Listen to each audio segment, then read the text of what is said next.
Juliet, on Route 63, company off your left on Alpha, to the departure, into 1,500, departure frequency, 119.1, Fox 0212.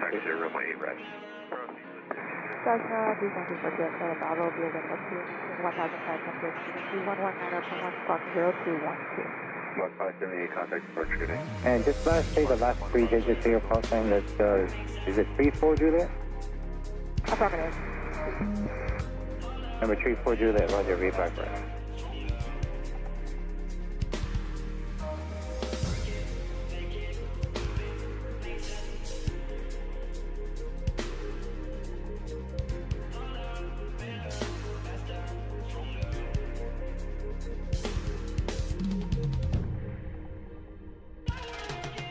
Tower United 1158 heavy, 9 miles out. Outbound on. Tower 58 heavy, Hotel, wind 2005, runway 8 left. Velocity 88, on the ground, Hotel Alpha. Velocity 863 heavy, company traffic, give with you, monitor Charles, 18.1. On the side, 96, Velocity 1088, give with the company, have Airbus 330 crossing left to right, crossing jet left, then on 8 right, actually get Alpha Juliet, hold short of 8 left to Juliet. Forward and Foxtrot, 4 left, clear for takeoff, 7 and iron. Follow the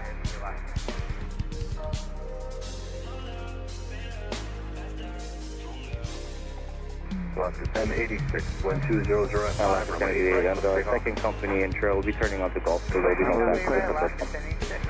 Velocity 851 heavy, runway 8 right, line up the lake. Number 211 Quebec Sierra plane. Yes, sir. We're over here. Honolulu ground, We have Charlie requesting a clearance. Sorry, 34 Juliet, on the ground, and report at Foxtrot, actually be a Charlie. Got work to do. And we're going to Quebec Sierra, roger, and you're not going to be landing at Lanai, correct? You just test flight, then coming back? This is just a test flight. That's correct. Okay, remember 1 Quebec Sierra, roger. Cleared round robin back to Honolulu via the Molokai side departure. Of course, we go back on the ground, Molokai. Charlie, get with Victor direction traffic at Lanai, the Julie, maintain 5,000, at 1,000. Turn right heading 155. 34 Juliet, the direction traffic, given with you, monitor 18.1. 2245. November 211, Quebec Sierra with Charlie, company for the Honolulu, out of Molokai 5, Molokai, Victor 7, Lanai. Honolulu Tower, Southwest 2240, ILX 110. 2240, on heavy boy, 476 miles ahead, wind 1806. Runway 8 Number 211 Quebec Sierra, roger, read back. Southwest 2240. Velocity 12 heavy, run 8 right, taxi to Zulu, Alpha Juliet, hold short of 8 left to Juliet. Press on 8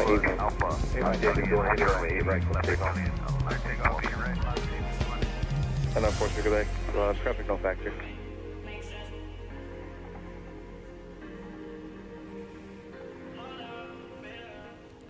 What's up, guys? Hey, welcome in, everybody. Glad you guys are able to be in here so early. JJ, Mike, appreciate you guys for being here. Hope all is well.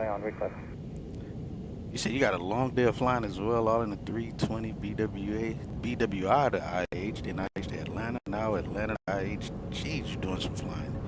I hop on the 738 from IH to BWI. Wow. How's the weather in Houston? I'm sure the West Coast isn't great. I mean, the East Coast isn't great either, but what's the weather like down in Houston? But yeah, welcome in, guys. Welcome to our flight. We're going to be headed back. I'm standing up here in at the control tower right now. We're going to be headed back to Dallas-Fort Worth from Honolulu. Our arrival time, local time, is going to be about midnight 45, like if we get out of here on time. We got a departure time of 23:30 Zulu and arrival Zulu time of 6:42 Zulu. We got a 7-hour block window that we're working with here. Again, not a bad day, a typical looking day in Honolulu.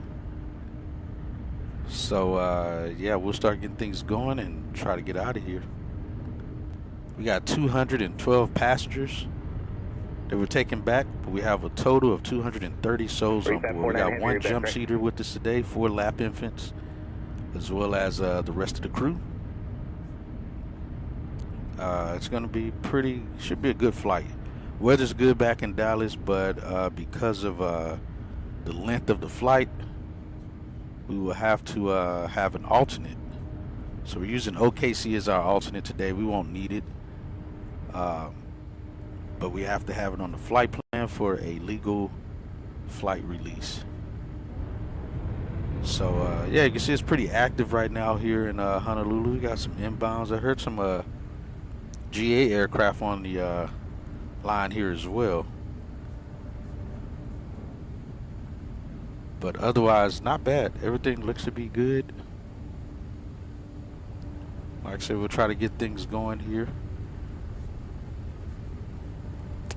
We're at Charlie 3. Same gate, I believe we parked here before, if I'm not mistaken. What the heck is going on with GSX? It's acting weird. That's 9 and 10, showing 6 Charlie. Yeah, it's kind of acting weird. Okay. Should be good. 910 clear to Barbara Station 16, departure maintain outer below 500, departure frequency 124.8, plug 0242. I may have to reboot it. But we're in the 777-200 again. Going to be going back on tail number of registration 757 Alpha November. Like I said, it should be a good flight.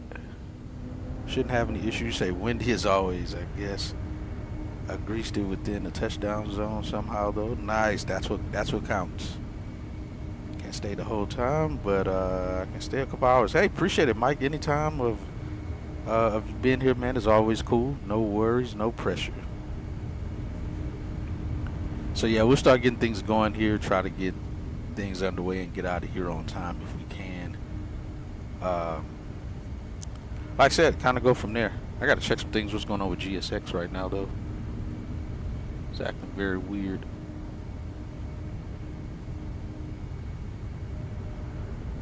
Let's see. We can get some other things going. GSX is acting stupid. Let me close it and reopen it.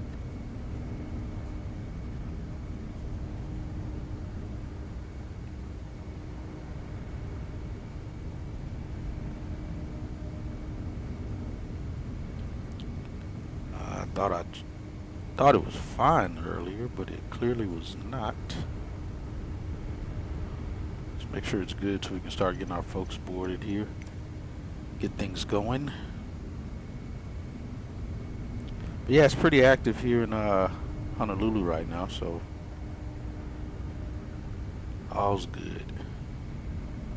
I'll see if GSX finished loading and doing what it's supposed to.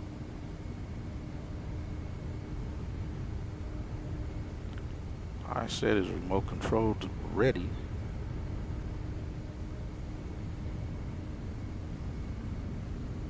I just got our passenger count and everything ready to go. For some reason though, it's not responding to me trying to select different things here. Hold on 1 second. Yeah, that's good. Let's see.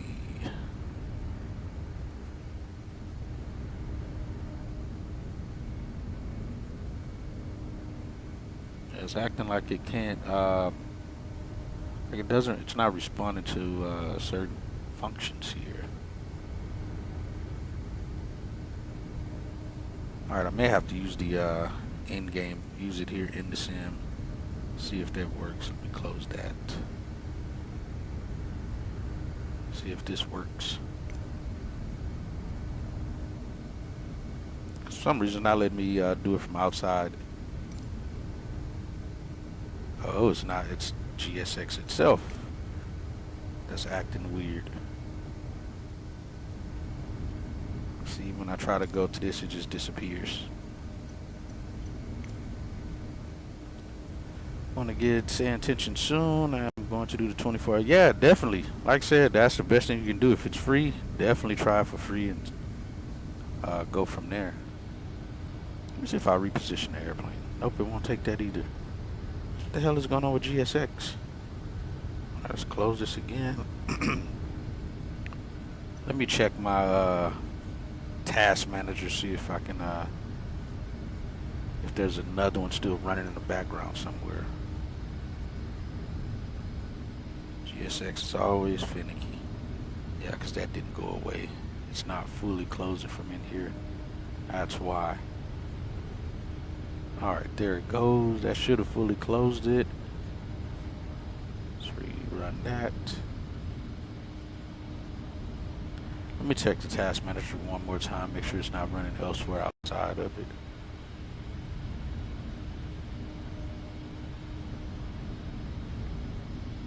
Alright, it looks like it is not. Start the stupid thing again. See if we can make it work.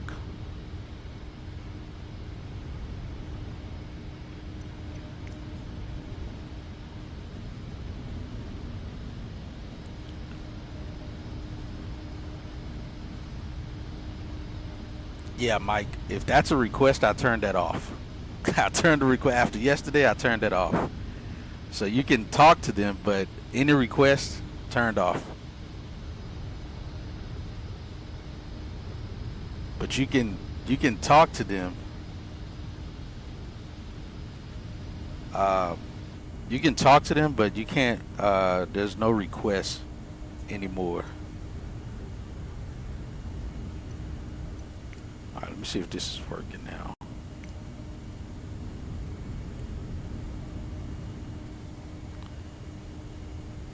So you can still do the exclamation crew and ask them a question, but you can't do the one where it requests of me to do something, like the ATC thing that happened yesterday. Yeah, but yeah, no worries, man. But like I said, that part, the request parts are turned off. But you can still ask for a snack and all of that stuff. But again, I'm glad you did it, because that allowed me to kind of reconfigure that, because I didn't know that it would do that, where ATC would do that. So again, I'm glad you did it, so I can kind of refine some things here to make things work properly. All right, looks like it's working Good now. afternoon, Spring Kahuna 81 Let's with get these things going. Charlie.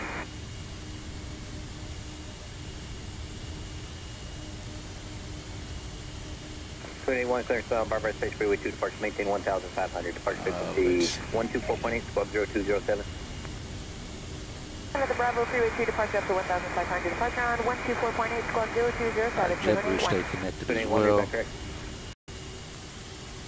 All right. Yeah, so I shut it down. I shut the request down. But the other parts of, like even with ATC, if you just want to make a statement to them or say something to them, that part still works. It's just the anything request-wise that comes to me. Oh crap, we got an update for San Intentions. Hold on, let me update this. Put out some other update. Apparently. Jeez, I swear I checked this stuff before. I always try to check these things before I start streaming to make sure everything's running. Nothing requires an update. That's the one thing I didn't check first. Let me get this update going.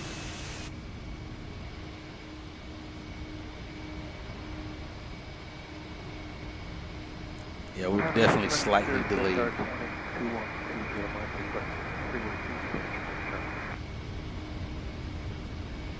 There 2120, my clearance Barbara Space Freeway 2 departure, maintain 1,500. Yo, I didn't even know you could do exclamation co-pilot. I didn't even know that was a thing. 124.8, squawk 0270.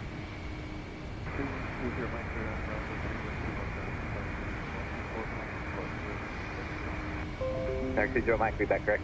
Alright, that's good. Nope, because I always got an update of some sort to do. Alright, so Say Intentions is up now. Let me make sure nothing's out of whack.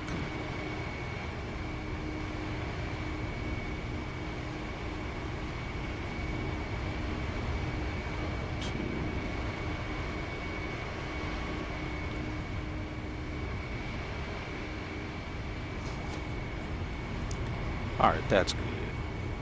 All right, we got the right flight plan and everything.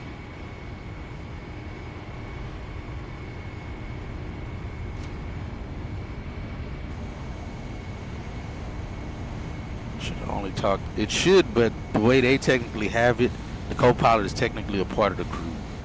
But did they have the exclamation co-pilot in there? You might be right. You might be right. All right, so they got Potable Lab out here. I think catering is on the way. I got to see who they gave me as the FA because I have that set to automatic now, all random, professional FAs. But I didn't set the co-pilot to random. I still have to choose who that's going to be because their name has to be on the flight release. If their name is not on the flight release correctly, then it's not a legal document. So I didn't turn that part on. Oop, just ran into the door. Let's see.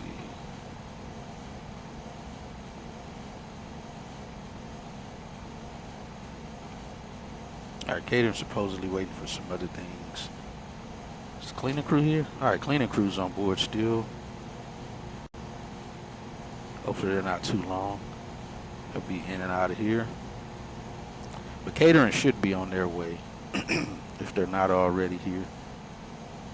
I don't see them out there. Okay, good. I didn't know that. But this is what our crew will send. Request a crew, no quotes. Upon 185 Heavy, good afternoon. Gotcha. Yeah, the way you're doing it is clearly working. So yeah, keep doing it the way you're doing it. Upon 185 Heavy, verified it's Charlie. We have the information, Charlie, on upon 185 Heavy. Upon 185 Heavy, 32, Haneda Airport, Kilo 3 departure, no new transition. Has filed, maintain 5,000, expect flight level 380.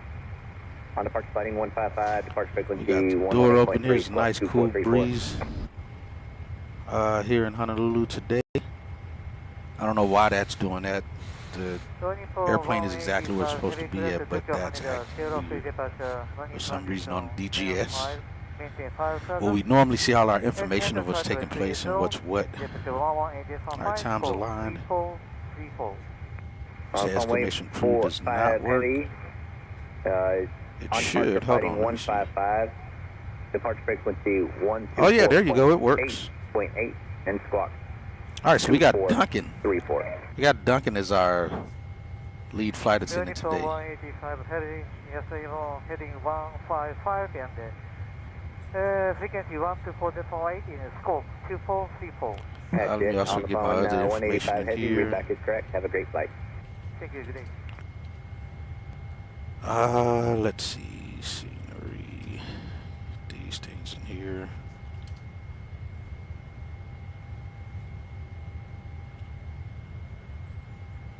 All right, we got these things. Everything up top looks good. Let's get the communications up. All right, let's go. Actually, let's go over our flight here today. Yeah, we'll leave the window open for now. Close it later. Phnl, welcome in. It's one of our channel members there. Welcome in, good sir. It wasn't too bad. I think I slept for most of it, so I only really got to see stuff when I woke up for this flight. Let's see. All right, so we're IFR to back to the mainland, to Dallas-Fort Worth. We got our release at like 2 hours before the flight here. We're connecting from Honolulu to DFW, American 102. Let me scoot in closer. Again, it says flag route, I guess because we're departing from a flag route destination, but we're not using flag fuel because we're going back to the mainlands. But we do have an alternate because we're over 6 hours of flight time. So we got OKC, like I said earlier, is our alternate. We're in tail number 7 Bravo Sierra. Registration 757 Alpha November. Now the actual flight that's going out of Honolulu today is in 7 Bravo Romeo. I don't have that tail, so we couldn't use that one. I got the next closest one. So we're in 7 Bravo Sierra today. We got a min takeoff fuel of 105.4, release fuel of 110.8, or 0.9 really. Should burn about 84,000 pounds of fuel on this flight. We should arrive with 24,000. Give us 2 hours of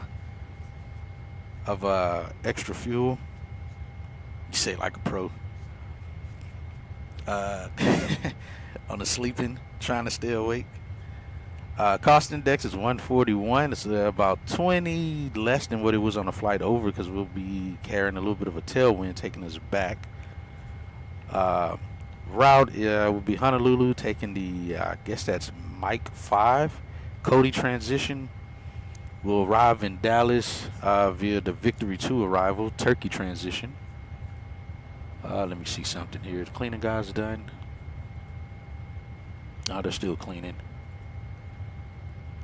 Looks like catering is here already doing their thing, so that's good.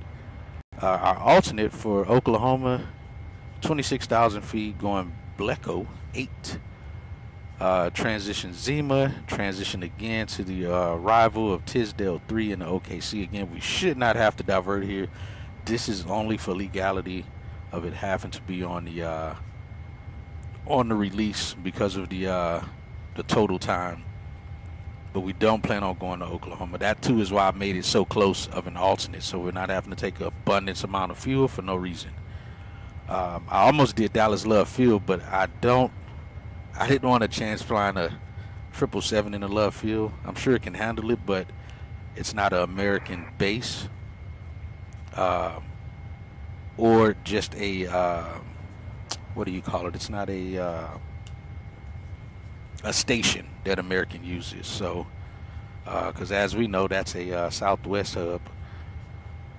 So that's why we used the OKC instead, and it's closer than using Bush Intercontinental by like difference of maybe 5 minutes or something like that. I didn't look at the mileage, but yeah, so that's that.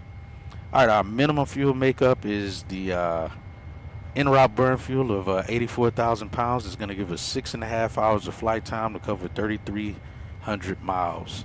And then we have our 15-minute contingency fuel of 3,200, reserve fuel of 45 minutes of 8,000. Our alternate for OKC, again, is going to give us 200 miles, 41 minutes, 9,200 pounds. And that makes up our minimum takeoff fuel of 105.4. Let's see.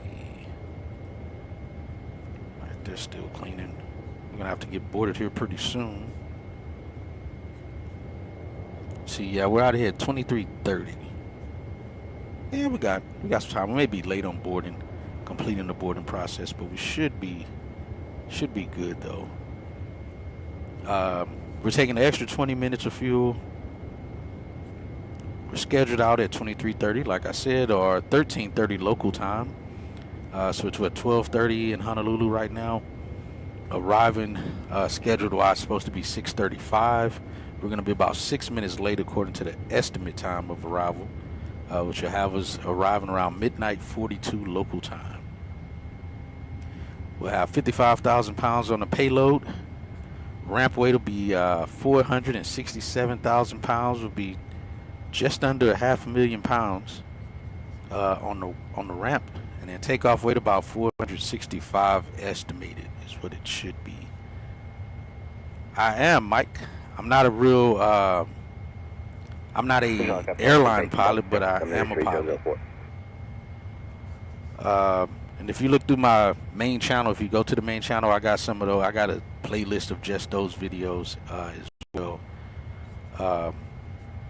And in my bio, I guess it is on here. I kind of got that information written there of what I am and do. So we got no MELs, and honestly, I really didn't look. Typically, it's rare they would have some crazy MEL items or CDL items for ETOPS flights. I believe they'd likely swap out of the airplane to something else if it's anything really affecting flight So I didn't actually even look it up. Normally I do, but we're departing from gate Charlie 3. We'll be going through Honolulu. Is that Honolulu or Hawaii Center? One of those. Into Alaska Center. I think that's Alaska, ZAK. Then LA Center, Albuquerque Center, then Fort Worth Center. Let's see how long before we actually talk. We're supposed to be with ZAK 47 minutes after Wheels Up. And LA, we'll talk to LA 4 hours after Wheels Up. So we got top of climb is going to be about 21 minutes after Wheels Up. We should reach top of climb. Let's see. Yeah, we're going to have tailwinds about 45 knots. Let's see what our max tailwind will get. We got up to 84. We'll be really in a jet stream around that area, I can tell. Ooh, even better. We're going to be rolling in a jet stream. We're getting up to 124 on the tail before we get out, before top of descent. So at least we'll ride a nice heavy tailwind going back. I did figure that was going to be because it's an hour's time saving on the return flight versus the flight coming here. Yes. Yeah, the schedule is, this is a one-of-a-kind schedule. We have not done a schedule like this before, flying heavies. Flying 777s on these long routes. This is the first time I've done a complete schedule of this. Other times we've done it, it was just like kind of blended into a normal medium route schedule. So we'll see if I can make it through this whole schedule. I hope I can. We'll see. So top of descent is going to be 6 hours and 2 minutes after Wheels Up, and we'll reach top of descent. We're going straight to 39,000 feet right out the gate. But let me see around these 100 knot winds. What's the total winds? Actually, yeah, the winds will be right on our tail. We got 272. Winds are from 272 at 125 knots. It'll be right on our tail as we're rolling back in. So that's going to be pretty good. All right, those guys are done. Let's get our crew on board. Let you do the schedule. That's what a pilot's life is for. I don't make up the schedule. I get it through a pilot's life. So I don't know if you've heard of it, but this program here is the sole purpose of what I use it for, is for my schedules. I used to do a schedule on my own. Well, I really didn't. It was just like everyone else knew the flight sim. You just kind of make up where you want to go. And then I found this program that kind of works like real life. You can keep regenerating through the schedule until you find a schedule that you like. Takes all the guesswork out. Don't have to deal with all the craziness. So yeah, this I've been using since version 1 of this program, back in like 2017, I think it was. Maybe soon, maybe earlier than that.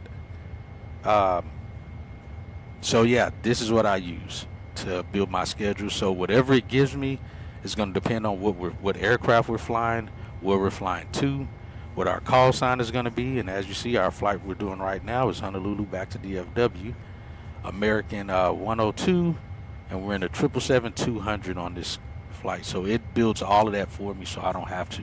And it knows the way it's set up and designed to already know where American flies to. If you're flying United, it knows where United flies to, and it pulls those schedules from real world schedules.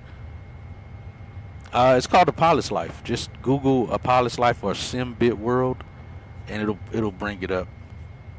And that guy actually has a channel on here. I was watching him stream the other day, a couple days ago. But yeah, if you just look up SimBit World or A Pilot's Life, and it'll bring it up. I think it's like $20, maybe 25 or something like that. But like I said, I've been using it since version 1. This is version 2 of it. I think I have, let me see how many hours we got in this, just to kind of accidentally get off topic. I've been over 900 flights on this program. I have over 2,100 flight hours on this program. But it's not just for schedule. It kind of works just like the title says, A Pilot's Life. So it's not like you can just jump on and, all right, I want to fly for American. No, it doesn't work that way. You have to start from the bottom. They have a job application section So you go into the job market and apply for jobs. You probably have some that's offering you a job already. You start off as a first officer, and you work your way up the ranks. You can keep applying for airlines. You'll get turned down, but as you get your experience up and hours up, you may get on at the airline that you want, or they may even offer you a job. So you have to constantly check back, and it's kind of real time. So every 7 days, real time 7 days, the job market updates. So you can see if somebody new offered you a job, or if whoever you applied for accepted your offer, or accepted your resume, or declined it. And it's closed on the weekend. So if you apply to a job on like Friday, you're not going to hear anything until it won't actually hit the system till that Monday, real world time. So it's pretty cool. All right, so that was that part of it. Let's keep scrolling down. Our folks should be boarding on the aircraft already. So yeah, again, we're ETA midnight 42 arriving. Let's see. Yeah, tailwinds are good, FNL. Very good. So again, saying we should arrive about 7 minutes late, if that. Hopefully we can get out of here on time. Our winds will be a lot better than predicted, and we can hopefully arrive at our scheduled time. That'll be good if we can arrive early, or at least on time. 7 minutes is pretty much on time. Anything over Alpha 14 is, or 14 minutes over that time is when they start kind of looking at it. But operations, we don't really start looking at things until it's getting closer to an hour on the ground time, or in the air. We got nothing to do with in the air. We only care in operations once the wheels are on the ground, because that's when the fines start happening. Once the wheels are on the ground, that's when we care. So anything past close to an hour, we start notifying our dispatchers, the other companies we deal with, their dispatchers, their operations, letting them know, hey, this aircraft's been on the ground approaching an hour. So just be prepared. They may be coming back to the gate for more fuel or something to that nature. We'll talk more about that in the air. But yeah, we need to be off the ground by 23:55 Zulu time, out the gate at 23:30, which I don't think we're going to make that time, but our folks are boarding now, so we'll see how that goes. And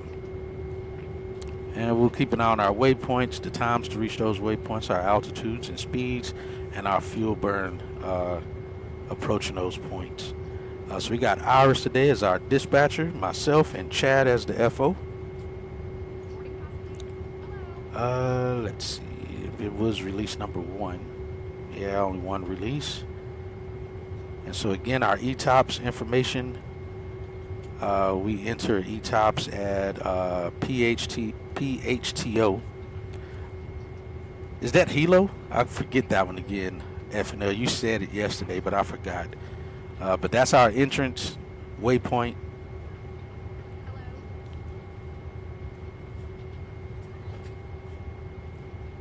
And our exit is LAX once we're in range of LAX.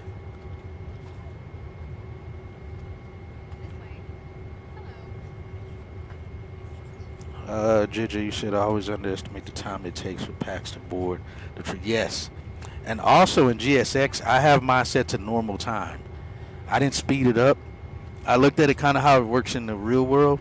It seems to always take forever for people to board, but takes no time for people to deboard.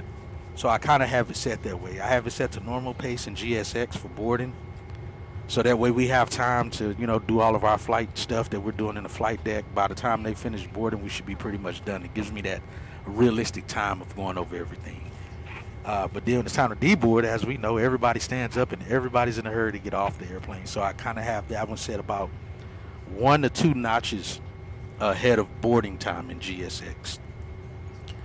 So again, because that's more realistic.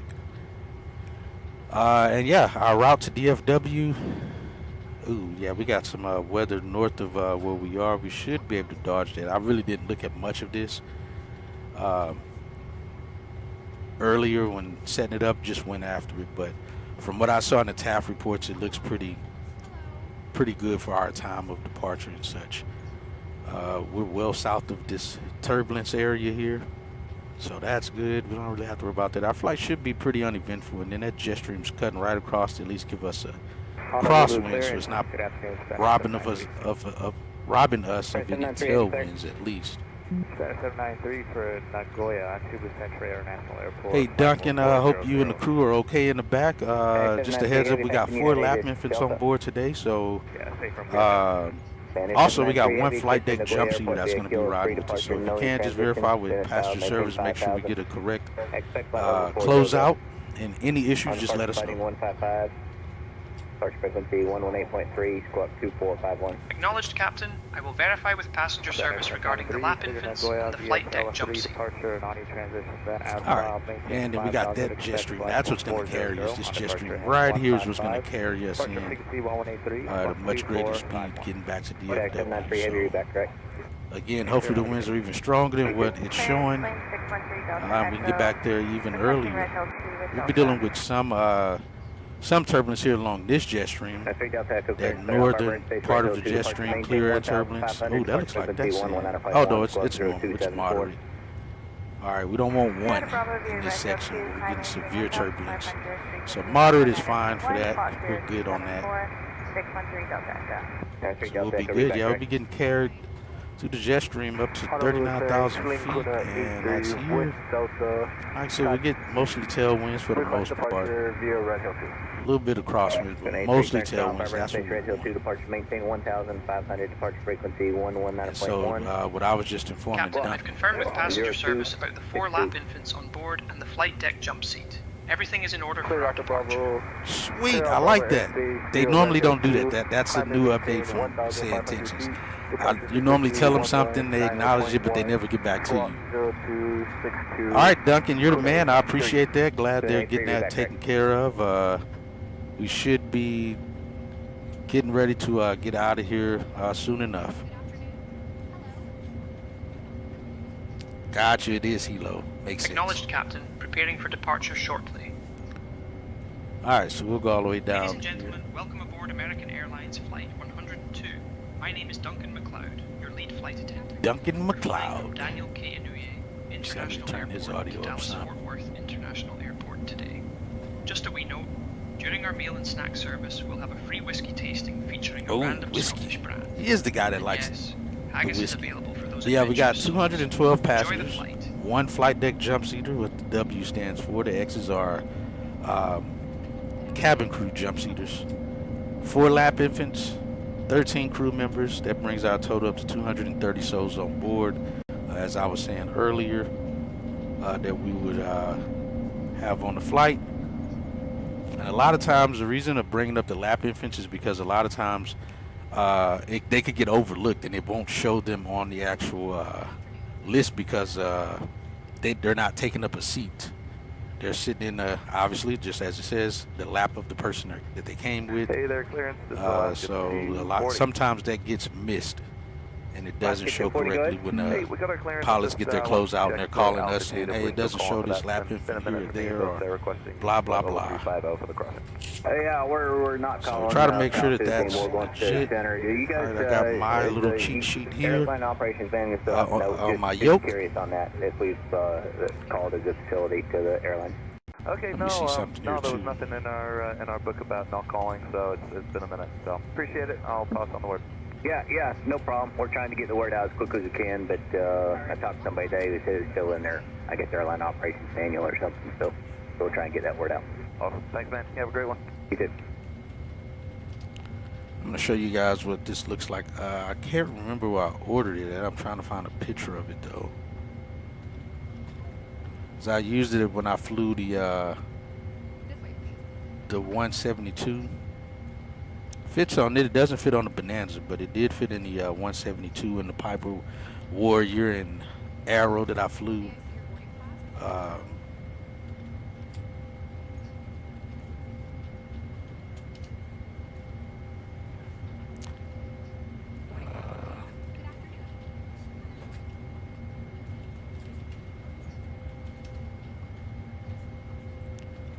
It's just a clear little clip. I do not remember where I bought it from, but it works very well, especially here.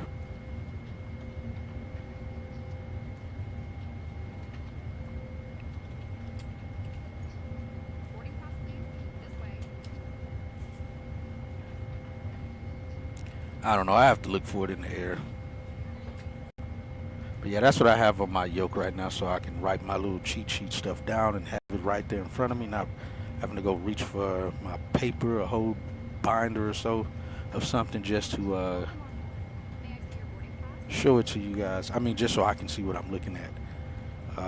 All right, so that's that information. We just went over the entire, mostly 90% of our release. I just went to here. Nope, we don't want that either. It is here. All right, so let's look at what we have here. Departures. Let's go airports. I hate this thing. I don't know why. I feel like I'm the only one this happens to. I haven't seen anybody stream where they click on something and it doesn't, it goes back to the other screen. I think this is only a me problem. Let's go there. Sid, we're doing the... Is it Ukulele? Let's see, I think it is this one. I-5, MKK. Yeah, it is this. Alright, this is our departure. Sid, which looks like it's just a basic radar vector departure is what it is. Alright, well that's good. We'll save that. And I'll deal with the other stuff later for the arrival gate. The arrival airport and all that. We'll deal with that in the air. But yeah, we're on the ground at the Charlie terminal, Charlie 3 to be exact. We're going to likely push tail north into the alley there. And because we're heavy, we're going to end up splitting the lines. We're not. When I was setting it up yesterday, I pushed on this line, but I feel like my wing would absolutely smack in the airplane that's right here. So we're not pushing back to this line, albeit they're pushing out back to that line in the heavy, and they're actually leaving. So that's. Let me see if they stay there though. They may pull them back up to here.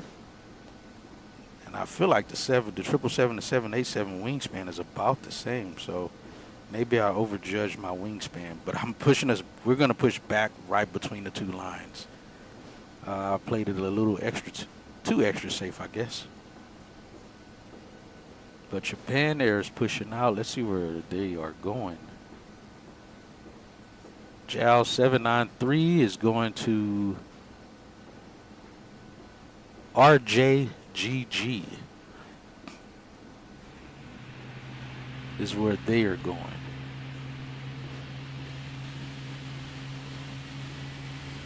I doubt they're actually spinning him around like that.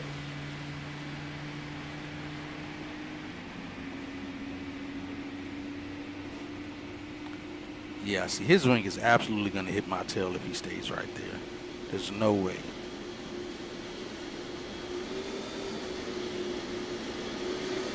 Again, I could be wrong, but I feel like it is.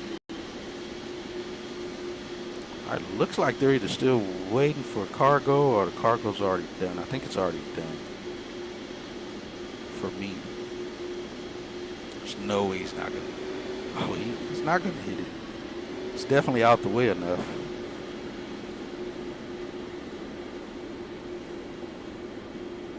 All right, then I misjudged.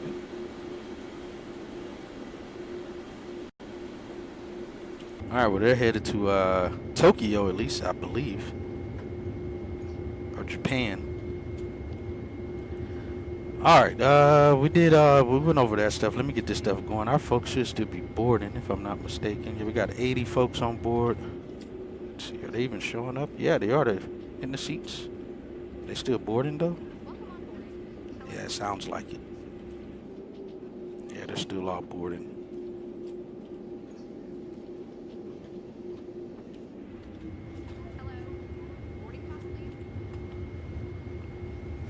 All right, let's get things going up here for us, and I'll get our clearance information and all of those good things. Why have I not received a message from, whatchamacallit, though?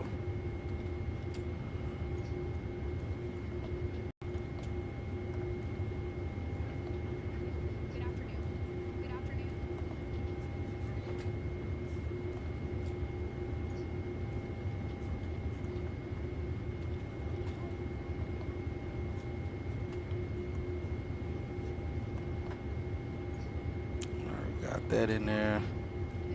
Let's request our route. Yep, Phnl to DFW.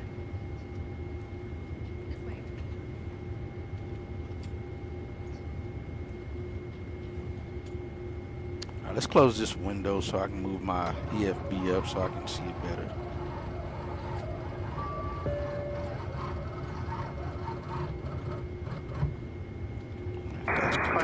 Blue 36 for a shoreline 6 with Delta.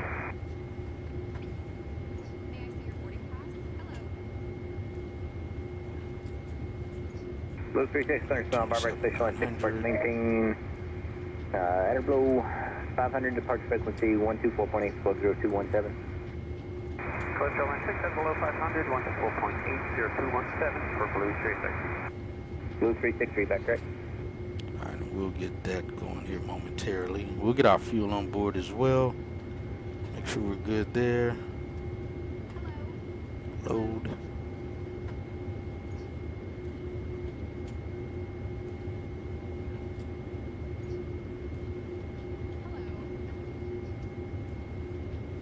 We've got to get clearance delivery number. It's 121.4.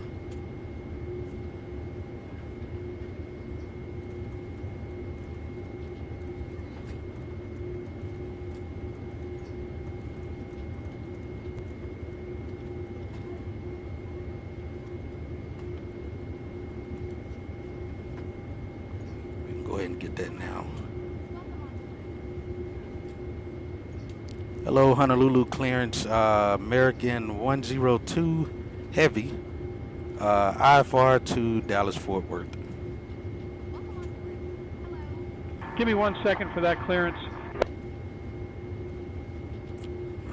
Let's see. Let's activate.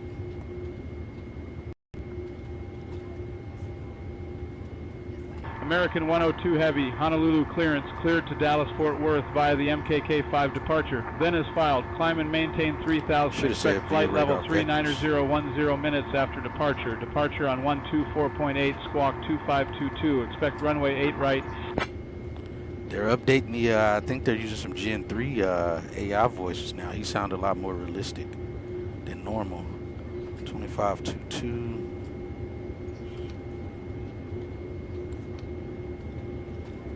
Oh, is it? 2522.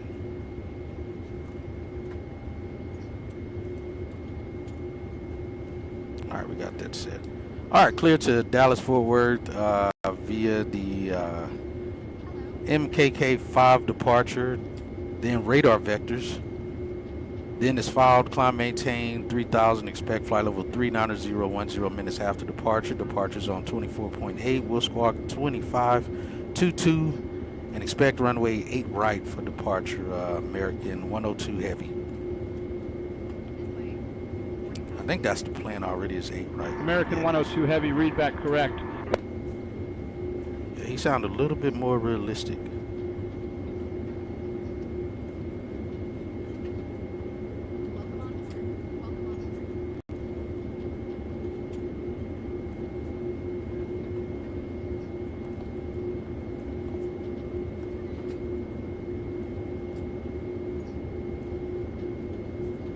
Ladies and gentlemen, a warm welcome aboard American Airlines Flight 102. This is Duncan MacLeod, your lead flight attendant, along with my fantastic crew members Fiona, Hamish and Ewan. We're thrilled to have you with us today as we journey from Daniel K. Inouye International Airport to Dallas Fort Worth International Airport. Please take your seats according to your boarding passes and stow your hand luggage in the overhead bins or under the seats in front of you. If you need any assistance, don't hesitate to reach out to any of us. We're here to help. Enjoy your flight. Yeah, it's like I gotta actually sign into US maintain 5000, expect 7000. before it actually sends me that Departure flighting information. 130, departure frequency 124.8, squawk 2374. 48 is what it's supposed to be. Clear to Molokai, Brazil, Molokai, by departure, Molokai, by Charlie, send out to 130, 25.8 and...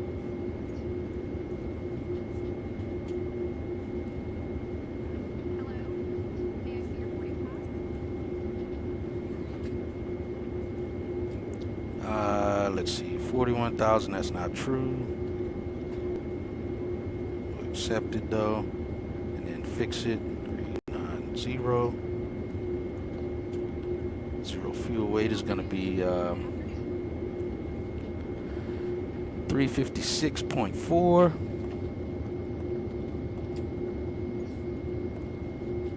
Reserve is it 17,000? All right, let's move that down here now for this information.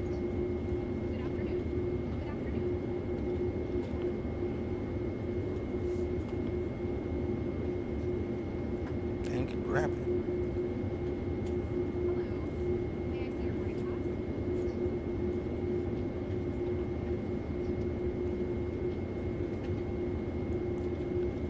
Reserve fuel, we got 3,208. Actually, reserve's only 837. Oh, you know what? I think it's including the alternate fuel. That's why.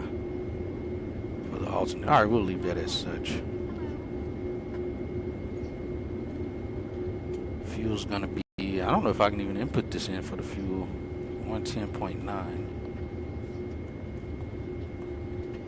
Nope, missed it.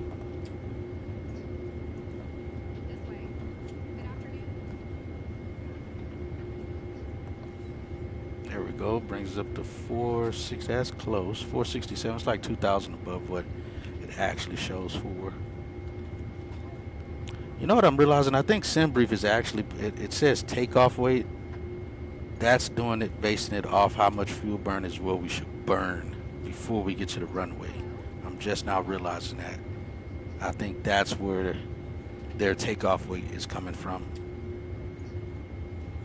Because let's see, taxi time says we should burn almost 2,000 pounds, which we're 2,000 pounds over here versus what our actual takeoff weight is.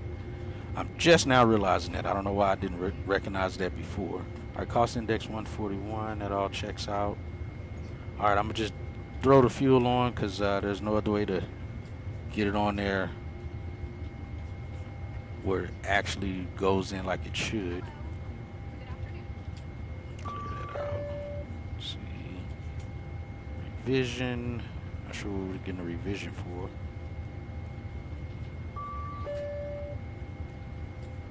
I got established. That's good. Log on accepted. Got it.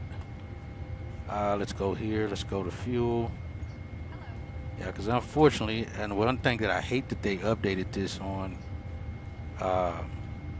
is being able to input the fuel in where it goes in, you know, slowly like it would take to do it without having to do all of that other boarding crap that I don't want. But that's PMDG for you. All right, so we got 110. We're gonna do 111.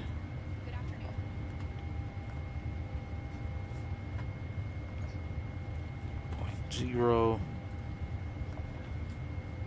There we go. We'll throw that in, and that's still only 36% fuel. We took 149,000 pounds coming here, so that's no surprise. It's much less. Index. I didn't even see the plane drop it all on that. Birth data. All right, 467.3. That shows that was put in as it should. And I'm going to use the takeoff data from SimBrief. That's what we'll use. And we got 8 right. Temperature's 27. Is that correct? Is it really 27 here? Yeah, 27 outside. All right, calculate. All right, it says we're going to be planning flaps 5, thrust rating, D-rate takeoff 2. We'll select temp of 46.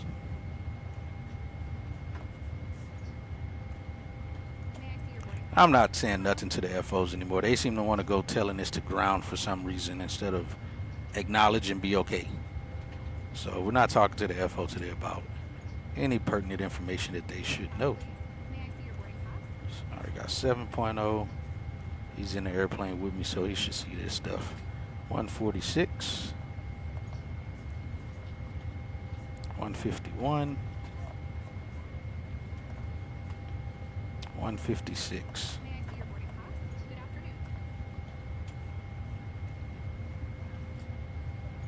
Alright, no speeds were increased to improve climb limitations. Let's see. And this was based on the aircraft limited up to 548,000 pounds. We're well below that, so we'll be fine for. Oh, hold on, I gotta see what was our stopping margin. Stopping margin is 2,100 feet. If we have to cut at V1, or just before V1, I guess. That's still plenty of. Hold on, did I look at that right? It's not plenty. Yeah, it's not enough stopping.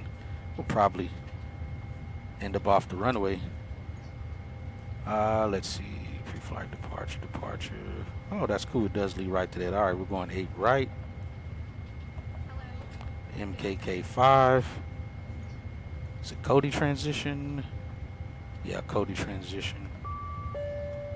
Execute. This will be our fuel release. Yep, our fuel report. Had an uplift of 13,000 gallons. 20,000 pounds is what we had before. We got 90,000. It took 90,000 pounds of fuel to get us up to our release fuel of 111.0. And again, actually it should have been 11.1. That was rounded up to 11.9 or 110.9, and add an extra 200 pounds that the fuelers normally will give. That should put us at 11.1, but that's still good. We'll be fine. Let's see. Clear that out. All right, so we got the departure. Let me bring our progress up. That's 3321, and we need to cover 3333. So let's get our arrival. We're planning for the ILS 18 right approach. That runway should be open all day now. We're doing the Victory 2 arrival.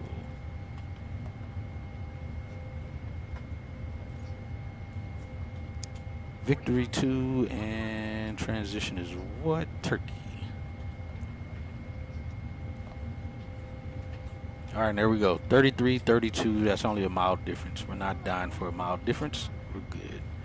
Execute that. You know what? Let me check something else over here on Say Intentions. Where are we at on passenger count? We got 170 folks on board right now. We're still getting there. Let's see. Because I've noticed when I go back to look at my route, my flight plan is not what it's supposed to be. Oh, you know what? It doesn't let me look at an active one. That's why. This one actually picked up my aircraft sign this time. Why did my last flight pick up from Lake Charles? That wasn't right. Let me edit that real quick. This way. This way.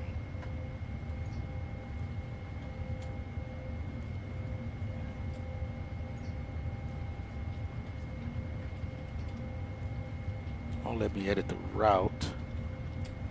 Because I'm noticing the date on Say Intentions, it doesn't pick up the actual arrival or departure, just the transitions of those arrivals and departures.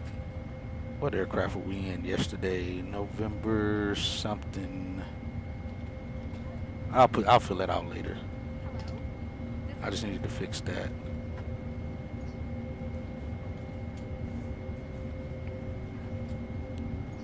All right, let's close that out for now. All right, we already got our release. We're already now 2 minutes over the time, and again, we're still boarding passengers too, so it's not all on me. Passenger service gets part of this delay as well. All right, so we got that. Let's get our wind data. Saying we'll arrive at 18.2. That'll obviously change as we get up to cruise and everything, take off and all of that stuff. All right, let's load it.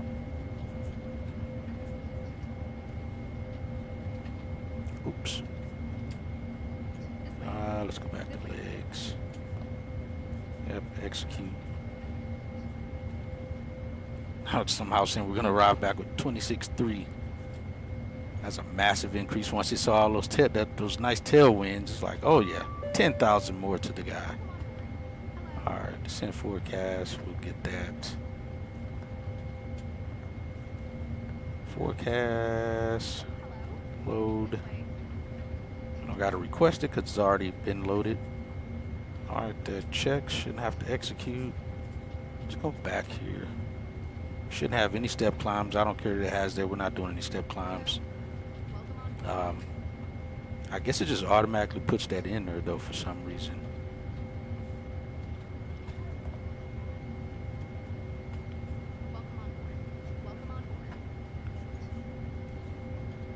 Let's see. Oh, I think I was supposed to mess with that earlier to see what it would give me. I'll probably mess with that once we're on the ground later, but we'll be 8.83. 83% of Mach 1 speed. The sound barrier is, so we're only 0.83% or 83% of 100% Mach 1. All right, legs page is good. We got that all inputted. We got our VNAV information in. What else are we missing? Are we missing anything else? I think that's pretty much it. Our fuel's all on board. Store you back up here out the way. Get our fuel pumps on. That should also throw our center tank fuel in too. No, we got no center fuel tank. All right, that stays out. Yo, what up, Caleb? Oh, gotcha. Geez, you have a separate phone just for the just for flying? All right, we got that going. Let's get the APU started. Get Windows going. We got pack still off. Once the APU up and ready to go, we'll go from there. We'll know when the APU starts pulling that fuel from the left main here. All right, that's that. That's that. Station data.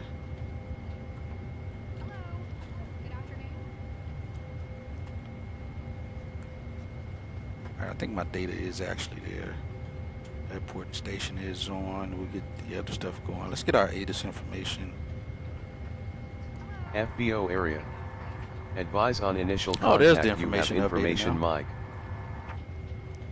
Daniel Kdfw International Airport. Information, Mike.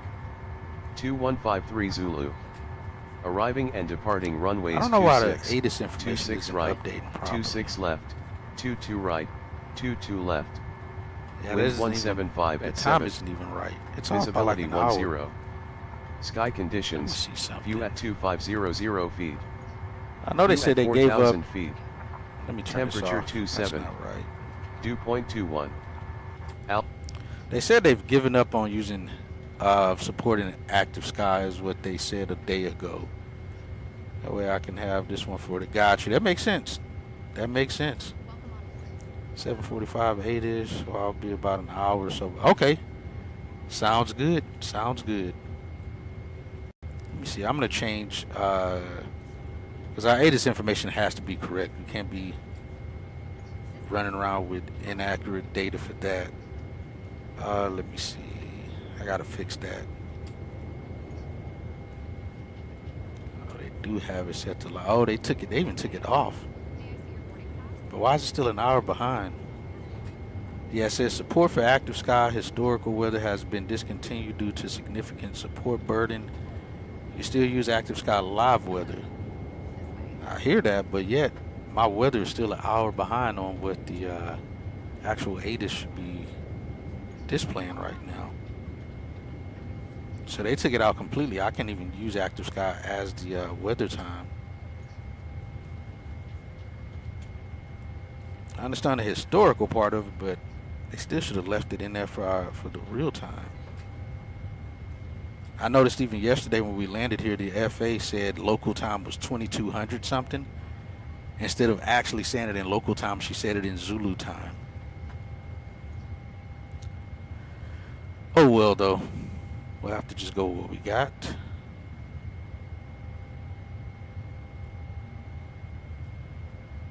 They're still boarding. Well, boarding's completed. All right. Oh, they're all done out there. This guy's still connected for some reason. They're closing the front door. For some reason, he's still connected. But it says all completed. All right, well, that's fine.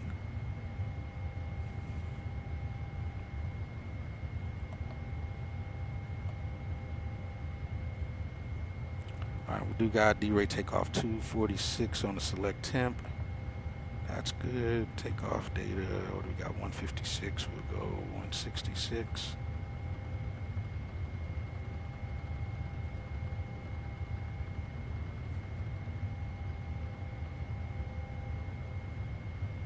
We also got the APU on.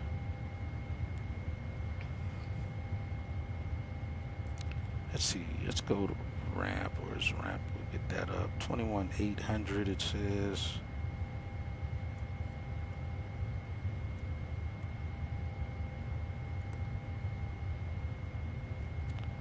Flight deck to ground. We have a good start on the APU. Please disconnect the GPU and the PCA. They should. They're just about done. We'll mess around with the lights when the sun goes. GPU and PCA now. Yeah, see, there it goes. We'll take this one off. Don't disconnect those things. But unfortunately, I still got to do it in here. I wish PMDG gives a external connection for the iPad. I don't know if they have for the 777. I haven't really looked, but I feel like I looked at it for the 7.3 and they said they didn't have one. Oh, they wasn't doing it. Why do I got stairs up here? This airplane is not set up the way it's supposed to. For some reason, we got stairs over here. Let's see. Ground vehicles. Yeah, there's no reason to have stairs connected. Get out of here.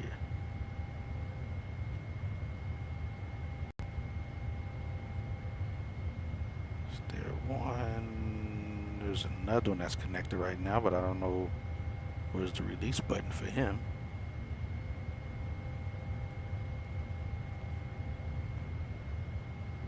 Release all those idiots.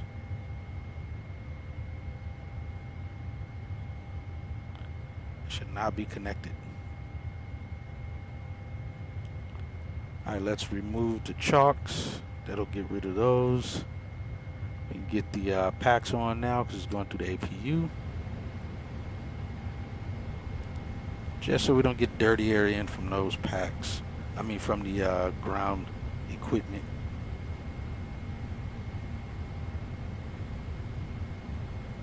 Let's see, ground vehicles, those are all gone. Doors. Let's close all. Will it let me hit the button? Close them. It says they're all closed. Arm all. Alright, so we're like 10 minutes behind right now, but we'll be fine.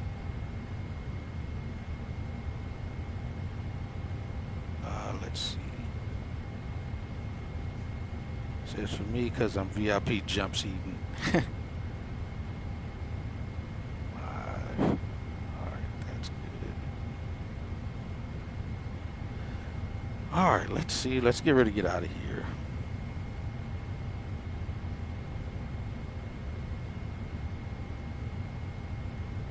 Looks like there's no movement happening right now. Yeah, there he is. Ramp frequency is just not doing anything.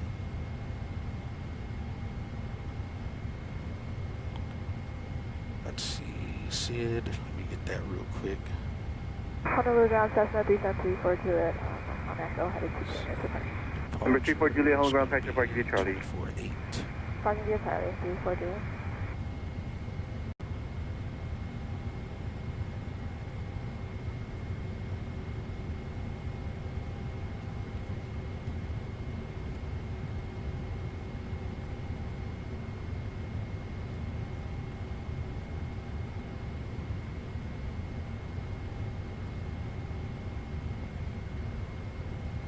Alright, we're 11 minutes overdue. Already got fuel pumps on. We're all set there. Let's get the checklist up so I can stop guessing. Japan Air 875, maintenance, roger.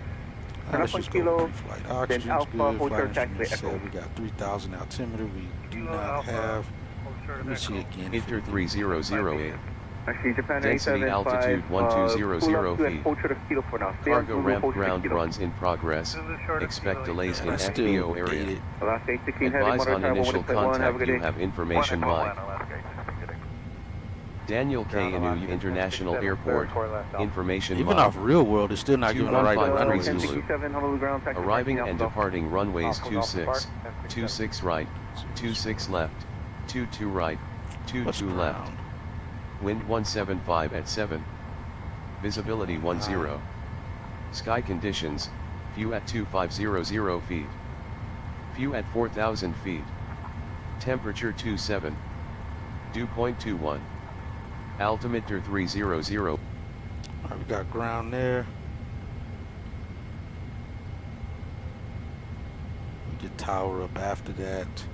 All right, said 3008. Let's see. I think that's wrong though. Japan Air 875 behind the Hawaiian on your left. Continue Kilo Alpha, hold short of taxiway Echo. Behind Hawaiian on the left, Kilo Alpha, short of Echo. All right, 3008 said. All right, instruments are set. Heading we don't have. Let's get that. Just make it 08. Last 803 heavy on the ground, Alpha Golf parking. Alpha Golf Park. Good day. We'll get LNAV set. 2 plus 1 on the ground. That would help. LNAV set. Alpha, we've got Alpha 2353. Last 1072 All right, go on to the the next ground, one. runway right taxi Alpha That's not Juliet, going hold through short all of runway left for Juliet. Okay, well, taxi 8 right, Alpha Juliet, we'll hold short 8 left, Juliet.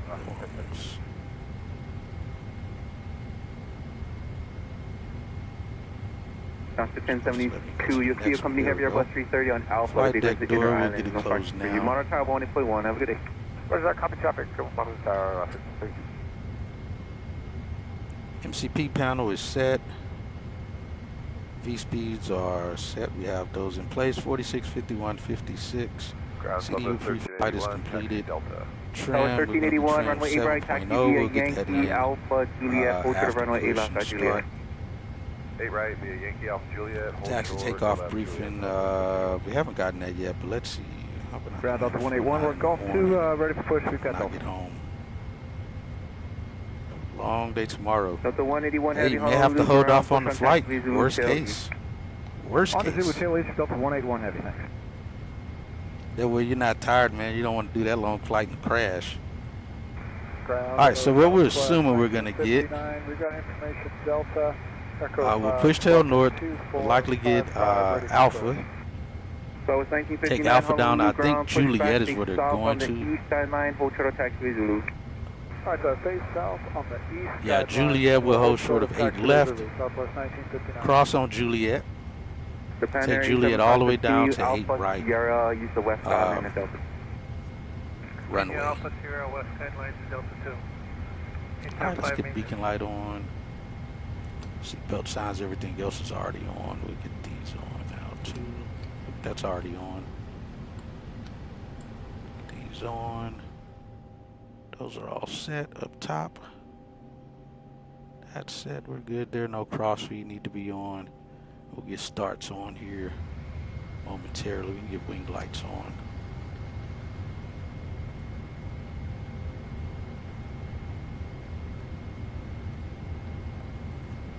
We need to be off the ground by 23:55. It's 23:46 now. We got 10 minutes to get off the ground. Normal fashion. All right, we got 3,000 across. Good there. Tower Minus 1381, those. monitor Be tower good once we 118.1. start. Have a good day. Monitor Tower, so that's 1381.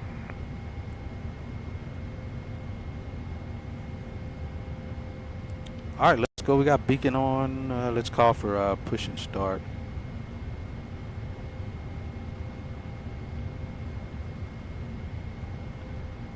Let's call ground. All right, we got ground tuned up already. I'll switch over to ground.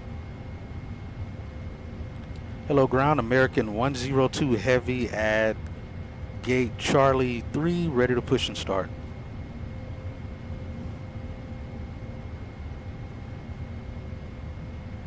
American 102 Heavy, Honolulu ground. Push and start approved. Tail east. Nah, we're not doing tail east. All right, push and start approved. Tail north, American 102 heavy. All right, we'll do that.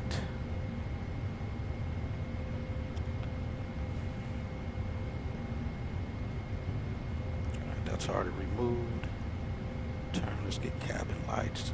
We'll get them at 50% right now. Oh, I don't know why that number is in there. Yeah, we definitely want to go tail east, not in a heavy. All right, that's that. And flight decks are ground up. We got push and start approved tail east. I'm sorry, tail north. My mistake.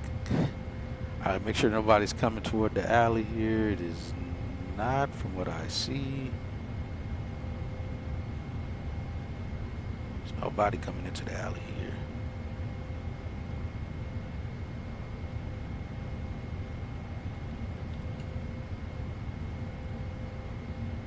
All right, we're good. They're getting us going. Let's start the clock.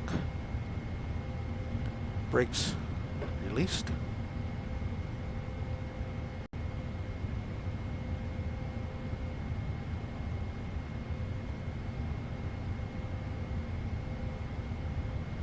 All right, they're getting us moving. We're gonna jump outside and do our look-sees from outside on the engine starts. Notice it the proper way to do it, but we're doing it. We want to see the engine start from here. Cabin attendants, arm doors, and cross-check. Ladies and gentlemen, a warm welcome aboard American Airlines Flight 102, flying to Dallas-Fort Worth International Airport. Our estimated flight time is 6 hours and 30 minutes. Please pay close attention to the upcoming safety demonstration, as it contains important information even for frequent flyers. Fasten your seatbelts by inserting the metal tip into the buckle and pulled tight. The seatbelt must be fastened whenever the seatbelt sign is illuminated. Please return your seat bags and tray tables to the upright position and ensure window blinds are opened for takeoff. So it's 1638 on the ground, Mobile phones and Roger. electronic devices must be set Push to back flight. into Larger the devices should be securely alleyway stored during to takeoff. South 40 shutters. Smoking and the use of e-cigarettes push back into anywhere on the board, alleyway and including look the for lounges. Southwest 1638. Oxygen masks will drop automatically if required. Pull the mask firmly, place it over your nose and mouth, and breathe normally. Remember to secure your own mask before assisting others. Life vests are located under your seats. Put them on and inflate only after leaving the aircraft. So it's 1638, sorry, I Floor missed level about lighting information will guide you Delta. to the nearest exit. Yeah, we do which have may be Delta. behind you. In case of evacuation, leave all personal belongings behind and follow crew instructions immediately. If any electronic device becomes hot or catches fire, please Ground up to inform 101's crew right back. away. The safety The 181 information card heavy, Roger. contains all details. Thank you for your attention and enjoy the flight. The 181 heavy, wait for the southwest, they'll be pushing into the alleyway on your right. Once it's clear, runway right taxi at Yankee, Alpha, Juliet, hold short of runway A left at Juliet. Okay, if Southwest is pushing the alley, we'll go to 8 right via Yankee Alpha Juliet, hold short of 8 left at Juliet, Delta 181 heavy, thanks.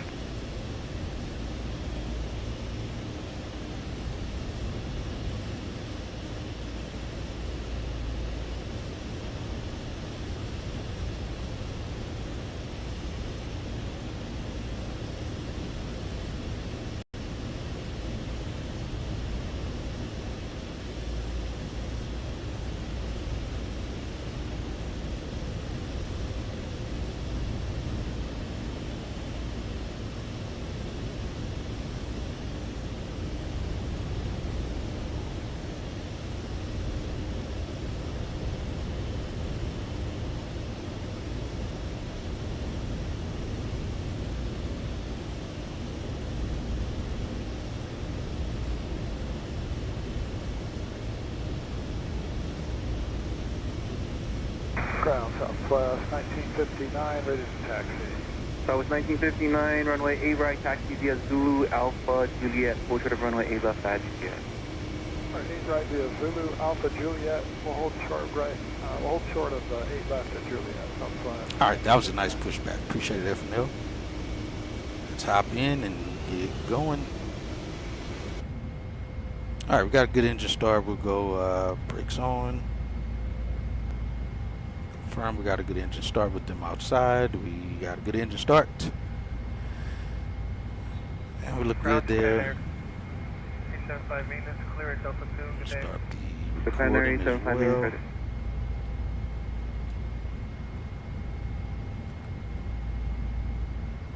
Neutrals are good. APU just there for show now. Hydraulics are all green across 3,000 on the pressure. Feels good. We'll be getting APU off here shortly. Packs are on. We're getting bleed off the engines now. APU's not in use. Doors should be showing all on is what it should be showing. Gear's good. Flight controls, we'll check those here. Alright, let's get APU off. Red panel looks good. They're disconnecting now. And Kona 46 on the ground, runway 45. Let's get flaps 5 set. With 1959 Trim is going to 7.0. Monitor tower, Southwest 1959. Delta 181 heavy, monitor tower 11.1. Alright, there's 7.0. We got flaps still coming in. RTO on the brakes. Monitor tower 11.1. Let's do flight control check. Neutral left. Neutral. Forward. Neutral. Aft. And we're getting our wave off out there. Neutral. They got the bypass pin. Alright, rudder full right, neutral. Rudder full left, neutral. We're good there.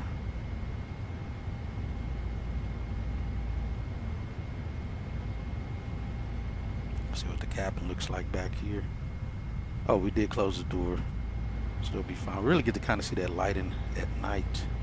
That's gonna look good. Check the list. Anti-ice is auto. Recall, we'll check it. Ground Southwest 1638, ready for taxi. Other than TCAS Southwest being 1638, off. runway 8 right, taxi via Yankee, Flight controls Alpha, checked. Juliet, approach to the Ground runway 8 equipment left is Juliet. clear. And ground personnel is clear as well. I count driver, lead out person, and I can't see the third ramp guy.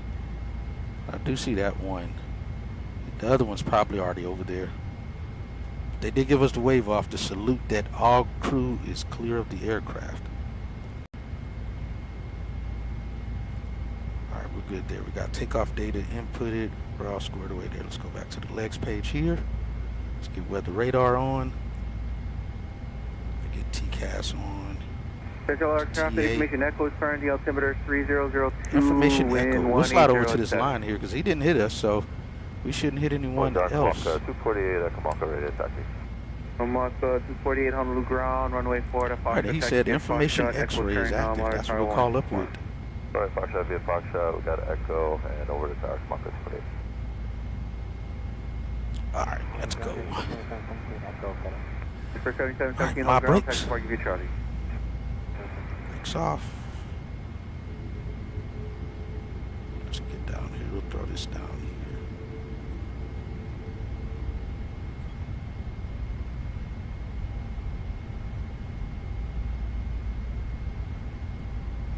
We're still on ground.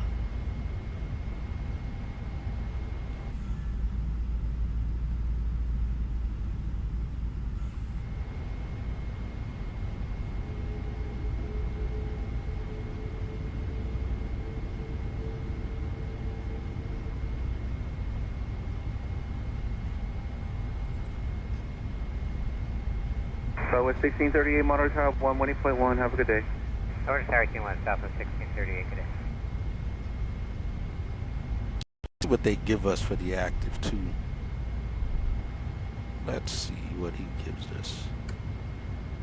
Let me also get go full screen. QH32 on the ground. Alright, tower is gonna be 18-1.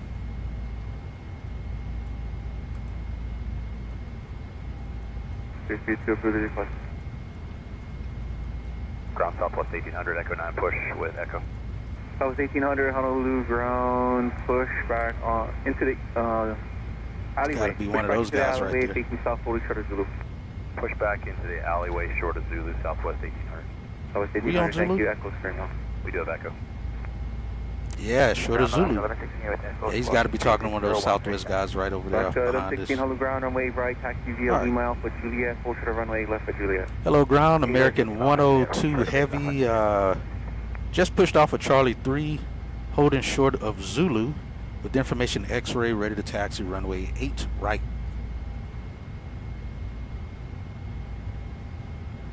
All right, we're already 2 minutes past.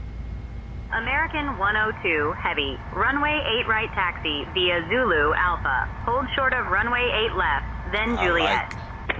I mean, we wouldn't be going to Alpha though, because they're anytime that I've flown here in the past, they never go Alpha. It's always Juliet. All right, runway 8 right, taxi via Zulu Alpha. Hold short of runway 8 left, then Juliet. American 102 Heavy. Oh, it's that guy that was just pushing out. All right, let's go. All right, we're clear right. Alpha's the next one, so we'll go straight out here.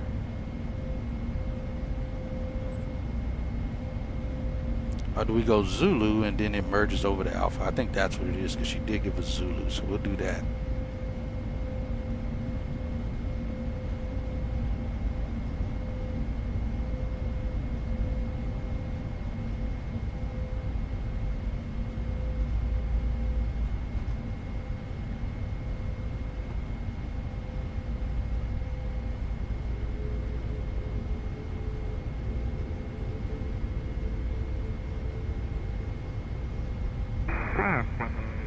We'll go Juliet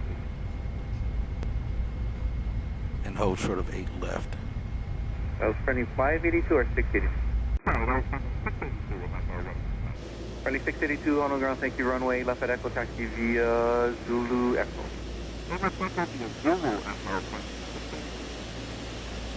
Friendly 682, sorry I missed it, but Echo's carrying on.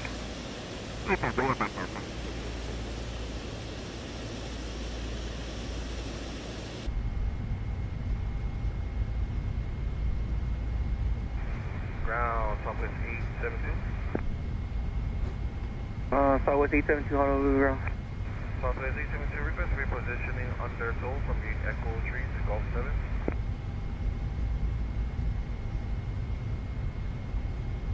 Yeah, so Southwest it'll merge into Alpha here from push back, Zulu. base southwest sideline, or just push back and then let me know when you're ready to tow forward. Push back in the alley and advise them ready to proceed, or hold short on Zulu on the west sideline?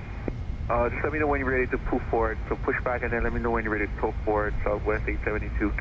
Okay, we'll push back in the alley, advise them ready to SWA, Hawaiian Air, yep. All right, we're clear left of us. Ground, Sawtooth 420, ready to taxi Echo. Sawtooth 420, Honolulu ground, runway 4 at Foxtrot taxi via Charlie. 4 at Foxtrot taxi via Charlie, Sawtooth 420.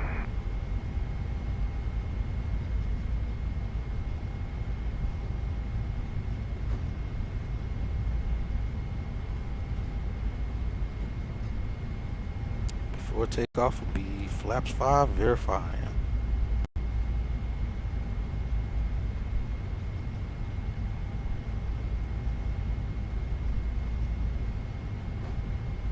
Ground American. American 1, push at Echo 8. So it was 1800, runway right, taxi via Zulu, Alpha, Juliet, hold short of runway 8 left at Juliet. 8 right, Zulu, Alpha, Juliet, hold short of 8 left, southwest. Hey, there's another American 787. Where did he just land in hold short of 8 from? left at Echo, monitor 1.1. American 115, inbound from DFW.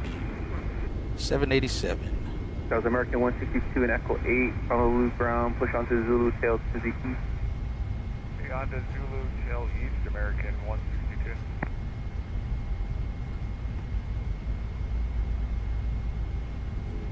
American 162, I missed the information, Echo's current. If you have that, go American 162. East Sawtooth 420, monitor 1.1. Sawtooth 420, good day.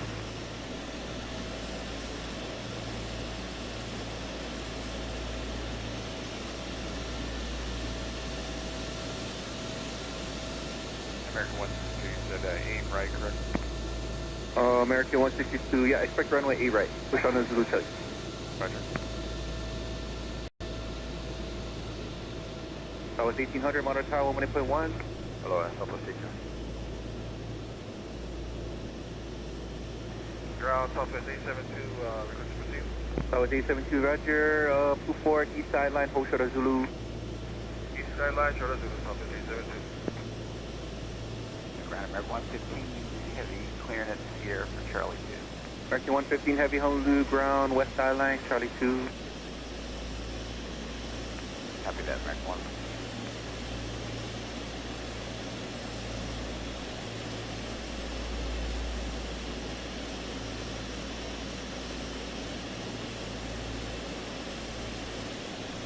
So good.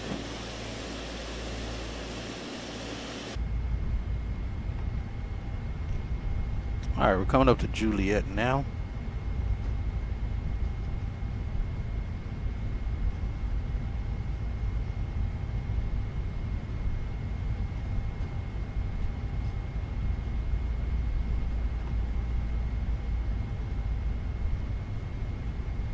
Yeah, beautiful weather. That's why I said earlier, typical Hawaii weather. It says Alpha 2. It's actually Juliet.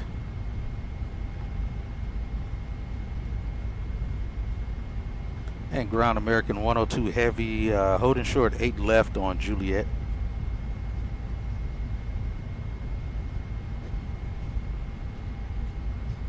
American 102 Heavy, cross runway 8 left, then continue taxi via Juliet to runway 8 right. All right, we'll cross 8 left on Juliet and continue to runway 8 right, American 102 Heavy. All right, we look clear on the right. Lights on. Strobes, get those guys on. We'll clear the left.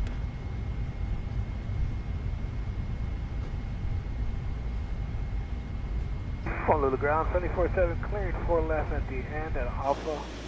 3047 hold ground, Alpha Whiskey Zulu parking. Alpha Whiskey Zulu parking. Southwest 872 continues Sierra Alpha and then Kilo Zulu to the gate. Sierra Alpha, Kilo to the gate for Southwest 872.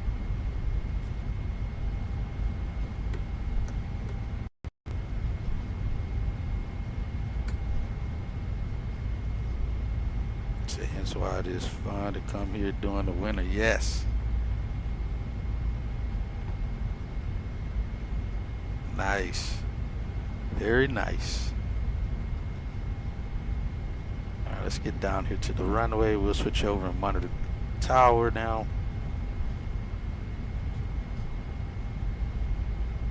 So 96 wind 180 runway 4 right, clear line traffic. Hey Chad, brief the departure. I hope this ground's not busted up here. We're stuck. Yo, Hatchet. Here's the departure briefing. We'll be departing from runway 8 right, flying the MKK-5 departure with an initial climb clearance to 3,000. Transition altitude is 18,000. After takeoff, we'll follow the SID profile, climbing to flight level 390. Weather at departure looks chill, no significant issues expected. In case of engine failure below 400, we'll continue straight ahead and follow runway 8 right, clear for takeoff. runway 4 left, Alaska 1116, Homeland Tower, runway 8 right, line up His audio's just steady dropping off. Takeoff and apply max braking. After V1, we'll continue to take off and handle the emergency. You've been cleared as filed. Looks like we can cross it just fine. Departure frequency will be 124.8. We're configured for takeoff with flaps 5. Honolulu Tower, plane 613 Delta Echo, north 7, 4 right. 613 Delta Echo, Holland Tower 1107, runway 4 right, clear Climb out line. at V2 plus 4 right, clear 10 line, knots. 3 Delta Echo. I think we're ready to go, bro. 3 Delta Echo. Oh, look at that. That looks amazing out there. 3 Delta Echo.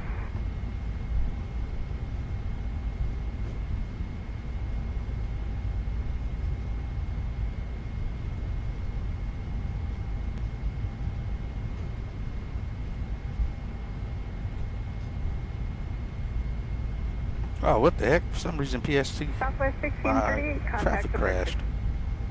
Some weird reason. Let me make sure now that that happened. I'm glad that happened. I see,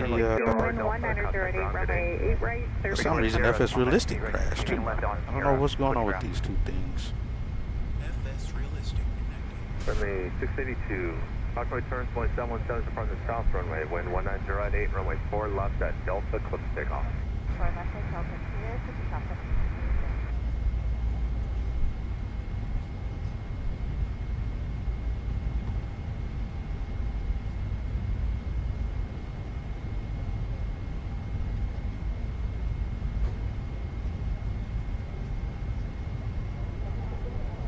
Gotta find out what's causing FS Realistic to go down. I hope there's not an update. I may need to check that after the stream. Make sure there's not an update out for it.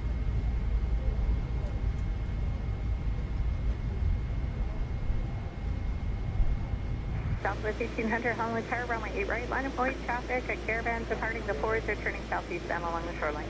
Copy, line of flight 8 right, Southwest 1800.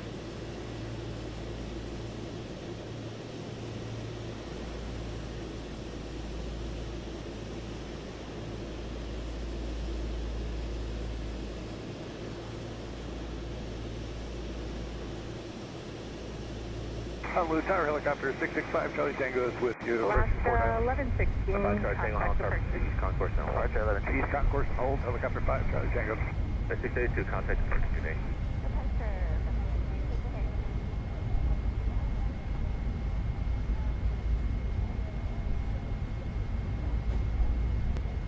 Yes. Alright, let's throw him back over here. Again, we should get an RNAV procedure here.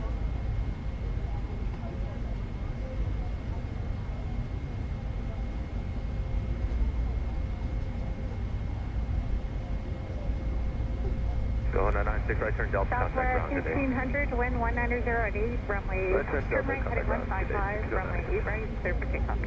Heading 155, clear for takeoff, 8 right. Alright, there's the Southwest that's taking off. Let's get TARA set with 2522. We're set there. We're on with tower. Alright, Chad, you have control of the radios. Somebody arriving? Nobody should be arriving on the 8. Yep. 8 right. I've got the radios now, bro. Alright. Strobe lights on, main lights coming up. Overhead panel looks good and dark.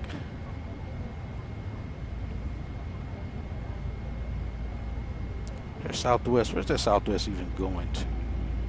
It's 1800 going to HOG. I forget where that's at. He's going to HOG. Hello, Tower, American 102 Heavy, holding short, runway 8 right, ready for departure.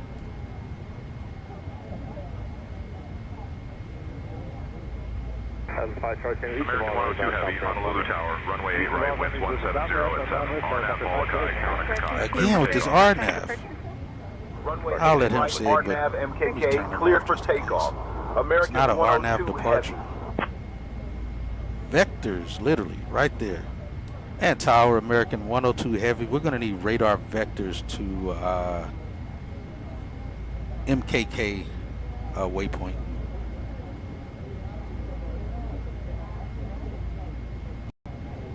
I don't know why they... 102 Heavy, unable to provide radar vectors. I don't know. Molokai, Kai, as filed. I don't know why they can't flip that and do it the right way when it comes to RNAVs and vectors. They do it every time. When I got an RNAV departure, they want to give me radar vectors. And when I have a radar vector departure, they want to give me RNAV departures. And Honolulu Tower, American 102 Heavy, we are going to need radar vectors after departure on the climb. All right, turn Delta, contact ground today. Maui. Turn Delta, Gotcha. contact ground, 3 up Echo. You can provide it, and you shall.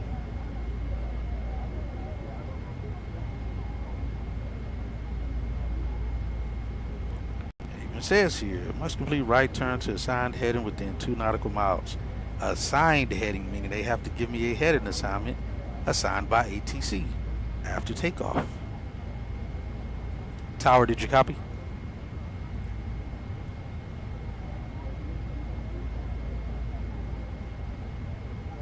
Tower, good afternoon, Alright, give me a moment. Let me bug report this crap. Headed at 66, 1 middle Fox Island Tower, 1907, runway 4 right, line travel to park the parallel limit. Good line 4 right, line 1 travel. 2 Alpha Yankee Holland traffic, Foxtrot cross runway 4 right, runway 4 left, slipper takeoff, 7 mile pound cross runway. And Tower United 253 heavy is with you, 8 left. Hey, 92 Alpha Yankee crossway, runway 4 left, clear for takeoff. United 353 heavy Holland, United 253 heavy Holland tower, wind 1907, runway 8 left, clear to land, traffic to park cross runway. Okay, 8 left, clear to land, United 253 heavy. Let that South Holland tower run. Tower Magnum, and blue line for shoreline 6.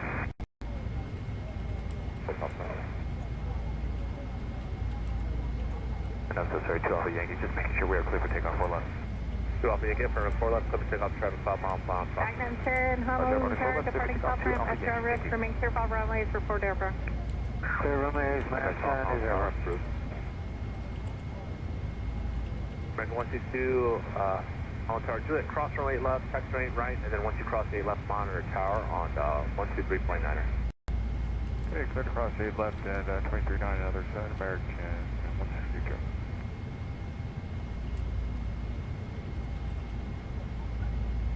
Alright, we can go now.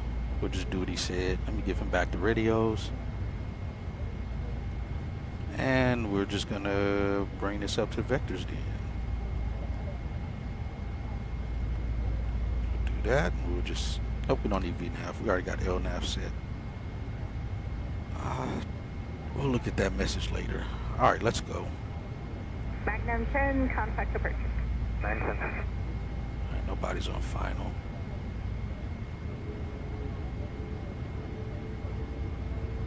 Start our clock. Before takeoff, flaps is still flaps 5. We're good there. Checks. After takeoff check looks So that one little Fox right turn, echo contact ground, good day. Alright, runway's clear, departure end looks clear. 8 right identified on the pavement.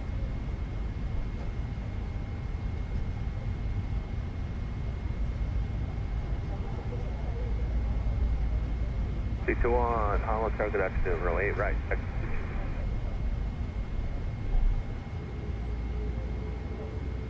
C21, heavy request. For 2 Alpha Yankee, contact departure, good day.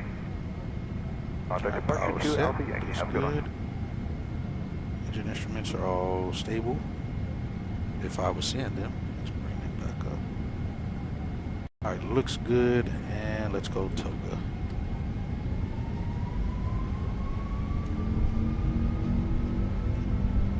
Airspeed alive. Checks.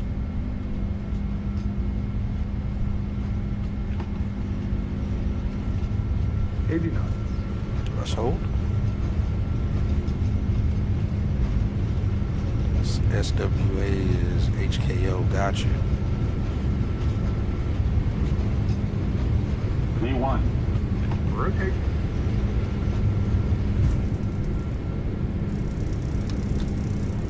Positive rate. Gear up.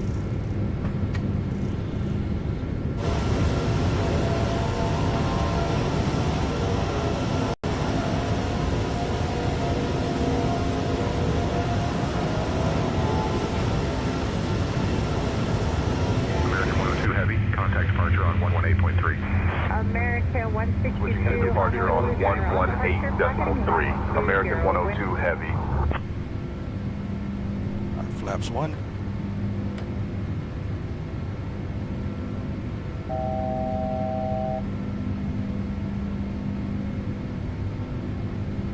HDF departure. American 102 heavy. Good afternoon, climbing through 1,000. Got to this altitude quick. American 102 heavy, HCF departure, radar contact, climb and maintain flight level 280, direct Molokai, count Akakai.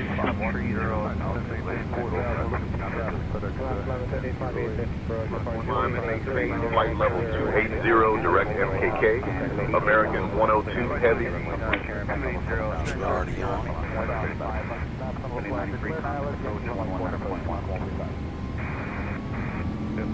Alright, let's go autopilot. Engage. We'll go VNAV now. Autopilot.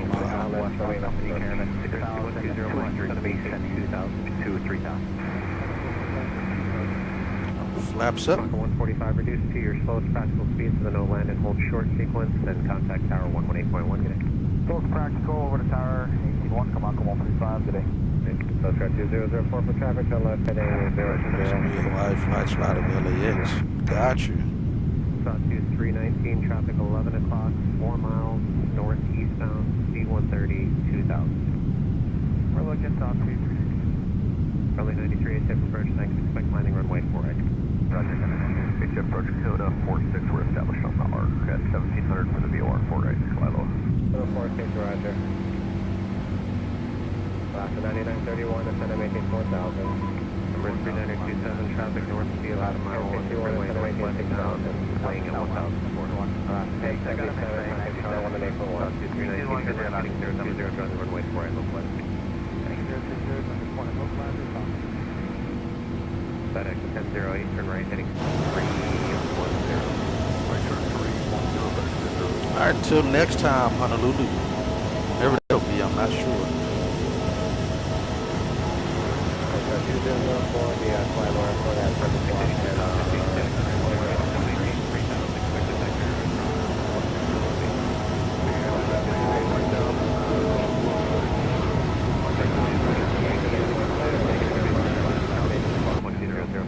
American 160, 282, thank you. Lower. Runway 4. Instrument approach. 15,000. And 319 traffic,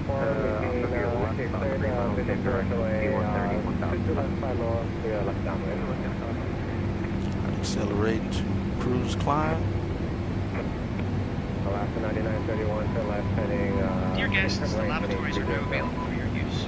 You may also use approved electronic devices on the plane. Our cabin service will begin shortly, so sit back, relax, and enjoy the flight. Alright, after takeoff checklist, landing gear is up, flaps are up. Auto brakes are off. That's automatic. Okay, 2004, contact Collateral Tower.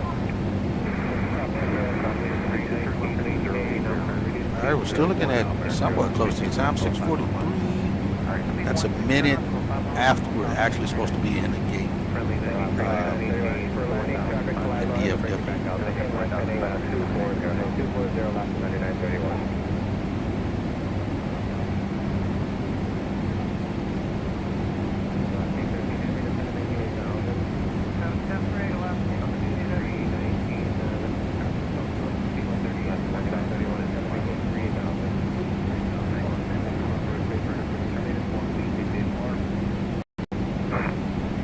Alaska 9931, telephony 220.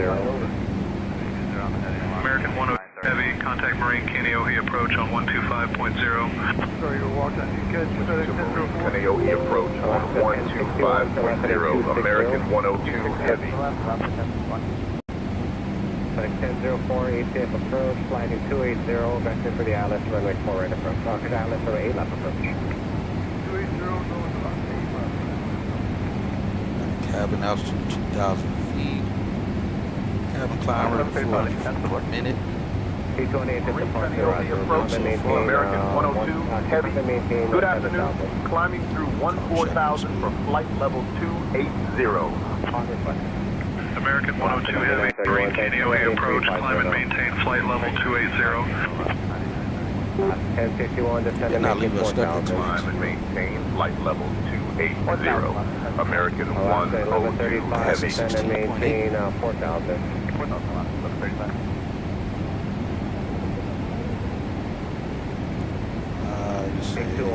You say technically Oakland, Las Vegas.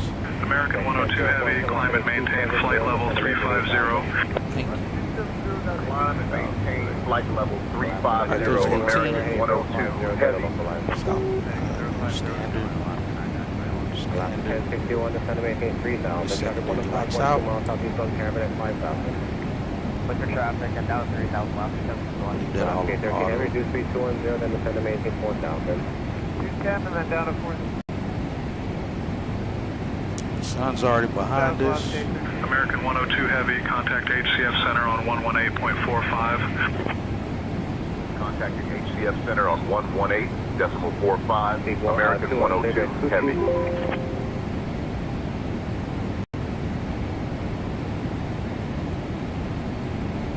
last 9931, come out from American 102 Heavy. Good afternoon, flight level 190 for flight level 350.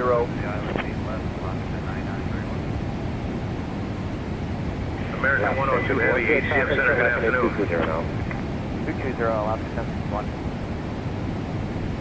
2005. Pilot discretion 200, Blues 43. 243, expecting cross Julie 10,000. Expecting Julie at 250 knots. Flight level 210.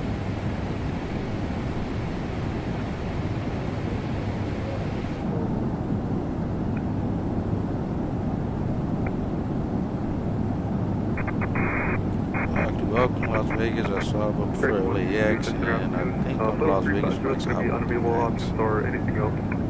That's the green flights are all 738s. Want to maximize the weight. Yeah, that makes sense. During the summertime, it's got to be wicked doing those flights out of Las Vegas with the temperatures. Frank 162, climbing safe load 330. 330, American 1.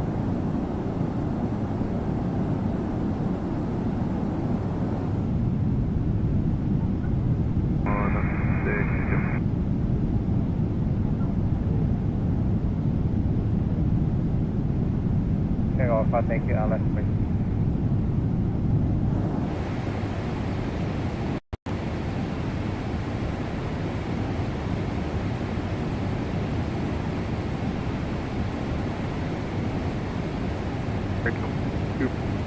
Hey Duncan, what are the first class meal services today?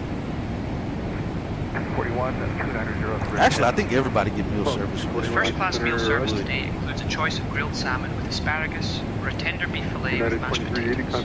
Jeez, We also have a selection of fine wines and a dessert option of chocolate mousse. Ladies and gentlemen, this is Duncan McLeod. Both of those sound good. We have just climbed through 10,000 feet.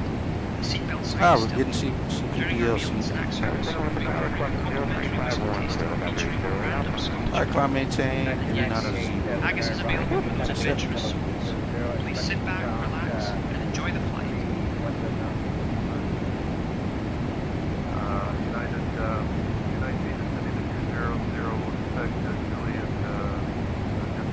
Let's clear that message out.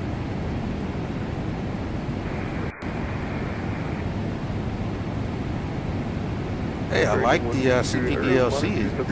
Initially, it looks like they fixed it because before it was. Well, you know what? That's just climb and maintain. It may still be the same of switch over and then contact on the next. We'll see how that This way goes. over road via Park, descending at Kilo 9, down the descending radar service terminated. Oh, really? Report on the message. That's cool. Yo, that is cool. Just so happen to be what we're eating.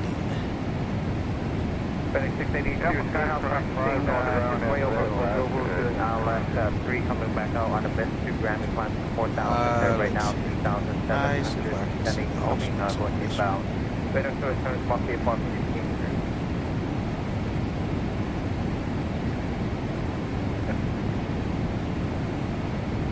Mike out to you this way.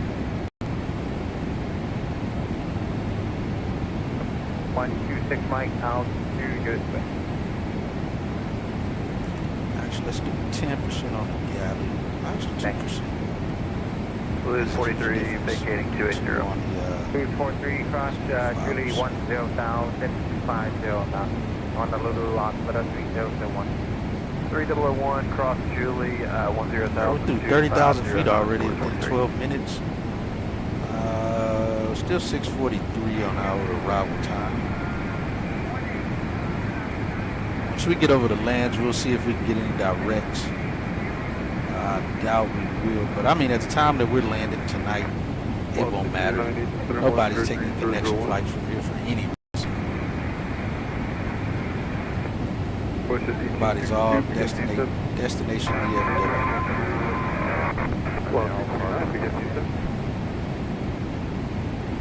I do love the auto bank rate in the 777. Don't have to mess with it. Don't have to set it. And the airplane's actually also by default on the autopilot doing it as well. Obviously, the auto is for us. If we switch to manual heading mode and adjust above 18,000 feet, you want to be at least at max 10 degrees of bank. You don't want to bank any further than that above that altitude. Now, actually, that may be different for the 777. I haven't looked that up. I know for the 73s, that's for the purpose of dropping the bank angle above 18,000 feet. No more than 10 degrees. Correct, Bambo, cross Bambo 10,000, maintain 250 knots, Delta 837. Dude, there's nothing weird about it.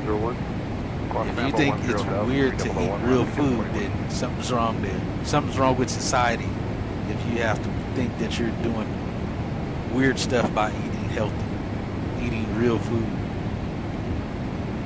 That's about as peak as it gets, as the young people say. So you're good. All's good, man.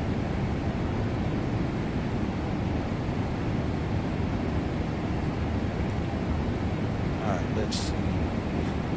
Yeah, we're already getting 56 on the tail now, passing 3.2 or 3.30 now. Let's see.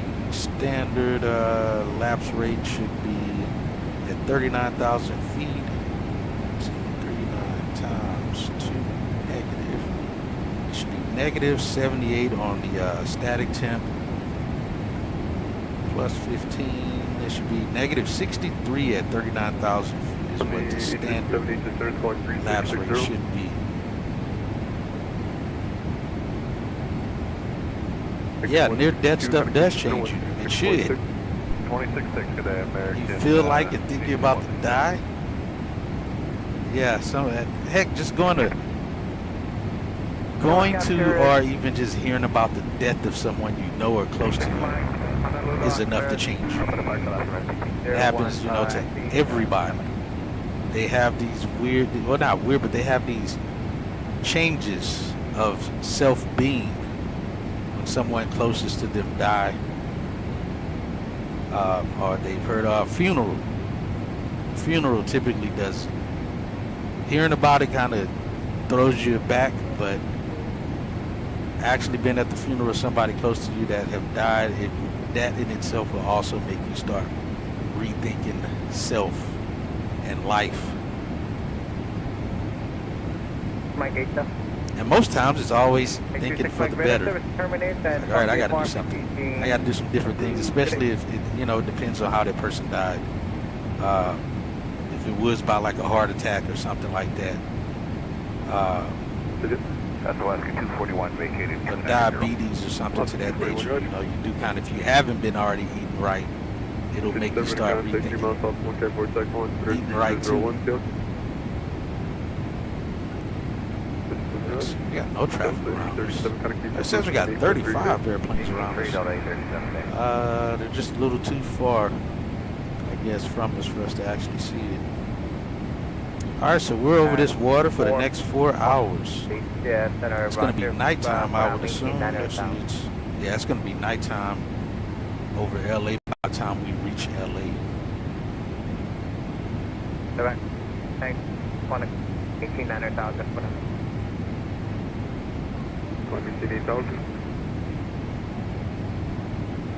10,000, 250 knots, 30, 01. Gotcha. 219, Julius 10,000, 70 knots, 3001. Yeah, true that, Phnl.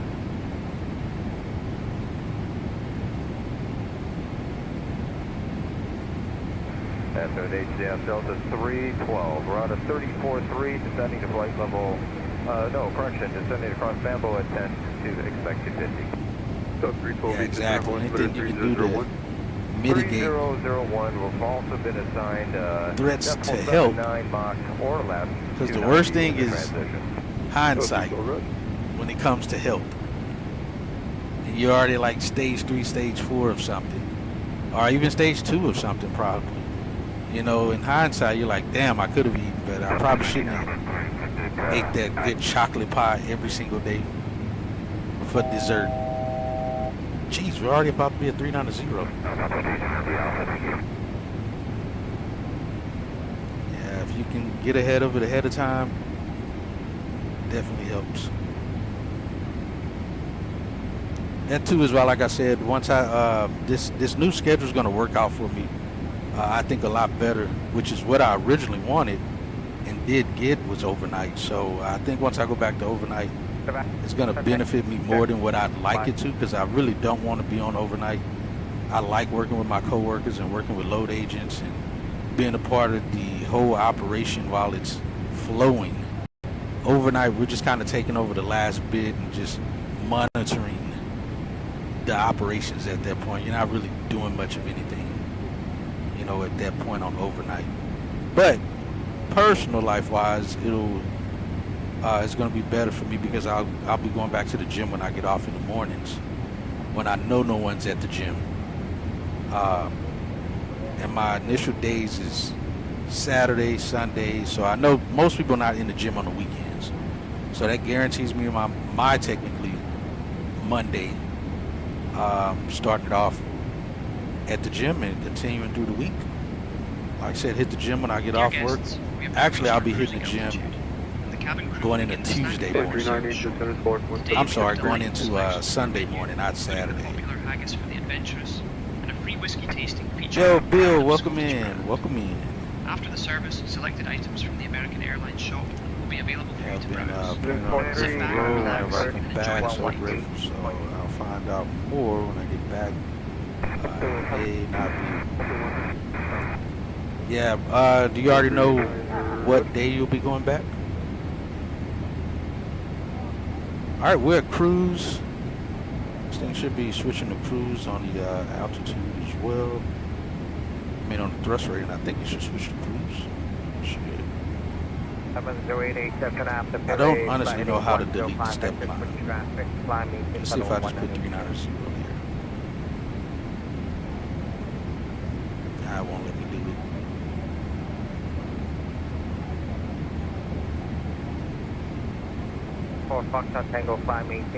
Yeah, we're not step climbing at all. Oh, can I delete the RVS? ATF Center, Alaska 1159, 7,200 for 16,000. Direct dealer request final of 220. Alaska 1159, ATF Center, climb maintenance at 0220. 220, Alaska 1159. All right, so yeah, we'll be arriving at the time we're supposed to be in the gate, so we'll still have likely. Now we're planning to land on runway 18 right. Right now, I think we're still north flow at DFW right now. Yeah, they're still north flow right now. By the time we arrive, the flow should switch to south flow, which again should mean much of nothing. There won't be any flights, if any, really landing around the time we land when we arrive at midnight 45. So we'll see.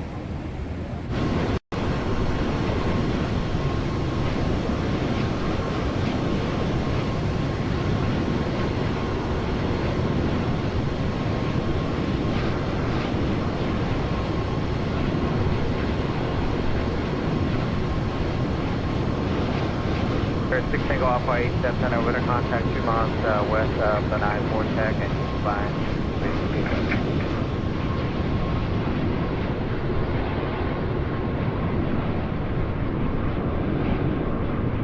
1036 needs the acid after fairly clear as best as can.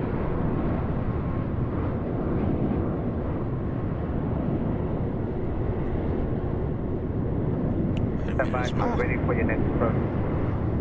Not correct in this airplane. Take off, function left heading 210, maintain 4,000. Doesn't look like it is right.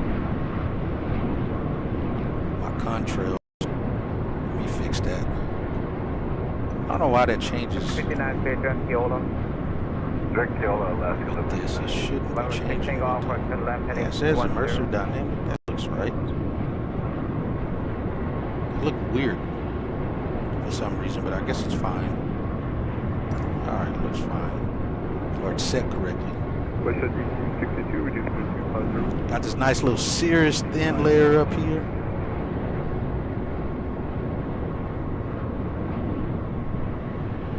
Fox Foxtrot Tango 5, maintain 15 down.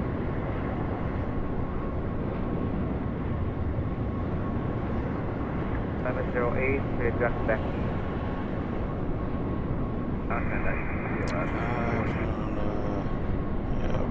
My blood doctor, I believe he had the clot is from my gallbladder condition and not the fuel, but seemingly long-term side.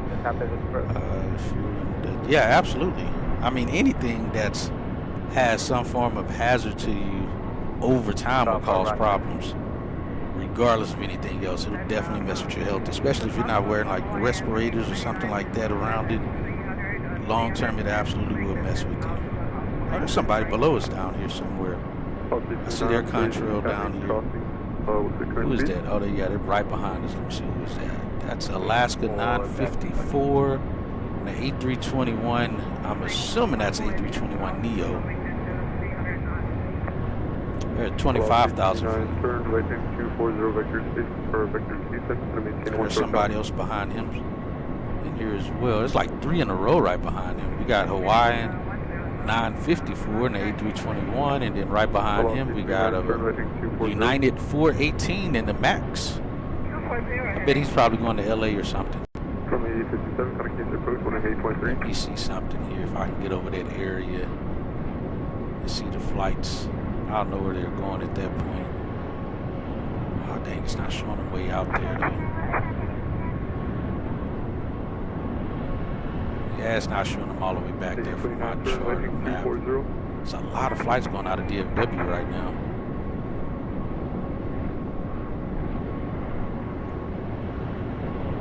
Let's do this. Alright, this will let me see. 1862, kind of keeps approach at an 8.3. 3 or 4 that's in trail going back that way. Let's see, who are they? Delta 312, turn 240, vector safety. Right turn.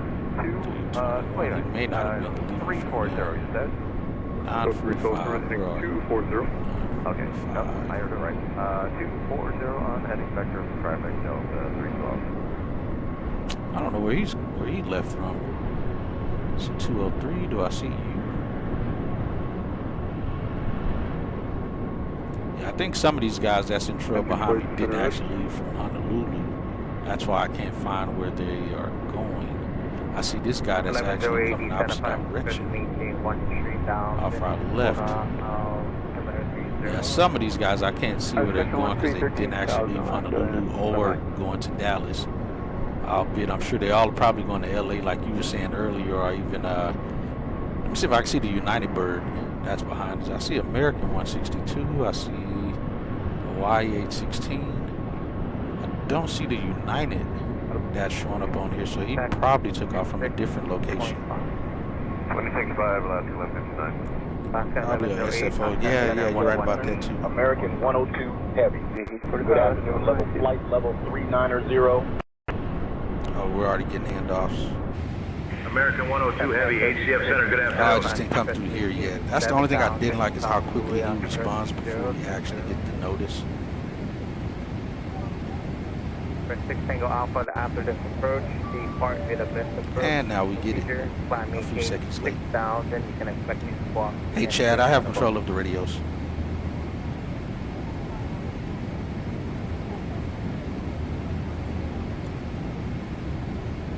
Yo, Hatchet, I've got the radios covered, bro. Thank you. Nah, all good. Let me take some load off you here. I have the radios. Thank you. Yo, Hatchet, you got the radios now, bro. Alaska 829, I insist, sir. 1000 and reduce it to 250.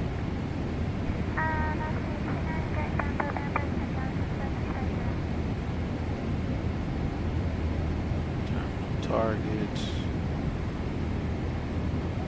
Yeah, it doesn't let me quite see those. Velocity 29, affirmative. Yeah, like I said, right now we're still north flow here at DFW, and we'll be likely should be going south flow by the time we arrive because the winds are going to change around.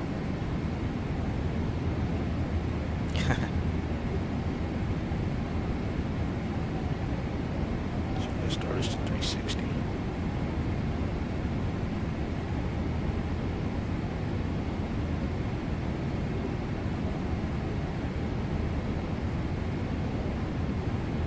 November 6 Tango Alpha, turn left heading 135.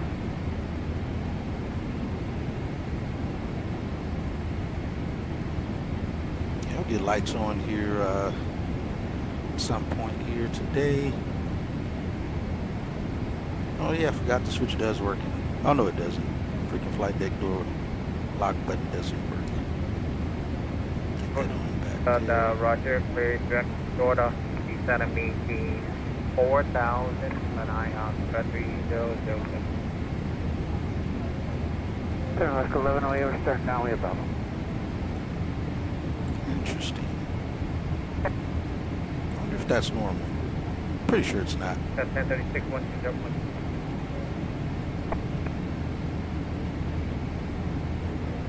Tango Alpha, clear Jack Ojovu, cross Ojovu, at or above 3,000. The time looks the same, but I think we're landing with more fuel than planned. Let me see. Dang it, I even missed that. East 29, communication approach 118.3 today. It says we're supposed to land with 24.2. It's not a massive difference. We'll keep an eye on it there. Let's see, where are we going to? Eber. As in Cisco and Eber? Say says we should get there at midnight 50. Oh yeah, and again, our arrival time is actually in Hey Caps, just checking in to see if you'd like anything to drink before small start. By the way, you know why our catering is always so good? Because they really know how to serve up a good time. I suppose you're right. Do we need 250 first, or can we proceed direct to the Bambo as we flow? Sorry, 250 first, then direct Bambo. Copy that. 250 first, then direct Bambo for Delta 3 flow.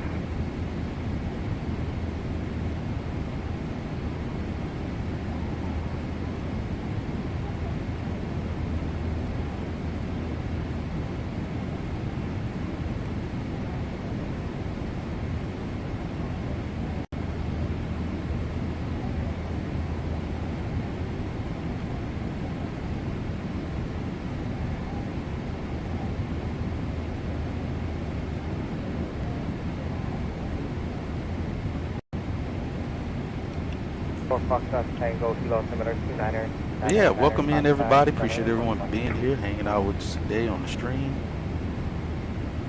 299er, can you repeat that frequency for me again? Out of back 4 Foxtrot Tango. Relax 4 Foxtrot Tango 118,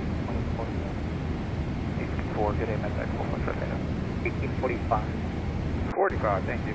Back 4 Foxtrot Tango.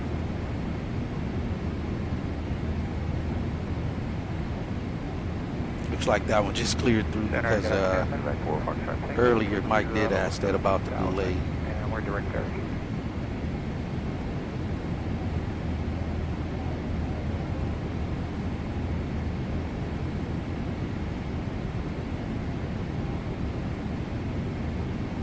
Oh, Eber, that's what we're looking at.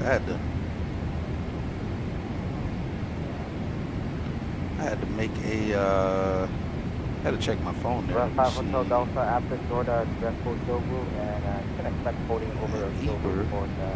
There's supposed to be 290 at 56. We got 283 at 55.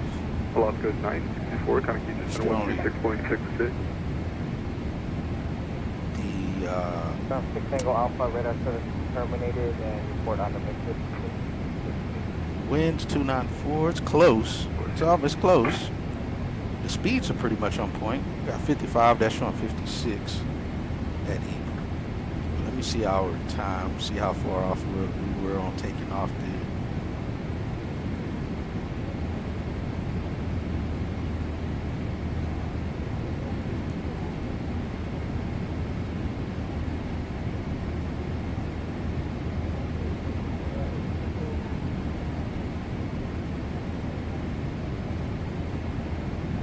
Southwest 2969, 7,700, we're climbing 10,000.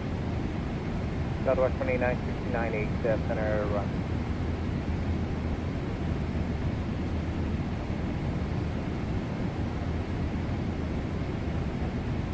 Let's see, Eber was supposed to get there at midnight 30. So 20 minutes behind schedule. Yeah, we'll get the visual level. That's what we are. It ate into that little 20 minutes of taxi time. We got 7 airports, landing where we were landing. Now, fortunately, well, I guess not really fortunately, because we're coming from the west anyway. If we were coming from the east, going back to DFW, it'd be fortunate because if, say, Honolulu was over the Atlantic, it wouldn't actually be a international inbound back to the States. So we wouldn't have to go to customs. So customs won't be an issue for us here. I think customs at DFW closes at like 10:30 or 11, if I'm not mistaken. And depending on operations, they'll make the exceptions to close later if we have a bunch of delays. But it's only the Delta terminal. So if ever you fly into DFW and you need to get through customs, the latest one stays open in the Delta terminal. The others typically close on time. So they'd likely have you go through Terminal D, depending on what aircraft you're flying on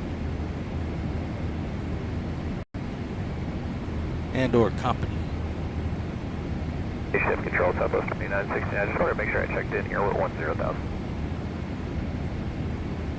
2098, 17,008, affirmative. I'm sorry, go ahead. Oh yeah, just making sure I checked in. We're at 10,000. 2969, thank you. Also cross Julie 25. Cross Julie at 250 knots, Southwest 2969.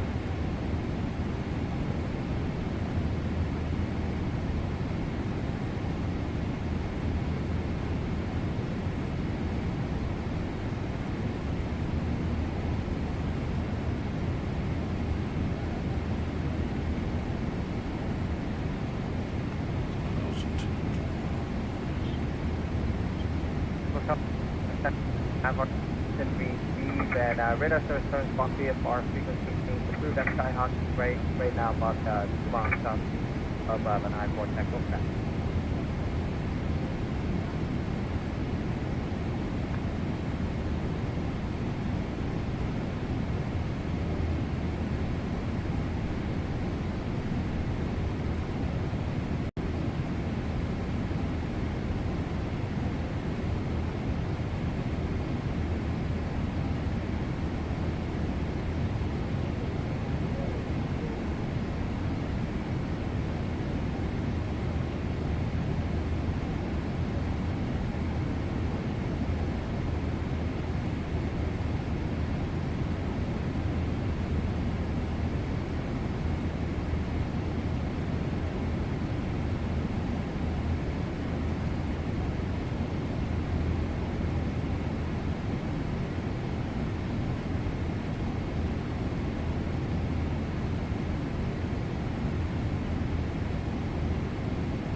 I'm just texting someone right now. Hold on. I'm still here though. CD down to 7,000 and use 999 medevac profile 50.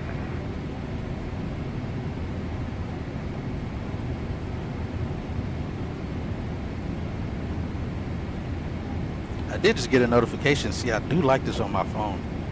I should get the message pop up here, but I just got a notification on my phone through the Pocket Sky to contact the next controller, but it should pop up here. I think the problem is because it's through real ACARS. Real ACARS has to receive the information from, say, intentions, accept it, transmit it to the FMC, and then pop it up through ACARS. Or transmit it through ACARS and then send it to us. So it looks like about maybe a minute delay to it, possibly.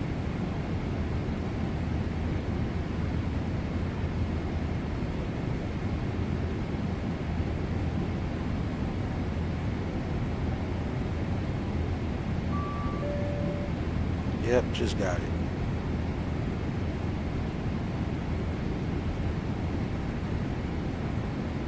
Crap, I gotta put this phone on the charger. You know what? I'll use this. 1947 needs to center climbing CFO 370.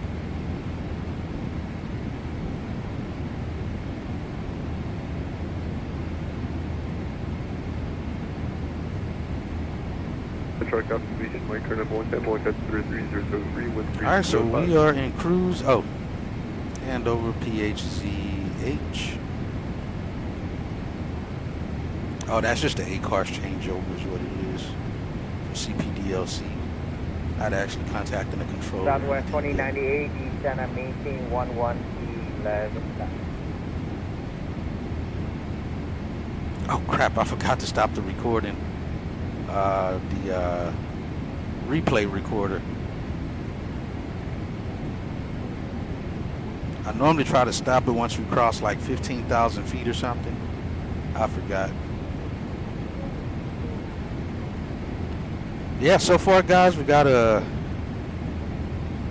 good amount of time ahead of us here getting back to DFW. The weather's good, at least that's not an issue or concern for us, so we'll make it back with no problems unless something catastrophic happens at the airport and we can't land there. But if that's the case, like I said, we'll be going back to, we'll be going to our alternate to Oklahoma.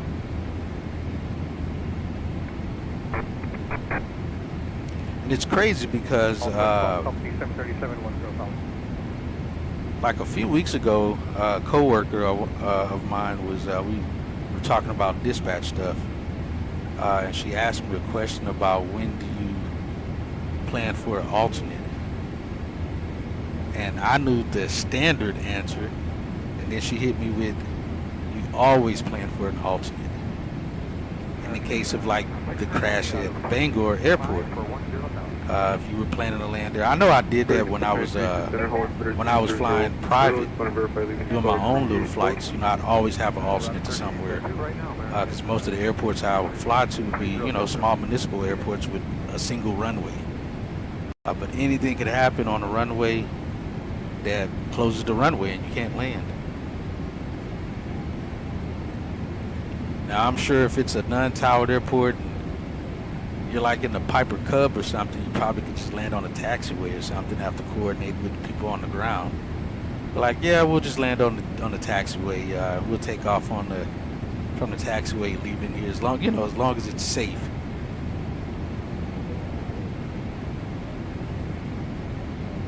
But yeah, it makes sense because any time an airport could close. Like even at DFW, they had for the past 3 or 4 days, they had the entire west side of the airport closed. There was no departures on the west side. There was no arrivals on the west side. And the furthest runway out to the east was closed. So 17 left, 35 right was closed.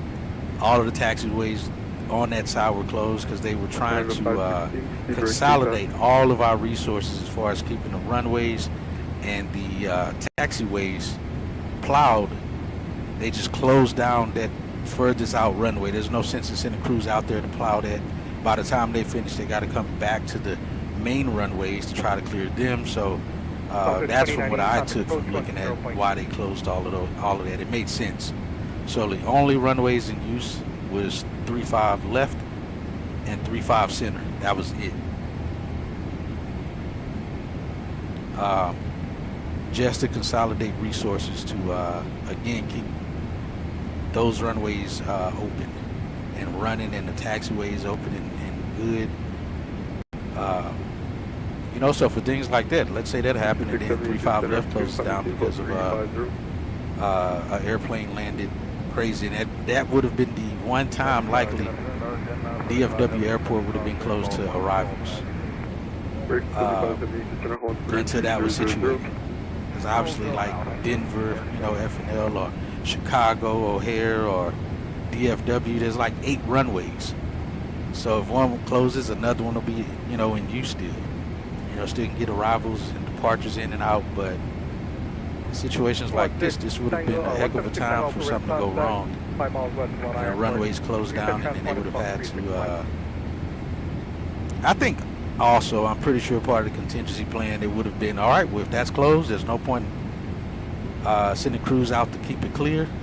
We got to open up one of the other runways. So send teams out there, clear it out. I'm pretty sure it'll probably take a couple hours or so, or maybe a few hours. But that way they're not completely closing the airport, I'm sure. That's probably what would happen. 45, you finish block 2105.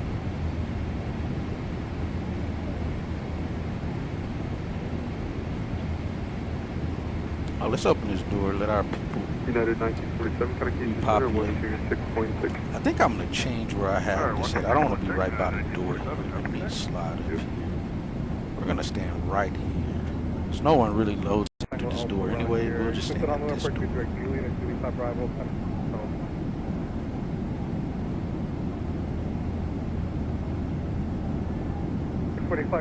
Alright, looks like I'm parking straight too. I'm gonna set this to 5 for here. 645, Roger. Expect download control for return. Alright, so go back here and then 5 there.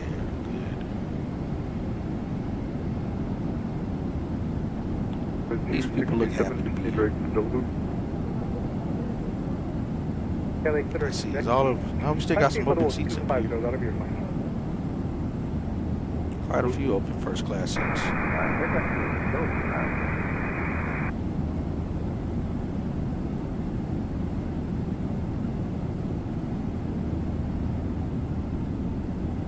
Disappeared. Business class looks like about the same. I assume these screens will like pop out and you can angle it towards yourself, because that'd be weird to look at this screen from this angle. Block,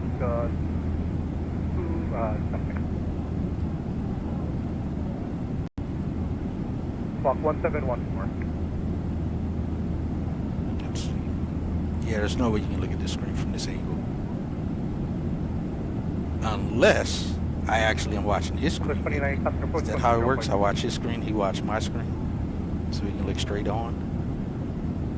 And I wonder if there's like, it's got to be like a curtain slide right here. That'd be weird to be trying to look at your stuff while their stuff's on.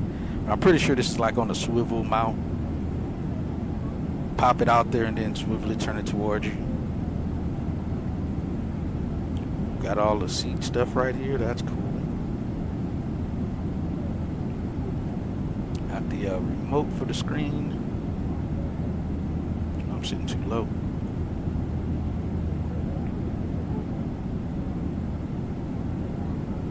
Hello. 60% Roger. Yeah, it looks like it. It looks like it is. There's no way you can watch this screen from sitting right here. 7-200. Got your little leg rest area right there and such.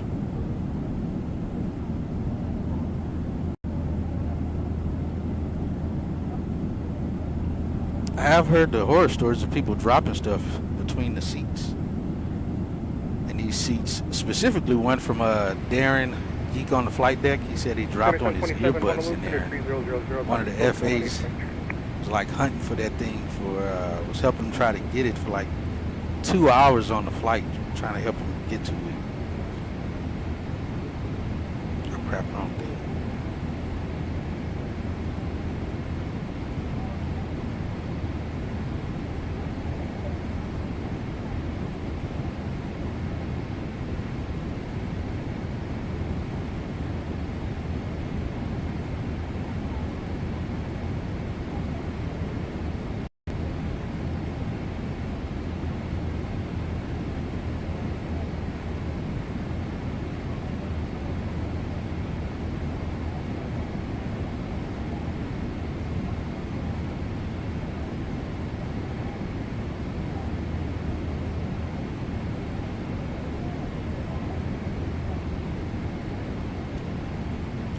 Start getting some lights on in here.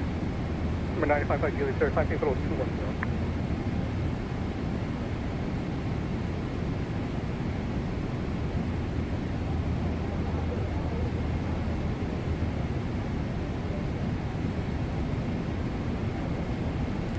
It's weird. The weird thing about getting the 777, knowing that it's a Boeing aircraft, it's weird because you get in it and you're setting things up and you keep feeling, I do anyway, feel like I'm missing something because it's a Boeing. Like I should be pushing a lot more buttons and switches and doing a lot more. And then you realize, nah, you've done everything.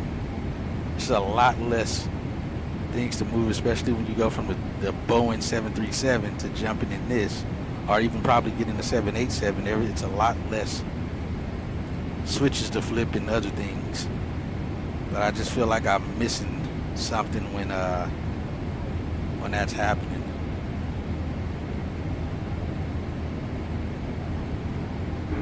Canada 516, kind of keep your center 127.6. Alright, so it's supposed to be negative 63 up here. What is it at? Our fuels are still 12 degrees. It's still above freezing. Freezing temperature outside.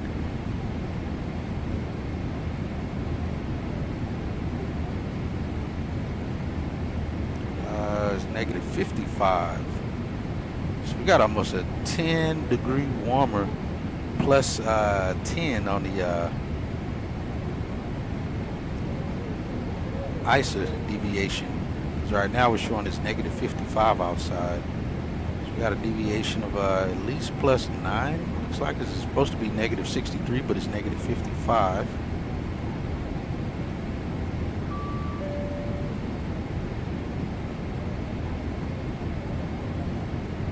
Contact Oceanic on 19565. Squawk 2000. Hopefully, they said they fixed this where once we get back over mainlands, they're supposed to give us a correct squawk code again.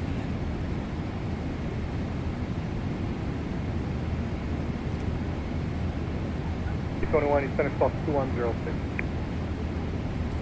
Hello, Oceanic Center, American 102 Heavy, flight level 390 and squawking 2000.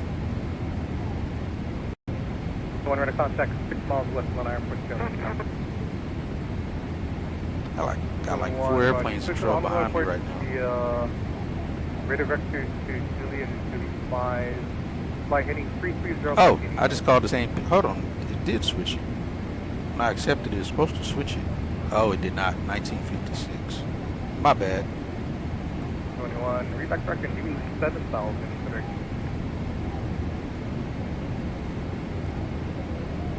The 267, kind of keep your center 127.6.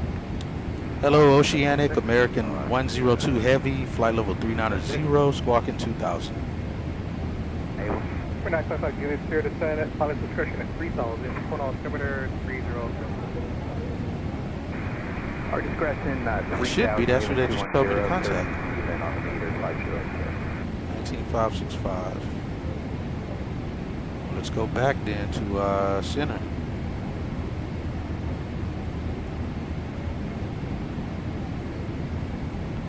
Hello, HCF Center, American 102 Heavy, back with you. I'm getting no response on 119.565. Oops, hold on, that's probably why. American 102, HCF Center, roger. Remain on 126.6 until further advised. My bad again. And HCF Center, American 102 Heavy, that was my mistake. It looks like I had the wrong frequency dialed up. We can try Oceanic again, and if we still get nothing, we can switch back over to you.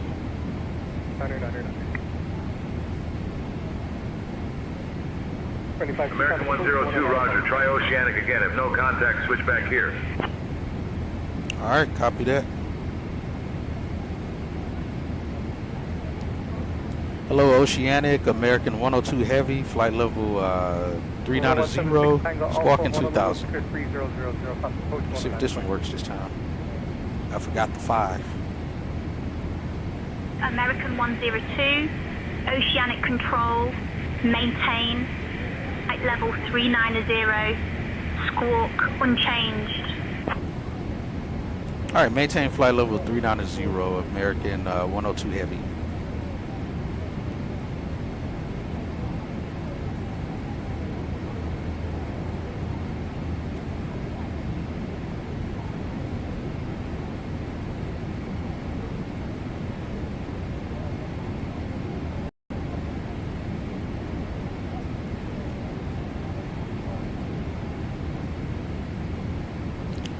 Nice moon out there.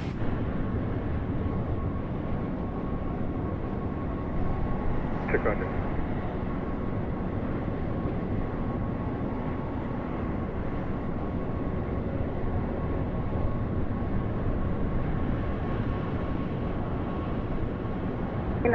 ECF Center, IFR cancellation received, reset transponder squawk 1726, maintain VFR Molokai altimeter 3001.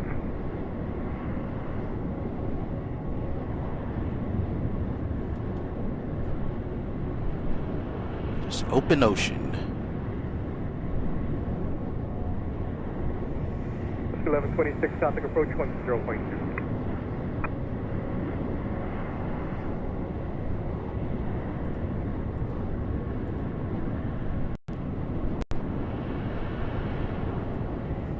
Yeah, it reminds me of the of using active sky.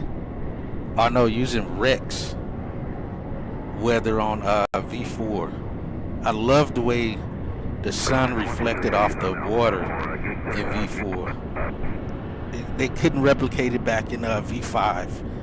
I tried to make it work. It was V5 sun reflection was terrible. And by that time, I think I stopped using Rex in V5. I think I was using Active Sky by that time. But man, Rex water, that's really what it was. It was Rex water, you know, within the Rex program for the weather. The water looks so good in V4. So good. And I know I recently saw a picture somewhere where I was looking at how the sun was reflecting off the water and how the water looked, and I instantly knew it was P3D. I was like, I haven't seen this kind of reflection in Microsoft or V5. This has got to be V4.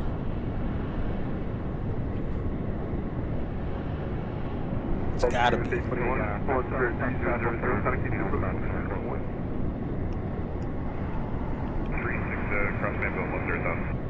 Delta 316, ACF Center, Honolulu, altimeter 3000.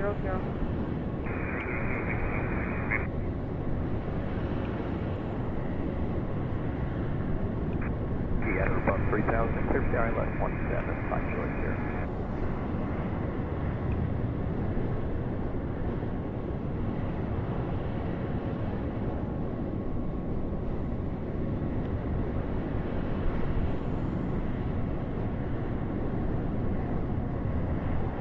Alright, we're on with Oceanic. We'll see if they do right on the next one and actually hand us off and then give us the right squawk code once we cross back over the mainland here.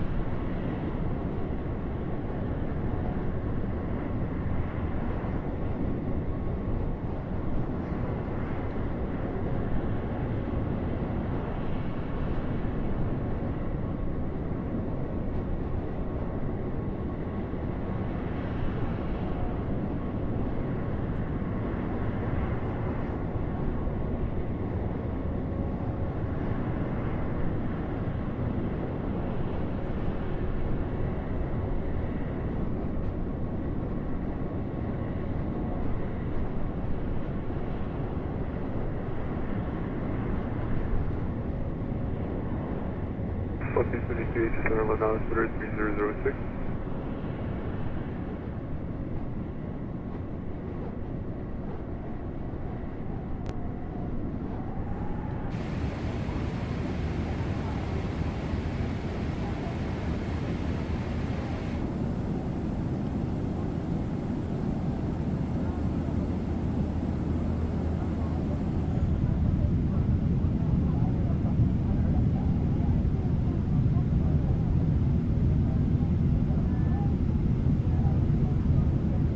Alaska 848, contact ACF Center 126.6.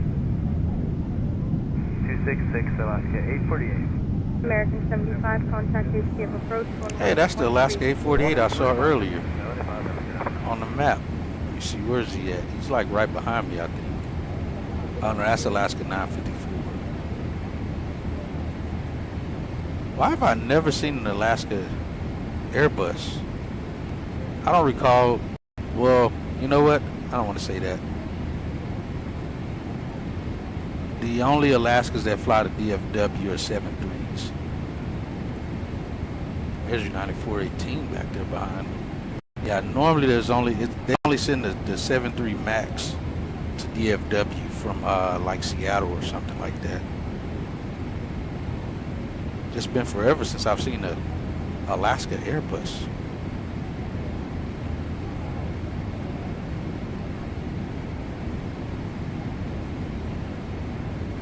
Kinda strange.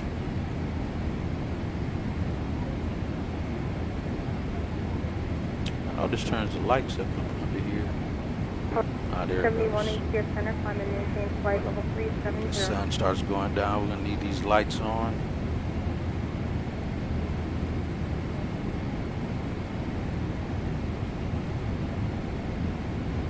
And not making up any time, but winds, we got 73. As we get over the mainlands, that's when we're gonna start catching those lower jet stream.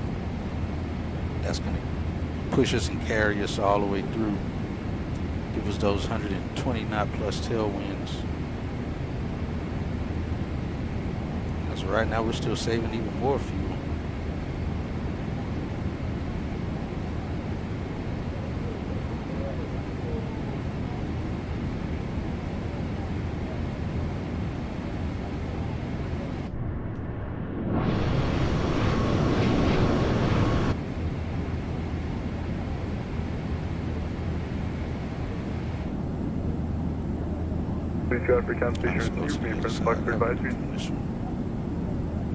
Suck to drop something down here.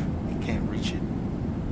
I feel like this little gap is not really there. I feel like this gap, there's no way this gap is here. I'd be very surprised if this gap is actually here. Good evening, Center, Alaska. 1097 10,800, climbing 200. 1097 just in a rush.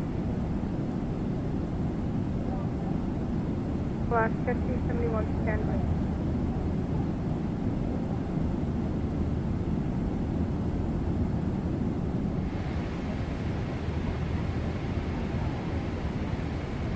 So we're an hour into the flight. 2 hours 71 43 clear minutes direct plus, command altitude, climb and maintain flight level 350. to the stream.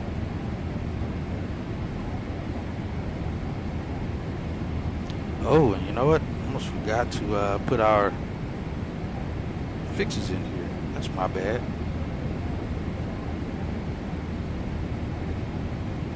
E-top stuff. 13, 15. Fixes. 63 HTS Center. Fly heading HTO. 080 vectors for clutch, climb and maintain flight level 310.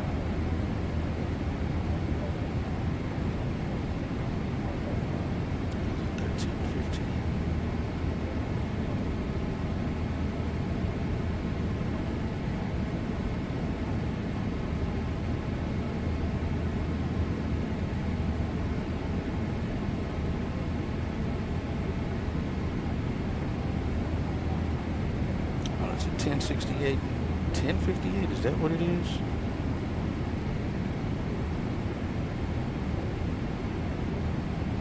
Fly heading 040. I think that's what it is.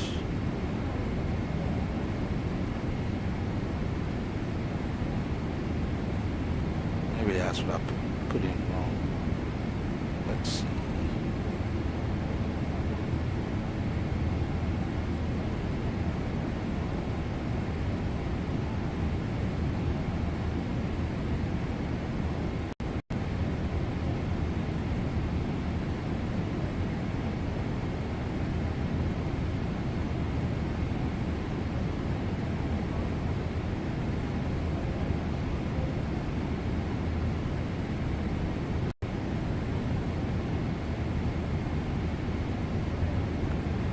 Trip flew 43,000 at LAX.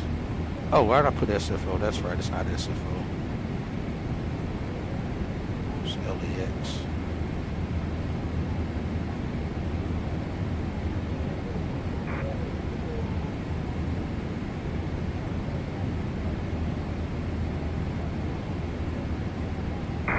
Alaska 560, flight level 320,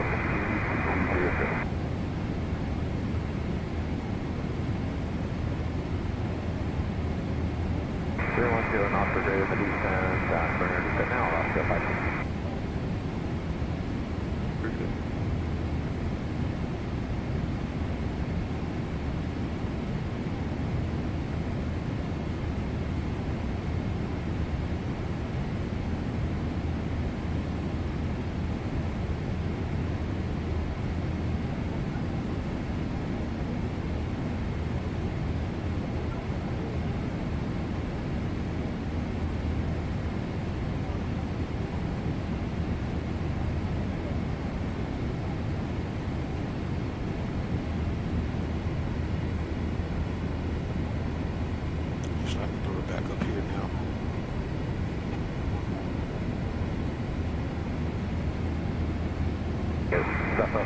Go ahead. Let's see how updated that is. It says midnight 53. Is that updated? Okay, that's updated at least on here. 802 HTS center, climb and maintain flight level 390.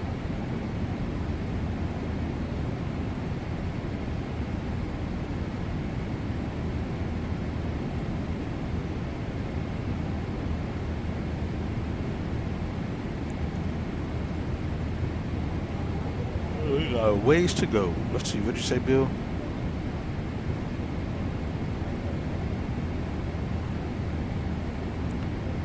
Class 5071, contact HTS center 126.2. Oh, you're talking about what's his name? I know who you're talking about. I can't think of his name right now though. He's kind of heavy set guy. Came back and streamed for a little while and then stopped again because he was, I think, transitioning over to the 737, if I remember. Oh yeah, like you just said, yeah.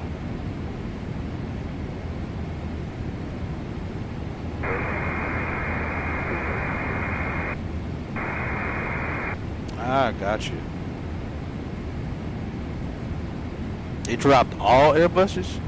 If so, I'm wondering why this real world Airbus Alaska is showing up on here. Showing it as an A321.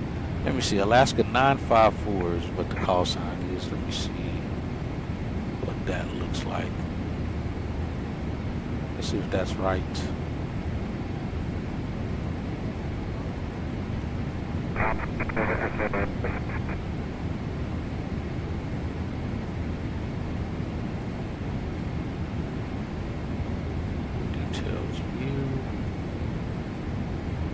Yeah, that's a 321 Neo.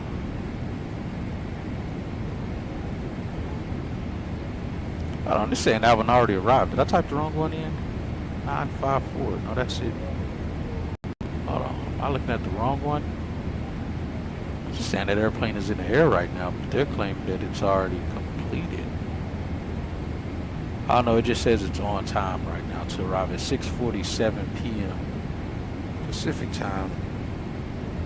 Clock 1097 cross, Julie. I guess it's right. 10,000 is 250 knots, calling through 3000. Cross Julie at 10,000, 250 knots, 3000, Alaska 1097. It says going to SJC. But it's claimed it already arrived there.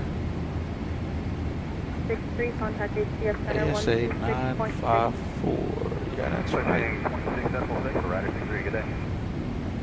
I was just saying it already arrived, but yet it's showing up. Let me go to the regular flight aware.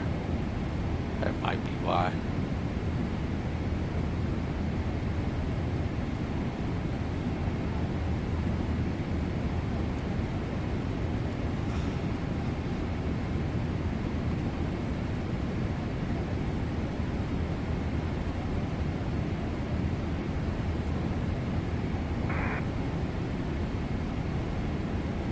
Yeah, Fly Pete. That's who. Yeah, that's him. I knew that's who you were talking about.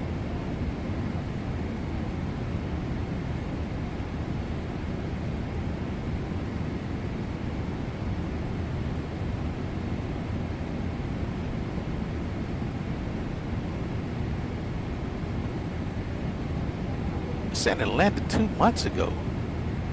How the heck is this airplane in the air right now?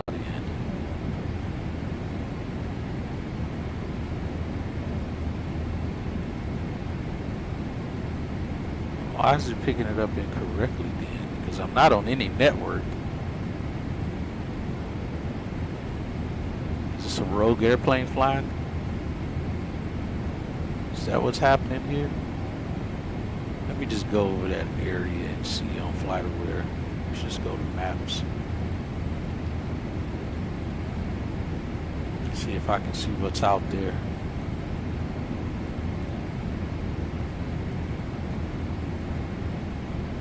Yeah, they clearly still have some Airbuses. Because this was 2 months ago and they're still flying them. But I can't figure out where. Why is it saying this flight landed already 2 months ago and not showing the one that's out there right now?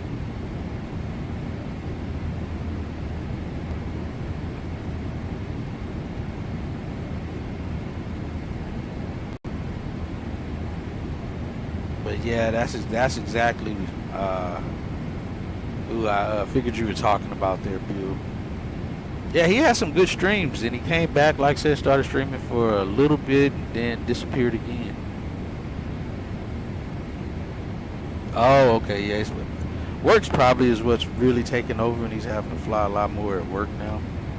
It's probably, you know, that a lot of times what happened is, you know, you just kind of get burnt out or something.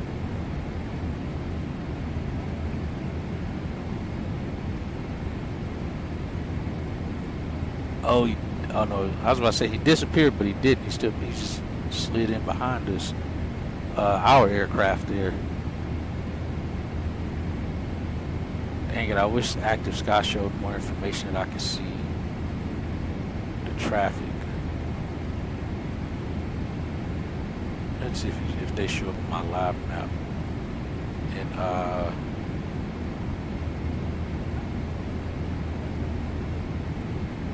trying to see if they show up on my map in say intentions. It doesn't look like they do though. See, I got a settings button. Let me see if I can see traffic. I got traffic turned Delta on. 316, contact HQ approach 118.3.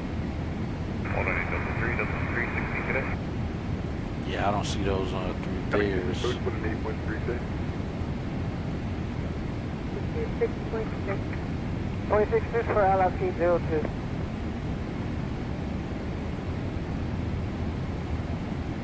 Clear to Polo out above 8,000 and clear the ILS approach runway 17 Alaska 5. Yeah, I got nothing. I don't know where this Alaska flight's come from, but he's apparently flying in the real world. No, let me look it up on ForeFlight since I got that connected to see traffic as well.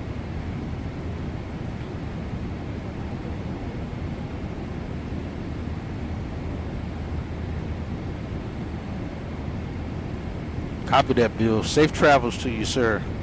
1276, Air Canada 544. Have a good day.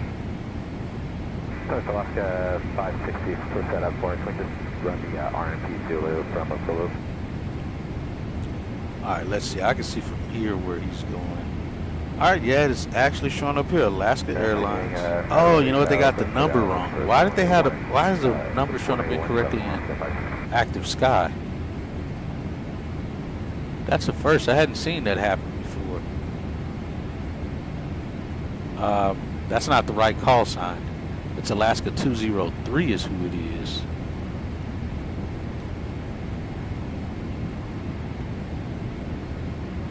Let's see. Yep, en route, on time. I bet it's a max 9 and probably. Let me see. What are you? Yep, it's a max 9. On ForeFlight, I can see it.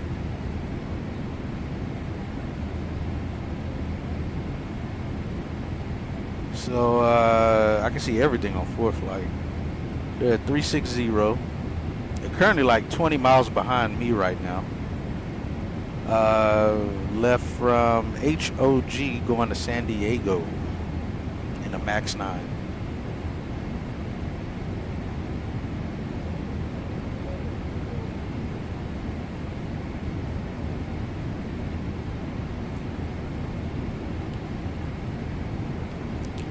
said he just posted he's going to Honolulu.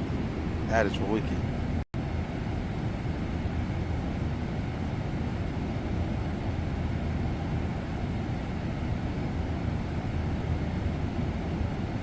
Yeah, that's the first time I've actually seen. Now I can't trust none of these call signs that show up on here. I don't know how realistic Active Sky is giving us if it's giving us the right call signs now. Not too sure. So an update as well. I did recently reinstall AIG models. After our flight yesterday, I opened AIG and reinstalled all of my liveries again. So I went from having 9,000 liveries, combining with AIG, FSLTL, and MTL, to now after updating and getting all of the other ones I had to manually download, I'm up to 12,400 AI liveries, because it was just like some of my airports wouldn't put airplanes there, and then I just got tired of seeing the same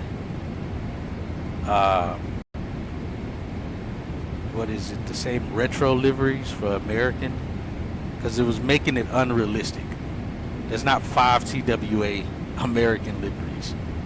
There's not 10 bare metal 737 liveries. You know, so it was just kind of annoying me when I would go to a heavy American base and that's all I see is all these freaking retro liveries, because it takes away from the, like you like to say, Phnl, the nostalgia of seeing that livery like a unicorn. But if every one of my damn airplanes are in that livery, it just kind of kills it. So I had to go back last night. It took me all freaking night. I think I started like around 6, because I also updated. I didn't download every single livery again. I just got all of the 2025 liveries. Because I didn't want to sit and download every, because they had, I think it went all the way back to like 2018 liveries or something like that, model matching. So yeah, I just got all of 2025 and that took forever. Like I said, I started at 6 of having it run, but a lot of them required the manual install. You know, it would open up the website to grab it from, but it was just a matter of paying attention the whole time, of making sure that you see that it's needing you to manually download. It's like, okay. But I got a lot of all of the 2025. I left everything past that out. I didn't want to, no way I was going to sit there and download all of those. So we just got 2025. We went from having 9,000 to now 12,000 model matching models. And like I said, that's between, so that's like 3,000 more liveries that we got compared to what we had of just 9,000 between AIG, FSTL, and MTL for PSXT. So I again have AIG as the primary, FSTL as secondary, and MTL as third. If it still can't find what it needs from those, then it'll pull it from MTL. Worst case. That's up to you, Caleb. That is solely up to you, man, if you feel it's worth it. If you feel mentally not there to do it, I wouldn't do it. If you're mentally not ready to do it, I would not do it. We're an hour and 18 minutes in. We still got 6 hours to go.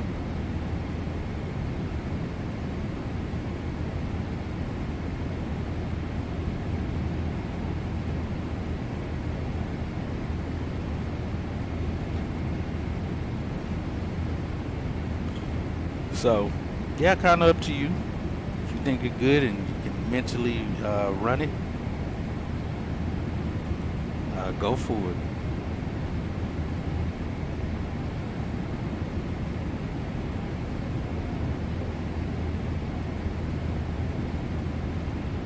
But yeah, I was looking at my time on how late I wanted to take off out of Hawaii, and the latest I was wanting to do was departure time of 5 p.m. It was going to be 3. Then I got a phone call that I was on for like almost an hour. So I had to push it back to 5. But that was going to be the latest that I was going to do this flight. Otherwise, I would have had to, I would have ended up just not doing the flight. But midnight 45 is a decent time to get back in. So that's why I was like, okay, 5 p.m. will work. We'll still get some daytime out of Hawaii. It'll be nighttime when we get to DFW, but at least we'll have, we'll be able to work something there with that.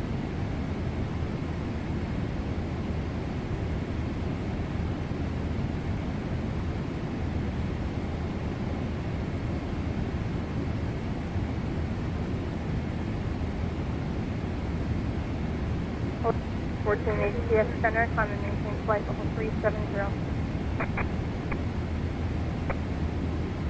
That would be a crap show. I'm so tired, can't even stay awake. Yeah, dude, I'm with you. That's always the first go-to is how are you feeling mentally? If you're beat, you're already drained, man, you might as well not even mess with it. If you're already mentally not there, like you said, falling asleep, don't even waste time. It'll just piss you off that you just wasted time on a flight that you couldn't even complete because you could barely stay awake for it.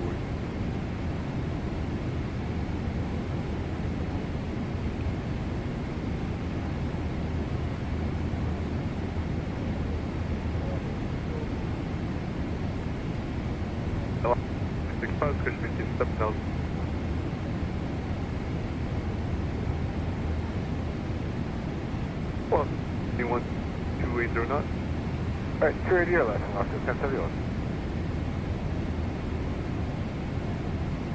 Oh yeah, I was gonna see when I think the real flight should be leaving like around 7:30 from Honolulu, if I'm not mistaken. I could be mistaken. Let's see. Lost gate 14, clear direct flight.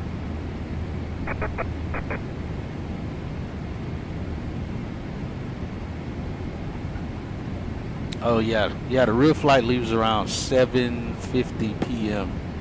Hawaii time. They head back this way. Looks like they actually have more passengers. They actually got less passengers. Okay, I can see that because when I looked at this yesterday, and actually the tail number that they took isn't the same one again either. So it looks like something happened with 7 Bravo Romeo. Maybe it just got used elsewhere. 1071, descend college, maintain 10,000. But they're using 7 Bravo X-ray now. Descend pilot discretion 10,000, same flight number 102, Honolulu to DFW. 1118 HCF Center, climb maintain level 210. Dang, passenger service gonna be mad. They gotta stay there all that time for that flight to get in. 1118, climb maintain level 1. Because if we're landing at midnight 45 and they're leaving almost 3 hours after we did, they're not getting back there till 3 in the morning. Just after 3 in the morning. That's if they leave on time. But they only have 203 passengers on that flight. But somehow they're going out of Delta 2. I didn't know Delta 2 was even a gate. Alaska 1136, contact Maui approach. But they're leaving out of Delta 2. 203 folks on board at 1950 Zulu. Alaska 1136, contact Maui approach 120. Our local, I mean.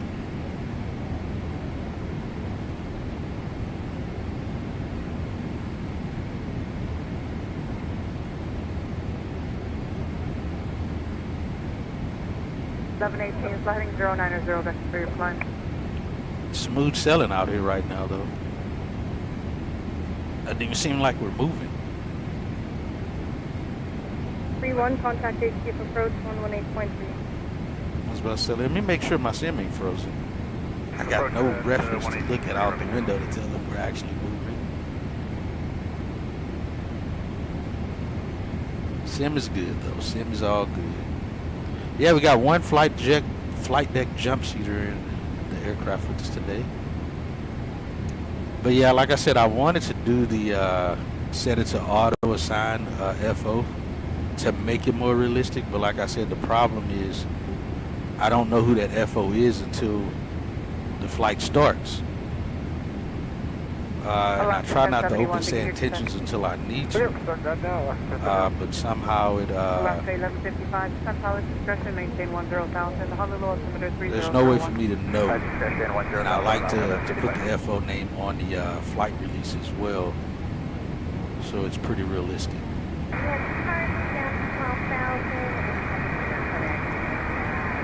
Oh yeah, sure. And you're in one of these two seats back here. Surprised we don't have more than one jump seater. Surprised we don't have any flight attendant jump seaters either for this flight. We're at 9,300 for 13,000. Because I think I wrote it down somewhere. I gotta look where I wrote it down. But I think the 777 has like 14 FA 12. 11, between 11 and 14 flight attendant jump seats. Or seats, period.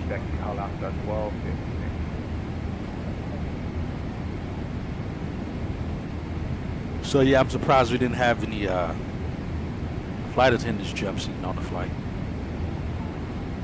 49, be advised there's a King Air doing traffic approaches at Lanai VFR. They're about 8 miles south of the vortex, 2,600 inbound on the island. Yeah, you might be right. I looked it up at work a month or so ago, but I forgot it. I wrote it down in my Teams chat at work, but I don't feel like opening it here.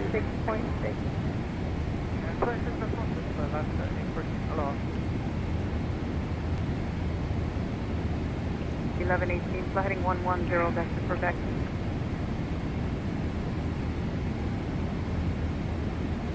Let me see. I'm going to take a picture so you guys can see what it looks like, how my stuff is running here. I think I posted a picture of the new setup. It's kind of basically it's the same of how I already have posted in Discord. It's just in the room now, not out in the shed. I moved everything into here some time ago. I can't even remember when.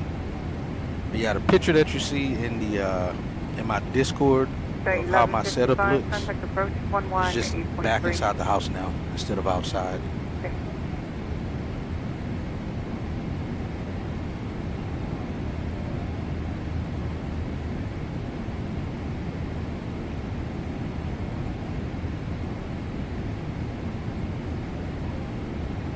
All right, let's see, what do we have? Oh, there's supposed to be some rocket launches happening today. Let me see if they already took place. 1118, clear direct. I think the other one's already, one of them already took off. The what was it? The SpaceX G3 something. I think it already done its thing. We got SpaceX Starlink 1719. Supposed to take off tomorrow. Either re-entry or launch is supposed to happen tomorrow.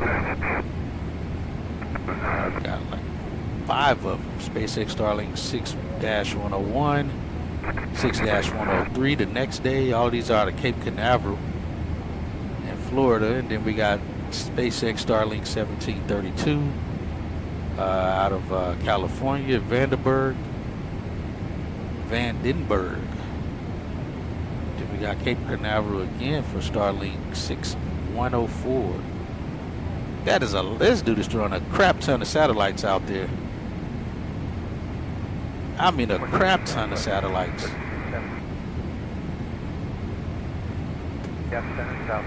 He just got all these satellites just sitting in the warehouse. They probably got thousands of these things sitting in the warehouse already ready to launch.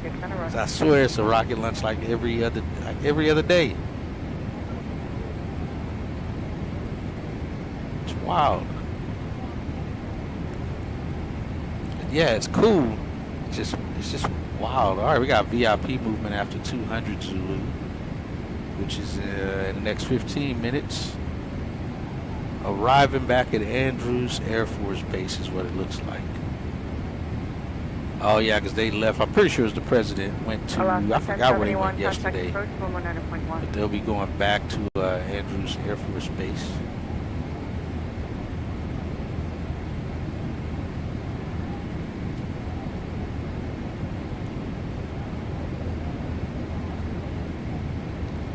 that's what it is.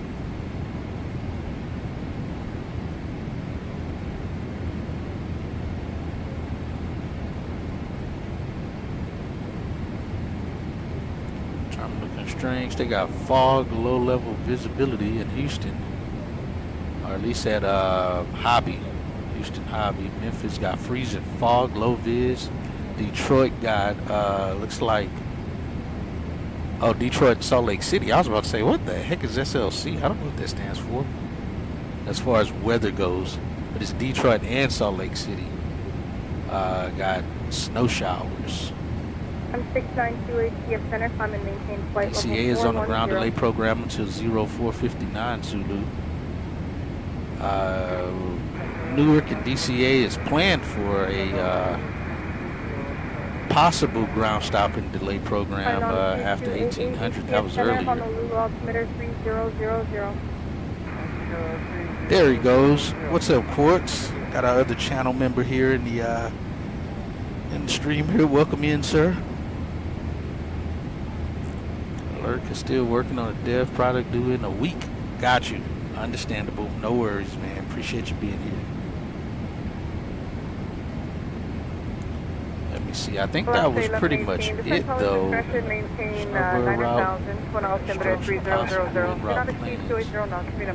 in my way? Nothing's in my way. You got the Cape Canaveral Lunch 1 partial routes expected after 400 Zulu.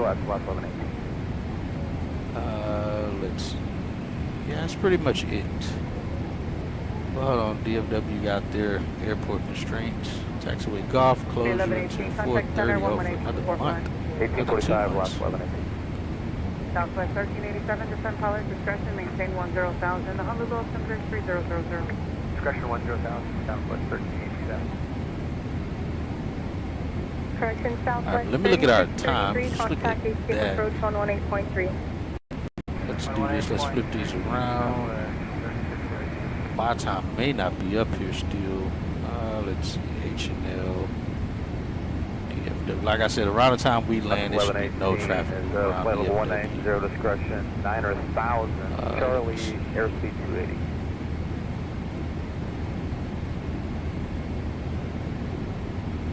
Again, decent, last 11.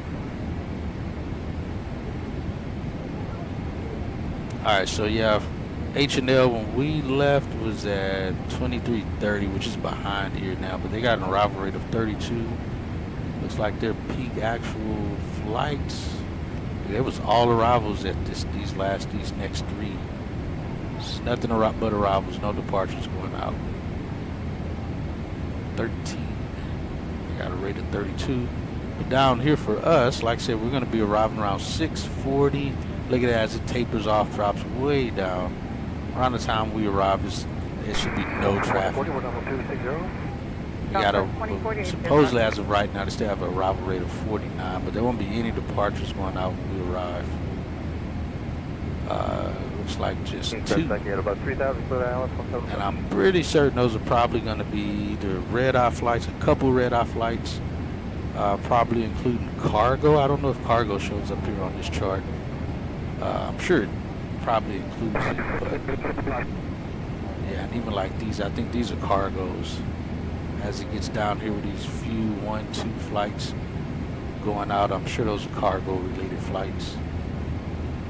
But yeah, 7:30.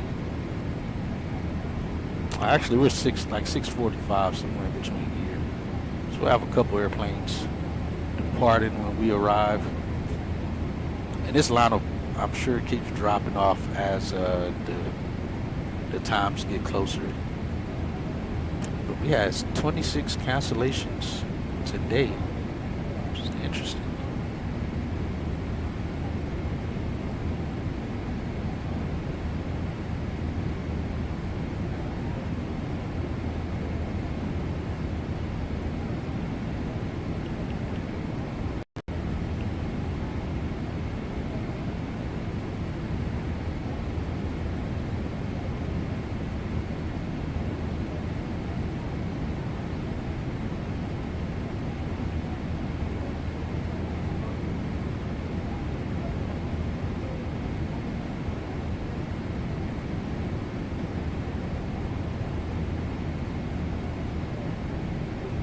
I've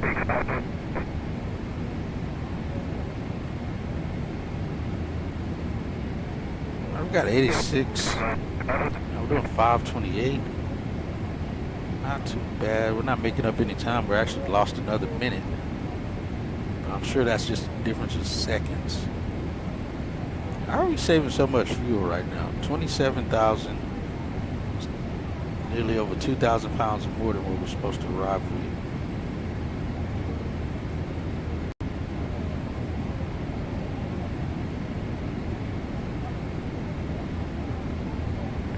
Let's see, how long was our taxi? We're at 134. We have a 30-minute taxi? Oh, you know what? I guess it was.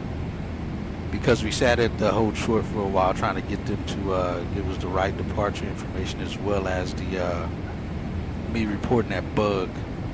So yeah, it was like 26 minutes. So we did burn through our taxi fuel at least, because we did plan for 25 minutes of taxi. But hey, we'll take the extra fuel. 1387, begin your I feel like that's going to go up even higher as we get across the mainlands and start getting those 120 plus knots.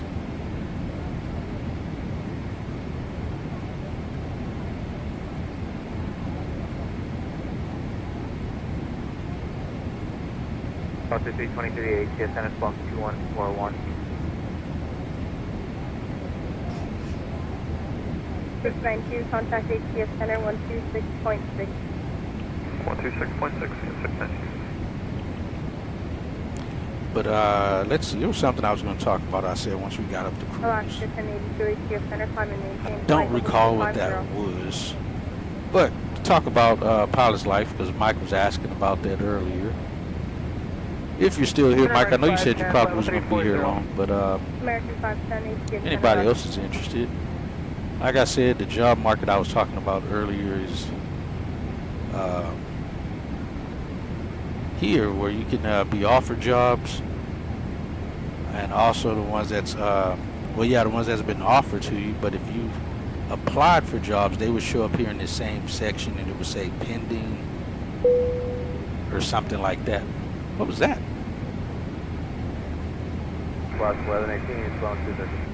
No, that's a pilot's life sound. Yes, center. Got two new friend requests. Who sent me a friend request? Lewis Warner Jackson. Let's go accept Lewis's friend request.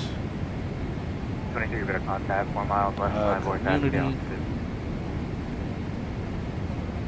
Foster 323, Phnl Airport, regular with 5 arrival. Friends list, request.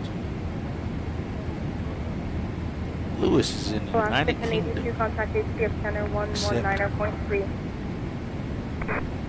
Welcome in, Lewis.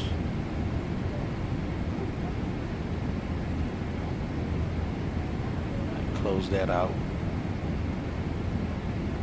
Alaska 1082 ATS Center for Paris. But yeah,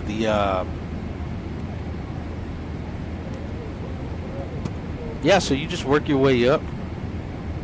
Oh, and you can also, this is new. I guess because I haven't been in here in a while. You can have it just to show jobs available. What's this? Oh, and the types. Okay, I do remember that. But yeah, it'll show whoever's offering you a job and how much they're paying, as well as like the oh, look, Avelo's offering me a job again. We're not going back to Avelo. I will say I thought about this the other day when I was watching one of Jason's flights, and I did enjoy these flights because they fly into a lot of small airports.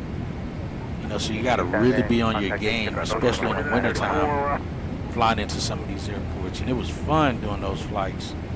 I remember the one Vivid Air flight that we had to delay for like 3 days. We were leaving from MCO, going back to New Haven, and it was, I think, in the wintertime because it was cold in New Haven and raining. Well, it wasn't just cold; it was raining, and I think it was freezing too, or maybe it was just raining, which was enough to keep us from being able to land with the passengers. count that we had, and we would have had to like take half the flight just to make that flight happen, which I'll take half the passengers, which would have been a useless flight. We wouldn't have made revenue on that. And then my other thought was we could do a what is it? Do an intermediate station, I think is what it is. I forgot what the stop is, what they call it for fuel. But I was thinking we could do that like halfway through, and then get more fuel that's needed from that location to the remainder of the flight.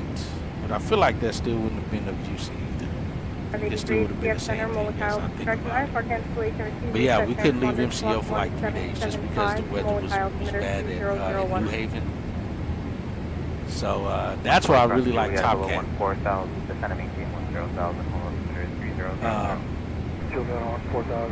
Because I was able to really run some numbers on that and see what would work and how it would work. I think now with the new SimBrief stuff, it probably is a little bit better to be able to check that and see how well it goes, how it runs, and go from there. But yeah, that kind of brings back some memories. Let's see. But yeah, that was that's pretty much how it goes. You know, you work your way up, go fly for whoever offers you a job, go fly for them, get your hours up, keep applying for other jobs. Hopefully who you're looking for actually calls you and you can jump on that boat right away. But it's still fun to go through the journey of like flying in other countries and stuff, kind of learning those flights and the routes, the airports. So I will say it was pretty fun doing those flights when I was flying for a Velo, and I did flights in Russia for the first time when I got on a pilot's life. I did at least get to jump into 7.3s right out the gate on my first company that I flew for. That was also the reason why I went with them. I think it was, I don't know how to pronounce it, but I know it starts with a G. It's Meriton or something like that. I forgot the name of it, but that was the main reason I went with that company, because I could still fly 7.3s right out the gate. So I was like, all right, cool, we'll do this one. I'll jump on with this company. Then went from there to flying for Corridon Airlines in Turkey. Still flying the 7.3s with them. And I think I had to stay with them for a while before somebody in America finally offered me a job or accepted one of my applications. And then we've been back on the U.S. side ever since, until we did the flight when we switched into V2. I had to start over again. All my credentials and everything carried over, but I couldn't carry right over to staying on with American. So that's when we did those nice Fly Dubai flights. Those flights were pretty fun. It's always cool landing in Dubai and taking off out of Dubai. I've been surrounded by all the A380s and 777s. It's pretty cool.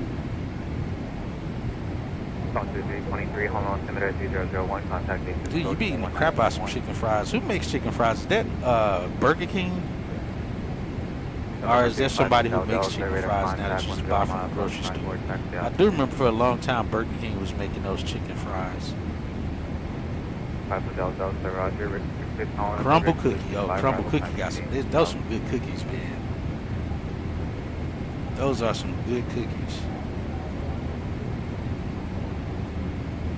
I think the first time I tried those cookies, I was still in Houston, and the delivery driver accidentally delivered it to my house by accident. And I wanted to leave them sitting at the door, but I remembered it's food. And I didn't want to leave them there, and then a bunch of ants get into it, and now I got ants all around my front door. So I brought them in the house, sat them on the counter, left them there for like a few hours, waiting and hoping that the person would return and say, oh, hey, we delivered these to the wrong house, sorry. Which I don't think anybody would want to take it back once it's been in somebody else's house. You don't know what they could have done to them. especially if they don't put, I don't think they put like a seal or anything on the boxes, so you wouldn't even know. But after like an hour or two, I think it was, I ended up eating the cookies because they didn't come back. Figured they would have by that time. But those freaking cookies was good. I forgot what kind they were, but all three, it was like 3 or 4 of them in a box. They were some good cookies. So hey, good call on the cookies.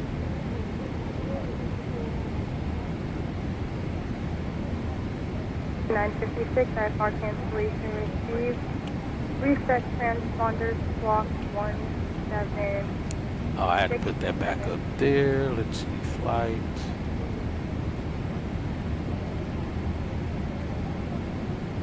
Oh, they can't.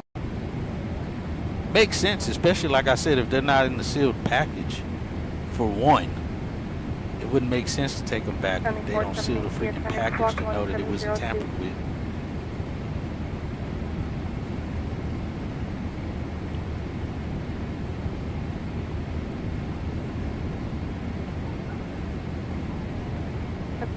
Radar contact 3 miles south, multi-vortex altitude.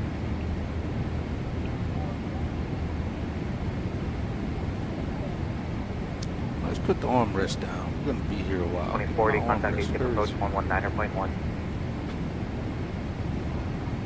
I got that one. Where's my other one?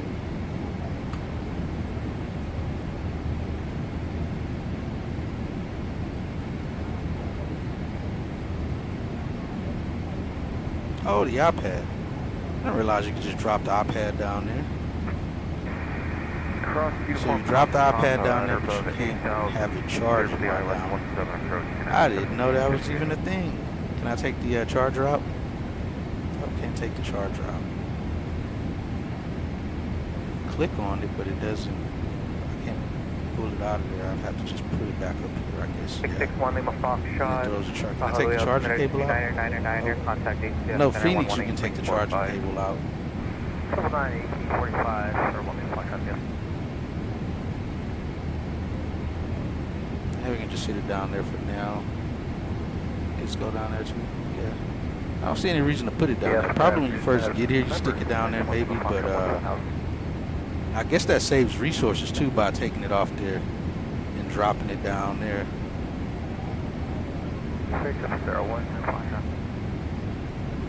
Now, I hate to bring this up. Oh, hold on, let me see what you say. The person will be mad and then they issue a refund. Yeah, that sounds about right. So I was watching a video earlier on YouTube about a coder, also flight simmer. He's kind of giving his insight about PMDG and their way of what they do in the sim, how they produce their product, I guess is what it is. He has some very valid points. One thing I found though is the UK people, they have no problem speaking their mind in videos. They're going to speak their mind in what they believe is right and wrong on a post. And he has some very valid points that he was talking about. I don't think I could put a link in the chat and you'd actually be able to click on it. I don't think you can. What I'll do is probably just put the video in my Discord and you guys can watch it from there. If ever you want to check it out. But he had made some interesting points. And it came out like 3 hours before I started the flight. And I was like, oh, what is this? Watched it and he was able to see where PMDG, as I've said before, I said it way back when 2020 first came out, that their stuff was not built from the ground up. And that's what was kind of what he mostly was talking about, how terrible of a liar they are when it comes to that.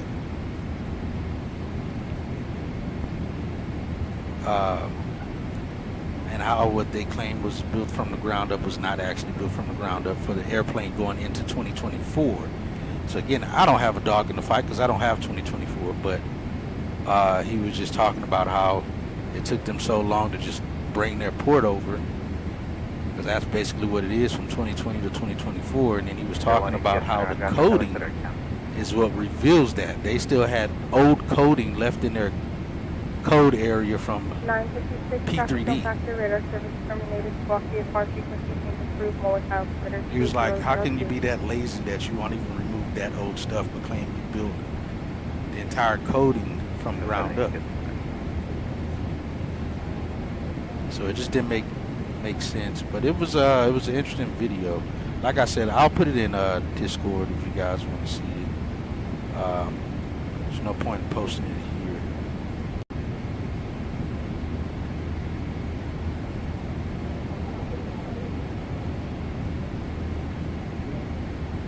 2970, can you hear contact East Coast 118.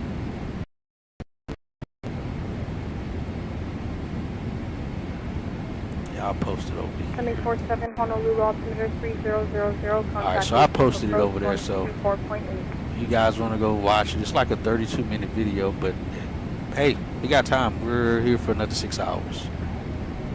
So if y'all want to step away and watch that video, you can. But a lot of points he made was true. There was only one point I disagreed with him on, and I put it in the chat. I think it was kind of a funny statement. He thought it was funny. He laughed at it. So that was the only thing I'd say I disagreed with him on, but it's there. HTF Alaska 152, we're passing 27-1 for 200, and we have ATIS information, Delta. Let's see. Okay, 180 for Alaska 152, thanks.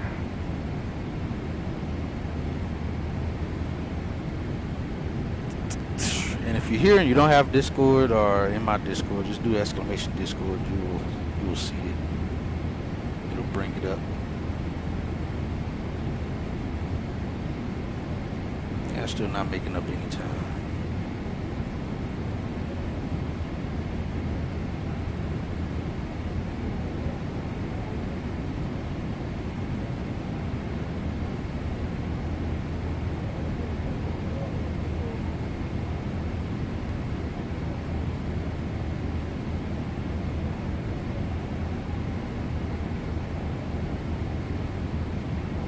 No, let me update that thing. I need to change how that timer is worded.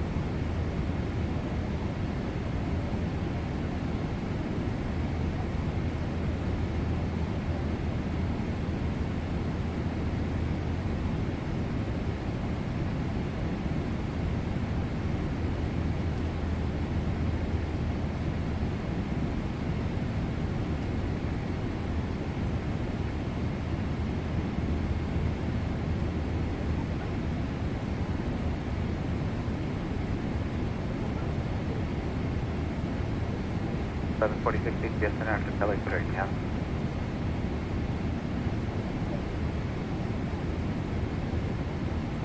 Alright, that's updated.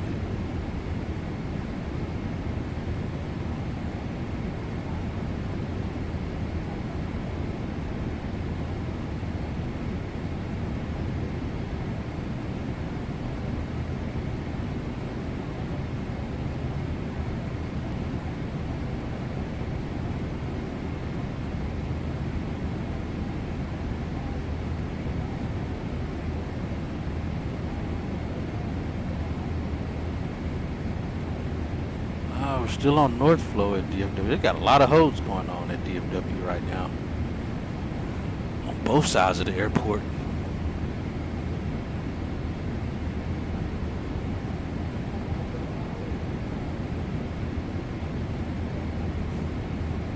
See, I'll show you guys I've shown this before to you guys. I'm gonna bring the whole screen down because I can't let you guys see everything, but stop it right there. But this is what I'm looking at to see what's going on at the airport. So when we were at Honolulu, I was looking at this here of what's going on. But most of this you can see on flight radar. This is nothing special. This is just what we use at work. Looking at things, and you can kind of see. That's how I'm able to see who's who and where they're going, what they're doing, where they came from. So like if I go back to DFW, I can see all the traffic that's going, what's happening. These are the holds that's happening up now right now at the north pads. All of these airplanes are holding because all of the gates are occupied. You got 3 holding over here. All American flights are holding right now.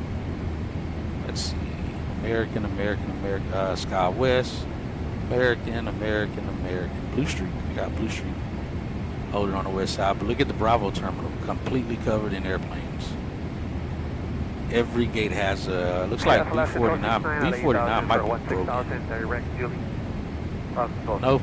They probably just haven't had anybody parked there. That guy probably hasn't gotten there yet. But the Stinger, there's an airplane on every single gate at the Bravo terminal. Delta has an airplane at every single gate as well, except Delta 40, but he may be on the way. Let's see who's over. Oh, we got Qatar. Oh no, not Qatar, that's Qantas. Is that the A380? I think that's the A380 sitting at the gate, if I'm not mistaken. And again, the new beta version of FlightAware lets you see this as well. I'm going to bring that up so you guys can see that. I can only pull that up on this PC because it'll kill my other PC, my stream PC. But and even like the Echo Terminal, let's see what United's got at the gate right now. United hasn't really been flying anyone in here. They got one flight here. United 2625 is going. Oh no, they just got here from Houston. Let's see who's over here. American's been killing these Echo gates over here lately. They typically will take Echo 2 and Echo 7 is what happens. Delta takes 12 through 17 are all Delta gates. I've said this before. Alaska is the only one who parks at Echo 11. That's their only gate here at the terminal, at the Echo terminal. And the satellite is all Sky West. Couple Blue Streaks. Yep, there's a Blue Streak right there. But all Sky West CRJ 900s and a few Blue Streaks parked there. And then Echo 18 through 21 is Frontier. All Frontiers. Spirit sometimes parks at 18. But since they've gone bankrupt or whatnot, Frontier's been taking Echo 18. But Spirit normally would be Echo 18, 31, 32, and 33, and there's a Spirit airplane right there at 33. And then the rest from 34 all the way back is all SkyWest Blue Streak stuff. We got Blue Streak leaving right there out the alley going to Dayton, Ohio. This is the airplane on the maintenance pad back here, hanging out. There's quite a bit of airplanes here. Let's see what's happening in Denver.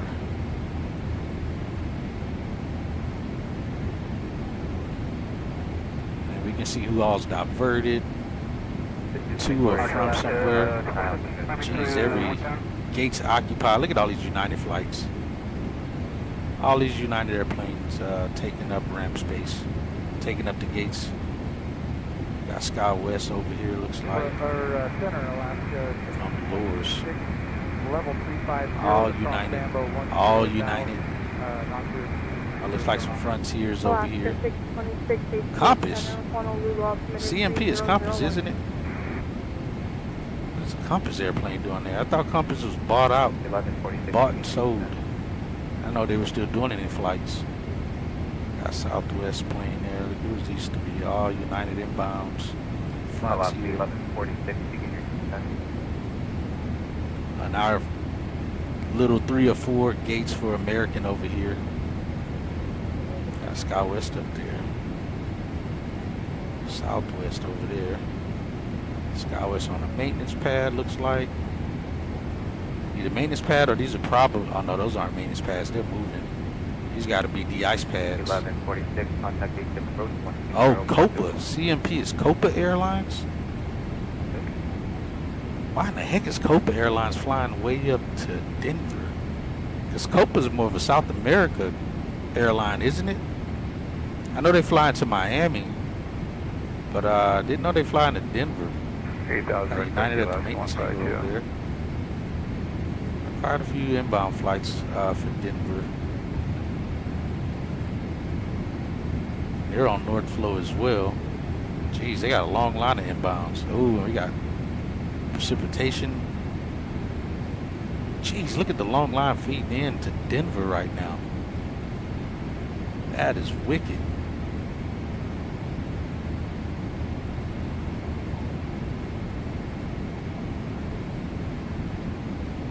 That's a lot of traffic.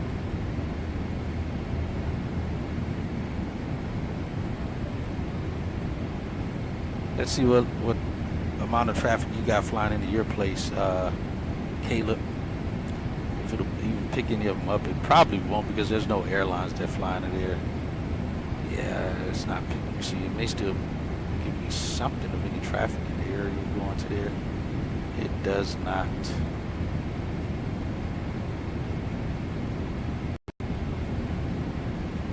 Yeah, nothing. Okay. Let's look at Bill's favorite place of travel, Houston. They're on West Flow right now. Got quite a few inbounds going into Houston.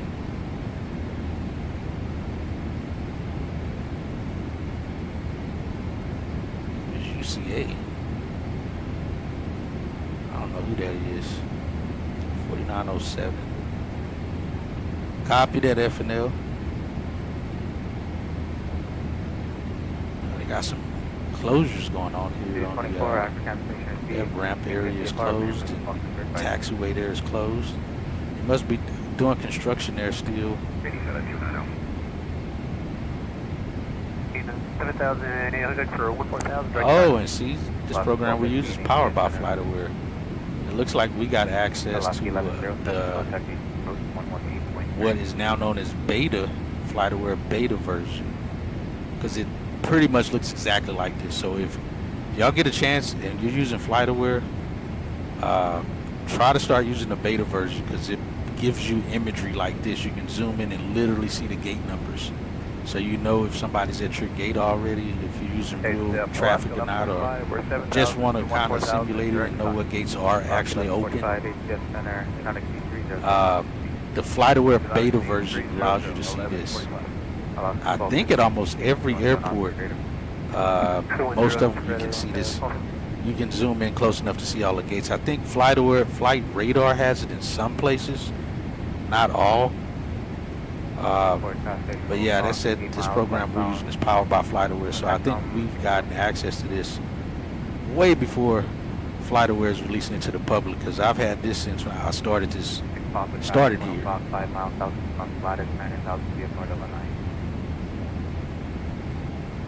Let's just go back. Let me set this back to DFW, and I'll bring up the FlightAware beta one that I was talking about. 24 for now, maintain at or above 2,500. Discussion, maintain flight level 200. I'll show you guys this one that I was talking about. So I'll go to DFW. You guys are going to see from here exactly what I was just showing you on that program. So if you're trying to see ground traffic that you can't see through normal FlightAware, go to FlightAware beta version. And you can see everything on the ground, everything that's moving. If you're not sure which direction traffic is flowing, you can see it through here and know, which direction traffic is going and should be going to see. Everything I just showed you guys on the other one, all these same things you can see.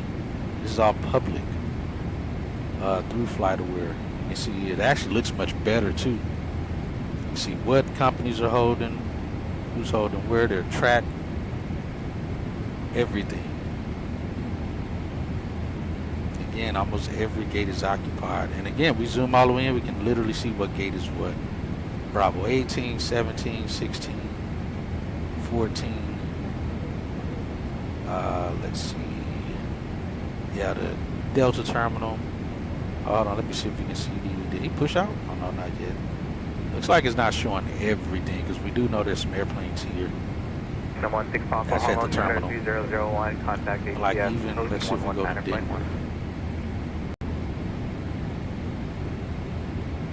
I'm sure we can see just as much here.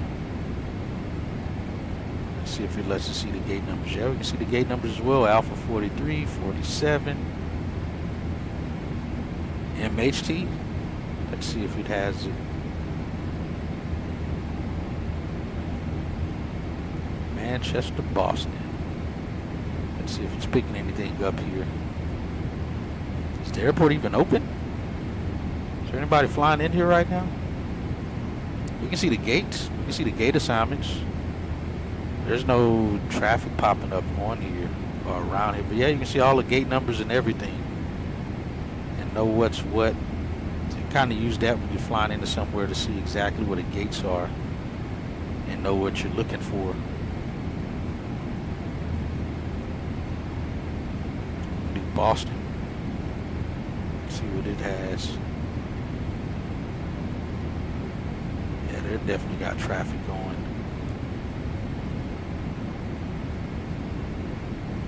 And again, even here, we can see all the gate numbers as well. So like I said, if you're not using FlightAware Beta, definitely start using it if you're trying to look at gates and what's going on around the airport, which direction they actually, obviously we can see that on normal FlightAware, but you can see it here, what direction they're landing, what taxiways they're taking. I don't think you can actually see the taxiway numbers though.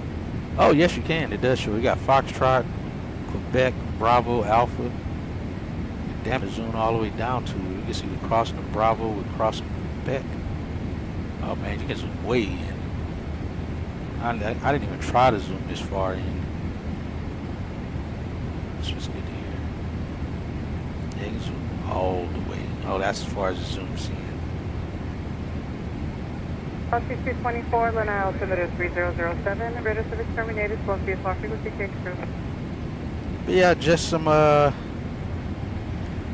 helpful information there.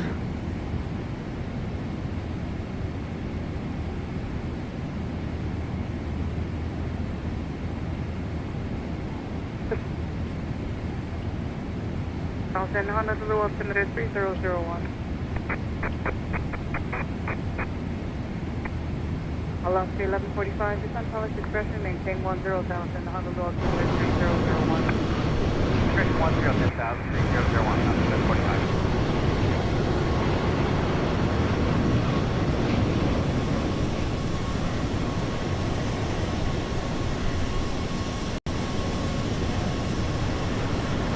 Southwest, JetBlue, American, last 3 to the names, MHT. They already landed, or are they still due to arrive? Because if they already landed or at the gate, the problem why it's probably not seen is because the transponders may be turned off in the airplane. Because that's the only way any of these programs are going to be able to see that aircraft is if the transponder is still turned on in the airplane. 126.5. 126.5, yeah, this is 2307, thanks. United 3622, contact HCF Center 126.6. 126.6, United 362 Heavy.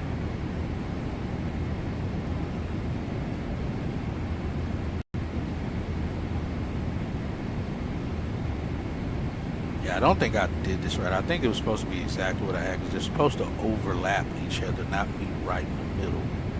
I don't believe. Yeah, because even on the chart, they just meet in the middle. They overlapped each other. So I think I was supposed to put the 1358 that I saw. I think it was 1358.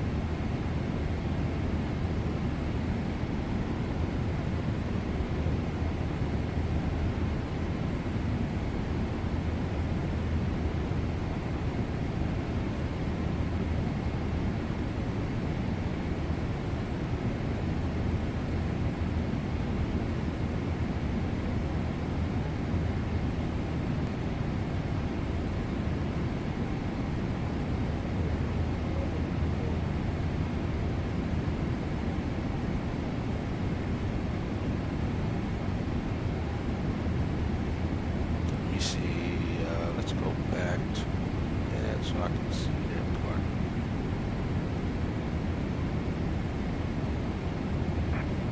.1145, begin your descent. Contact approach 183.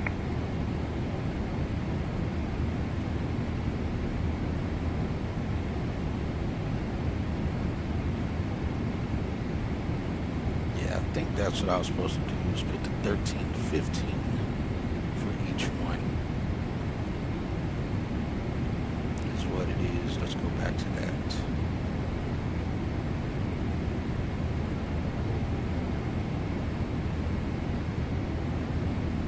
There it goes, the overlap there. And then 13, 15 there. Yeah, and that's the massive overlap it's supposed to show.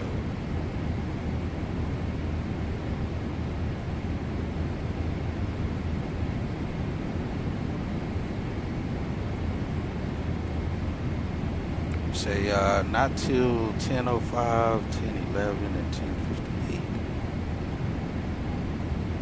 Oh, that's what time they're supposed to get there. Okay, that's probably why I wasn't showing up in the area that I zoomed out to just yet. Normal speed, contact ATF approach 118.3. Normal speed, maintain 3. You have a good day, Delta 40. Now, obviously, if you go into the regular flight aware and type those in, or just type the airport in, it'll show the pending arrivals and departure numbers, flights, of course, but just active live time. That's why I wasn't showing anything.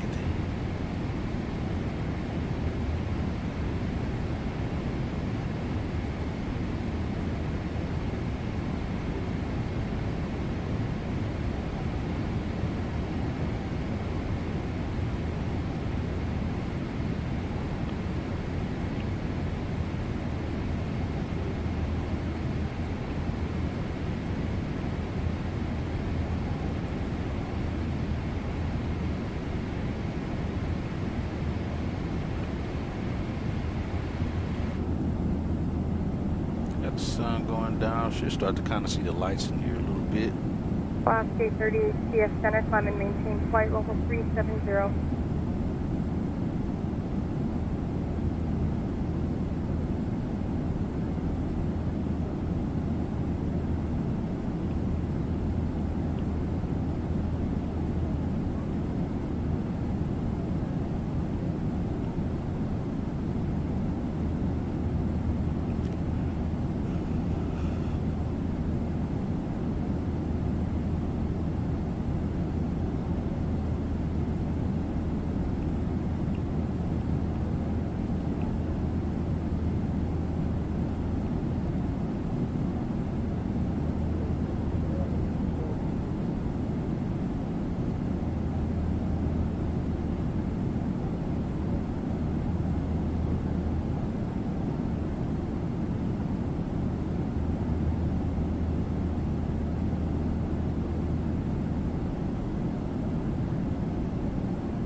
Alaska 30, clear direct flight.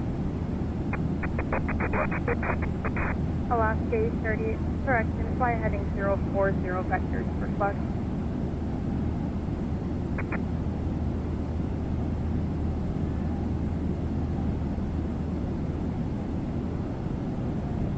The 626, contact HTF approach 118.3.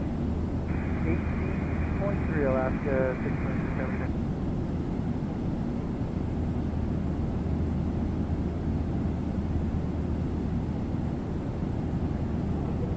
Friendly 596, HTF Center, run south. 54 HTF Center, climb and maintain flight level 350, correction 250.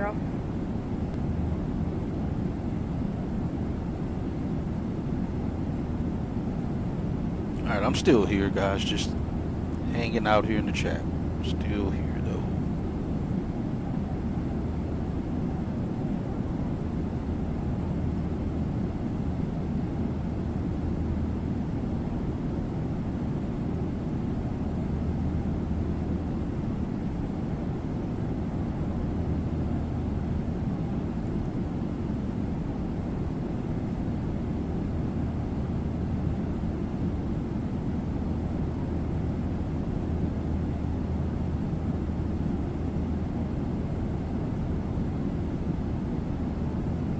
I didn't pay attention to it early, but also realized that our takeoff weight was only about 5,000 pounds above max landing weight with the flight going back. Our flight getting to Honolulu was about 100,000 pounds above that. That we would have had to burn off, depending on what reason we would have needed to return back to the airport for.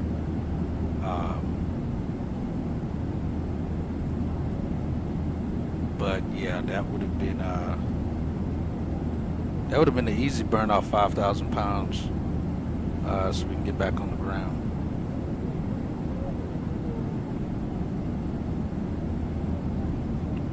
Make sure if it's realistic, it's still working. I don't know why it's been turning off lately.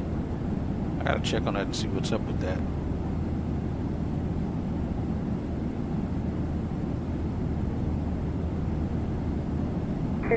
Contact is CF Center 119.3.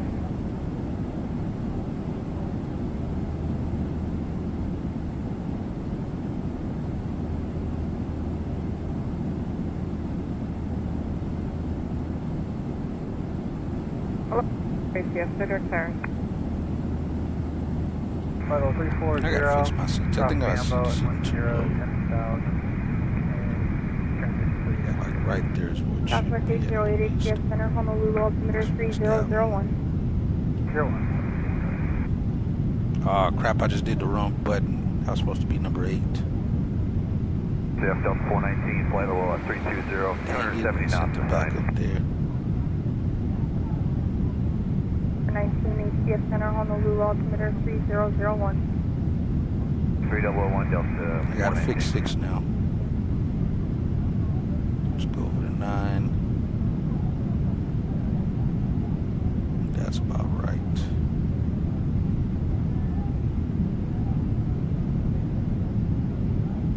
Let's go up to 7, and then I can go over from here. Back to 6. Fix this one.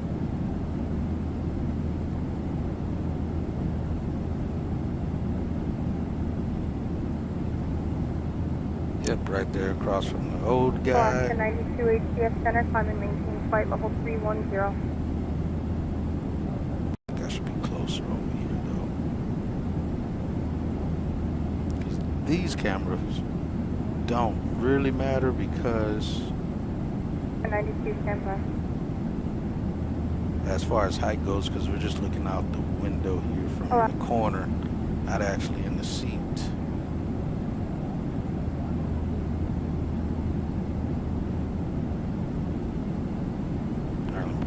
Back. Alright, that one saved again. So we're good there now. Alright. Alaska 30, fly heading 035. 035 on the heading, Alaska 830.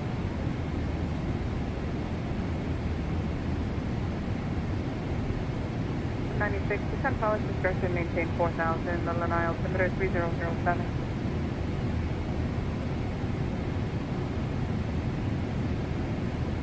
I think we should have some fun and some good flights in the 777 here. Like I said, we're covering 33,000 miles on this schedule.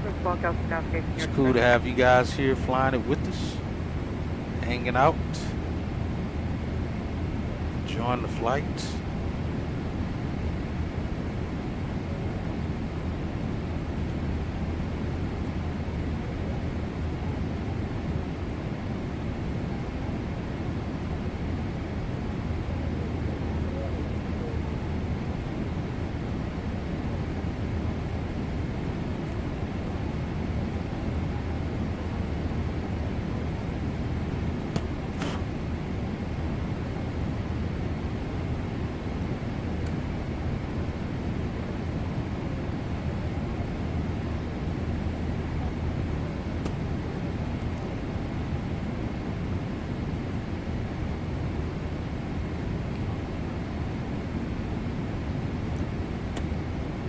At 1863 HCF Center, flight level 370 is unavailable today. Options flight level 360, flight level 380. West at 1863, climb and maintain flight level 360. Alaska 92, fly This is heading claiming we don't have 350, any vectors for Zulu. first class, but we do. Alaska 92, fly heading 350. Oh, they're not loading any passengers in here. Alaska 830, contact HTS Center 126.6. 126.6, Alaska 830. Why is it acting like we don't have any passengers on the plane?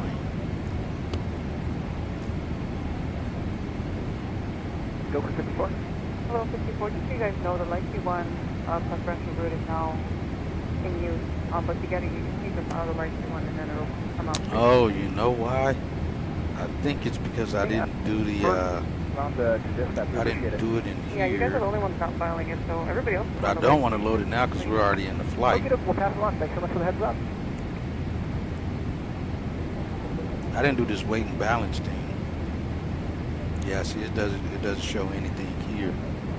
And if I do it, it's gonna mess with the fuel. 4 contact center 118.45. 1845 left. Yeah. Airplane's not picking up right. All right, I'll just put the weight They've been doing air work in the FMC. I forgot about that. I forgot I gotta upload it from that thing at the minimum. Let's see, we got 212 people. Let's see, we'll put, I think we got like 6 in first.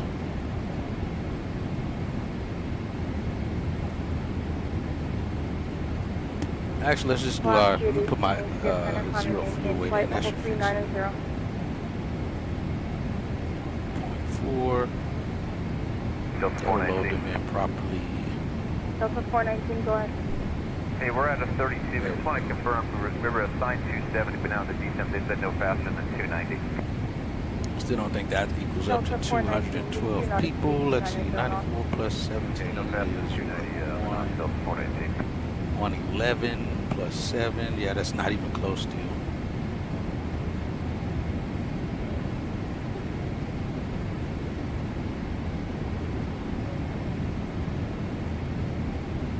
Let me see about cargo as well.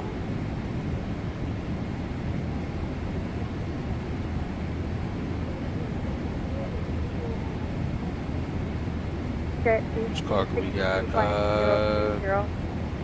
11,660 pounds. That's not even close to what this is.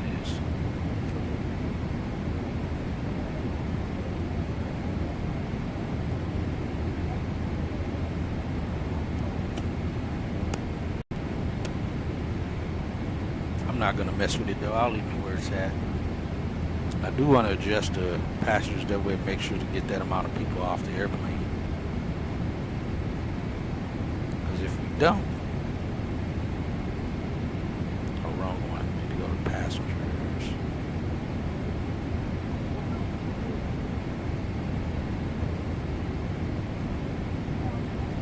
Question 1863, It's going to mess up some things if we don't.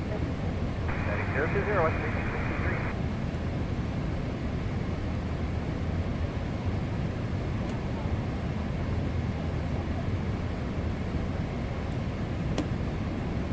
Alright, we'll leave those like it is. Let's do this though.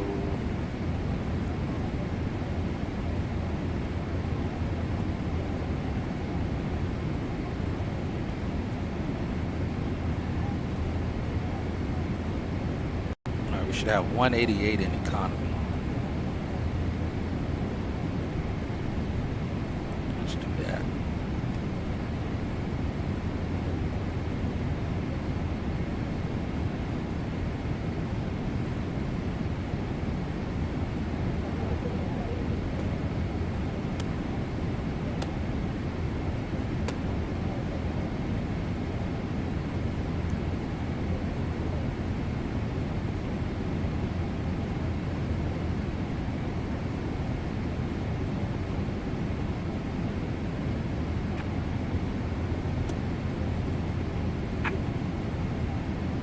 That'd be cooler to be able to work the PA. It'd be cool if they introduced the function that they have for FS Labs where you can actually hit the PA button and talk. 96, the C-130 is 6 o'clock in about 3 miles, same direction, altitude is 1,600 feet. Radar service terminated. Squawk VFR 56 change crew. Good day.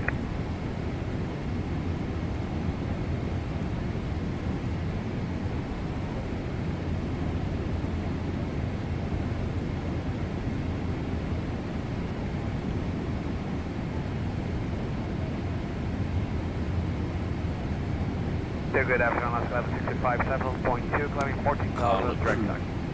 Alaska 1165, 8671.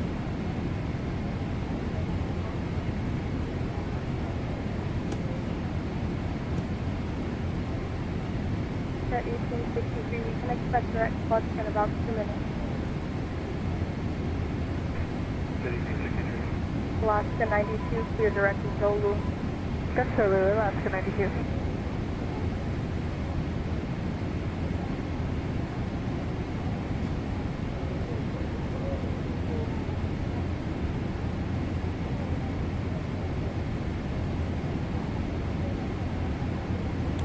We are 2 hours 51 minutes into the flight. Well, block to block time, and 2 hours 25 minutes now into the flight.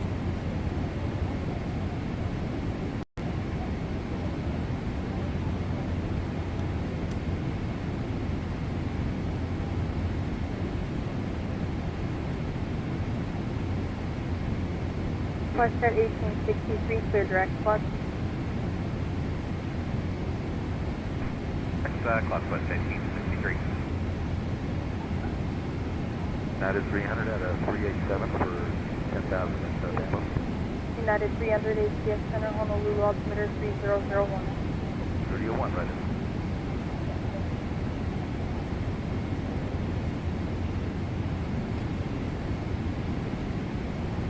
Can't come close to, so we can't even see the wing in the 200 or the 300. We can't see the wing.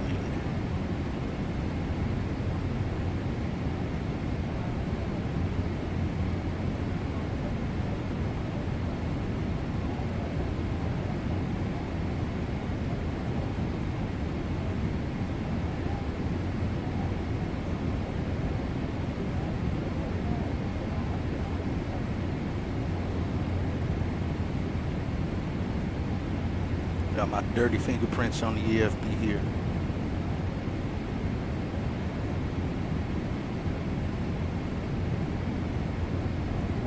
Alaska 92, contact ATS Center 127.6. Ah, it's that light. 576, last 92, good day. Alaska 818, contact ATS Center 126.6. It was just direct light there. Alaska 818 p.m. It was in direct light right down here. I would taper down here. They get some light from the light bulb underneath there. That's pretty cool.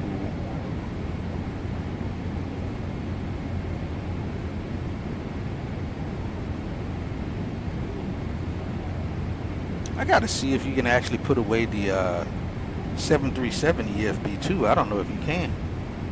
I don't think I've tried. So I can put away the FO EFB so it's not taking up resources and turn it off.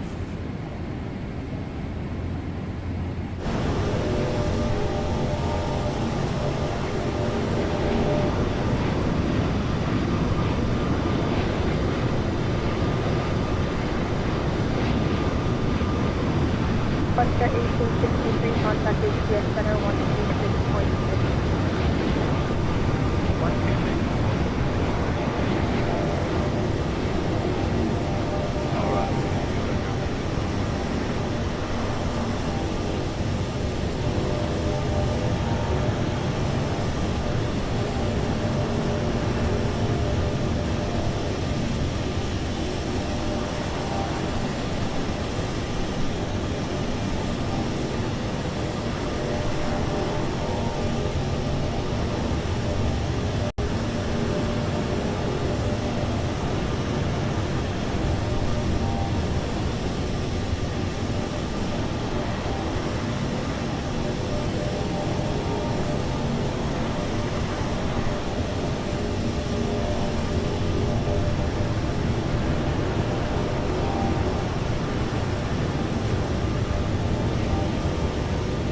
Alright, I'll be right back, guys. I'm gonna step away for a few moments, get some water, go to the lab.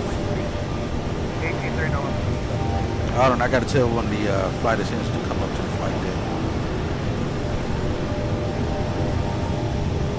1155, Or do we? Because we got a jump seater. I don't think we got a relief pilot, but we do have at least a jump seater, I think. So does he count? I don't think he counts, even though he's a part of the flight crew. Maybe he does count. Let's just be on the safe side. Hey Duncan, I need to step away to the lab. Can you send someone up to the flight deck?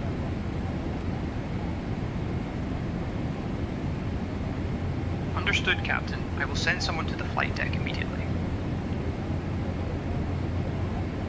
Correction, send a crew member to the flight deck to take my spot here until I return. Understood, Captain. I will send a crew member to the flight deck to take your spot until you return. Gotta say the right things. Alright, I'll be right back, guys. Delta 419, contact 86, road 28.3.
Hey, Captain. I've sent a crew member to take your spot on the flight deck. By the way, would you like anything to drink or a snack while you're away? You know, they say the coffee up here is so strong, you could probably fly the plane itself.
flight level 370. Understood, Captain. I'll have your coffee and first class meal ready for you.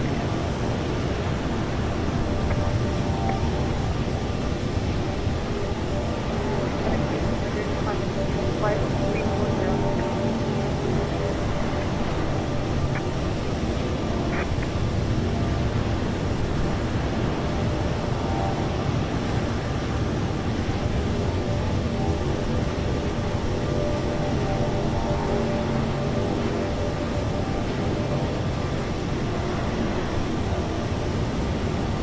I've sent a crew member to the flight deck to take your spot until you return. Medevac Foxtrot Tango, please direct Honolulu Vortex, descent altitude first maintain 6,000, Honolulu altimeter 3001. Clear direct Honolulu Vortex down to 6,000, 3001. Medevac Foxtrot.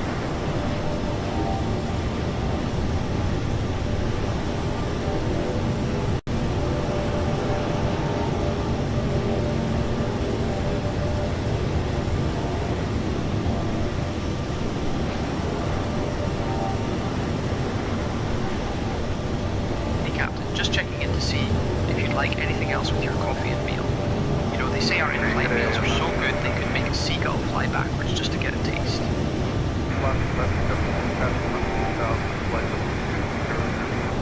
Last 11.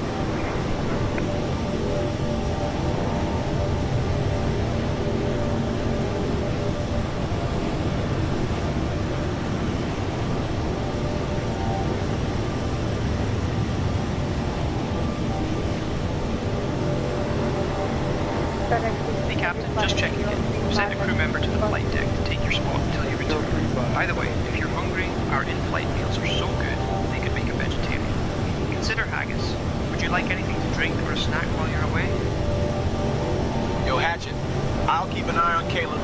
Let's make sure he stays awake, bro.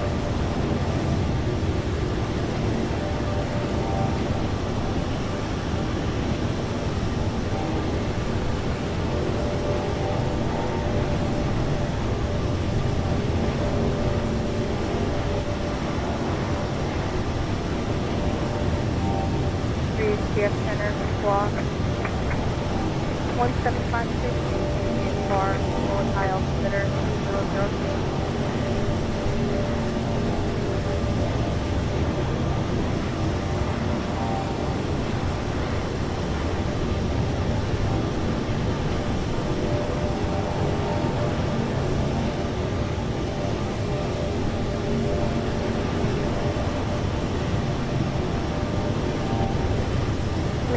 Radar contact 3 miles west Buffalo Airport altitude.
Emergency 124.1.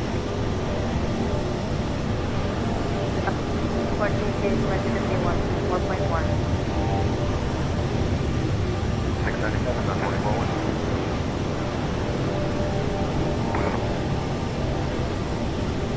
Center cross Bamboo to maintain 10,000, Honolulu altimeter 3001. 1 on the meter, Rocknemo, Emergency 697, GPS center, descend at pilot suspension, maintain level 200. Alaska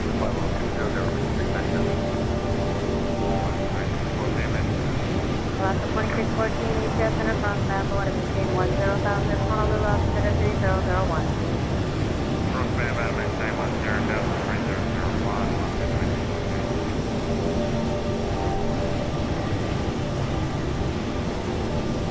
117, descend power discretion, maintain 10,000, altimeter 3001. Descend discretion 010,000, altimeter 01 on left 1117.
Expect bus in about 2 minutes.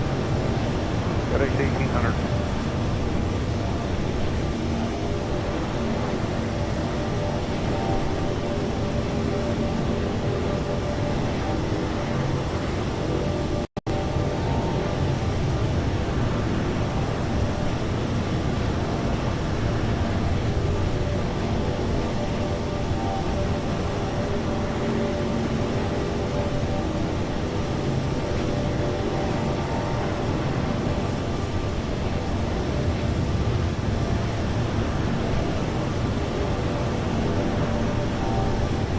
For 578, descend walk 1727.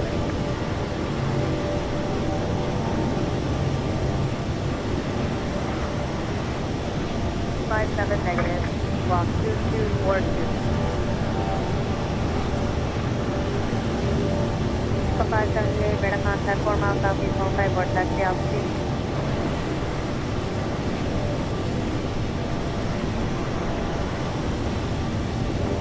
It's 3001.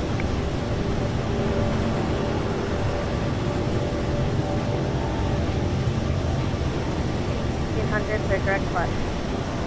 Direct clutch, FedEx 1800.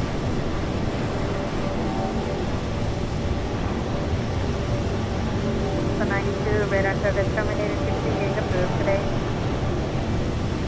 Mercedes 263 radar service terminated 16 gauge approved today.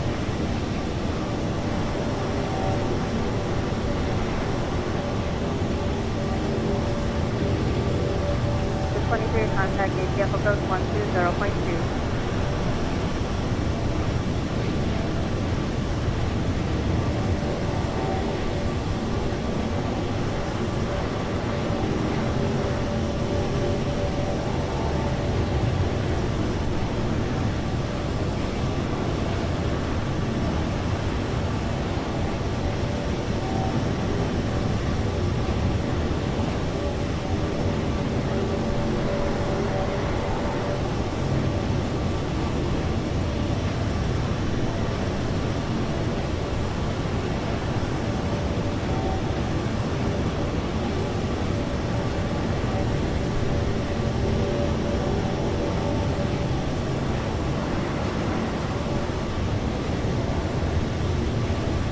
Alaska 2614 begins descent for sequence. Okay, Apollo 32 there now. All right, I'm back in the seat. Yeah, Caleb, Chad said he was keeping an eye on you there. Make sure you stay awake. 353 Honolulu altimeter 3001, contact ATF approach 124.8.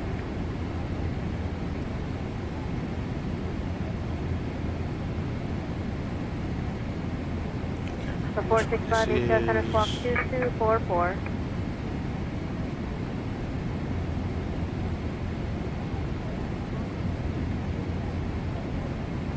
Alaska 1128 ATF center, climate change level 190.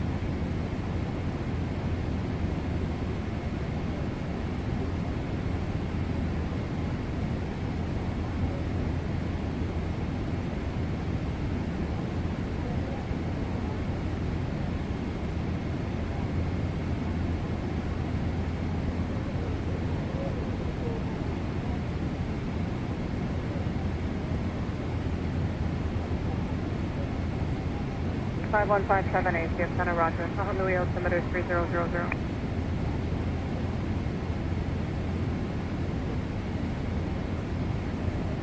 D457, radar contact board, clear direct Onohi, Oscar November, Oscar Hotel India, and the remainder of the Becky Niner arrival.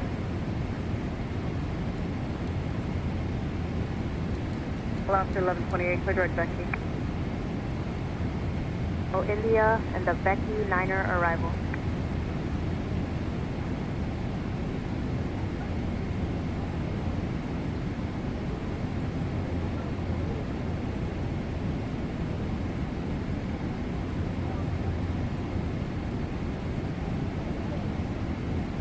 Traffic.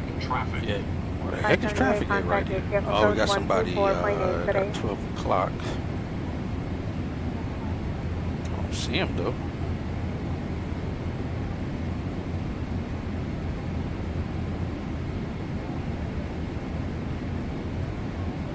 Alaska 818, radar service terminated, frequency change approved today. It's 100 feet above us. I think barely he's at 39,000 feet. Oh, maybe that one is 1,000 feet. It's 1,000 feet above us. For the back 4 Foxtrot Tango, contact approach 119.1. Just getting an alert.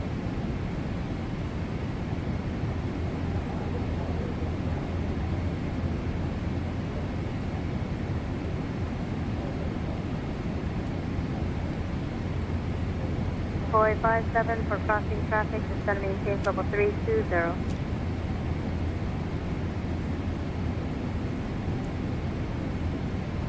Feel like we should see some lights by now from him. Boy 57.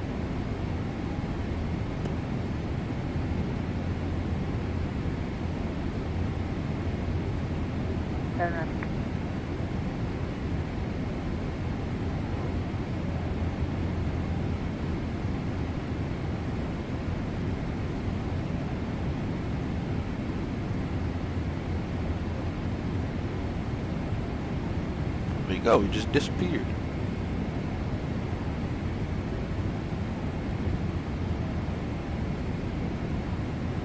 '97 contact ACF Center 126.5 today. 165, great, nice minutes here. 697. Delta 465, radar contact break, clear direct Bambo.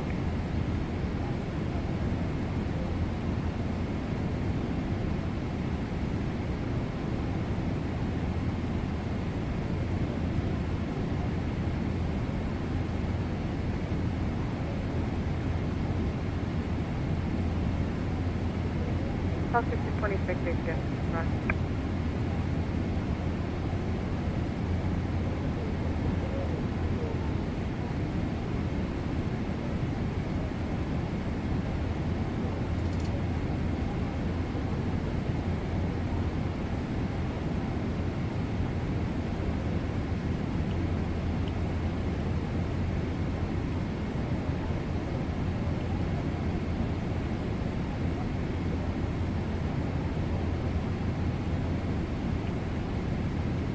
Alright, now this is showing we should be on South Flow already, but according to this ATIS.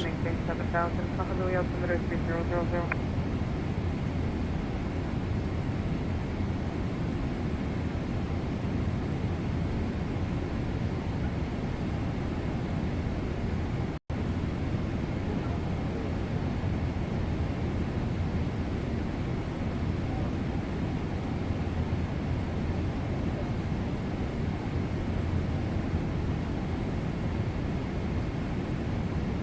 South 176 Tango Alpha, ACF Center, Molokai altimeter 3002, advise information officer.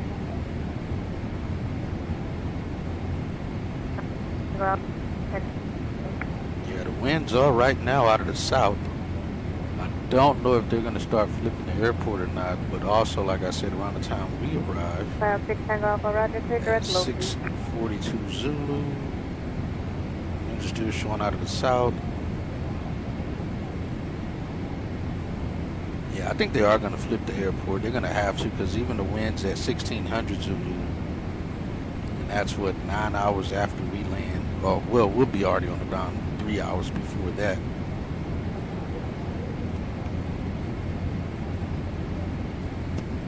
Winds are going to pick up and be at 210 at 14 knots.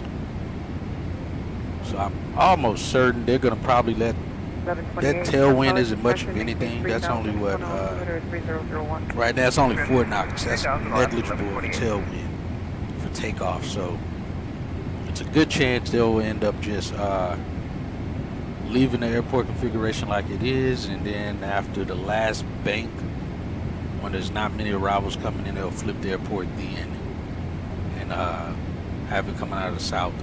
And like I said, by that time we'll be arriving in DFW by that time.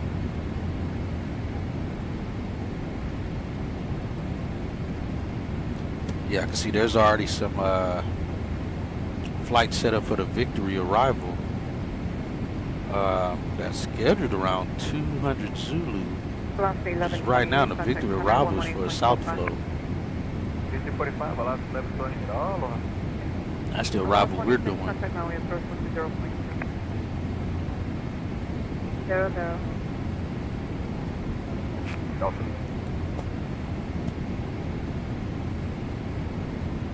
Let me see if it says this airport's closed. Let me see if this ATIS is updated enough.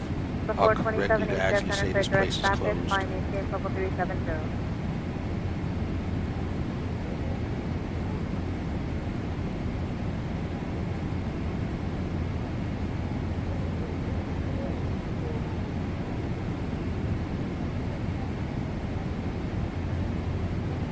Still using ATIS, but it doesn't say that it's actually closed. It actually is closed. 10 power discretion, maintain 4,000, run altimeter 3008.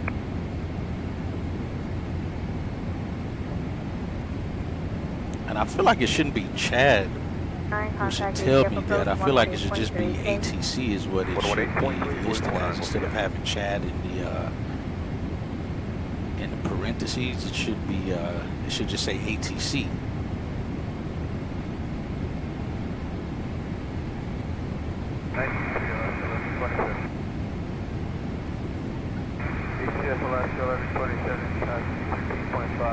Hey Duncan, I'm back in the flight deck now. Thanks for the help. Acknowledged, Captain. Welcome back to the flight deck.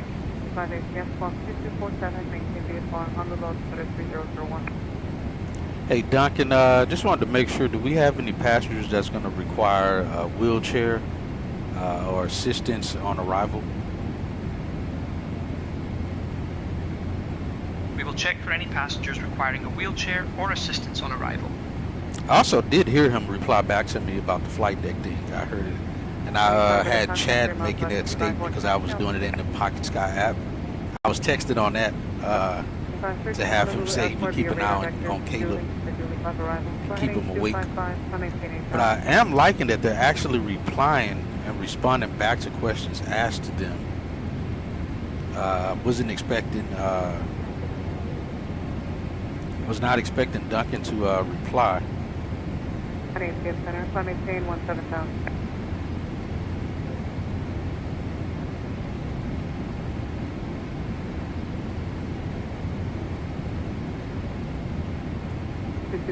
Begin your descent. 3,200, clear VOR Alpha approach.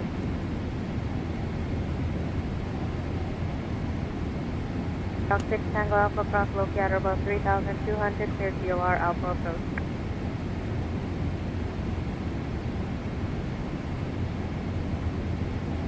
Route 6 Tango Alpha verify full stop. Out of 10,500, but 5,000. What's going on with my bit rates? Berlin altimeter 3008, altitude navigation, search pressure. Down in the trash. 1,800.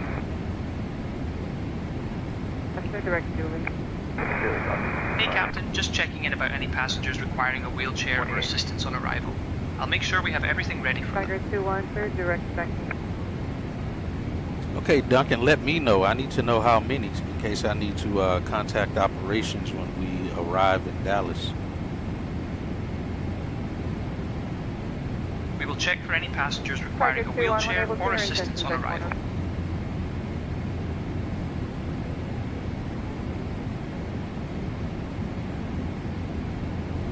Alpha 2614, contact ATF approach 118.3 today. 18, Troy, Alaska 2614, thank you, bye. South. Stop to 325, traffic 1 o'clock, 10 miles opposite direction, Cessna 182 at 9,000.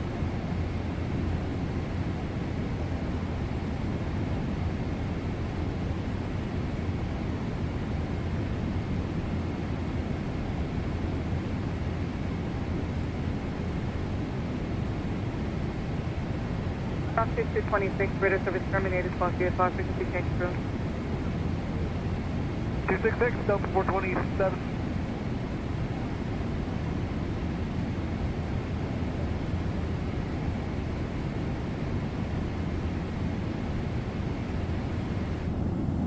The 427 ATS Center, Roger, thank you. Now see, this is the thing that I think we were talking about. See, we can see the light actually reflecting off the people like it's supposed to versus the 737, you can't see the people. Hey Captain, just wanted to let you know I've checked with passenger service. We have 2 passengers requiring a wheelchair upon arrival in Dallas. Let me know if you need anything else. By the way, the in-flight meals are so good they could make a vegetarian reconsider their life choices. Hey, I appreciate it, Duncan. Alright, so we got 2 wheelchairs needed on arrival. And hey, I may have to get another one of those first class meals. What did you say the first class meals were for tonight again? I feel like you said it was like salmon and First something class else. meal options are grilled salmon with asparagus Yeah, that's or a right. tender beef fillet with mashed potatoes. I'll arrange for another meal for you. When able to your intention at corner. Alright, so we got 2 wheelchairs. Real Ed operations know that when we arrive again, typically they know this stuff already. But it's Alaska 597 ATS Center, we got somebody crossing us nose on right now. That should be a 737. They're at crap, they're at 39,000 feet as well. Why are they at 39,000 feet and not 40,000 feet? They should be 1,000 feet above us. They're not showing up on here though. Okay, Deb 8 is Echo down to 8,000, Alaska 238. I don't know if something's acting weird or not. Alaska 1127, your discretion 10,000, the Honolulu altimeter is 3001. 10,000, Alaska 1127. Whoever it is isn't showing. Oh, there he goes. HF8, take 11, checking in, DFR flight following at 14.5. Contact 11, ATS Roger. Now he's all of a sudden going the opposite direction. Altimeter is 3002. I was blazing that fast away from us. Southwest 1959 it says. About to say he should be going the same direction. I mean Hey the Captain, opposite. just checking in to see if you'd like anything to drink or a small snack. You know, our catering is so good it could make a seagull forget how to fly.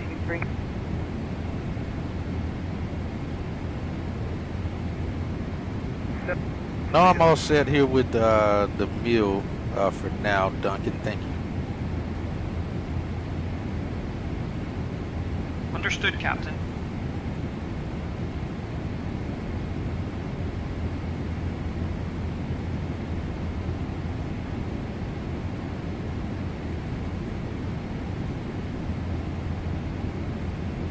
Eight 98 ATS Center, clock 2257.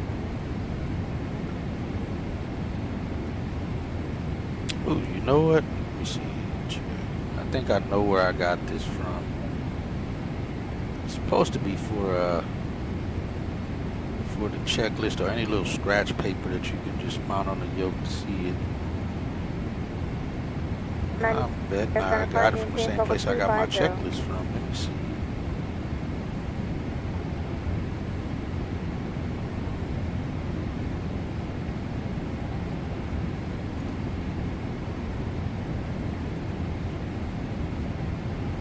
Ten 92, contact ATS Center 119.3.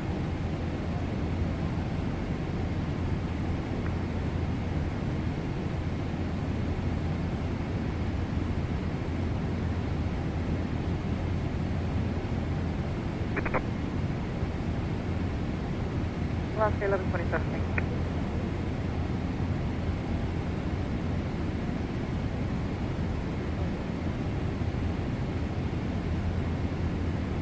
Thought I got it over back from here. I guess I did not.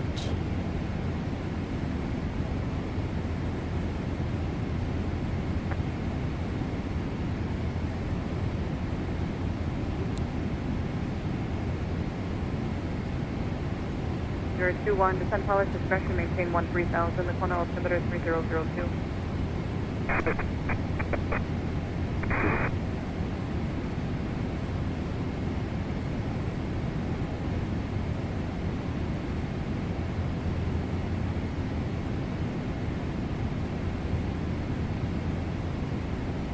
Contact center 118.45.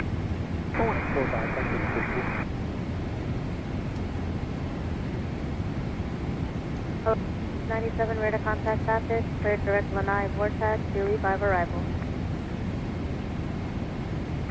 Alright, yeah, Tiger Q1 descending 17,000 to 13,000.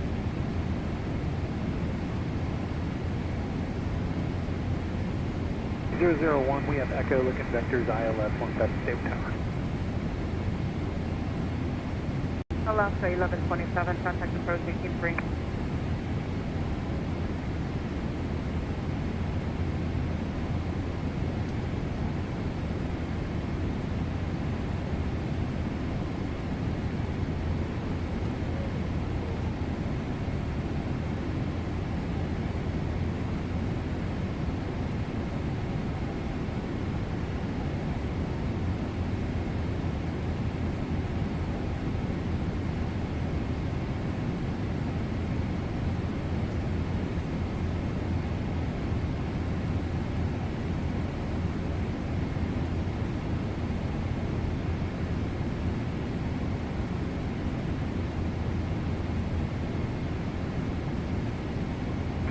Sorry, 1166 ACS, clear direct now. 898 radar contact forward, clear direct Sambo. Yeah, I don't know where I got this from. Alaska 238. I do not remember, but I know I bought it.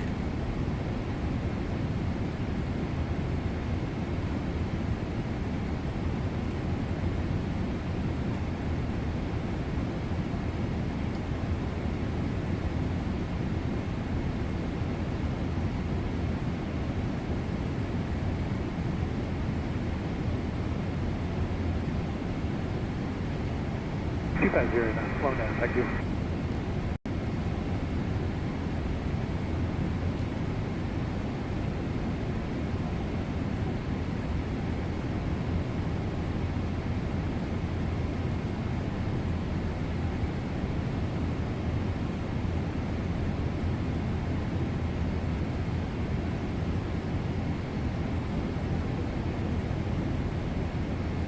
Boy 57, descend at pilot discretion, maintain level 200. 447 Delta Bravo 12000, direct Julie. Medevac 7 Delta Bravo ACS. Go ahead. Yeah, we'd like to request 350 for a final launch, if it's available. Alpha 309, climb maintain level 350. Alpha 309, flight level 350.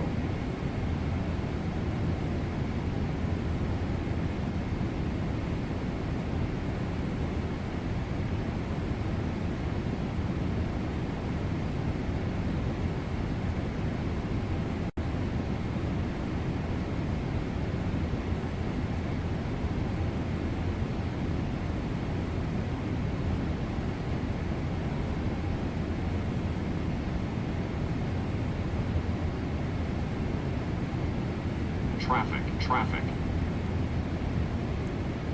Just the same airplane that was in front of me, and now it flipped around and it's doing the same thing again. It is 1959. He's going forward, and all of a sudden he's going backwards. And he's at 390. But it should flip around and go back the other way. I don't know why it's having such an issue with this transponder. So we'll ignore that. Even if he pops up in front of us, we'll ignore it.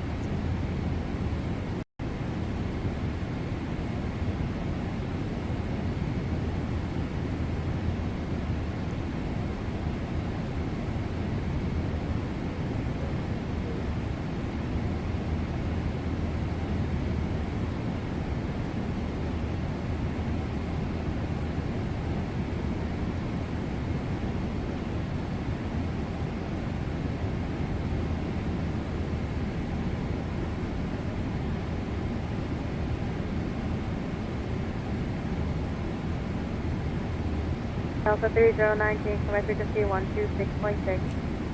26.6, Delta 09.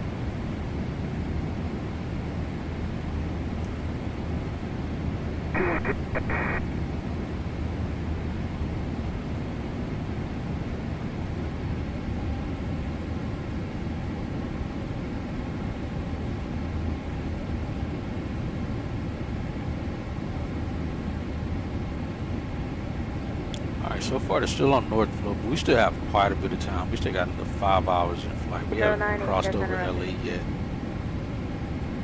We still have a little bit of time for that. Yeah, for some reason that's southwest. Hey Captain, just checking in to see if you'd like anything to drink or a small snack. Jeez, you've Our already... catering is so good it could make a seagull forget how to fly. No, thank you, Duncan. I'm good. 1092, contact center 118.45. Understood, Captain. 118.45, Alaska 1092, good day.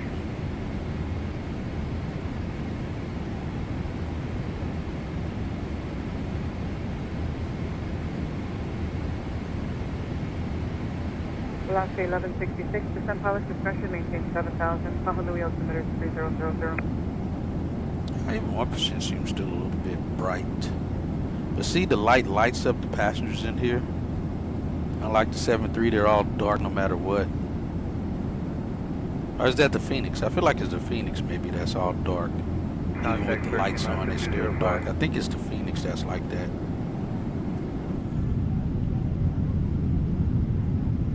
Oh crap, I'm inside this guy's head.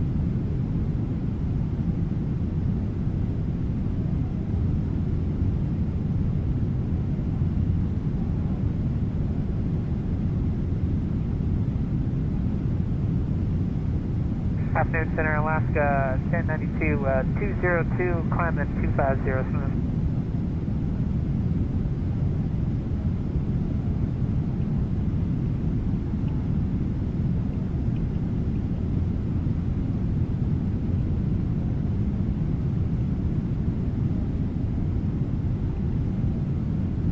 There's no one in the middle seat. Who wants to sit in the middle seat though? Barely kind of slightly Hey look Captain, up. just checking in to see if you'd like anything to drink or a small snack. Alright, Our coffee is so strong it could probably wake up a hibernating bear. I mean, he's got some cool new jokes every time he says something, but geez, how often is he gonna come in here now? Normally it was like every hour or something they would come in and say something. This dude said something 4 times within the last 20 minutes. Let's go back and see what it feels like sitting in this middle row. Yeah, I was sitting like right here in the 7-6. Right in the middle, there was somebody beside me here. My wife at the time was right next to me here on the right. And then another friend. Cause it was like 7 of us. We were all sitting right across from each other in like the same rows. Which was pretty cool. But like I said, I'm just sitting here. Like, I know I'm on an airplane, but I don't know that I'm on an airplane. I know we're going somewhere, but I don't know that we're actually moving and going somewhere. It was probably the smoothest flight. There was no turbulence on that flight. I know I would have remembered if there were. No turbulence. It was smooth as butter. Like I said, and in the 767, I don't remember the flight number or none of that stuff. Just right here in the middle row on the 7-6. Name 14000 3001. So they probably want the lights off now. Kona 457.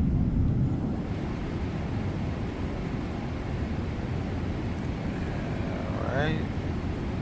29 ACF for the contact 3 miles west of Lanai Vortex, walk 2276, the Honolulu altimeter 3002.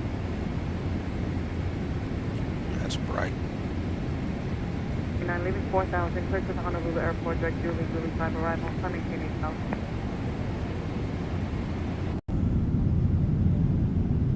Yeah, that's probably better. And even the ambient light in here is still enough to show the people's face. I mean, still kind of light the people up. Center, Alaska 1081 240. Alaska 1081, AC approach. Altimeter 29907, contact Honey O'Hare approach 125.0.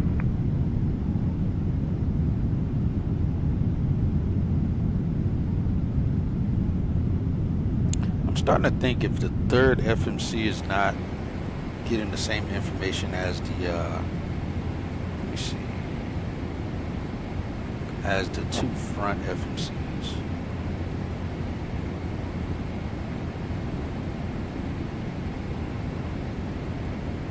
344, HS Center Squawk 2277. I think it's right. Yeah, that stuff didn't input. I don't know why that stuff didn't input when we were boarding the passengers.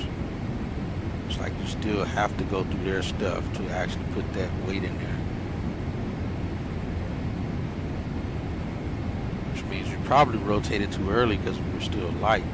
And the index on the perf data, it showed the correct gross weight of what it was supposed to be.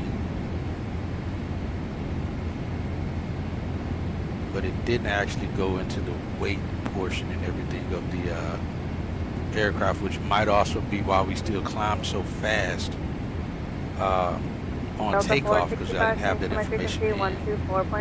Alright, I'll know on the next flight to make sure to get that everything is in the FMC, the weight and stuff like it's supposed to be. Center cross Bambo at maintain 10,000, Honolulu altimeter 3003.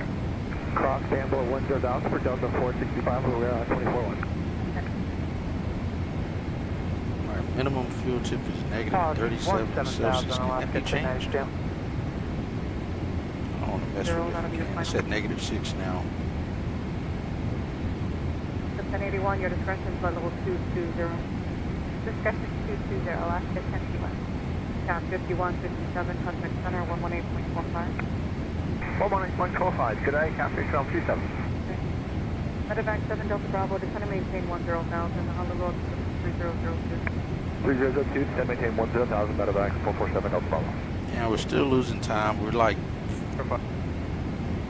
what, 3 more minutes behind now. I think that'll make up again because we're still not really getting any wins over ocean here. But once we get over land and catch that lower jet stream area, we'll start to pick up and probably even get ahead of our actual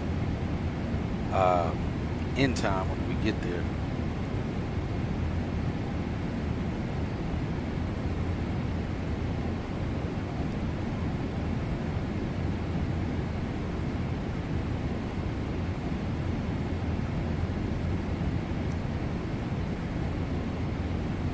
But yeah, with this, we can end up getting any gate because again, we're not international. Now, obviously, we won't get any gate. It'll be a heavy gate, which they park heavies at the Alpha terminal. I think there may be. I don't think there's no heavies at the Bravo terminal or definitely not Echo terminal. Alpha and Delta are the only two that get heavies. So we can expect to park on either of those two sides of the airport. It'd be good if we get landed on the north side. I mean on the west side. We get a gate assigned on the west side. That'll be much better for us if we get that.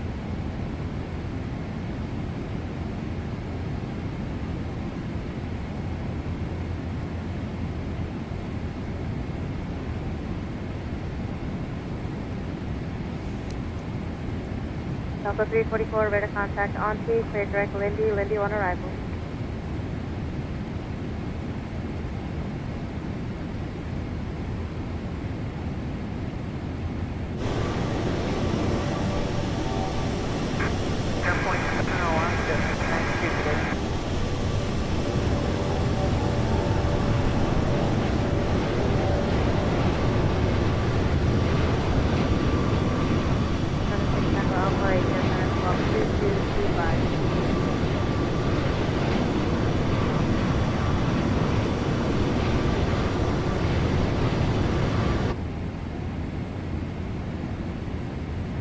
File 6 Tango Alpha, radar contact 4 miles south Molokai, 4 taxi altitude.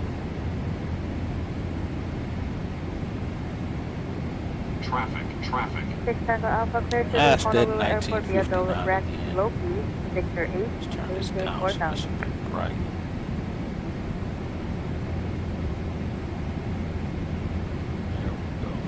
Somebody, you're just same, and then like Honolulu 3002.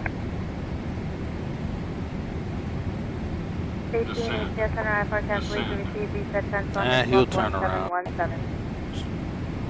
This transponder's acting weird. Oscar 1081 touchdown. 1081, roger, and I'll have lower than that for you in about 7 miles in your clear company, or clear with 737. Okay.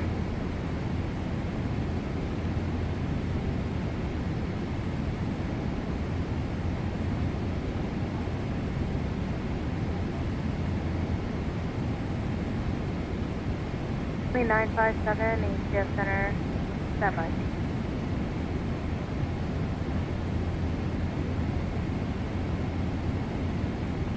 Okay, 957 squawk 2337. Aloha 42, pause correction 13,000.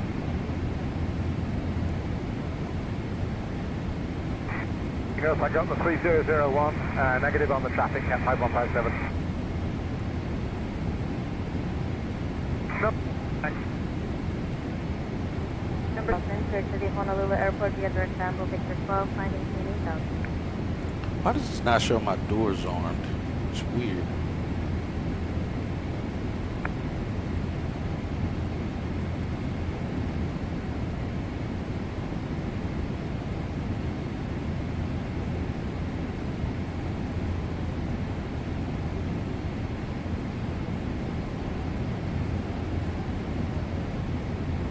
Oh, you know what? I think that's an additional setting where they actually show it there, if I'm not mistaken.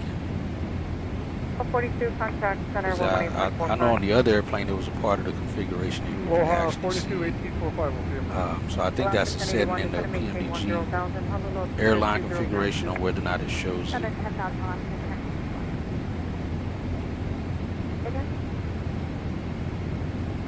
3,000.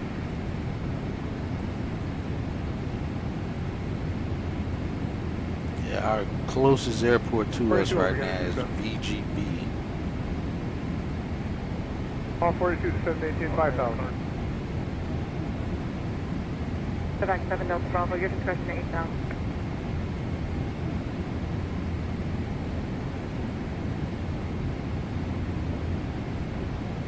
Yeah, if we were to go there, stay at flight level 400. 10 o'clock in about 7 miles southbound. Altitude indicates TA fuel 2,000 would be 435 and 54 if we had to divert there. Oh, it's switching between them. 10 o'clock That's why 2307. it's glitching like that. 2 traffic 11 o'clock, 7 miles westbound, Skyhawk 4000. 10.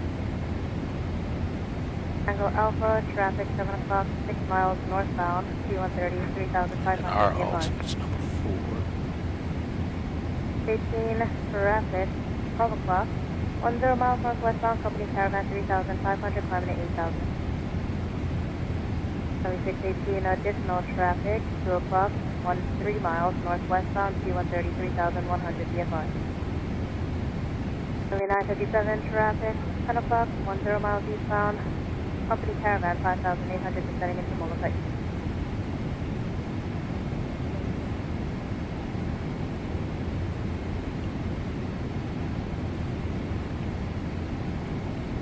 Alaska 1081, contact approach 118.3. South 2971, 6,700, climb 1,000. Southwest 2971 into your front.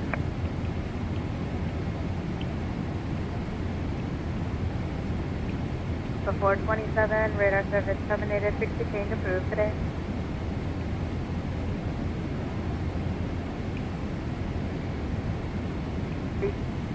change my frequency 124.1.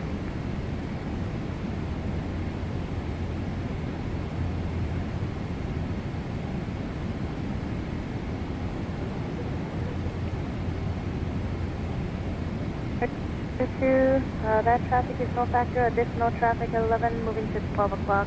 7 miles, eastbound, caravan 5,300 descending. Hey, Chad, do you know who Morgan Freeman is? Yo, Hatchet, Morgan Freeman's that legendary actor with the epic voice, bro. He's been in tons of movies like Shawshank Redemption and Bruce Almighty. Total legend. Absolutely. Do you know how to imitate his voice? Yo, Hatchet, I can try, but it's tough to match that legendary voice. Say something in Morgan Freeman's voice. See if he can. Yo, Hatchet, I can try, but it's tough to match that legendary voice. All right, go ahead and try. I want to hear something. Charlie 618, company traffic has you in sight, no factor, and the C-130 is passing behind. Yo, Hatchet, here's my best shot. In the beginning, there was nothing. Then, there was light. And with that light came the dawn of a new day. Yo, Chad, that actually wasn't that bad. That sounded pretty good, man. Keep trying.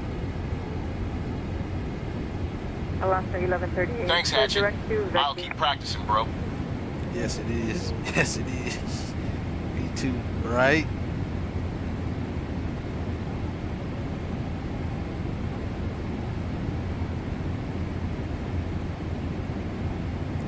Hey, Chad, is there any other imitations you can do?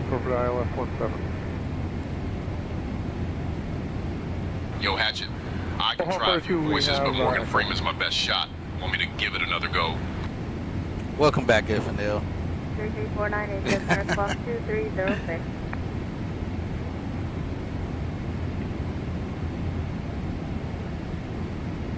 Hey, Duncan, you know any famous people who you're able to imitate their voice? I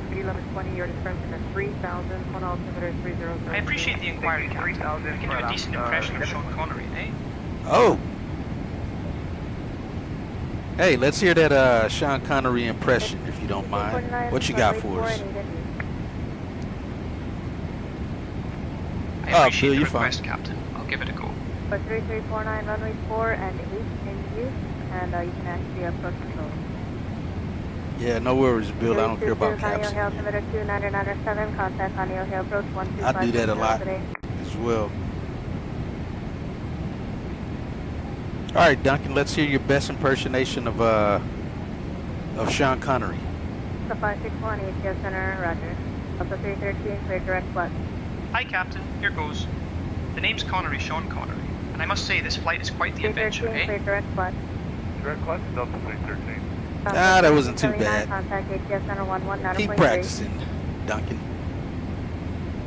Transport 3349, radar contact. Thank you, Captain. I appreciate the feedback, and we'll keep practicing. Yeah, dude, yeah, no worries. Like I said, man, all good. Yeah, Phnl, I don't even know what made me ask him that. I'm trying to remember what made me ask. Hey, Captain, just checking in to see if you'd like anything to drink or a small snack. You know, our in-flight meals are so good, they can make a vegetarian reconsider their life choices. I'm good for right now, Duncan, thank you. Understood, Captain.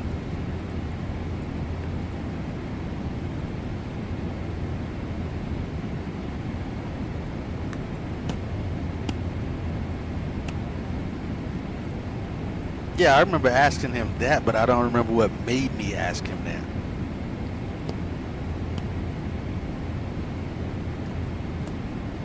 I don't even know why I just started to ask him that. And when able, maintain 290 knots per sequence.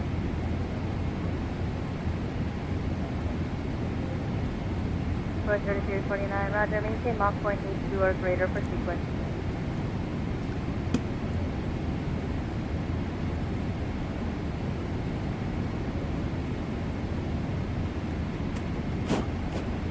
It was funny though, I didn't think he could actually do it. For 3,000, and we got echo in front.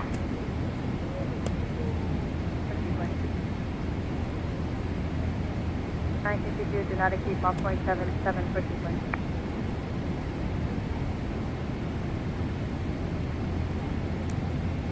Honolulu altimeter 3002, contact HF approach 118.3 today. Hey Chad, you know who Mike Tyson is? 5962 negative, stay with me. Yo, Hatchet. Mike Tyson's that legendary boxer, bro. Known for his fierce punches and that iconic face tattoo. Total legend in the ring. Hey Captain, just checking in. Would you like anything to drink? Duncan, if you don't stop asking me for something. It's so good, it could make a seagull forget how to fly. Alright Duncan, you've asked me if I wanted something 10 times in the past 20 minutes. I'm good right now. Do not ask me again, please. Understood, Captain. I will refrain from asking again. If you can try.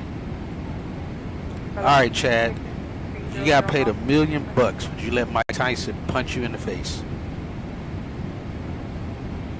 Alaska 1150. Yo, Hatchet. $1 million is tempting, but Tyson's punch is no joke, bro. I'd have to think twice about that one. 60 CS center after Taylor to direct camp. Do not exceed 290 knots.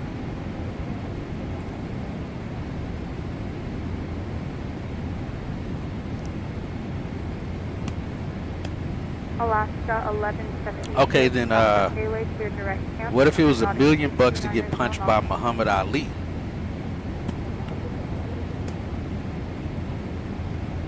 Yo, Hatchet. Getting punched by Ali would be legendary, but I'd still be hesitant, bro. That's a tough call. The 1156 traffic 12 o'clock 10 miles opposite direction.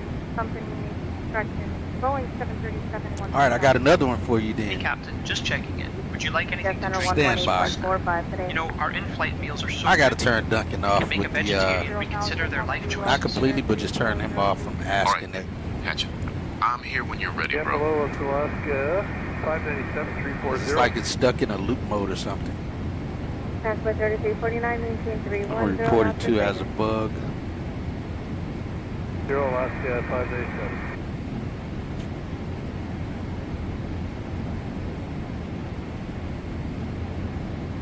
06, kind of about the stretch 7000, Honolulu altitude 3000. Alaska 1138, kind of about the stretch maintain 13000, phone altitude 3002. 13000, 738.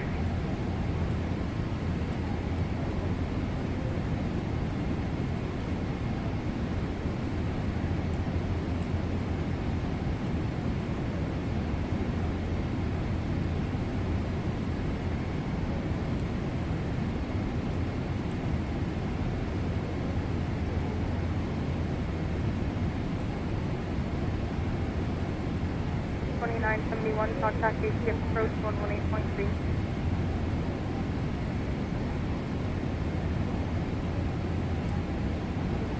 Delta 313, clear direct C-band. Direct C-band Delta 313. Delta 309, Alright, I reported that. Let me just go in and turn that part off in the settings real quick.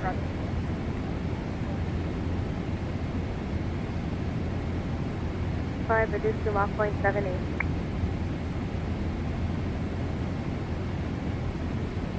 She's asked it way too many times. For the flight for Alaska 1120. Alright, Chad. Do you think you could hit a pitch from the legendary Nolan Ryan? 38, contact HCF center 118.45. 1845, 1138. Yo, Hatchet. Nolan Ryan's pitches are legendary, bro. I'd probably swing and miss, but it'd be epic to try. Absolutely. Is there any pitcher you think you could get a hit on? 1845, something. Yo, Hatchet. Not sure I'd stand a chance against any legendary pitchers, bro, but it'd be fun to try. 16 for 13, information echo.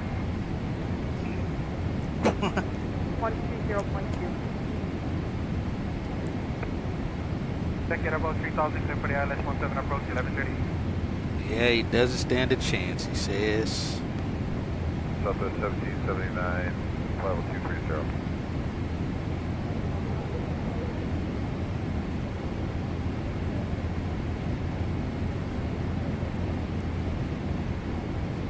That's wild. 1156, roger, resume normal speed, contact HQ approach 130.2.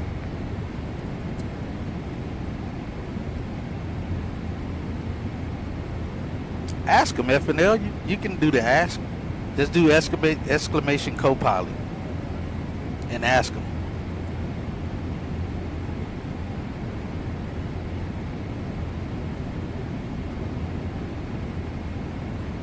Just make sure it's not the request, so he doesn't ask me.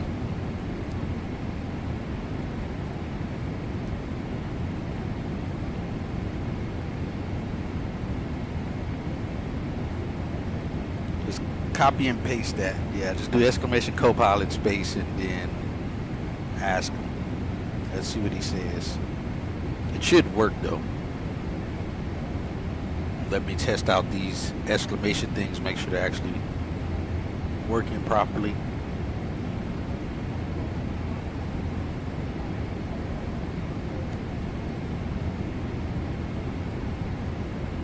Alaska 1176, Lieutenant Policy Destination 7000, Honolulu. Yo, Hatchet, that's a tough one, bro. Depends on what you're looking for. Some folks dig the big names like Emirates or Singapore Airlines for the perks, while others like the smaller ones for the chill vibe.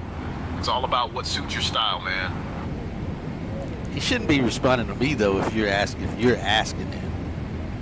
It's weird that he's responding to me. Alright, responding to me about it. Yeah, ask away, man. Ask away. Ask all the questions you want. Let's see what Chad's about. We're in the airplane with Chad for another 5 hours. Ask him whatever you want. Left or 4 right. Heck, even ask Duncan if you want. I think you can.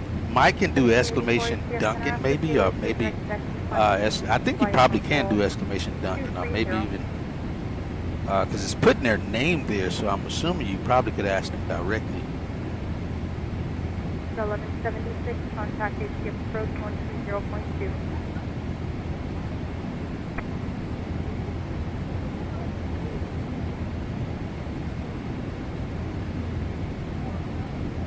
West 1784, did they not hear you direct payway? Yeah, ask them some good ones, Phnl. I know you have some good questions. And then after payway, clear direct check. Delta United, a polished job. Let's see what he says.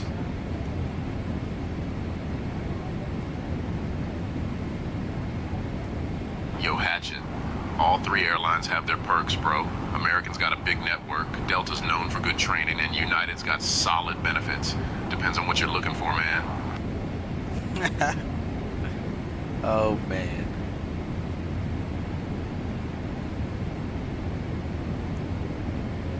For 3349, maintain 29 knots.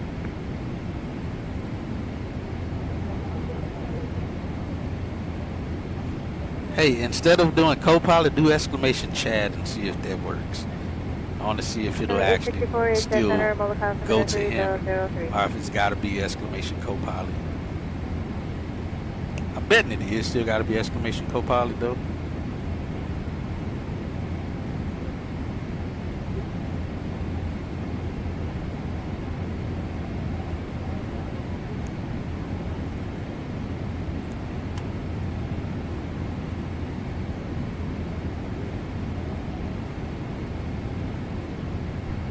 So how about them benefits at United? Are the benefits what he claimed them to be? Yeah, let's see if it works. Number 893, Quebec 05.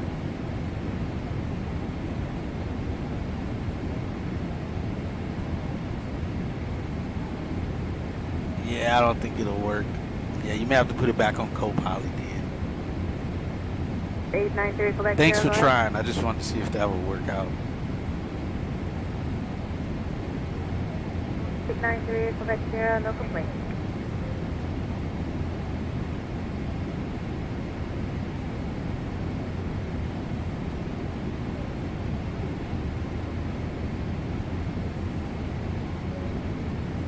Before I for cancellation receive, reset transponder squawk 1744. Number 893 Quebec Sierra, radar contact on to clear direct Onogi, Oscar November, Oscar Hotel India, and the Vecchi 9er arrival.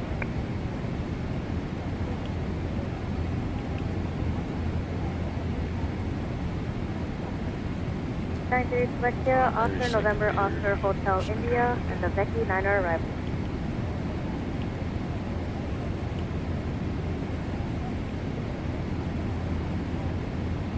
Number 892 Quebec Sierra, descend and maintain level 410. The Chrome Dome. Yo, Hatchet, I dig the Chrome Dome livery, bro. It's got that classic vibe, but the new one's slick too. Looks like that's the best answer you're getting. He's on the fence. He won't just jump on the side.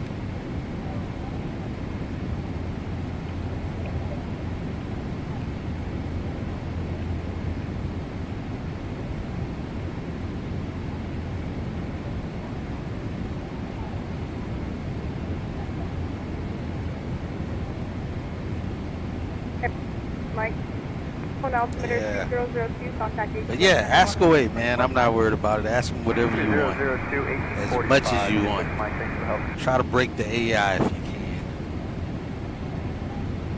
5962 for traffic, descend and maintain level 280 and transition 280 knots per lane. Oh, I didn't need that to be on. Let's go back to that. He's a part of the crew. Moon go. 898, contact ATF approach 118.3 today.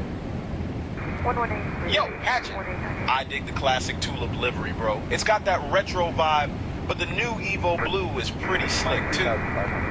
See, when you give him an either or, he's gonna always straddle the fence. He's not gonna pick either or. He's just gonna tell you the perk of it.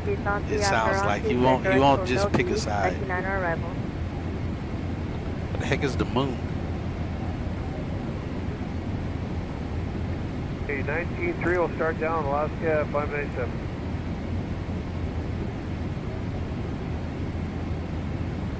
Radar contact 10 miles northeast on-sea after on-sea clear direct Onogi. Oscar 597 ATS center, descend. I keep expecting him to pick a side. 240 now for Alaska 597. Radar service terminated, frequency change approved today. 613 today.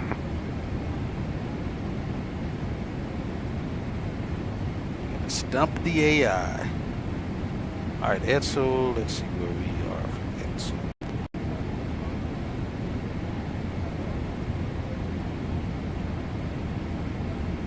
Jeez, we're like still barely in the front sections of our route.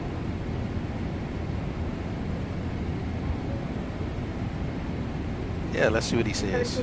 Yo, Hatchet, haven't flown into Northern Colorado Regional Airport, KFNL myself, bro, but it's on my list. Is it? It's on his list now. Where's the time we're supposed to get there? We're looking at 4:05 getting there. Let's see. We're supposed to get there with 53. Jeez, we got 3,000 extra pounds of fuel.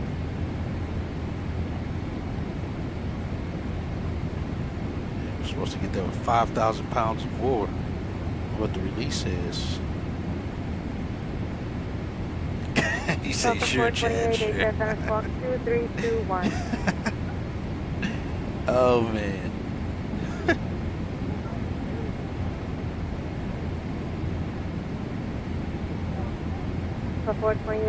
Yeah, there you go. See, that's the good questions. Ask him the good stuff. Let's see how he thinks. Yo, Hatchet, Loveland's known for its Valentine's Day remailing program, bro. They send out cards with a special Loveland postmark. It's also close to Rocky Mountain National Park, so it's got some epic views. Interesting. Was he correct?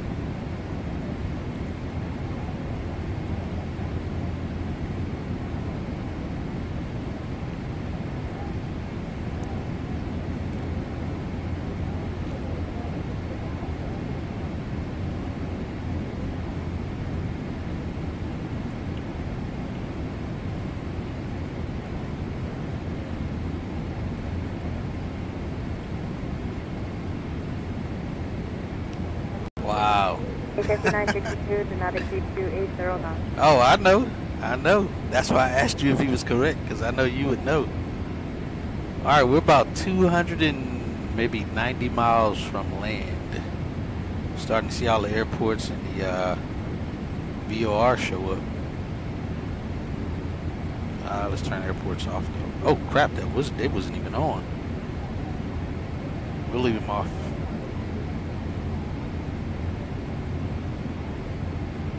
Yeah, I was about to say you did remove the comma, so maybe that would work, but yeah, it's not saying anything.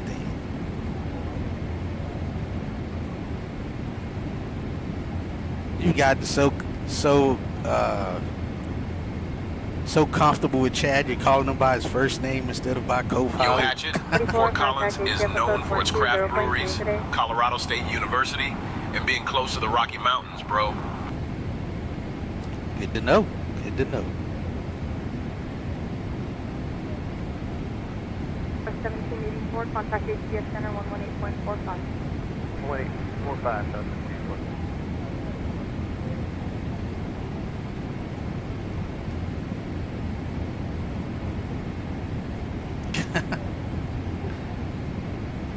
Hey, approach Delta 74, 190. Chad says you address me as co-pilot, sir. Not by my first name.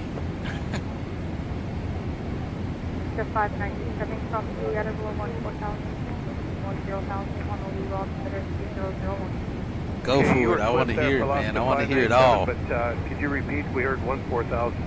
Didn't hear where. Alaska 597, cross to other below 14,000, descend and maintain 10,000, Honolulu. All right, they did flip the airport. We're on South Flow now, like I knew we would be. 10,000 for Alaska 597. Oh, let's see. Yo, Hatchet, Greeley, Colorado's known for its agriculture and being home to the University of Northern Colorado, bro. Cross 2327, HCS Center. Ask him, is there any other fun facts he knows about it? Here, I'll ask him that part. I'll ask him. Oh yeah, Chad, do you know any other fun facts about Greeley, Colorado?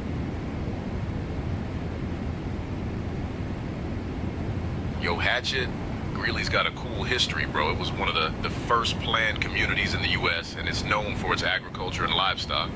They even have a big rodeo every year called the Greeley Stampede. Interesting. Good to know. Yo, Hatchet, good to know, bro. The cow smells in forearms.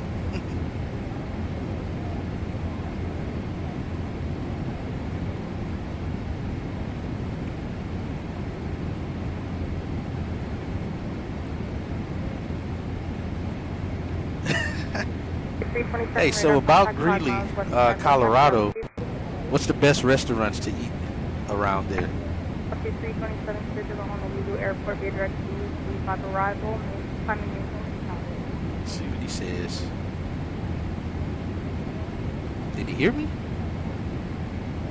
Did you hear me, Chad?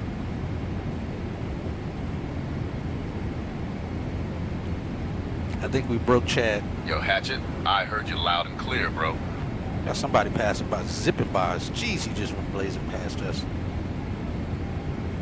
So what's the best restaurants to eat at in Greeley, Colorado? Not clear what you said. Say again. What are the best restaurants to eat at? 3349, change my frequency 124.1. American 5 is up on 2412. Yo, Hatchet, can't help with that, bro. Not my area.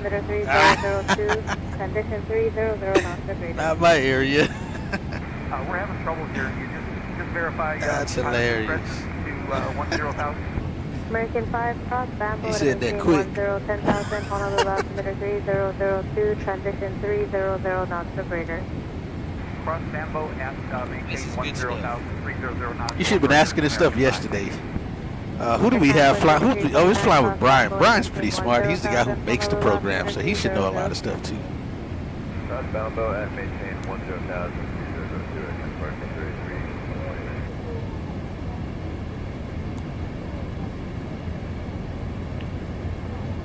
For 708 Golf Alpha, HS center squawk 2326. Yeah, that was some good stuff right there. Bonnie 5962. What else you got, Phnl? 124.1. There we go. Nah, that's a good one. Let's see what he says. Yo, Hatchet, the oldest MLB team is the Atlanta Braves, bro. They started as the Boston Red Stockings in 1871. Red Stockings? It's called the Red Stockings? Not the Red Sox? Center cross Bambo at maintain 10,000. Honolulu altimeter 3002. Hey, that's good to know, Chad. When's the last time you've been to a baseball game? Bonnie 5962 cross Bambo at maintain 10,000. Yo, Hatchet, it's been a while since I've been to a baseball game, bro. Miss those vibes. Was that correct, Phnl?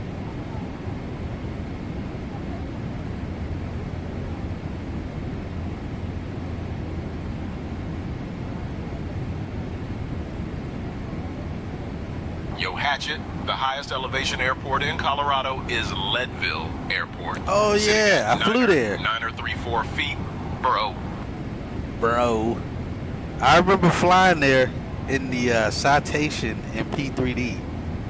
I think that video is still open in my YouTube playlist.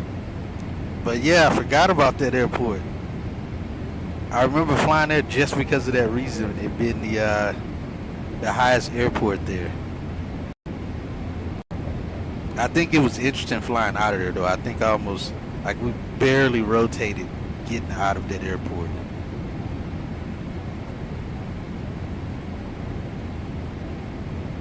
Was he right though about the MLB team?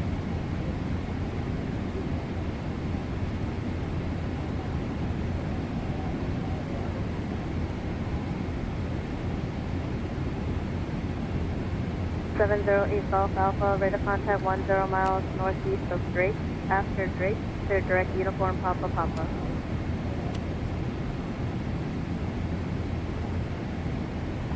Ah, got you.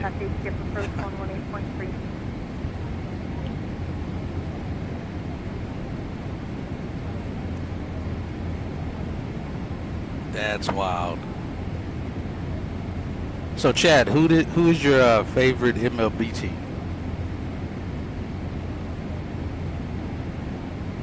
Yo, Hatchet, gotta say, I'm a fan of the Los Angeles Dodgers, bro. They got some serious games. Of course he's a LA Dodgers fan. Of course he is. Hey Chad, where are you from again? Yo, Hatchet, I'm from Virginia, bro. Used to run a weed farm there. he still says he runs a weed farm. He's from Virginia and he's a LA Dodgers fan. That is wild.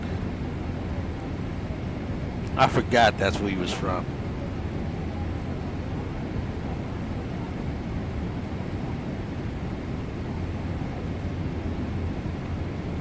Yo, Hatchet, Mackinac Island's known for its no-car policy, historic sites, and that awesome fudge, bro.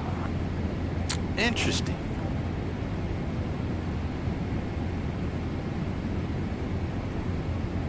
So, Chad, where's the best places to eat in Mackinac Island? Altimeter 3001, contact HTF approach 11.3. It does we checks out. Yo, Hatchet, not sure about the eats on Mackinac Island, bro. Can't help with that. He said Mackinac. That's not even what I said.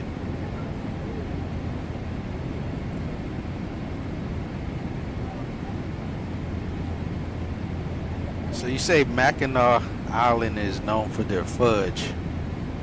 Is it pretty good? Have you had it before? Yo, Hatchet, I haven't tried the fudge myself, but it's pretty famous, bro. People say it's really good.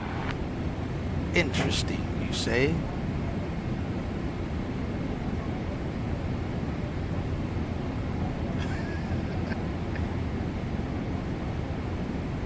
Oh, they are. Interesting. All right, we're back on USA now. 8 cars. Copy, copy.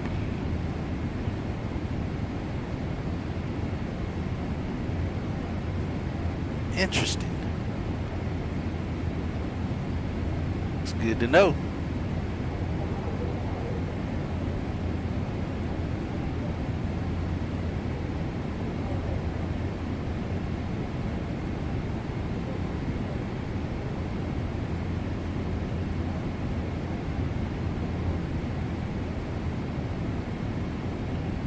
Hey, bring up what I came here for.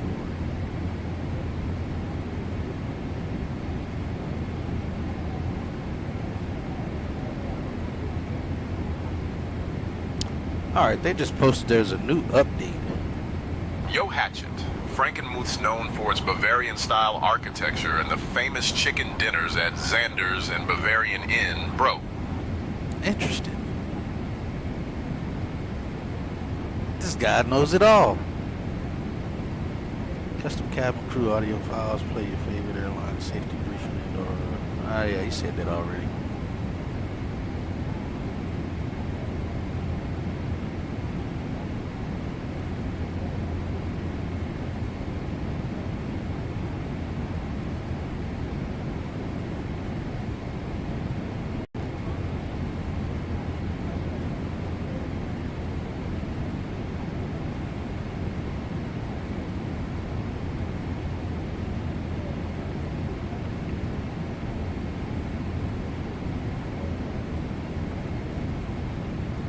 Alright, Chad, so what's the best places to eat at in Frankenmuth, Michigan? You gotta know this. You gotta know something. Yo Hatchet, can't help with that, bro. Not my area. This dude can't help me with nothing, though.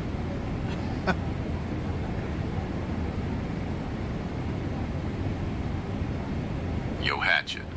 Bronner's Christmas store in Frankenmuth, Michigan is famous for being the world's largest Christmas store, bro. It's got everything you can imagine for Christmas decorations. He knows everything when you ask him and knows nothing when I ask him. Damn Chad.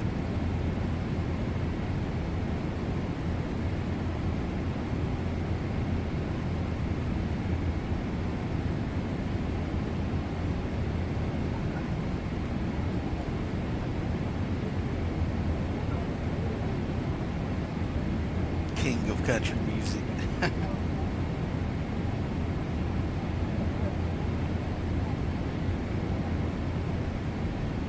I don't know if he'll reply back in text to you though, Bill. Let's see.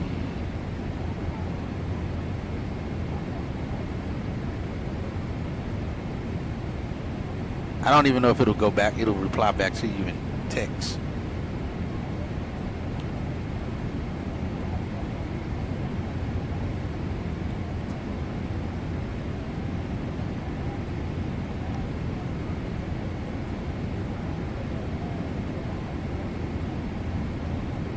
Here, I'll ask him though. Hey Chad, who is the king of country music? Yo Hatchet, I gotta say, George Strait is often called the king of country music, bro. Ah, there you go. Now remember, Bill, it won't reply to you in voice if you're not a channel member. So being that, hey, and he said it. He said that. Nice. Yeah, so if you're a channel member, it is set to reply in voice. But if not, it'll. I don't think it doesn't even look like it replied in text. But he did say it. 952 begin descent of sequence.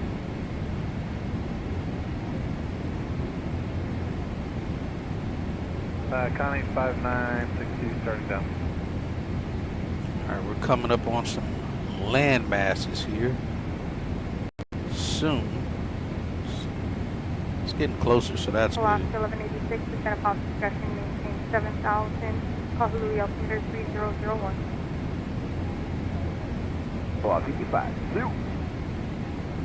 Yo Hatchet.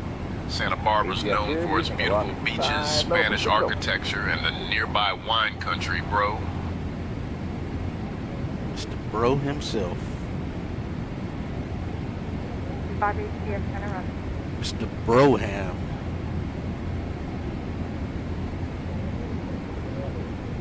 Have you been to Santa Barbara before, Chad? Yo, Hatchet, I've been to Santa Barbara before, bro. It's a chill place with awesome beaches and vibes. What's the best places to eat at there? Yo, Hatchet, can't help with that, bro. Not my area. Bruh, why does he never want to answer the question? Alright, what's the best hotels in Santa Barbara? Yo, Hatchet, can't help with hotel recommendations, bro. Not my area. I wonder if they turned that off from letting them say that, because I asked him that a few times in some other places, and he actually said it back, like recommended places.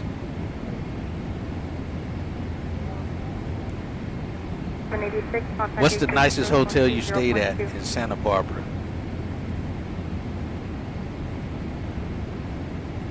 Yo, Hatchet, can't help with hotel recommendations, bro. Not my area. I think they turned that off. They don't want to be advertising for people, is what I think it is.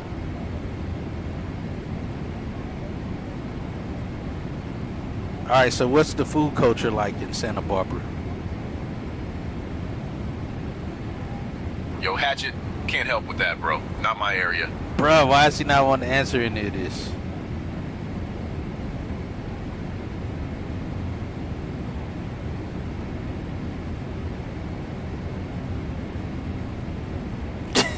Yo, Hatchet, Rudy's Mexican restaurant in Santa Barbara is known for its tasty Mexican food, bro. 5 is a normal speed. He don't want to talk to me, apparently. He only want to talk to y'all. Delta 340, descend pilot's discretion, maintain flight level 200. Phnl over here with the Jeopardy expert type question to get him to answer the question.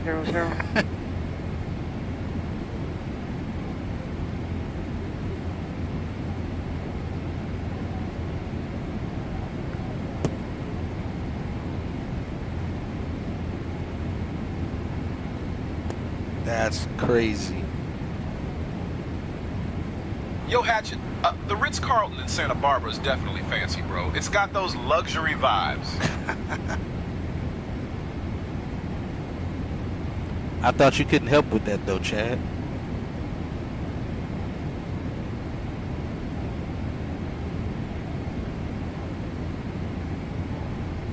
Now he ignores me.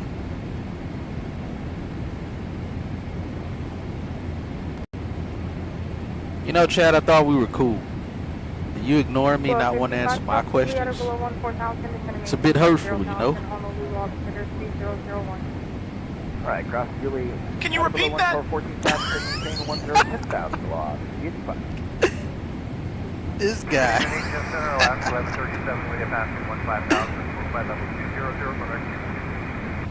This guy here, man.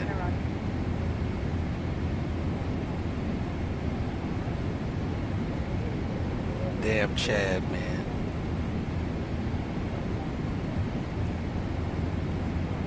Oh yeah, no, I definitely understand. He's just killing me because he's not answering my questions, but he's answering yours.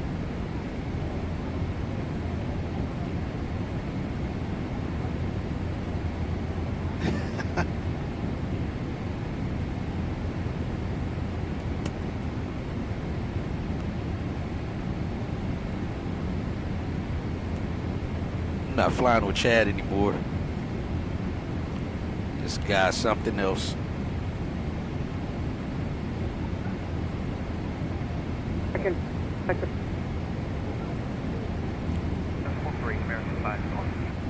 Next.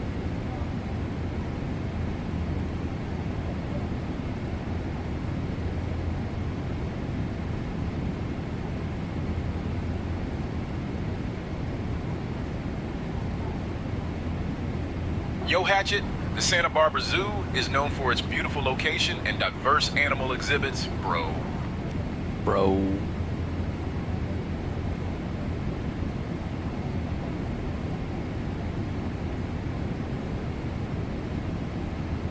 All right, Chad, what's the best city in the United States to visit?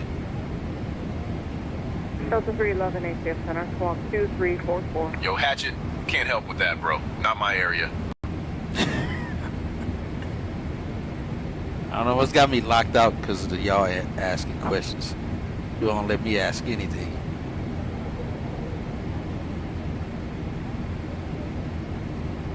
Like, I don't know about none of that, man. Leave me alone. That's fine. You know what? I'll ask Duncan. Duncan might know. Yo, Hatchet, Stearns Wharf in Santa Barbara is known for its historic pier, shops, and restaurants, bro.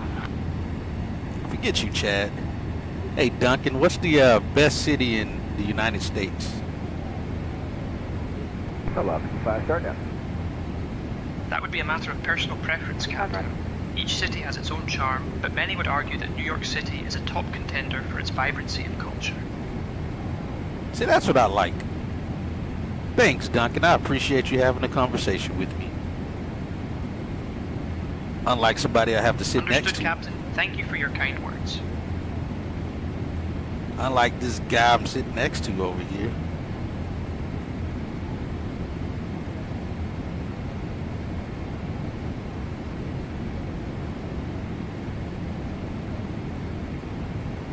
Station 8903, Quebec Sierra, contact center 118.45.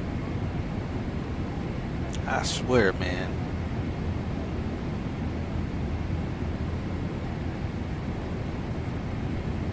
November 893, Quebec Sierra, 26-200. Roger, contact center 118.45. 300 or greater, November 893, Quebec Sierra. Doggone Chadwick.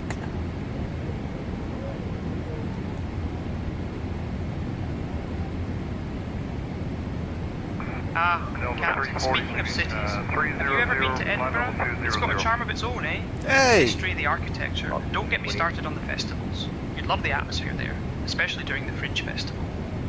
Anyway, would you like anything to drink or a small snack while we're cruising?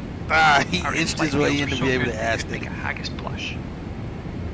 You know what? You're right about that, Duncan. I've been to Edinburgh before. It's pretty nice. Unfortunately, it was raining the entire time I was there, but it's a very nice place to visit. Hey, we're getting contact needs.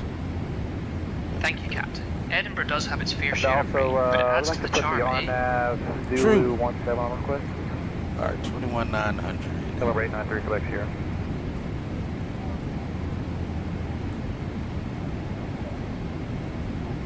Transport 3349, do not exceed 280 knots, contact approach 118.3. Don't exceed the 280, contact approach 118.3, let's say 49.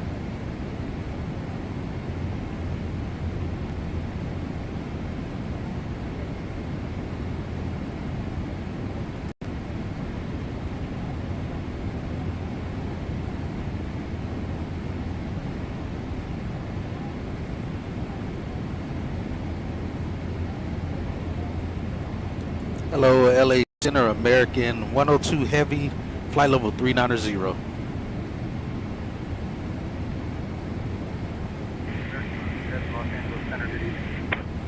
Dude, you're coming in. Hey, LA Center, American 102 Heavy, you're coming in about 2x5. Let's see if he knows what that even means. American 102 Heavy, roger. Not really, I guess.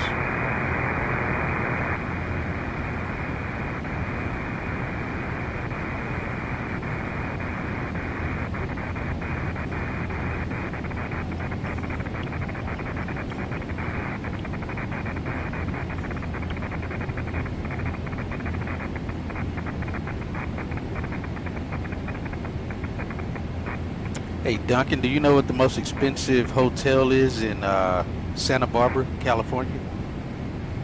Let's see what Duncan says. I'm not sure about the most expensive hotel in Santa Barbara, Captain, but I can find out for you later. Cool, if you find out, let me know. He's gonna go back and ask all the passengers. Understood, Captain. I will find out and let you know. The internet isn't gonna work up here.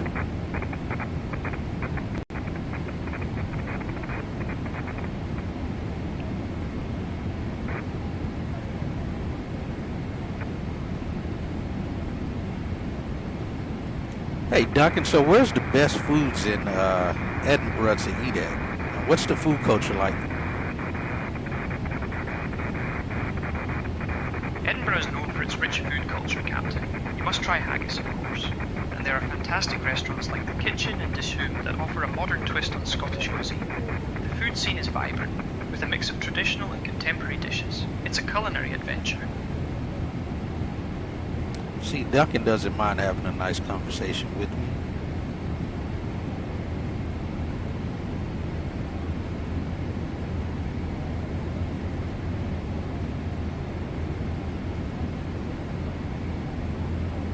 Hey Captain, just checking in. Would you like anything to drink or a small snack? Dang it, you know, he our keeps asking. coffee is so strong it could wake up a hibernating bear. You know what? I'll take that coffee, Duncan. I need some coffee. We have about another 4 hours of flight time, so I could definitely use some coffee. Thank you. Understood, Captain. I will bring you some coffee shortly. Even though I turned it off, let me see did it turn back on and say intentions because I triggered it somehow. Let's see. Nope, it still says disabled. Ah, Captain, just thought I'd follow up on our chat about Edinburgh's food scene. You know, haggis might be the star of the show, but don't miss out on the fresh seafood. The fish and chips there are legendary, and the local pubs serve up some hearty fare that'll warm you right up, especially on those rainy days. Just checking in to see if you'd like anything to drink or a small snack. Ah, it's like stuck in a loop. So strong it could wake up a hibernating bear. He's stuck in a loop. I'm not gonna reply, because if I do, he'll just come back and say something else. I do like these follow-ups though, because that's new. That's not something that it's been doing. So I do like that they've kind of incorporated that. But I don't like he keeps asking the same question right after and after.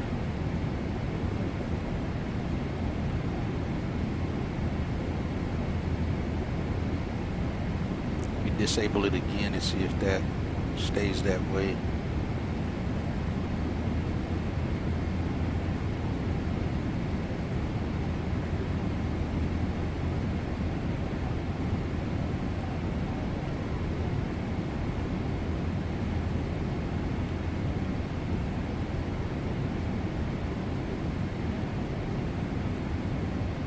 Yeah, let's see. Yo, Hatchet, can't help with that, bro. Not my area. I didn't ask you that, Chad. Chad's not the brightest. We need... I don't know. He's weird. I think he is bright because he just answered all those other questions. He's just not a foodie guy, I guess.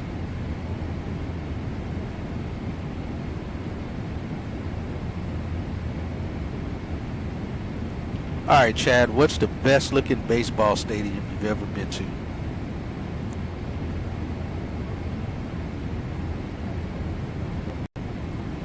Yo, Hatchet, gotta say, a tan park in San Francisco is pretty dope, bro. Great views of the bay. Nah, kind of true.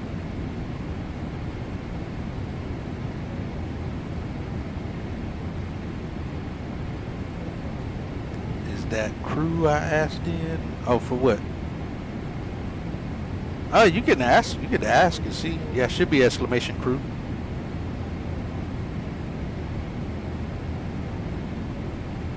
And Duncan should reply.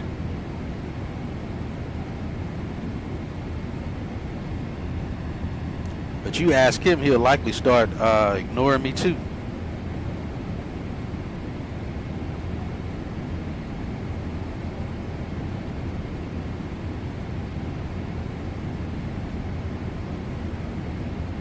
I will find out about good fish and chips restaurants in Dallas, Texas, Captain. I didn't ask. Phnl asked.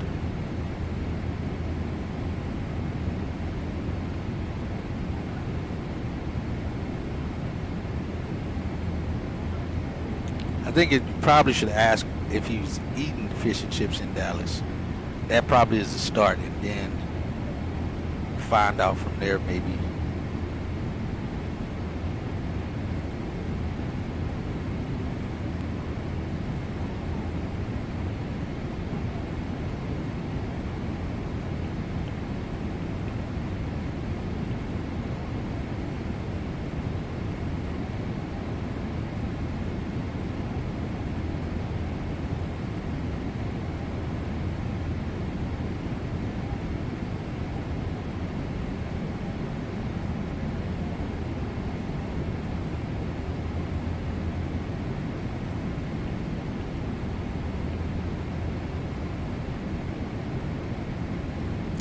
Still only 53 knots.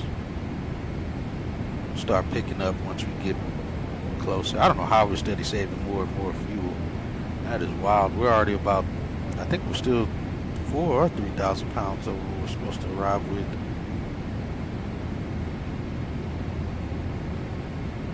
Yeah, 4,000 pounds over. Captain, I did a bit of digging on fish and chips in Dallas. A popular spot is called the Fish Shack.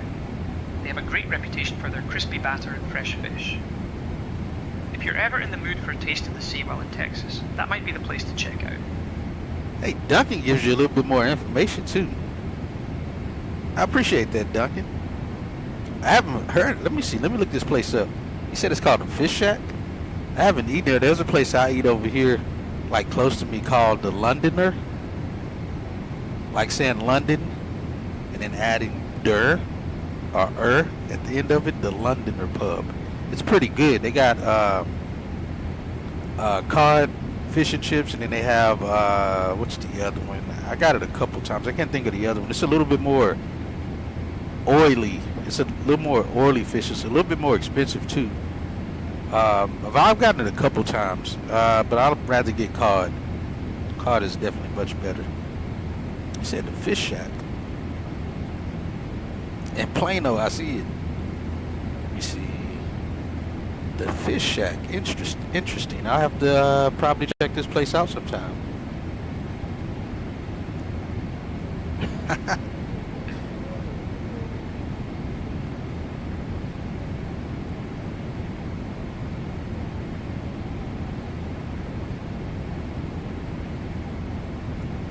It is a real place.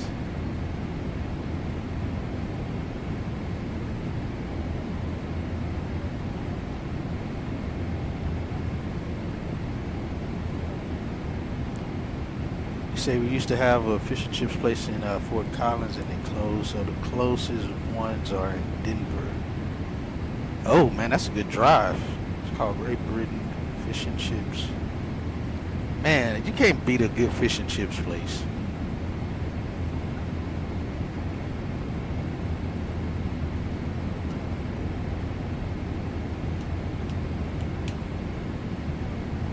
You can't beat it.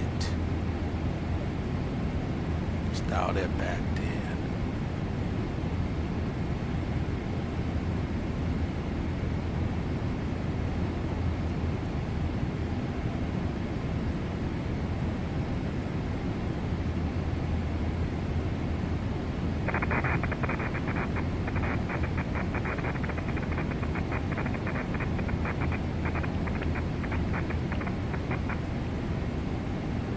If he answers it.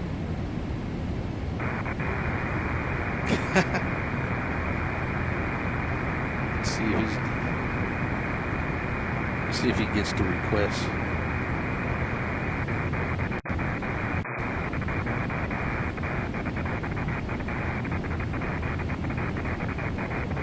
Hey Duncan, did you get that request from Phnl-Kdfw?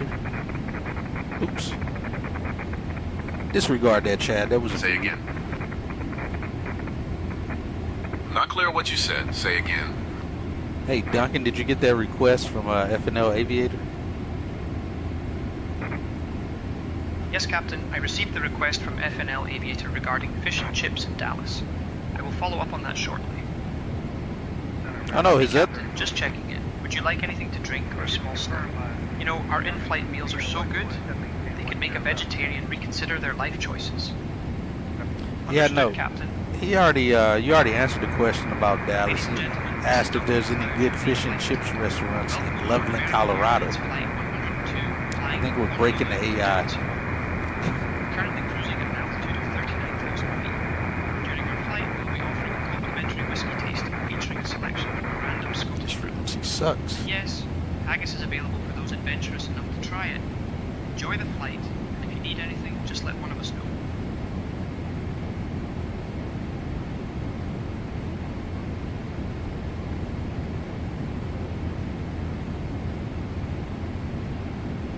Yeah, may have broken Duncan.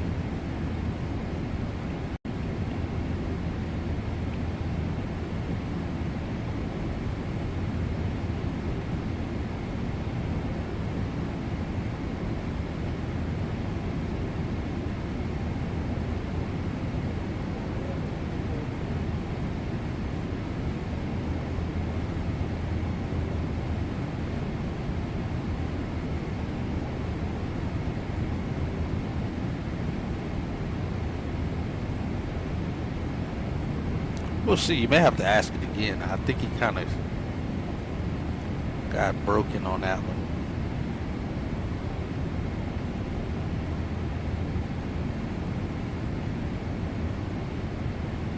Captain, I looked into the request from Phnl-Aviator about fish and chips in Loveland, Colorado.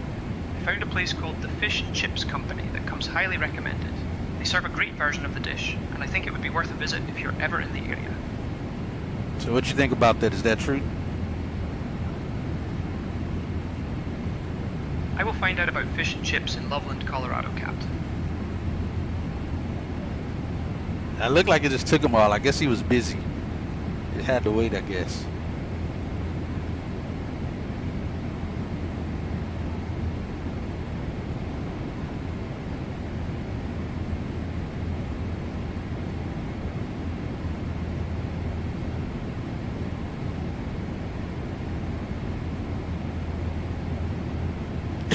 You didn't even know?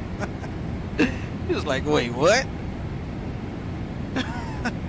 Is this true? Look, I didn't hear what he said. I forgot what he said it was called.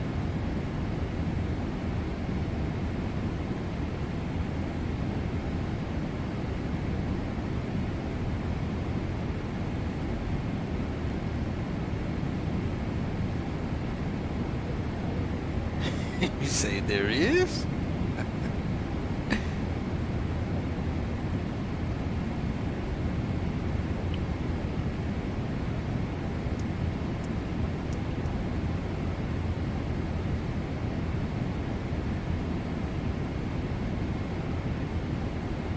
Oh man, what did he say the name of it was? I forgot what he said the name of it was called.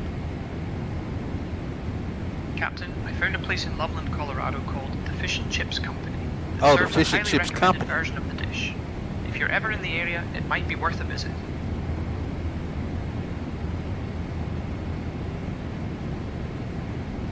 Let me see.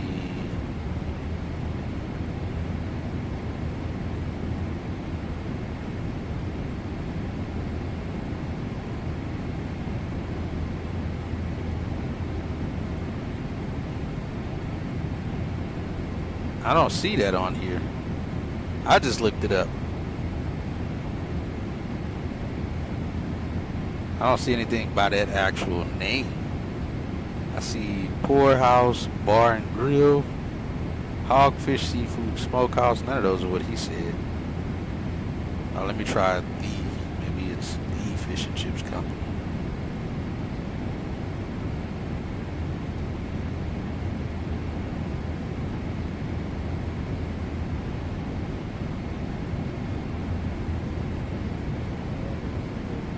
Yeah, I don't see that place. I think you just made that up.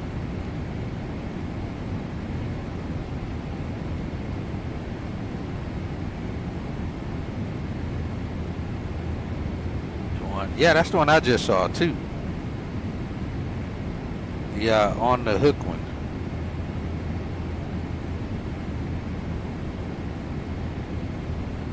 Oh, gotcha.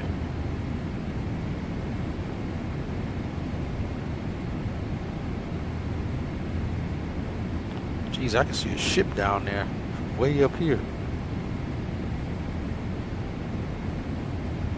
Is this Catalina Island we're passing over? I feel like it is.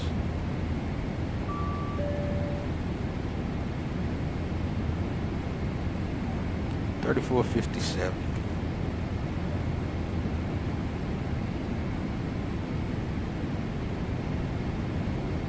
All right, I gotta bring the traffic down. There's too many airplanes around.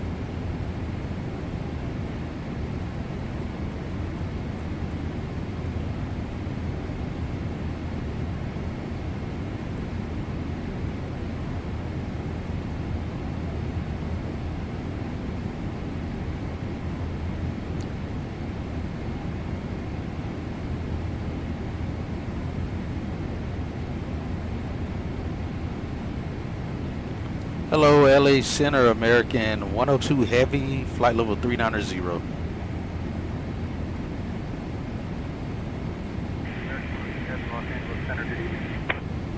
Why are all that frequency so stinking low? Kind of weird. And we got nothing on that one.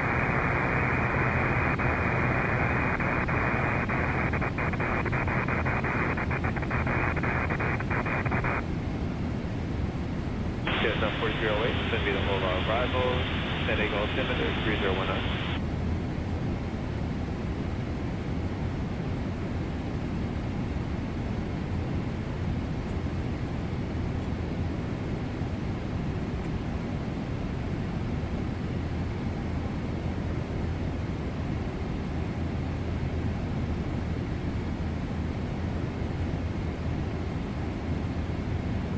Somebody way down there below us. Let's see, who's that? SkyWest and Brer at 7,000 feet. Where are they going now? Oh, they're probably about to land in LAX is what it is.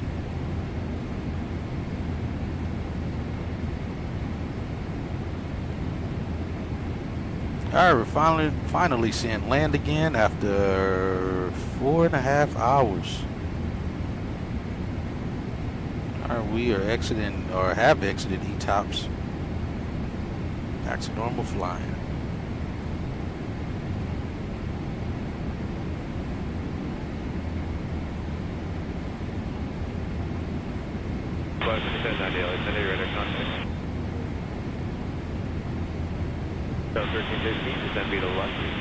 Alright, winds are kind of picking up. We got 60 on the tail.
Traffic to show up on here for us though.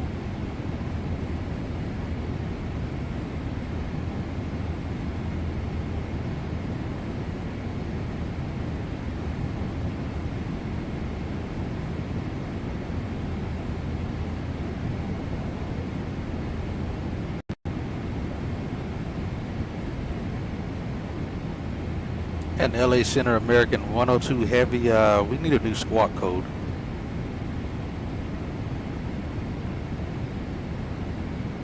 American 102 Heavy, unable to assign squawk code, maintain current code. Well, we're still squawking 2000 for Oceanic. And now that we're back over the mainlands, should we get a different squawk code? Shouldn't be 2000. American 102 Heavy, maintain current squawk code, no changes. I'm requesting a new squawk code, American 102 Heavy. This one is the incorrect one for the area that we're traveling in.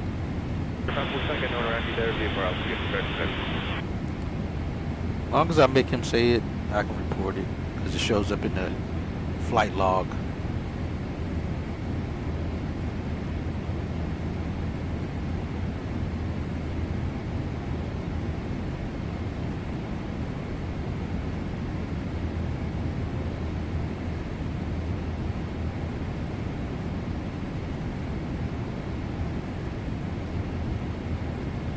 I will find out about jet centers of Colorado and their locations.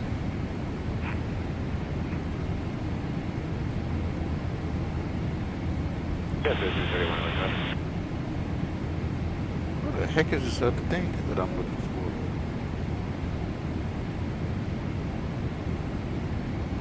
Ah,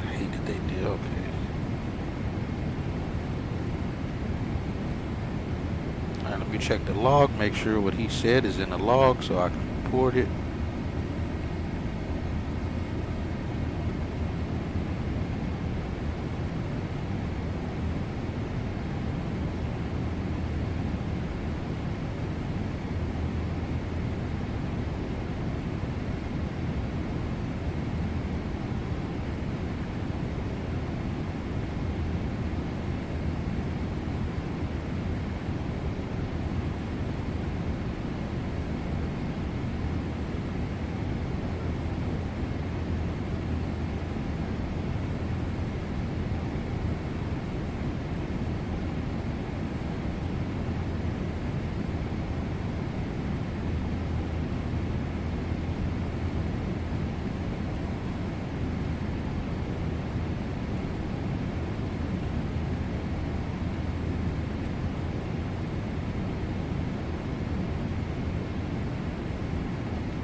Captain, I found out that Jet Centers of Colorado operates at several airports, including Denver International Airport and Rocky Mountain Metropolitan Airport.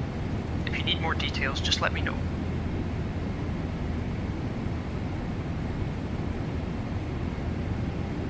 Dang it, I can't get this right way. That was good to know.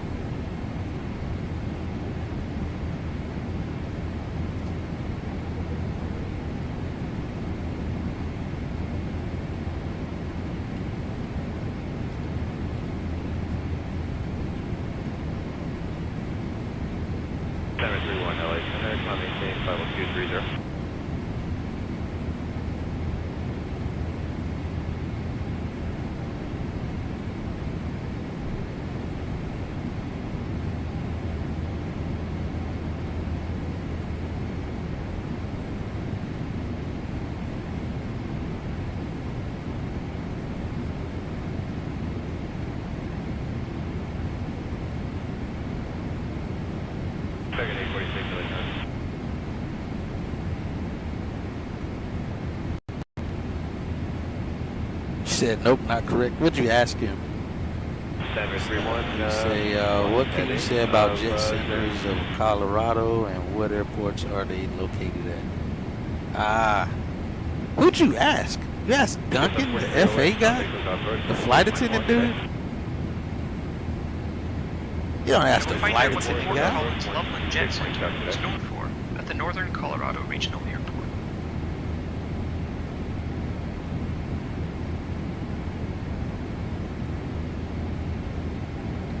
Food and places to visit, I think Duncan's good for that.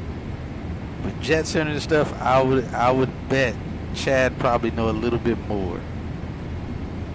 I would like to believe he would.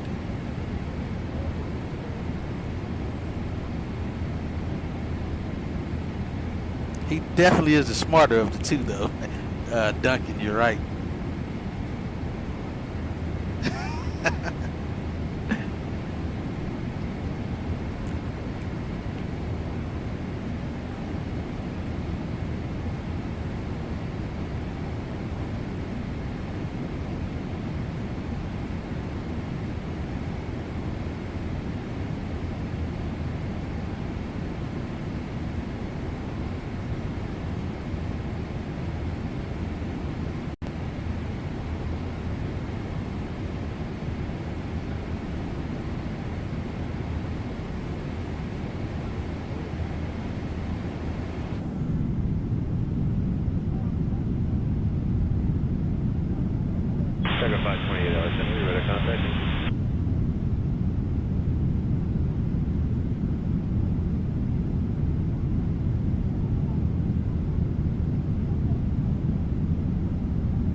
Yo, Hatchet. Fort Collins, Loveland Jet Center is known for providing aviation services like fueling, hangar space, and maintenance, bro.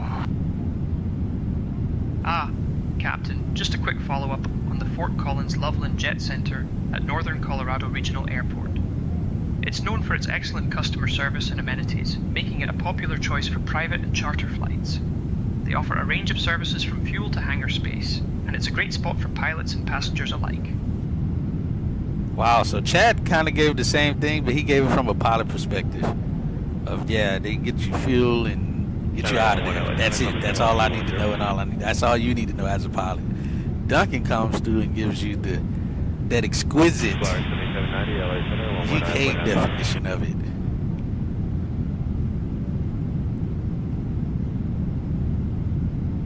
That's pretty funny. Pretty good.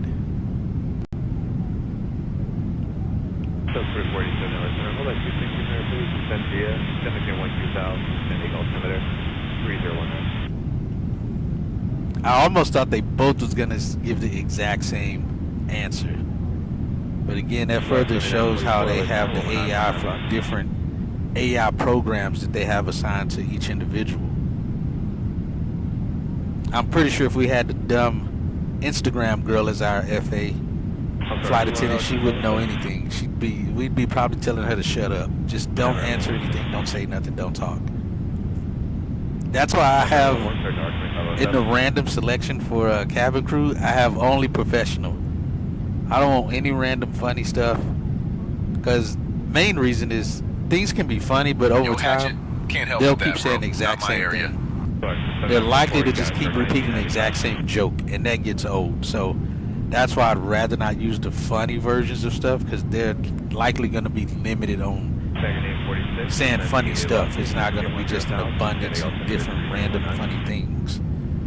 And I don't want to hear the same joke 10 times on a flight like this. American 826, let's do the lucky, 10,000, sending altimeter 3019. Oh yeah, he definitely didn't know that one.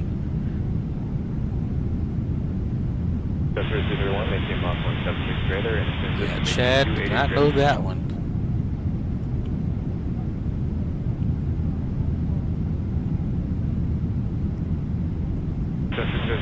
I have all of the airlines that have flown into KFNL historically.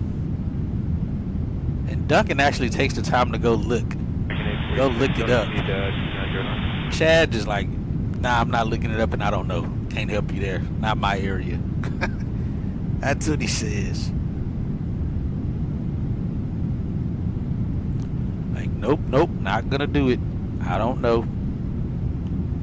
Can't help you. 48 LA Center, good evening. Block 7373.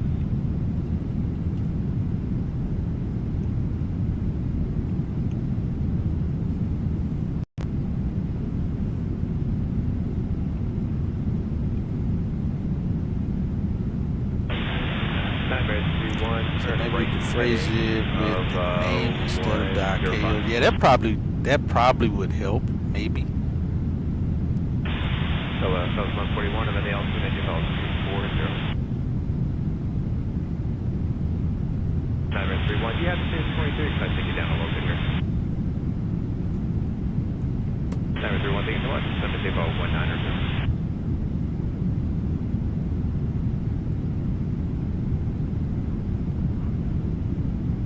Yo, Hatchet, can't help with that, bro. Not my area. Captain, I found that historically airlines like United Express and Great Lakes Airlines have flown into KFNL. If you need more details, just let me know. Hey, you knew that?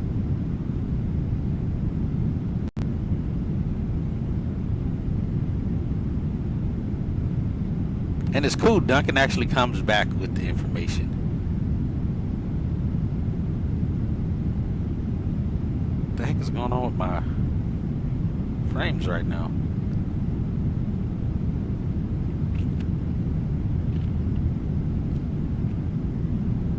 Look at my FPS at. Okay, there it goes. I was saying, my stuff at 22.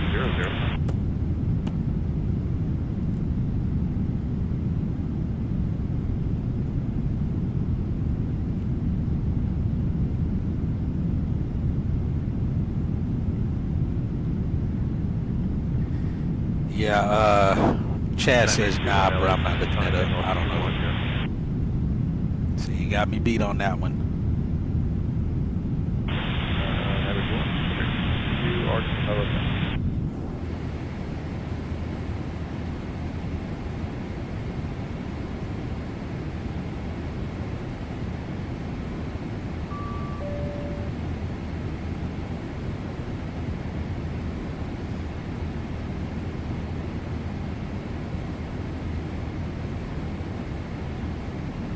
36.7. MX 648, you're at a contact.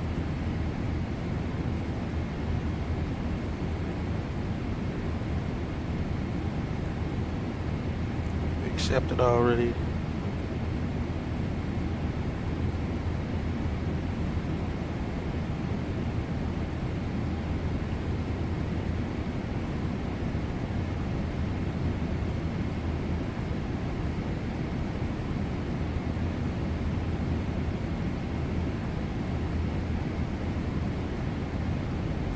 Hello, LA Center, American 102 Heavy, flight level 390.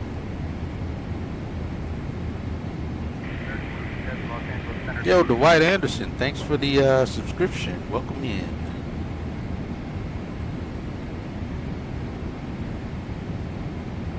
Sorry about that. Team approach 371.97. Have a nice day.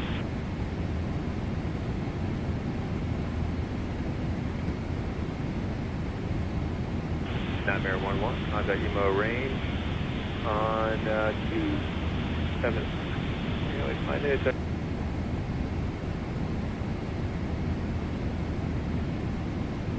276.0, have a nice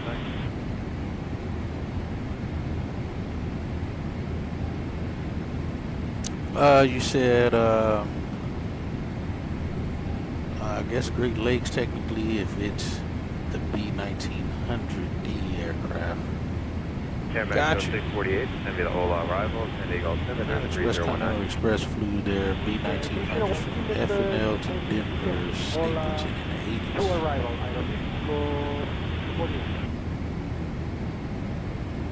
You should tell him that. You should say exclamation co-pilot and tell him so he gets his knowledge up. You should be like, did you know? All of that. Copy and paste that to Chad. Let's start filling his brain up with some knowledge.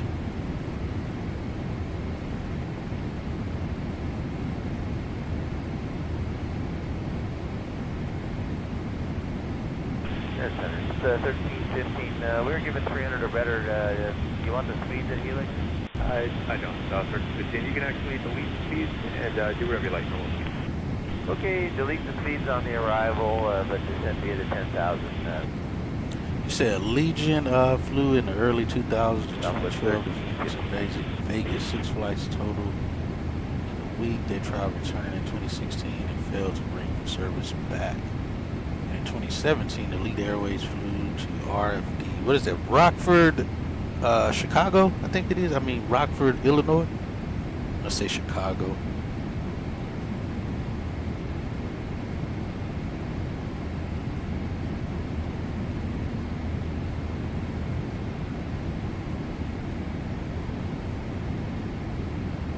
Delta 1079, LA. Send me the Scooby arrival. On screen. Alter 3023.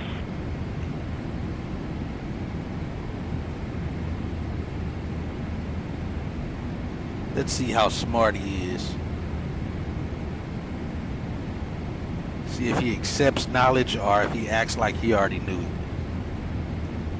Yo, Hatchet, that's cool info about United Express flying B-1900s from KFNL to Denver Stapleton in the 80S, bro. The 80S. That's one way to say it, I guess.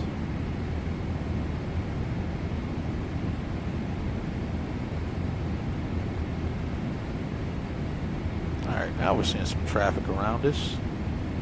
I don't know, PSXT was just acting weird for some reason. Drug my FPS all the way down into the 20s. 1141, this is one already. I was in the public speeds on the arrival for me, thank you. Public speeds on the arrival, 1141, thank you.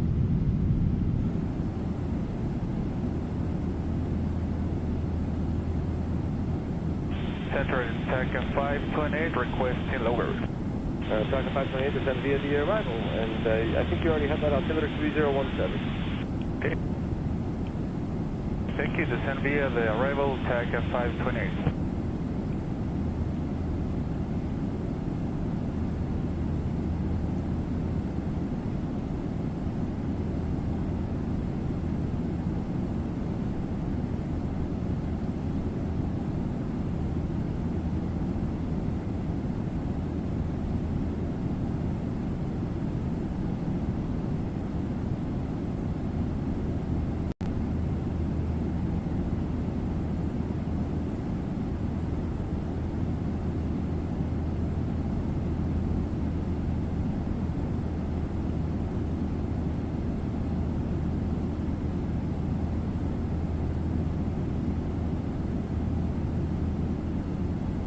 another little airplane way out here.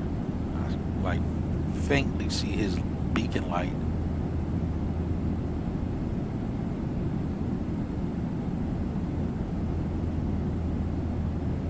It's this guy. He's at 300. I would absolutely love to, but they haven't taken a handoff.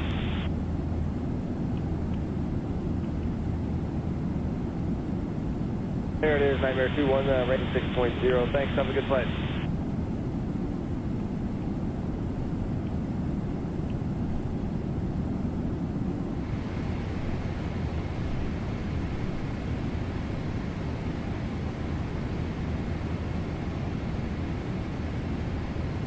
They absolutely will not give me another squawk code. Hey Chad, ask Center if we can get a new squawk code, because this one's incorrect. Yo, Hatchet, I can't request a new squawk code without you handing over the comms to me. 120 Whiskey off the floor here. Alright, your radios. Southwest 4487, thank you so much for your help today. I cleared direction to Lucky and then contact approach on 19. Your radios. Have a great rest of your evening. Maintain 12, Lucky at 19.6. Southwest. Not clear what you said. Say again. Chad, you have control of the radios.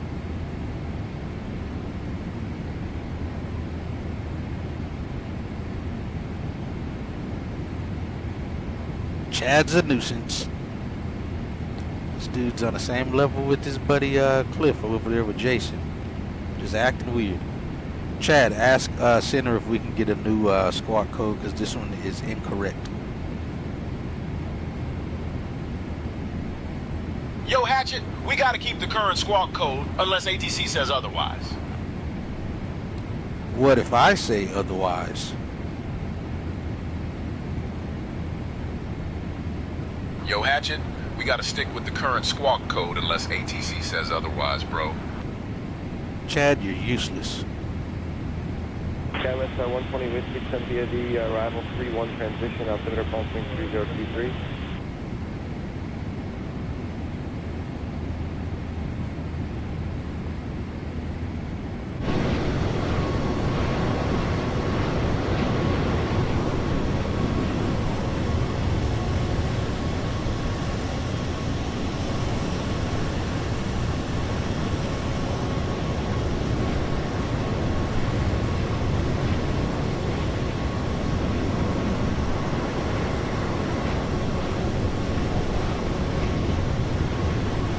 Useless Chad. And good evening, be Rocky, ticket at 360, sir. That's okay, Vivo 146, It's already 11 o'clock. 6730. My time, it doesn't even feel like it's 11. 6730, Vivo 146. Exactly, Bill. And he's halfway doing that decently.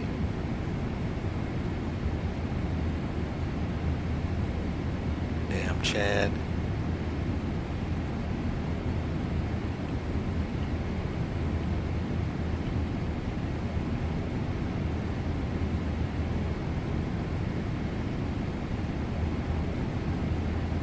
Actually, no, I forget. We're not. This isn't an 8-hour flight. This is a 7-hour flight.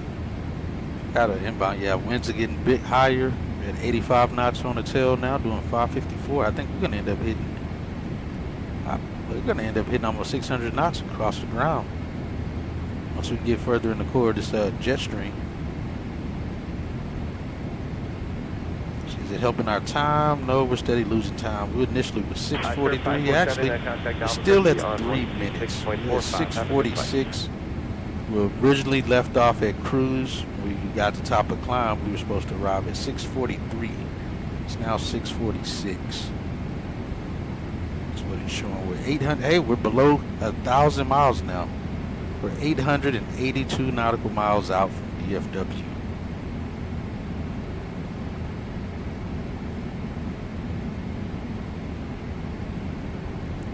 So we technically have about an hour and 40-something minutes left in flight.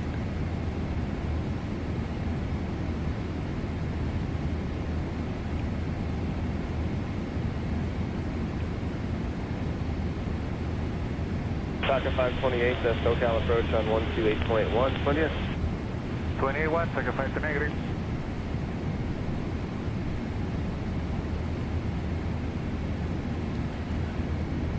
Alright, so we're supposed to reach SJN VR at 5:30. Let's see if, oh crap, this thing drug itself all the way to the bottom.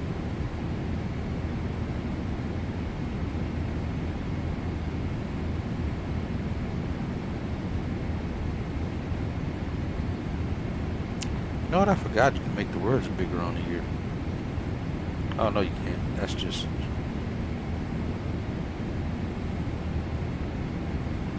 oh, maybe you can. That's just to keep shrinking it.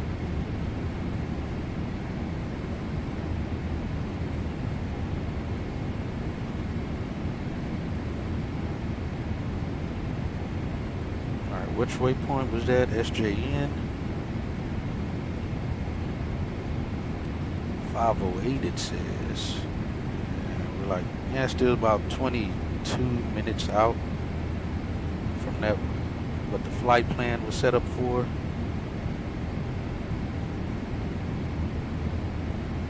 Yeah, I haven't heard any more than anybody else. They don't say anything in their Discord, and I'm pretty sure they don't say anything in the forums on Flight 1. I haven't been in the forums on Flight 1 in a while.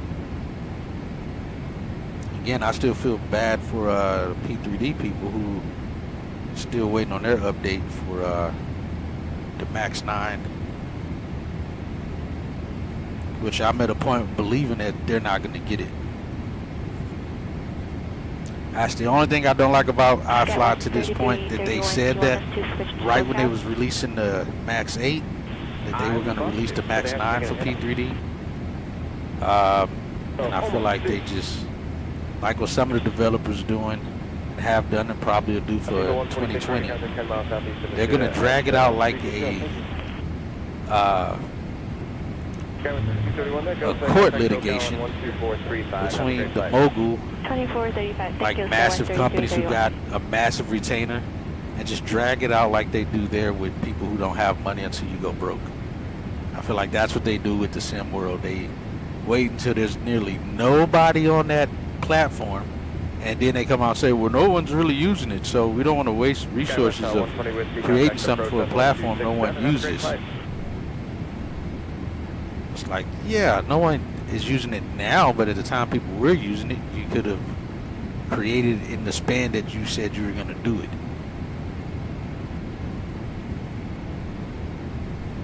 And that's their way of saying, yeah, no, we're not going to do it now because we're seeing a drop-off in users for that platform. Albuquerque Center. I will say, American hopefully... 102, heavy. Good evening. Oh, crap, I did give him 390. Give me back my radios. American 102 Heavy, Albuquerque Center, good evening. That's why I took the radios from him, so he didn't do that. Let's see. Again, I don't really care either way when the 757 comes out. It's not an aircraft American flies, so I probably won't get it. But I just hope that Bluebird isn't pulling this same okie doke of waiting until it gets to a point where there's only very few people on 2020, and then they come out with the excuse of saying, well, we're only going to create it for Microsoft 2028 because no one else is using 2020. Not enough people are using 2020 or 2024 or some crap like that. And then they can keep dragging it out on the release because the newest platform, everybody will believe, yeah, no, we gotta wait, you know, they got these bugs and that bug, so yeah, no, we understand, take your time. And then 10 years pass by. What other developer did that, like in P3D world, where everybody supposedly was waiting on a specific airplane and it was like 10 years in the making? Was it FS Labs or somebody who was supposedly supposed to create some airplane, and it's like been 10 or 15 years and they still haven't come out with it? I don't know who that was. I feel like I've heard that quite a bit though.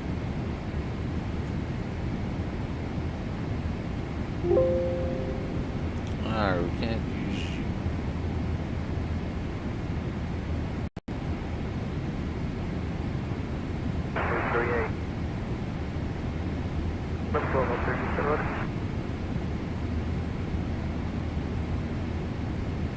Contact tower 120. Chad, when will Bluebird Simulations release the 757?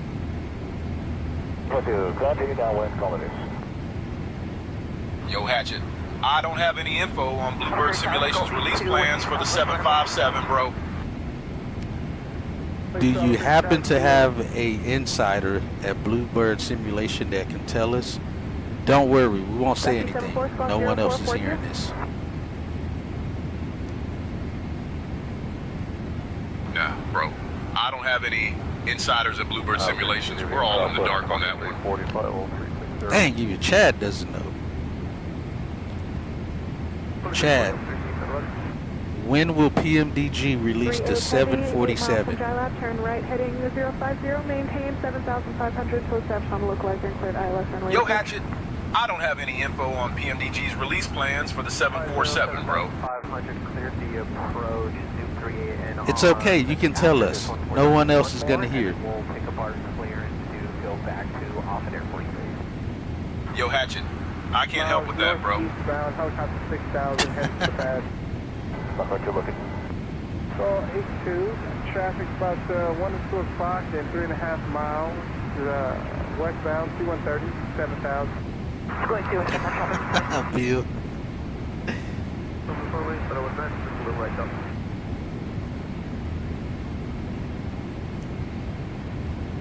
1648, sounds like up 37, 123.05.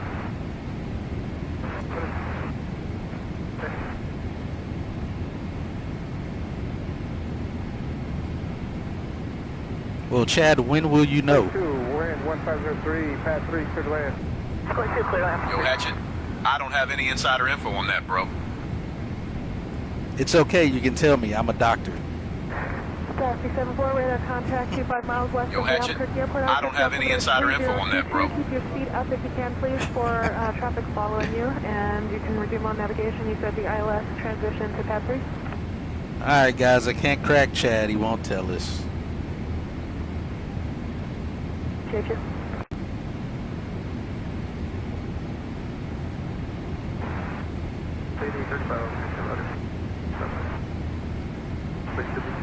I just not, the Denver Center, so they're, honestly, if you want to tell me which one you want, I'll give it to you. Either we'll just speak with some people over city, but, if you have a preference, let me know. It's not going to be South Denver Center, 300 miles. Alright, Chad, we need your help on this one. I know you know the answer to this. When will Grand Theft Auto 6 come out? Yo, Hatchet, I don't have any insider info on GTA 6's release date, bro. Look at that. He even narrowed it down to GTA, and I said Grand Theft Auto. He knows something. This guy knows a lot. 10 degrees left. This will be vector through final for spacing, and then I'll vector you back to follow traffic that's going to be coming up just off your right. This guy knows something. Damn, Chad.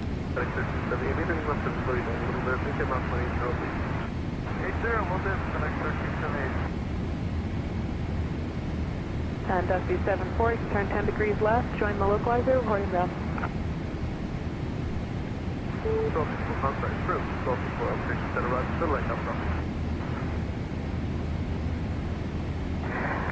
Skywest 4098. Did I clear you for the approach already? Just making sure. You're talking to Zulu runway 8, sketch 4098. Get 200 knots or less for spacing, please. Alright, sketch 4098. Clear for the option. Clear the option, runway 238 on glide slope.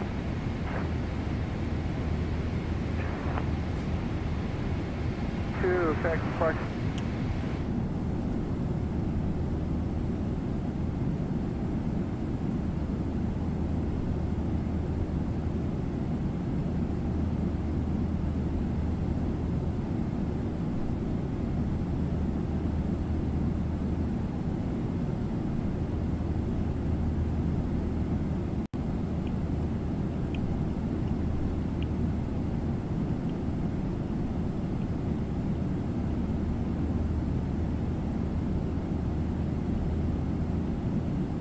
altitude 90,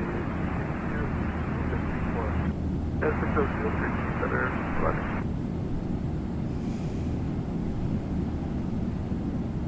Let's get the passengers back up. Dusty 74, best speed till a 3 mile final, appreciate it. Contact tower 120.3.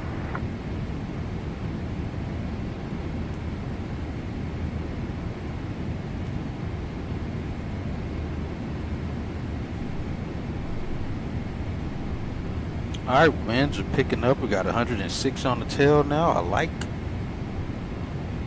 Keep that going. I think it's supposed to get up to around 116 if I'm not mistaken. South 52, change it down when I call your base. Step down when you'll call your base. Stop 52. Heading 120. Yes, negative 58.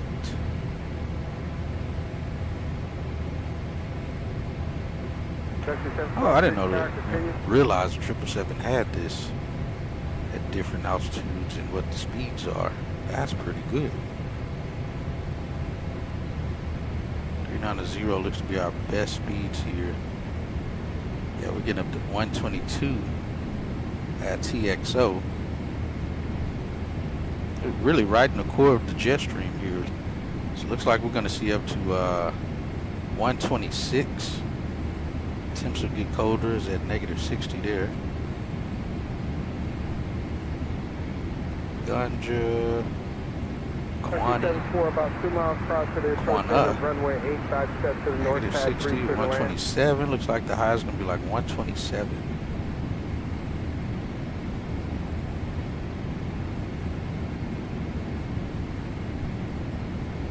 And by this time, we're already in the arrival phase at this point. 70 miles to the southwest, X-ray, looking for the southwest arrival. Yeah, we're good at 390. Contact departure on 123.9. 123.9, see you. It's been, hold on, I think this update's like every 6 hours if I'm not mistaken. When was this last wind data good for? We got it. 38 in the climb to 9,000. For midnight. 3. Fly present heading, join the localizer. Alright, that's new information.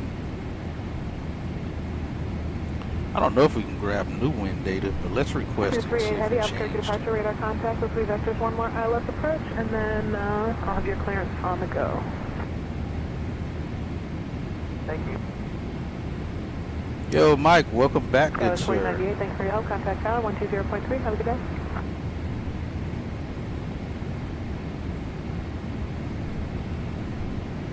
Tower test 4098, Arnett Zulu, runway 8. That's 4098, up 6 Tower, continue for runway 8. Continue runway 8, that's 4098. Southwest Rebel, approved, 436. Let's get forecast. Heading 190, runway 8. Get that, and should be. First caution wake turbulence, 4 miles in trail of Neighbor. Load. Sounds like I'm fixing center 127.85. Alright, information will change on that.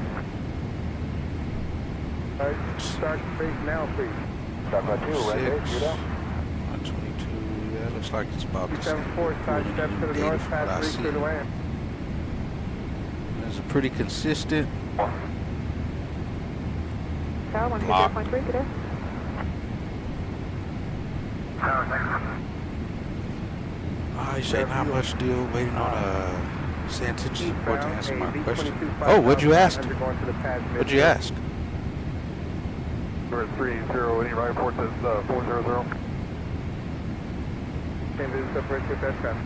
Start by 2. That's 4098, went 124, runway 8, clear to land, number 2. Clear to land, runway 8, that's 4098.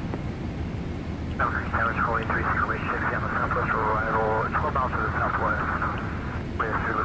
Sorry, 3 out of 13 Tower, compete for Patrick. 23.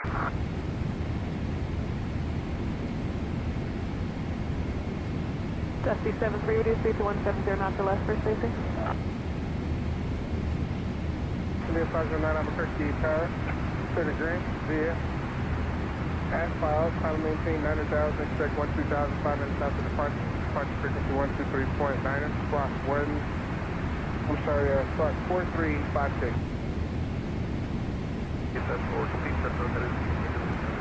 Okay, flight level 300 and maintain best forward speed for Southwest 2340. Setting 1378, sounds like double 57 with 7.67. About gifting someone a month. Oh, hey, good call. Fox 42, wind. That'll be cool to. Did you just send it to them through like an email or something?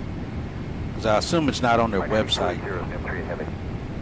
That would be cool. I think that's something they should definitely do, because there's scenery developers out there that does that, where you can get gift cards through them, you know, to gift something to somebody, or you know, something to that nature. So it'd be good. I think they'll make more money too that way, so people can test it out for more than just a couple days. 73 Albuquerque Tower, continue. Oh, okay, gotcha. You got traffic about 6 to 7 miles northwest of you eastbound. B-22, 7,200. They're also going to Pad 3. Hey, Chad, do you know anything about the Alaska Flight 261? That's the 73. Traffic about 2 o'clock and 6 miles eastbound. Yo, Hatchet.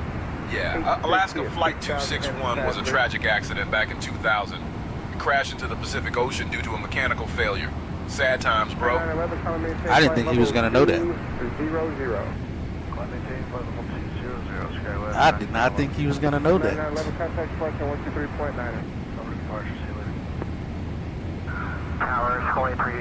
Yeah, true that, Mike.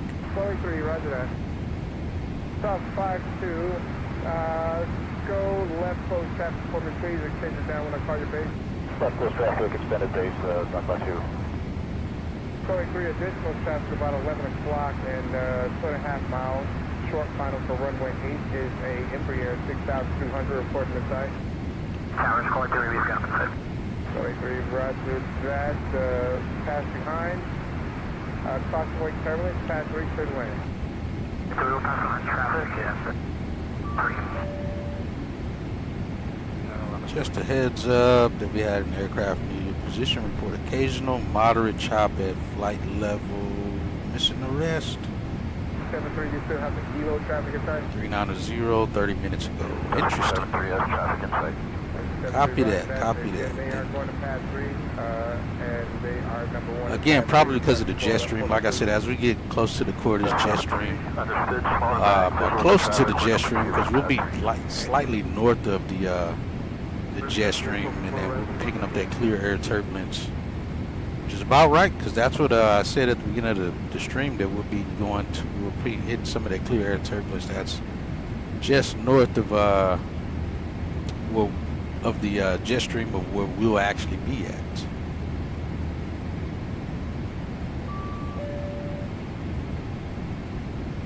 All right, 2767.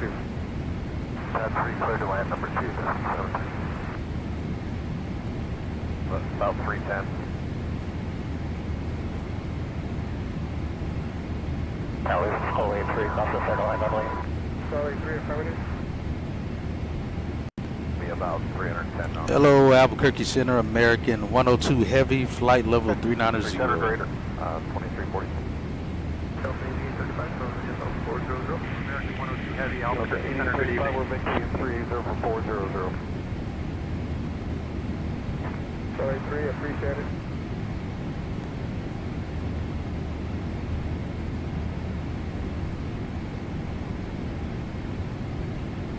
We have 3 and heavy, turn right heading 340, it's going to maintain 8,000.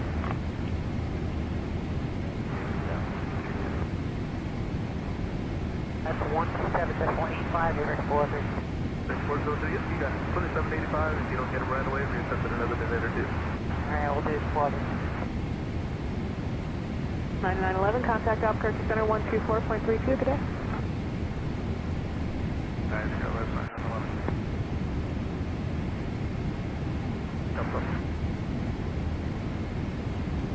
I think I passed by us already. That was like 1,000 feet below us. I didn't see you. Notice 99, 11 up, center 7, medium, level 300.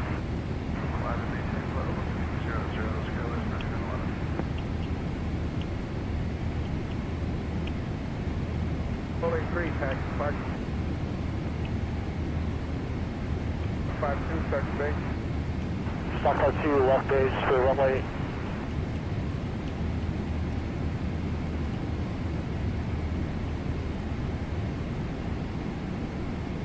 Clear 509, level 50, ground runway, taxi via Golf Echo 1.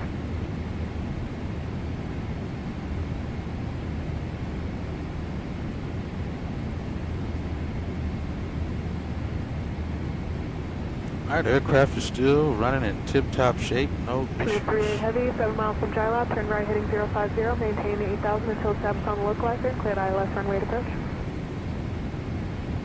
Sounds cleared, ILS 08.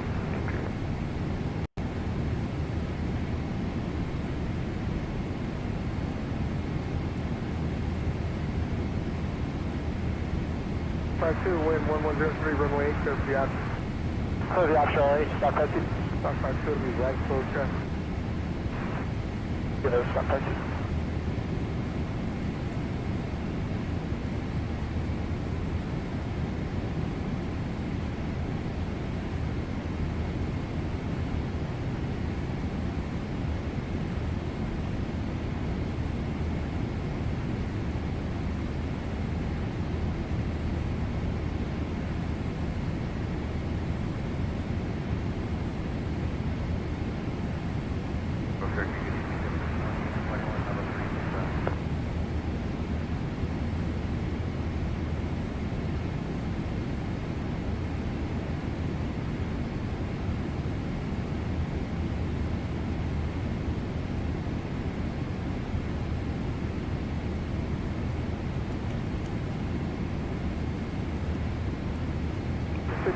DFW via Monzano 3 departures, Mexico transition in the cloud.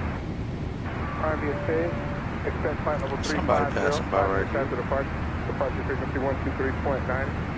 Spot 0732.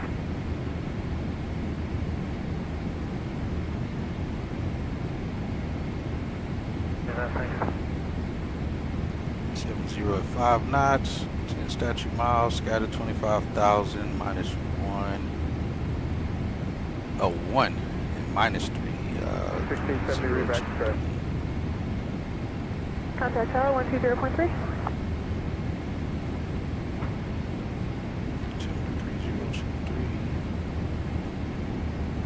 Thank you. TAF report. Tower's still treat heavy. And like I said, we'll be getting your 238 heavy, have a quick start, continue.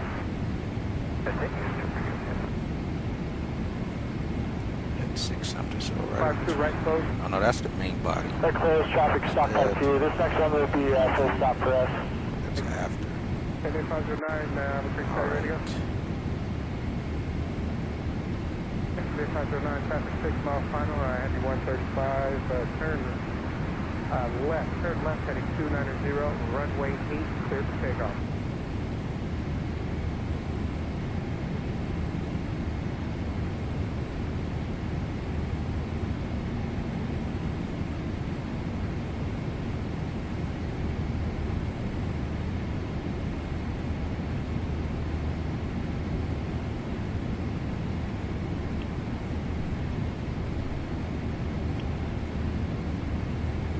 So extend down on a card base. 52 extend down on a card base. Stock car 2, extend down, call the base, thank you. 238 heavy, wind 0903, runway 8. You see if these times are lining up. Yeah, that looks right. 053, 0453. Driving 17 left, 13 right, 17 center. I think 13 rights are closed. Departing runway is 17 right, 18 right, 18 left. Definitely not departing 18 left, that's for sure.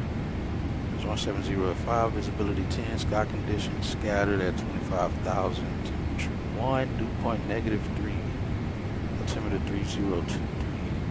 Just put that on standby for right now.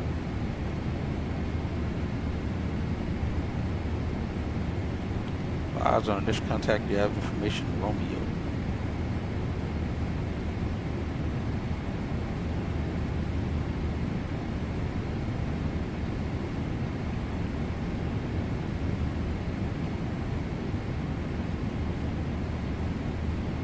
So it's Taco 65, or 7,500, just north of the L. Second departure. Order departure, Medevac 9509. 60.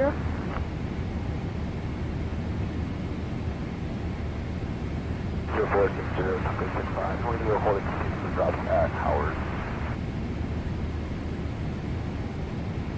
Taco 65, roger, proceed as requested. Medevac 9509, with you, 7 for 9, left turn 290. Departure, radar contact, turn left direct Grant, climb maintain 12,000.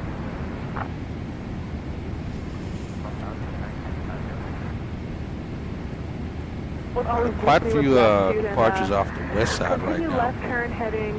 Much of anything going on the east side of the airport. Join Victor 12 and climb maintain 12,000. To the VOR, climb 12,000 and Victor 12. Let's see, are we getting the wings to bounce here? Fly high real quick. Oh, we're getting a little bit of light chop here.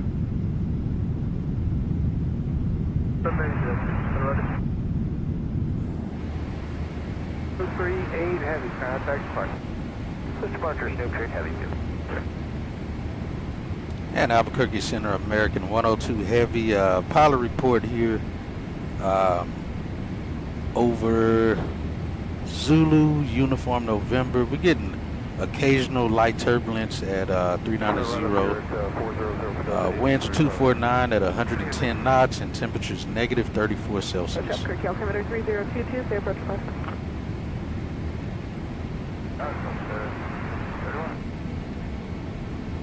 Wait, Delta 5031. American 102 heavy, roger. American 102 heavy, thanks for the turbulence report. Smooth 38 heavy, Albuquerque departure, radar contact, and what's your on-course heading to, kid?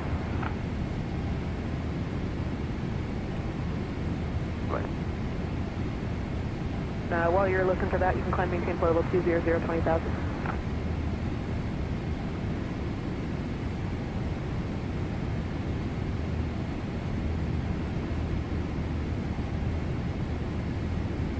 Three heavy 075 on course. Smooth 38 heavy, roger, and you're clear to the Hospital Airport via Kid intersection, then it's files, climb maintain flight level 200, for now fly present heading and expect direct. It's like the FCC radio license. 200, runway heading for now. Expiration day 2036. Airworthiness certificate. That's crystal clear. J Aviation makes this livery. You got everything on here right. November 757 Alpha November 777 223 transport category.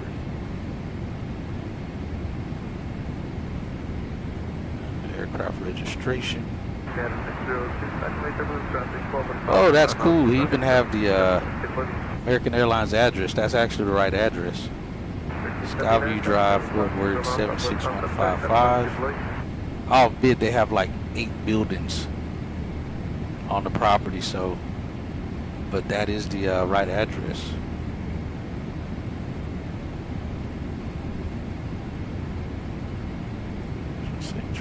Construction 1022.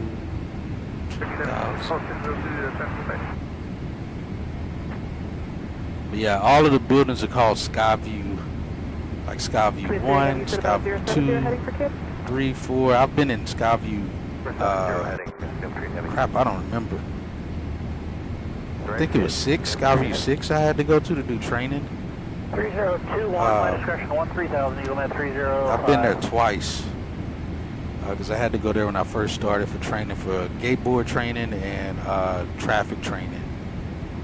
We had to go 2 different times for that. It's very nice. The buildings are very nice.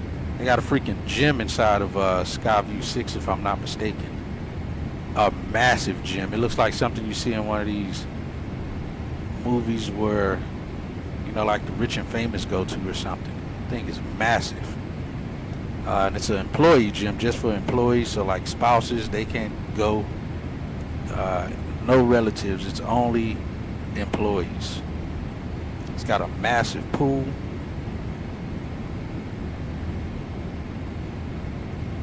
It's very cool.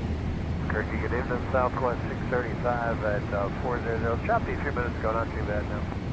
665, I'm going to run to the good right.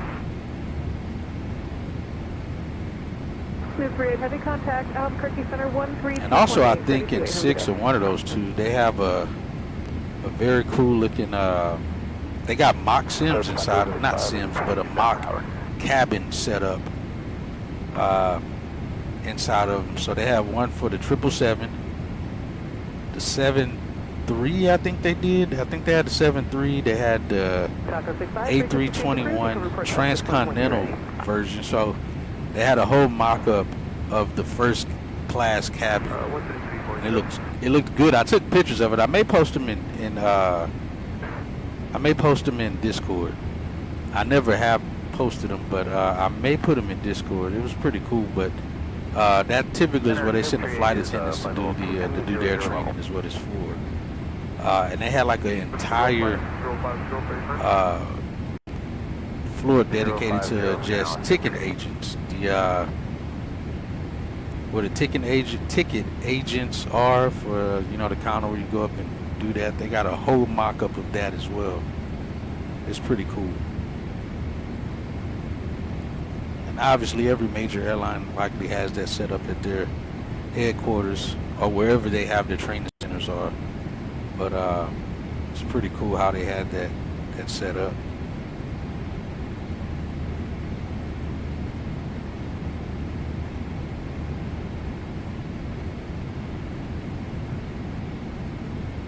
I'm currently push your discretion, 80 Zulu.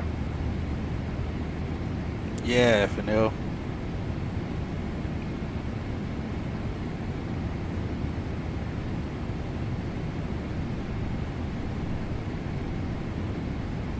Mary's on that 305, leaving 190.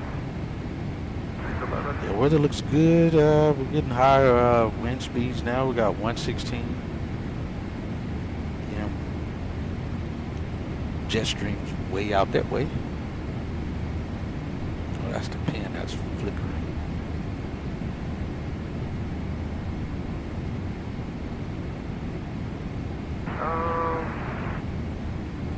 Real quick, this traffic about 10 miles northwest until 7,900. I'll still verify traffic on southwest on the city spots at the opposite 6. So I'm going to give you the clearance, but I would wait at least maybe about 5-7 minutes for them to get the spots before you start.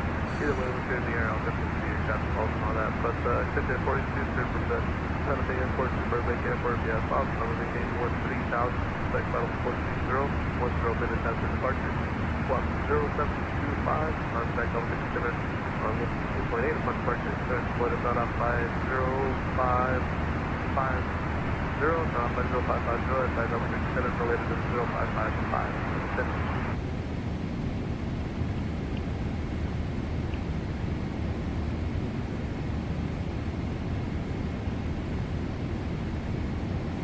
I got a light on up here.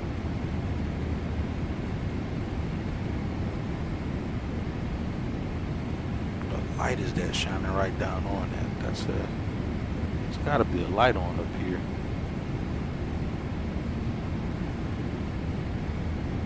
Oh, you know, that's the reflection from the light underneath here. That's what that is.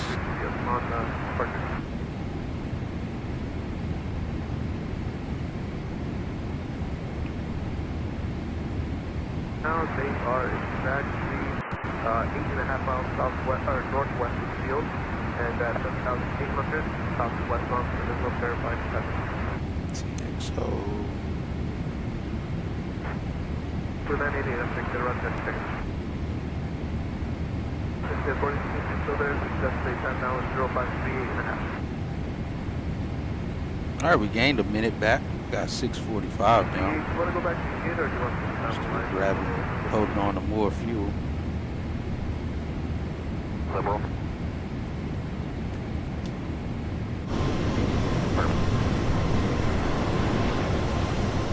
Still 1531, and maintain 8,000.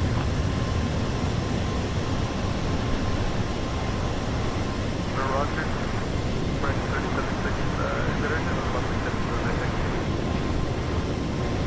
Contact Albuquerque Center 124.32, 2432.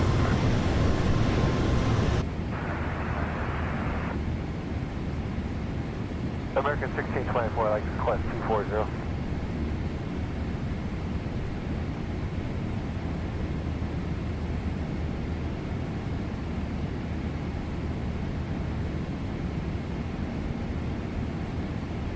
Yes, sir, American 1624, like request 240. Sorry, I was offline there. Real quick, just for the gate traffic, 12 o'clock, about 50 miles west on Airbus, final speed 20, you can expect higher wind with the next second. Contact them now, We're like 50 minutes out. So we'll probably start at least get some things pulled up for DFW. Let's see, charts.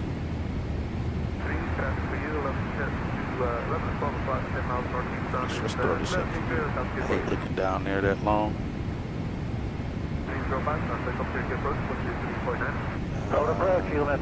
Search.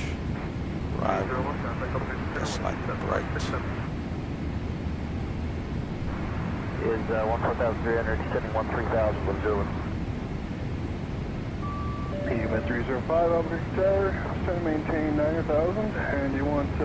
Kirky on 19.45. 9,000, and yeah, I tell you what, we can take 1-2, Eagle Med 305. Turn left, heading 090 heading. Can you expect runway 12? There will be traffic by runway prior to you though. 945, that's really pick up the weather aircraft.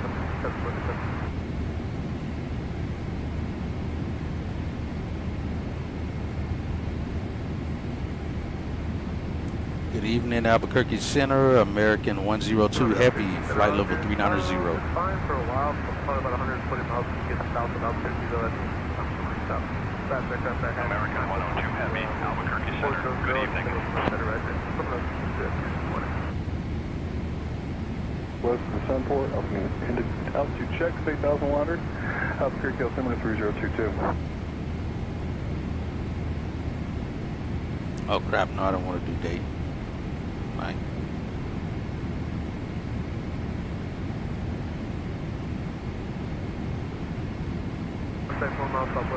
Shouldn't be much of an arrival route because we're likely to be landing on the west side anyway. Unit 305, actually you're a little bit faster than the other traffic, so clear visual approach runway 12, keep your present speed until 5 miles from the field, please.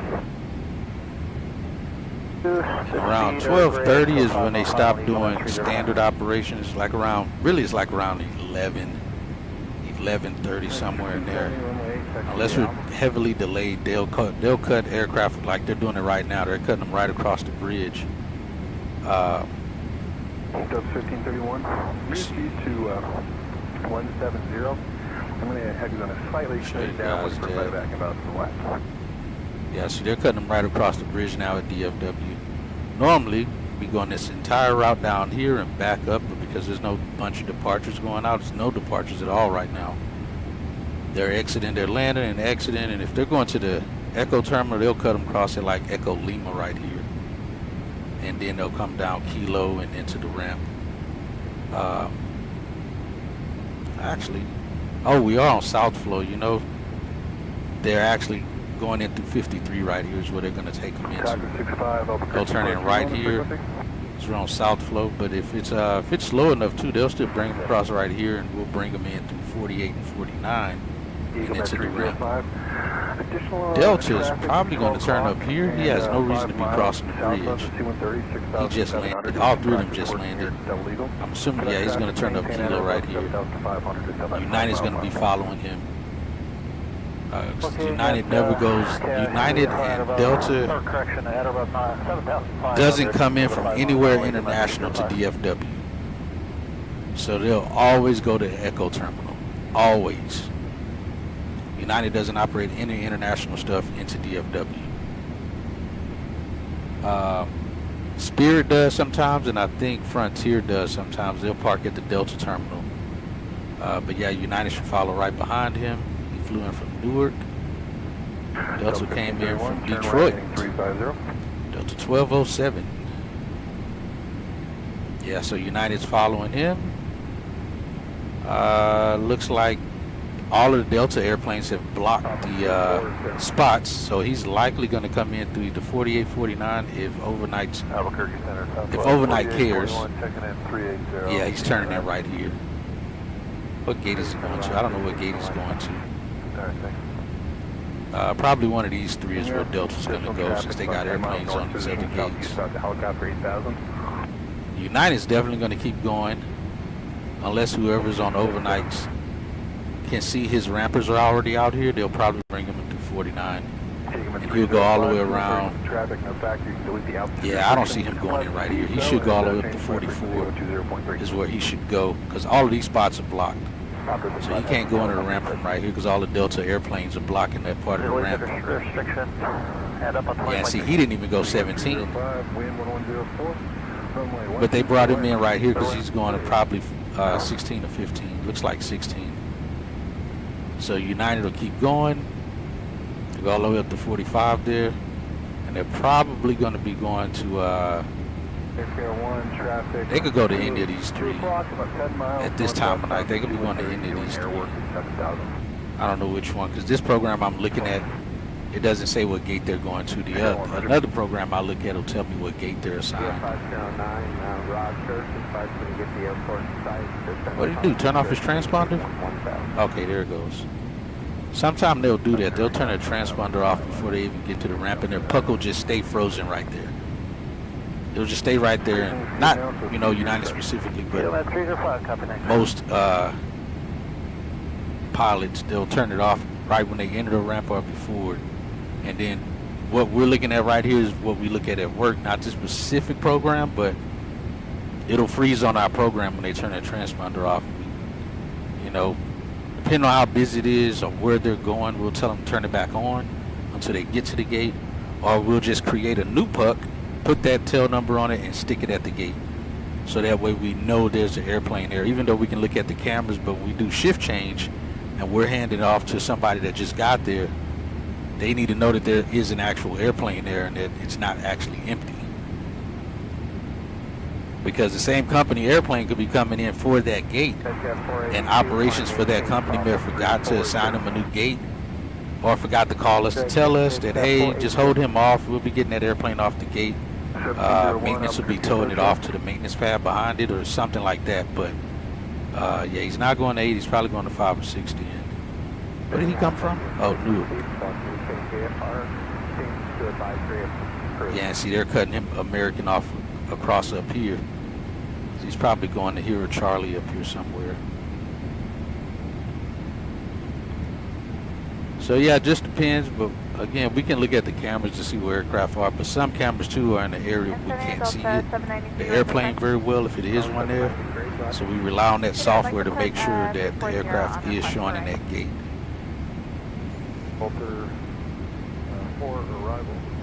Now also this week, I'm going to be working 5 days this week because I'm switching to my new schedule, my new off days, and switching into overnight. Actually, I think I'll go into overnight.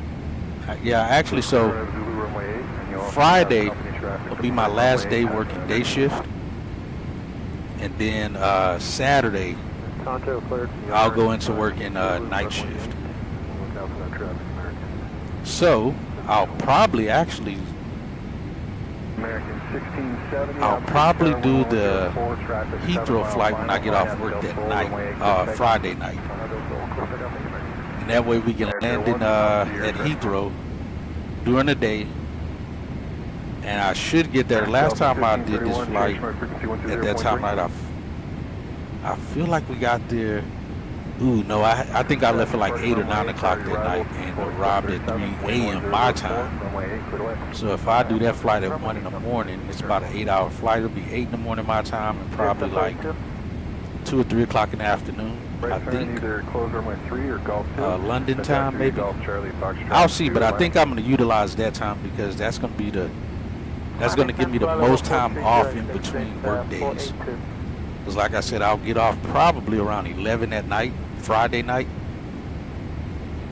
And then I won't go back to work again until the next night at 8 o'clock that night. So I'll be off from 11 p.m. to 8 o'clock p.m. the next night. So that'll probably be the best time for me to do the London flight. I mean, short of doing the flight tomorrow, because I'm still off work tomorrow. But that may be what I'll do. Worst case.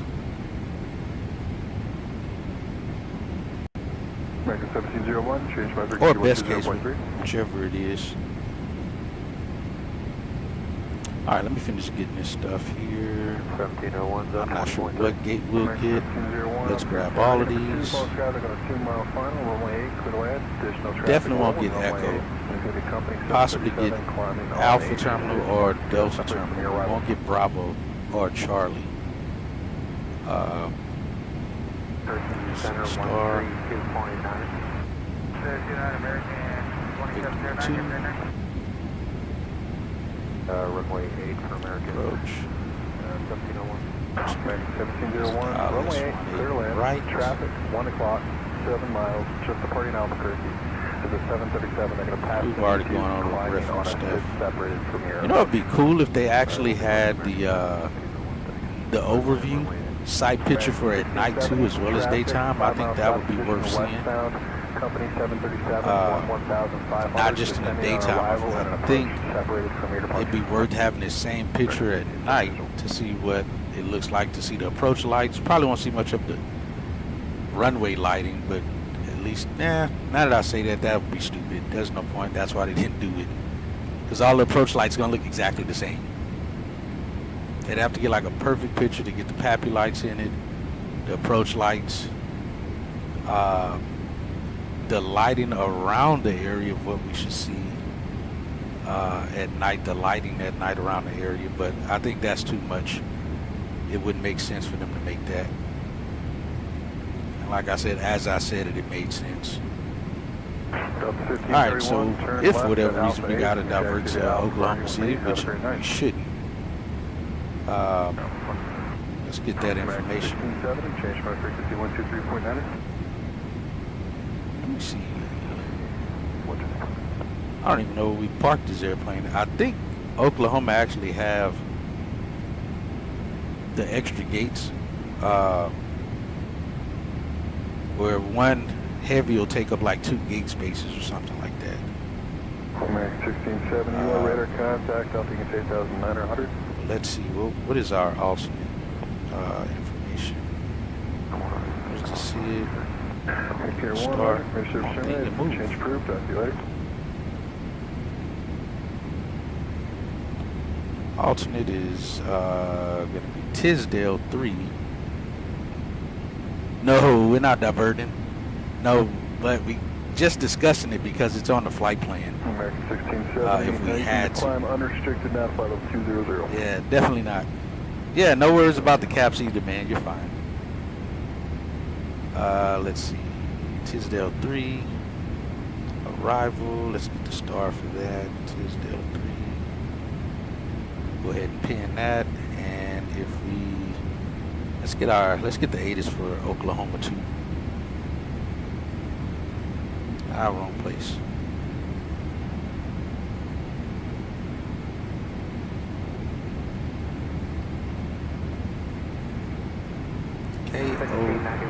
I spelled that wrong.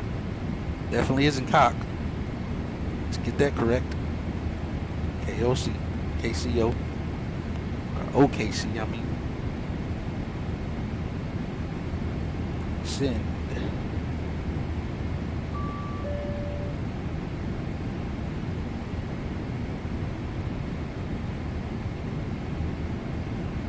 I feel like I got an ATIS message as well.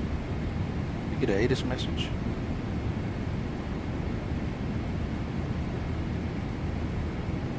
Let's see. Departing 1817 left, 17 right, 13, winds 180 at 8. Distance 22,000 feet, broken 25,000, a few at 22,000, broken 25. It's cold in Oklahoma by 2 degrees compared to Dallas. 014.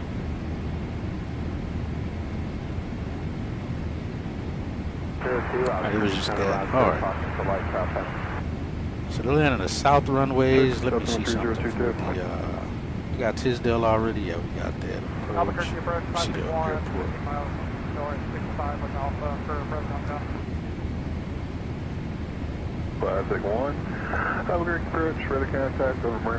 So what I would probably do if we did have to, I'd go mist.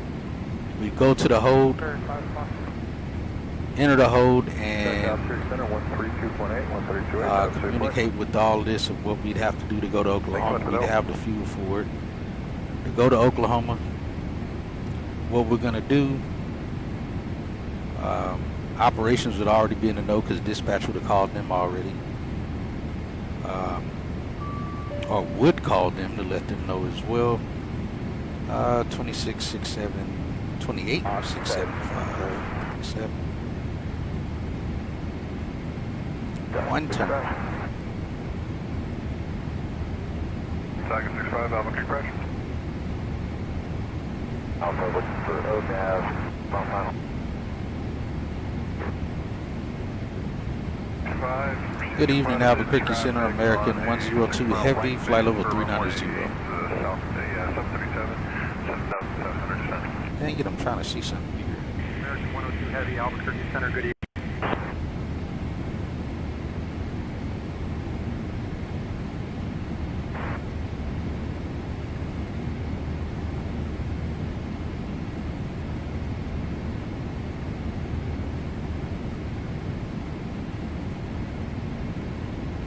Why do they have two of the same frequency on here? That's weird. Dang it.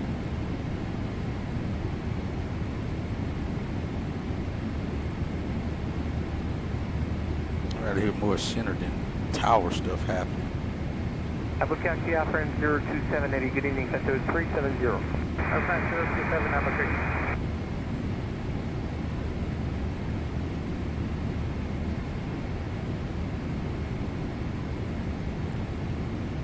All right, so let's see, 9,800 feet.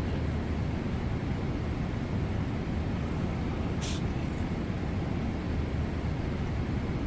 Out of that car, Charlie Bravo, descend that pilot discretion, maintain 1 on 19,000, Terminal's right in the middle, so I guess it really wouldn't matter.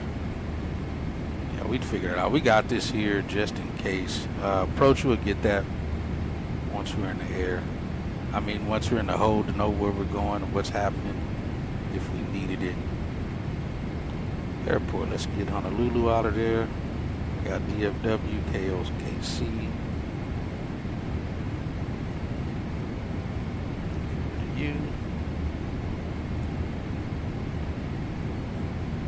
Alright, as we've briefed before, hey Duncan, just a heads up, we're probably about let's see, about 20 minutes from top of descent. Probably closer to 30. Captain. I'll prepare for the descent. All right. Ladies and gentlemen, this is Duncan McLeod, your lead flight attendant. We are currently cruising at an altitude of 39,000 feet. Just a reminder, during our meal and snack service, we will be offering a complimentary whiskey tasting featuring a selection from a Dude, you're supposed to be talking about the descent. What is you back there talking about? Haggis is available for those adventurous enough. Stop saying that stuff. Thank you for flying with American Airlines. Well, we don't need the ATIS. We already got the updated ATIS. Let's see. Alright. Walter. Start slowing down and descending. Auto transition, ATC assigned only. Alright, Brugger, stay at 290. We're rolling 290 all the way until we get to Zebov. We'll slow it down and descend further down. Keep stepping down mostly, and we'll keep slowing down basically after Zebov. Unless ATC gives us something otherwise.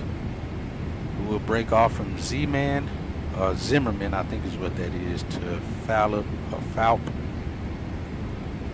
and join the approach. This would be if they were taking 1-3, we could do that, but normally at this time of night, those runways aren't open out there. Those are normally closed. It's just the main runways. Let's see, we're 230 and 5,000 at that point. Like I said, we're planning for runway 18 right, and that arrival will lead us right into the approach here at Ickle. But they probably are going to give us vectors, which we'll take. Try to make up a little bit more time to get these folks into the gate on time. Let's see, we got 111.9. I already have this set up. This all automatic in the 777. Let's see. Let me get some of my frequencies up though, so I can be ready for them.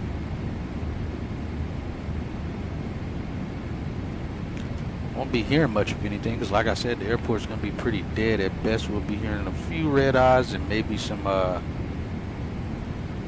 cargo moving around. See, I doubt we're going to be going to the east side to park. There's a good chance we will. Not too sure.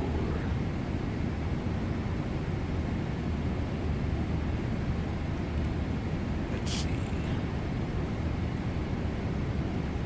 Around west side. That is 2186 Alpha Victor 124.32. Was it at 24.32 and 2186? 2433 affirmative. That'd be 99. See, what's the approach frequency? Is going to be Lone Star is 1842.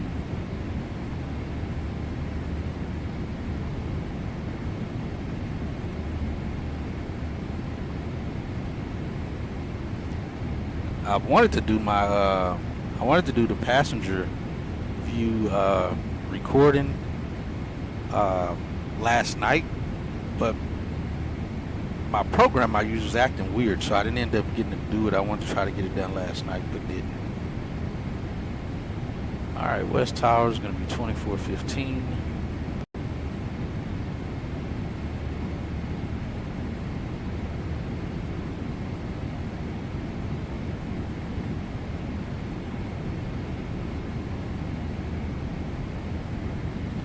Unless that changes, unless they give us something else, which I'm all for at this point, as long as it's not the 1-3s. If it's 18 right or 17 left, 17 center, then we're good.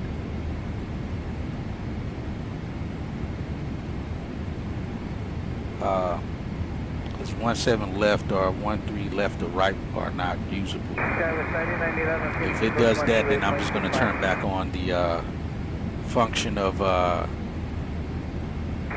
we'll turn back on the sim brief setting, which say we'll do what I have put on sim brief at that point if that happens. Alright, I got all my frequencies ready to go there. Let's get that up. Get those ready to go. 41 Golf Heavy, level 330.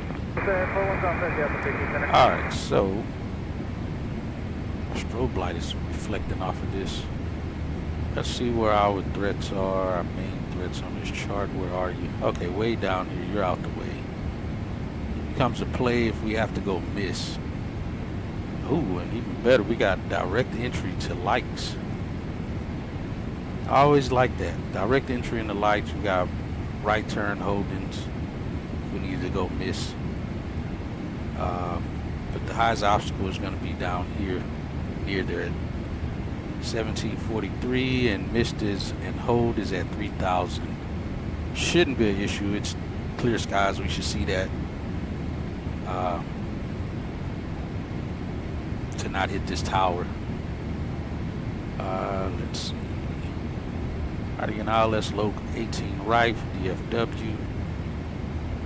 We got the ATIS frequency, which we don't need because we're getting it through the ACARS. We've already got that. We got our approach frequency. We'll get that as we keep flying. Let's see. Localizers automatic. Final approach course is 176. Netty is 2400. The final approach fix. Minimum is going to be 807. Let me put that in here.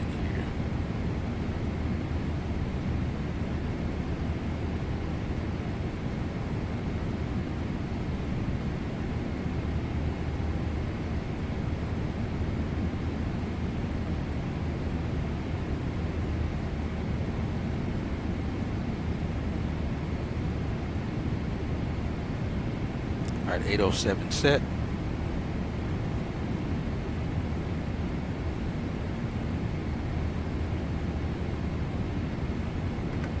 We've already talked to him.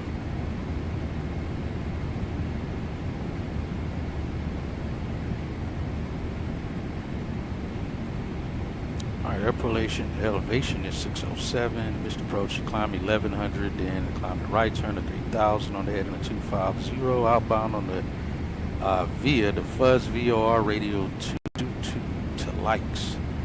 And where's that? This guy. So keep going that way. If we have the frequency on, we should intercept the outbound radio 222 just to guarantee we're going the right way.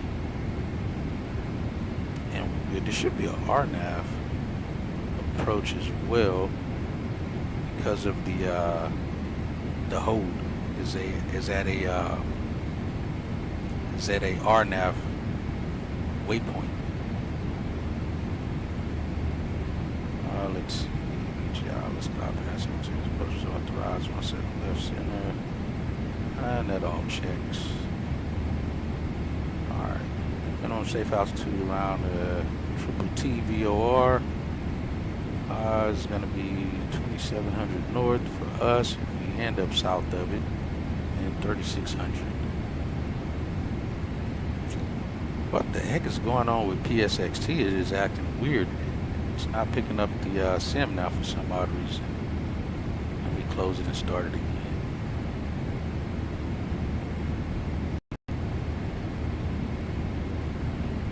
I don't know why it's acting strange. Alright, we're down to 2400. We'll step down to there. We'll probably give us at some point direct LeGray 3000 until we're established. Is what we should get. Glide path 3 degrees. Approach light in system sequence flashing 2. Pappy light will be on the left. Good on that. We're not worried about visibility or any of those things because we got it. Let's see. That all checks out. Alright, an arrival taxi, like I said, we'll be landing on the west side most likely. Why is this damn thing not closing?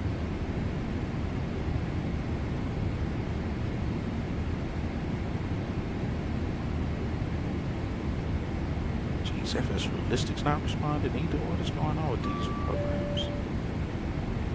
Alright, that's fine. Now, you're wondering fine. Where's PSXT? I gotta get rid of you.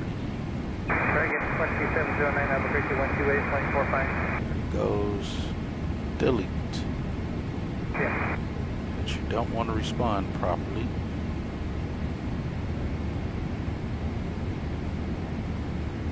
Now act right, please. Alright, after crossing runway 18 left, or 36 right, Alpha Yankee route. Let's see. Alpha Bridge is at the south, Yankees at the north. We're on south flow, we'll likely cross the Alpha Bridge. Taxi via Foxtrot Alpha. After crossing 18 right, we make that right down Foxtrot to Alpha. Hold short of Juliet Alpha on the other side of the bridge. And as it says, contact ground on taxiway Alpha Bridge. Yeah, we won't be stopping at Yankee. Yankees literally right when we touch down. It's on the north part of the airport. Let's see, and then those don't really, that's pretty much it for that. So like I said here, hold on, I just got a message, I forgot about that. Oh, let's do that. Fort Worth Center, 2645.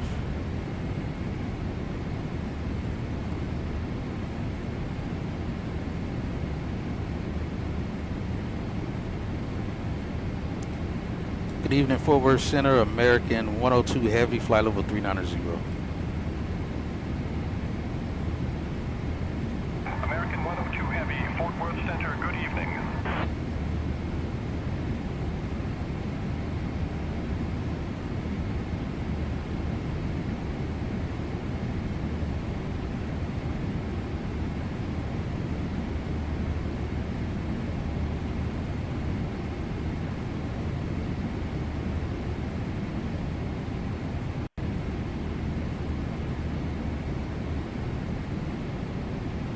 I assume everything's back fine with PSXT.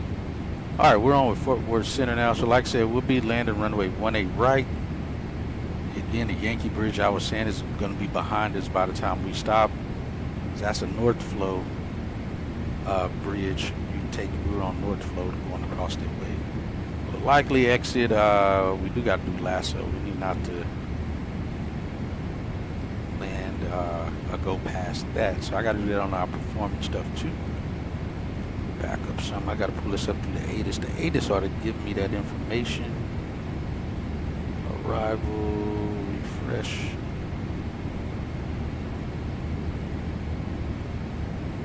Let's see. Yeah, sometimes the ATIS will give us our distance. For some reason it's not showing on here.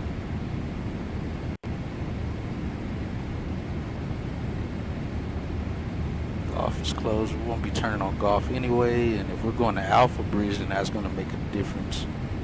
What we'll probably do is cross the bridge if we're parking up here at Alpha, because remember earlier yesterday when we left, Kilo 6 to Echo Kilo is closed. So if we have to park up here somewhere, we'll just go up Foxtrot, because they're not going to have 777 making right turns, then left turns back here in this area. So we'll likely just cross the bridge, go up, not Foxtrot, I'm in Lima. Copa 477, go up Lima. Center 128.17. Likely take Lima to Echo Juliet probably and into the ramp.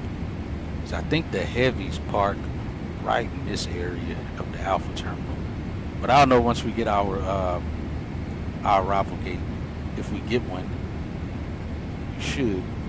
If not, we'll call ops when we get on the ground and see. We've only had it happen once so far where we didn't have our arrival gate and we had to call and they assigned us one then, or at least told us what we were already assigned to. We just didn't know it. That's all takeoff stuff. I will be stopped before that, before Echo 7. We'll stop out Whiskey Mike and exit.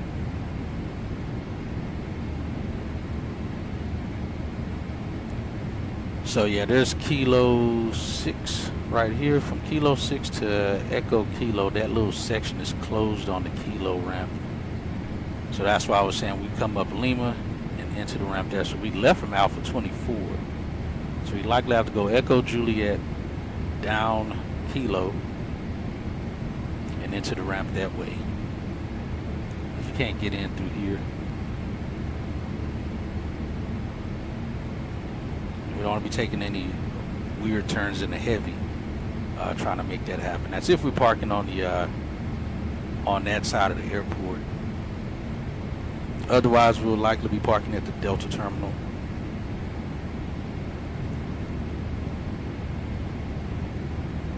All right, so we'll know what our ramp frequency and stuff is once we get there. Let's look at the star again. Let me look at this Tisdale arrival. Okay, and they have a beach on the base leg. We had the inner. So we'll be coming from the south going north. So we go up Zima, Fidget, Tisdale, Holy cow, don't tell me Wayman Tisdale is from Oklahoma. I did not know that.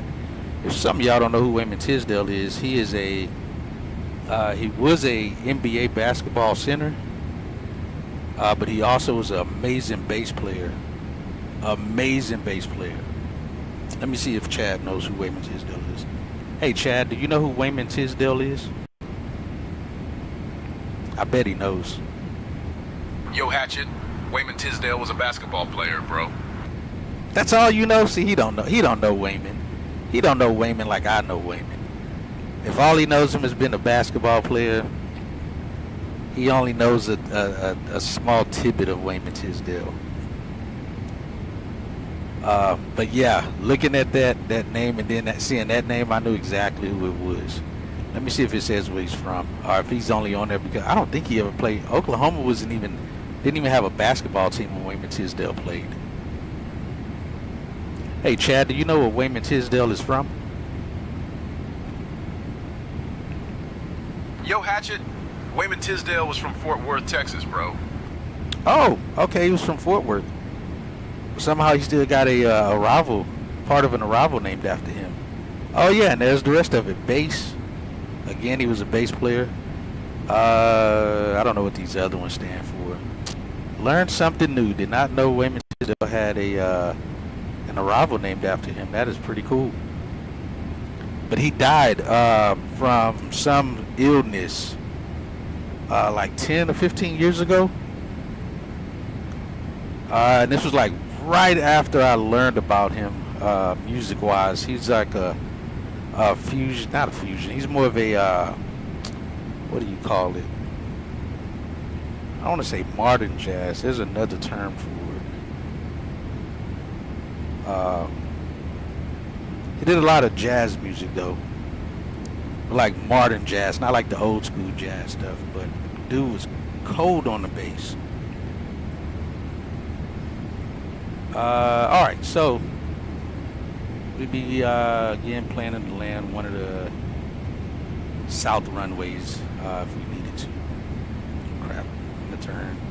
We'll turn this. Let's clear it out. We already contacted Fort Worth Center. Crew off at DFW. Shoot, we all are gonna be off when we get to DFW. What y'all talking about? Karen, John, and Richard White. All right, we'll copy that. As soon as our gate information, please.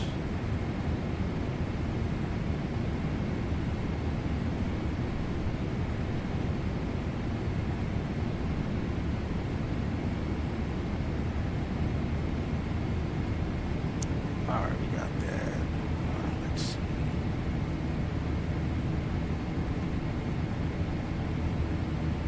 All right, so that was pretty much the briefing. Let's just go back to Victory 2 here. Let's see, we'll go here. And I need to be that zoomed out.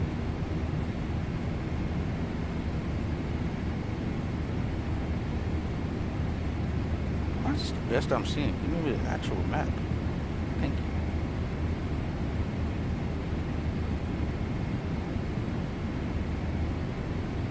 Oh, actually, we got to do our arrival, the rest of our arrival information. Completely forgot about that. All right, 18 right.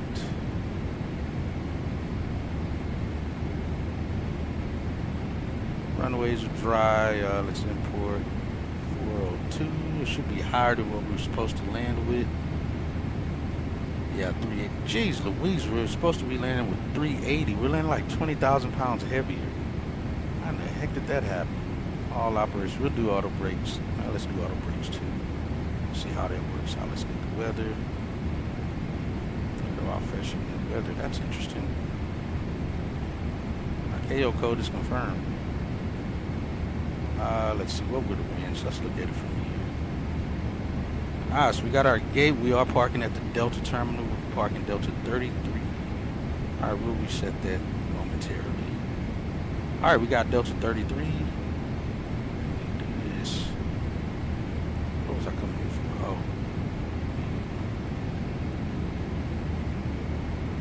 No, not that one. Downloads. Not that one either.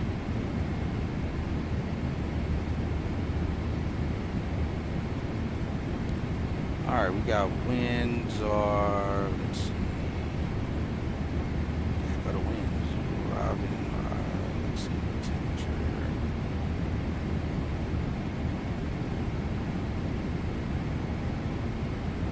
Oh, what the heck are our winds? Am I missing the winds?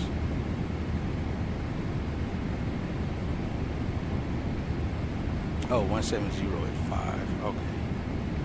Just type that in. What the heck? Type 0/5. I would have said it was 1 Celsius. What, 306?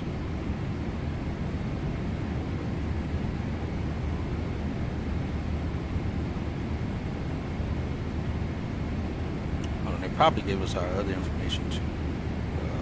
Altimeter setting 323 it says.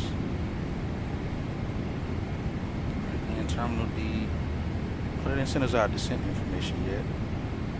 Alright, with that being said, let's hold that so it doesn't start slowing down. Before they initiate 323, that seemed high. I don't remember looking that high. 0, 2, 3. Alright, VRF 134. At 5.5, that checks available 13,000. We only use half of it with auto brakes. 2 would do. American 102 Heavy, descend via Victory 2 Turkey transition into Dallas. Altimeter 3023. Alright, we'll descend via the Victory 2 arrival, Turkey transition, and 3023 American 102 Heavy.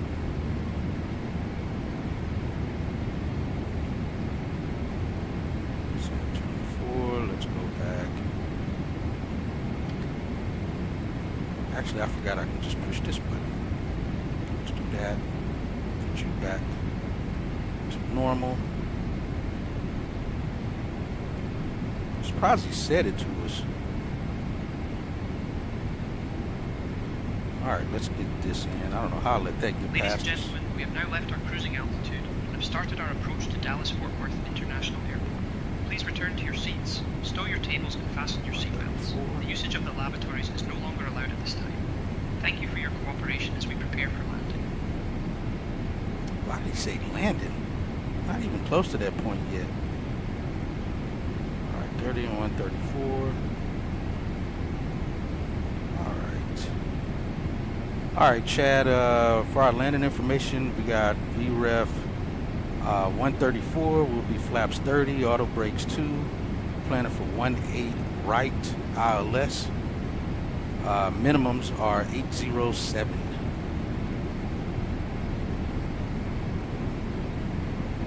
Yo, Hatchet, runway 18 right isn't active right now. We're set for runway 17 left. No, ILS approach. Idiot. Flaps 30, Literally auto says brakes 2, VRF 134, minimums are 807. Yeah, you're wrong. I'll let Chad think he's smart. Alright, we're already starting to see. We need to be at least below 300 on that first waypoint. Alright, let's get local light on at least.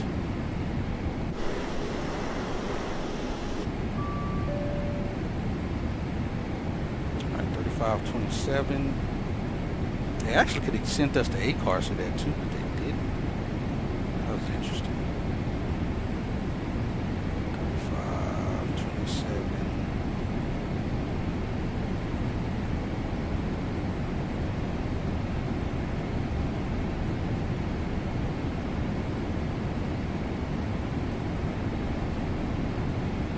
Yeah, that's right. Alright. 7.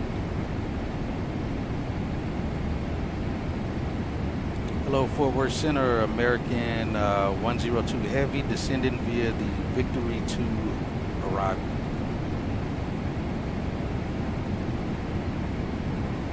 American 102 Heavy, Fort Worth Center, good evening. Alright, brief the arrival, Chad.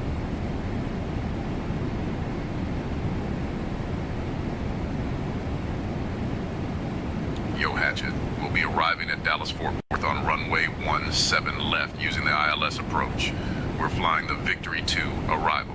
Transition level is 18,000 feet. Hold on, Chad, shut up. Fort Worth Center, can we plan for runway 18 right, ILS? 165 at 5 knots. Scattered clouds at 5,000 feet. No significant weather expected. In case of a missed approach, we'll follow the published procedure. Squawk code remains 2,000, and approach frequency will be 118.3. We'll configure for landing with flaps 30.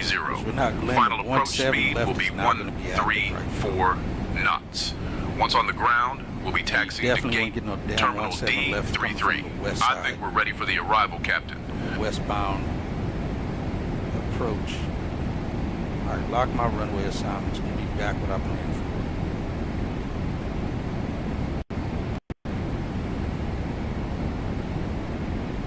And Fort Worth Center, American 102 Heavy. We're planning for the ILS 18 right. Should update it and give me what I asked for. American 102 Heavy, ILS runway 18 right is not available. Expect the ILS runway 17 left approach. Negative. We're not going to accept the 17 left approach. We're going to do the 18 right approach. American 102 Heavy. All right, we're going down to 19 out of below 19.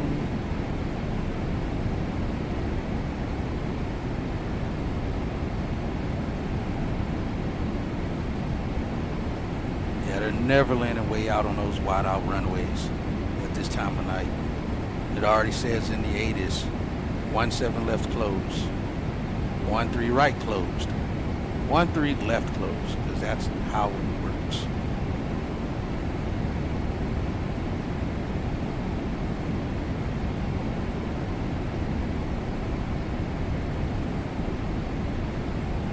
Let's see.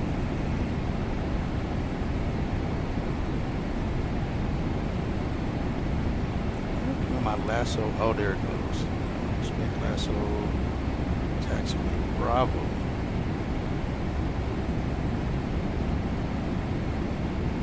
Oh, short of taxiway Bravo. Let me redo that. All right, I got my numbers. 10-100.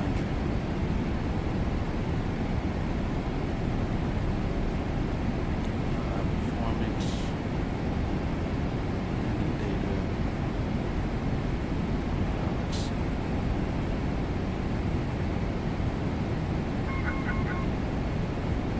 What did I just do? Oh, didn't do anything. Let's brakes back up.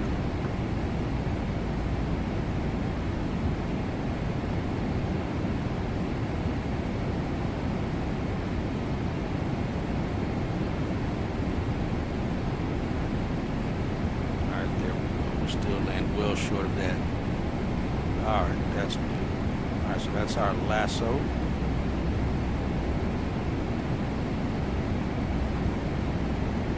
Let's get that off the window there. Drop it back down. Heck is the thing here?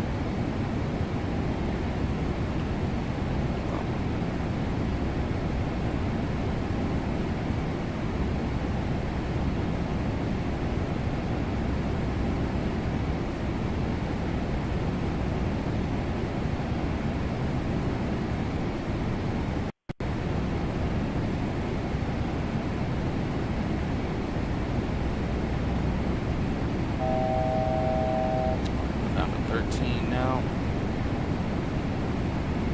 15,000 set.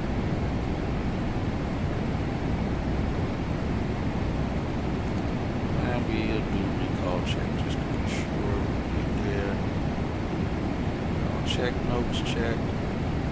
Auto brakes are 2. Landing VREF is going to be 134. Wind 807. Approach briefing completed.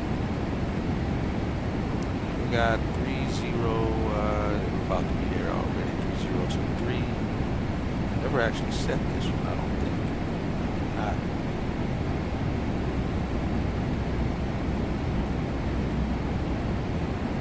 Oh crap, I went way too high.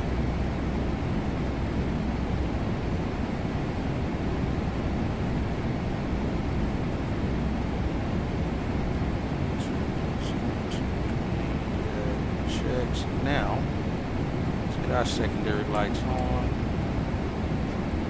Lights coming on.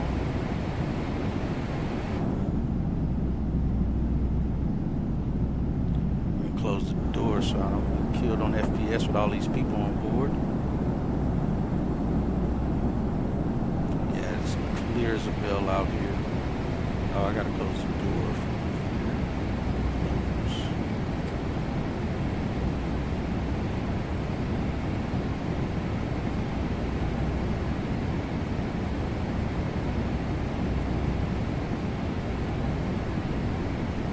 Contact Lone Star approach, 15.1. Should be already not giving us these, they should be switching us over to voice by now.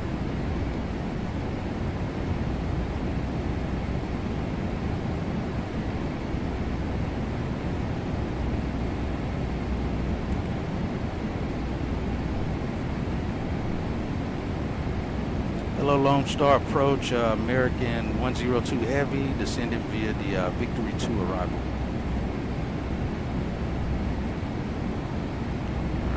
American 102 Heavy, Lone Star approach, good evening, Dallas altimeter 3031, expect the ILS runway 18 right approach into Dallas. Thank you. All right, 3023, we'll expect the ILS 18 right approach, American 102 Heavy, thank you. You out. Right on 2, and then we got to remember, got to let operations know about the wheelchair passengers when we get on the ground. Let's do this.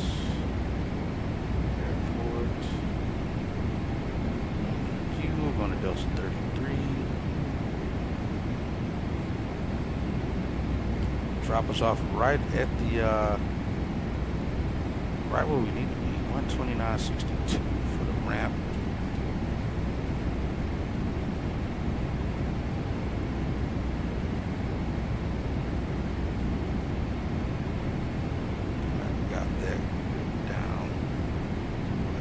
Some other stuff going. So we're still descending. Alright, we won't need the east side ramp, ground. So 121.85 we'll have on our side. Alright, Chad, you have control of the radios now. Yo, Hatchet, got the radios now. I'll handle the comms from here. Let's just get that on his side. 129.62.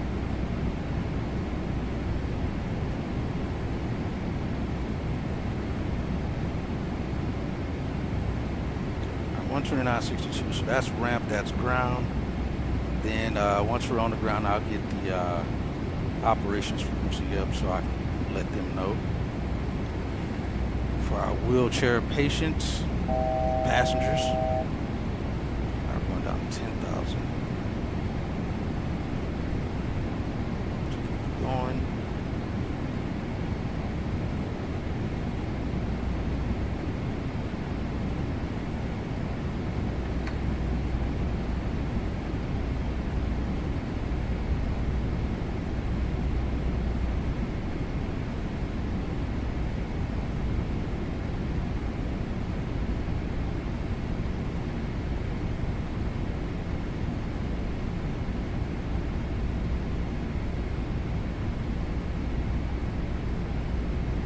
Got altimeter set, got checks, arm speed brakes and those things afterwards. Get my seat right.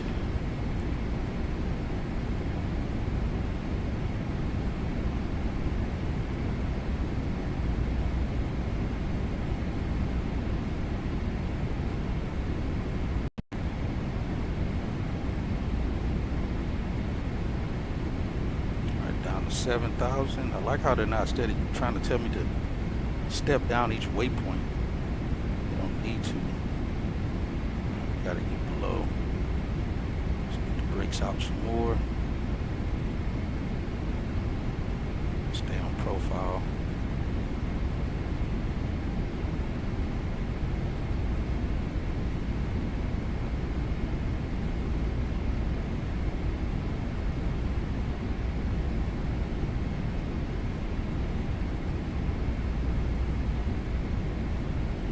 American 102 Heavy. Maintain current heading 130 vectors for the ILS runway 18 right approach.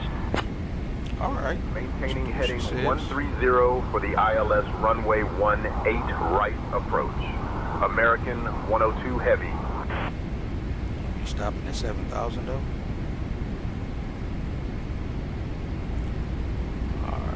Seatbelt signs is on them. Ladies and gentlemen, this is your final boarding announcement as we prepare for our descent into Dallas. Please ensure that all electronic devices are turned off and stowed away until we arrive at the gate. Kindly put your tray tables away, return your seats to their full upright position, and fasten your seatbelts. Terminal, I can't believe we are below 10,000. It's just now with a temperature of around 2 degrees Celsius. Our assigned gate is Terminal D33. Logged off. Normally do it. They've been doing it at 18. I feel like that would happen before crossing 10,000.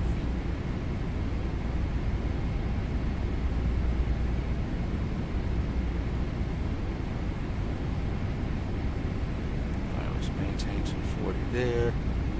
Not on LNAV or VNAV really. Stay at 7,000 for now.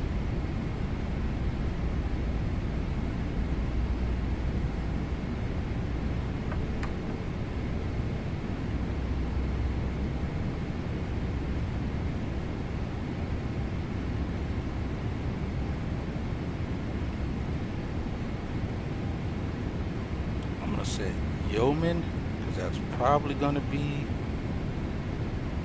oh, that's like right in front of us. I'll leave it on Yeoman. Worst case, I'm pretty sure they're going to send us to LaGray. That's where they're going to send us to.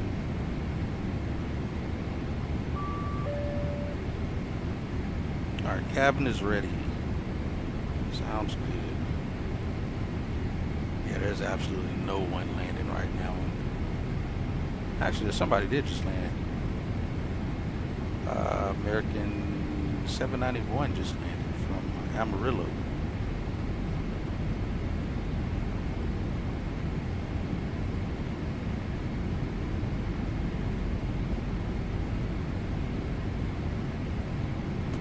American 102 Heavy, proceed directly Gree. Descend and maintain 3,000 feet. Altimeter 3019er until established on the localizer. Cleared for the ILS runway 18 right approach. Proceeding direct LaGree. Descend and maintain 3,000 feet. Altimeter 3019er. Cleared for the ILS runway 18 right approach. American 102 Heavy.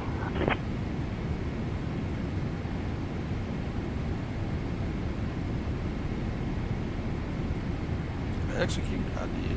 All right. Slow down to 210.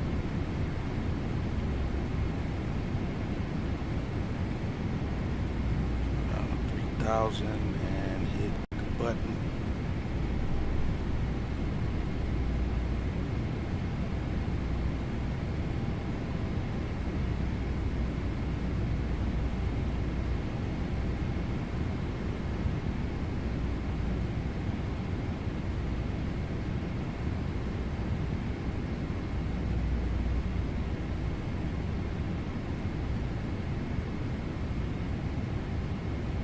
Cabin crew, take seats for landing. Taking seats for landing. Ladies and gentlemen, this is Duncan McLeod, your lead flight attendant. He shouldn't be making announcements. Dallas-Fort Worth International Airport. Please ensure that your seat belts are fastened, your seats are in the upright position, and all carry-on luggage. I hate that it does that. It's not supposed to make announcements. We appreciate your cooperation as we make our final approach. What new stuff they're doing Thank that's you for causing flying that. with American Airlines Flight 100. Shouldn't be making no announcement right now. That's already been made during the top of descent and below 10,000. You shouldn't be making another one when I'm just telling you to be seated. It's absolutely crazy.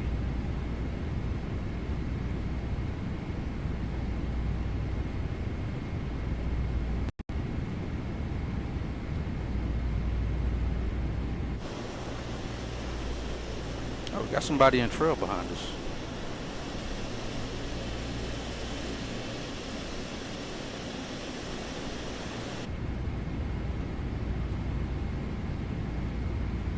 Yes, sir.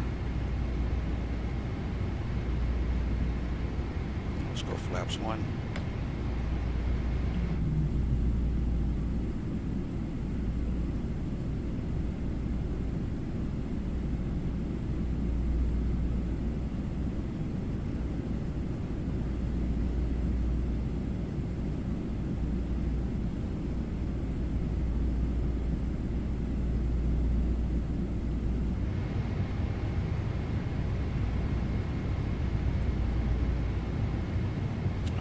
ILS. Let's activate the approach. Arm the approach. Alright, we got localizing glide slope armed. Go ahead and arm the speed brakes. Speed brakes, we're armed. Armed.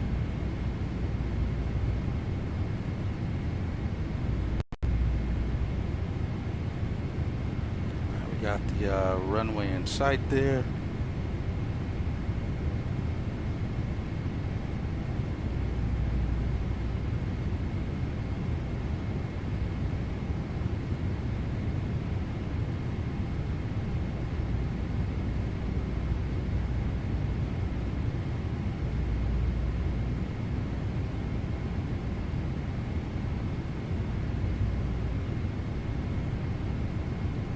$2,500.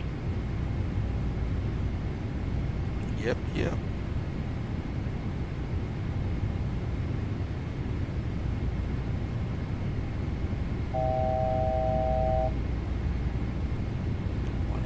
Set. Let's go flaps 2.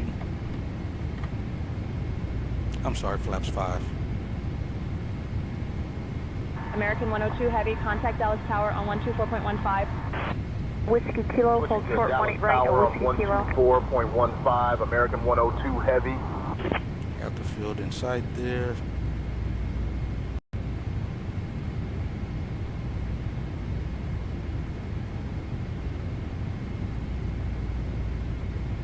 KDFW Tower, American 102 Heavy.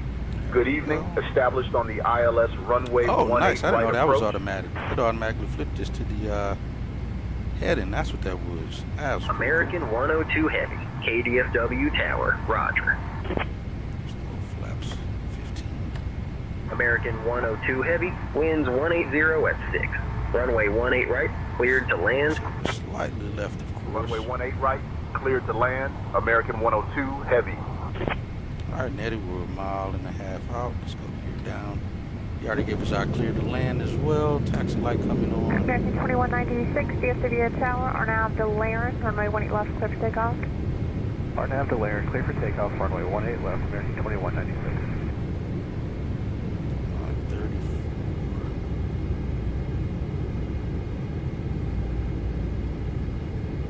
Let's go flaps 25. Ground altitude is 3,000. That's already set.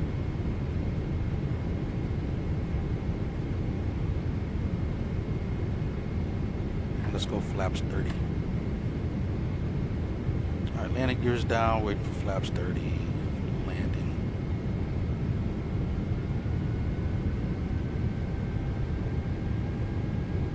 American 491, Central 30. Flaps 30 in green, gear down in green. American 491, DFW Tower, runway 18 right, clear to land, wind 2010. Checklist complete. 1 right, American 491.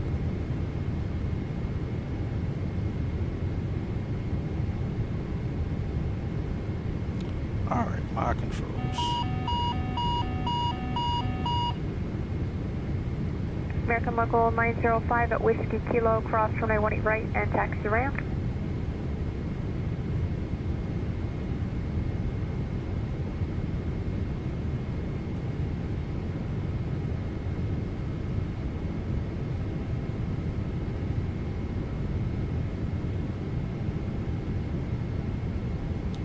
Ends right down the nose.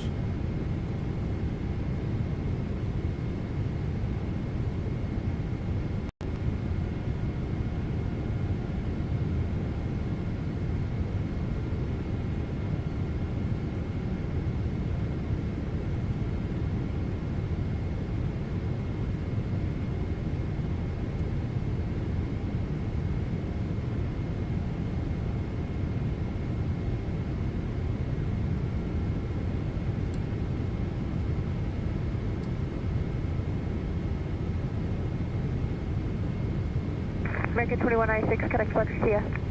Pushing departure, American 2196. 500.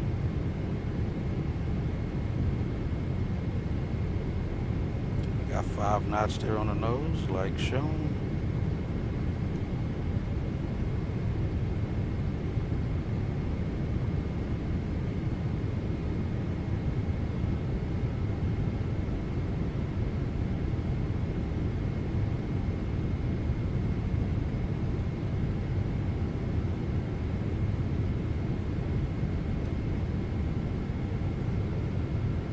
100. 50. 40. 1,000. 20. How do we hear 1,000 there? Oh, that was a little harder than I wanted it to be. Did not want that. All right, reverse is out. Where did 1,000 come from? All right, reverse is engaged. It's 90 knots, 80 knots,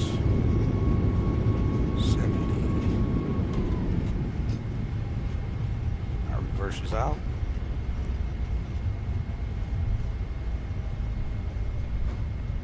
All right, my brakes. Appreciate it, Bill. I will exit up here. This is Echo 5. American 102 Heavy, welcome to Dallas. Contact ground on 121.65. All right, over the ground on 121.85, American 102 Heavy. Did you know that Dallas is home to the largest urban arts district in the United States? It's a vibrant city with a rich Whiskey Mike, that's where we wanted to be exit. Thank you for flying with American Airlines. Please remain seated with your seatbelts fastened until we reach our final parking position. On behalf of Captain Hatchett, First Officer, and the entire crew, we wish you a wonderful stay here in Dallas. The local time is 12:45 a.m. If you have a connecting flight, please listen closely. Flight 225 to Los Angeles departs at 1:15 p.m. from gate D32. And Flight 350 to New York departs at 1:30 p.m. from gate D25. Thank you.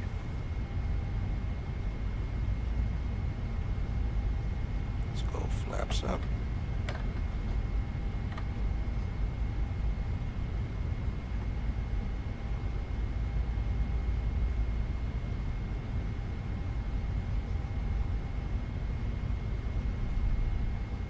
All right, we're on a Delta 33. Let's see, lights off, runway turn offs will stay on. Let's see. Looks like it's open.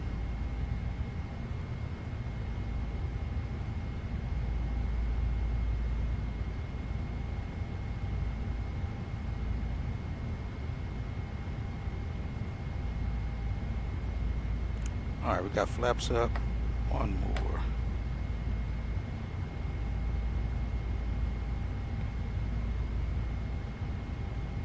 Set transponder mode.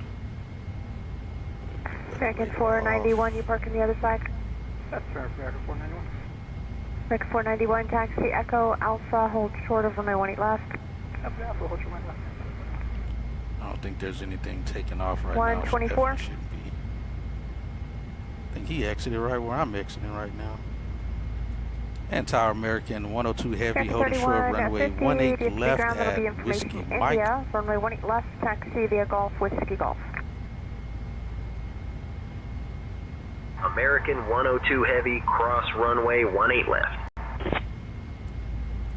All right, cross runway 18 left at Whiskey Mike, American 102 Heavy. At Whiskey Mike. See, that person's behind me at Whiskey 491, Mike. cross runway 18 left at Whiskey Mike, then taxi via Foxtrot, Alpha, cut a ground .65, top of the Alpha Bridge. Okay, start across runway left, Whiskey Mike, Foxtrot. They'll cross here, he'll make the right on Foxtrot.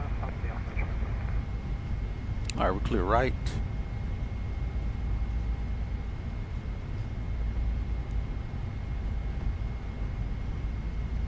Get this out of the way.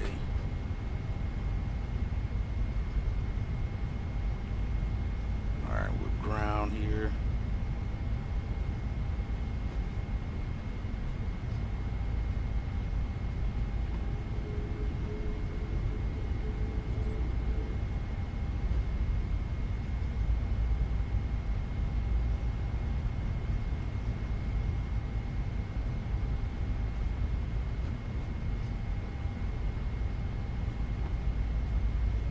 All right, guys, welcome back to DFW. Not passing the line, and after a long flight, good work. Yeah, appreciate it. Let's switch over to ground. Let's go number 3. Let me also switch over to operations. Hello ground, American 102 Heavy, clear runway 18 left on Whiskey Mike.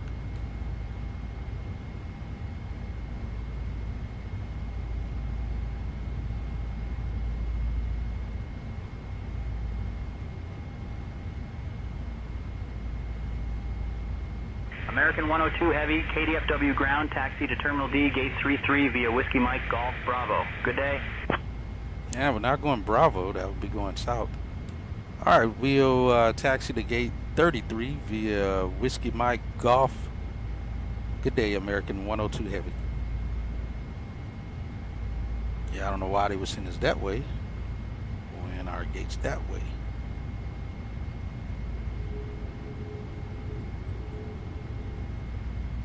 Alright, we'll get rolling.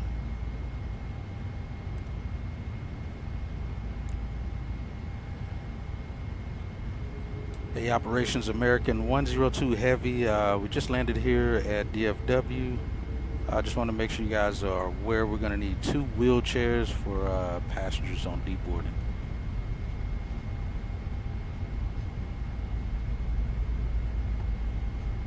American 3150 via City Tower, down to Laren, runway 18 left, clear for takeoff.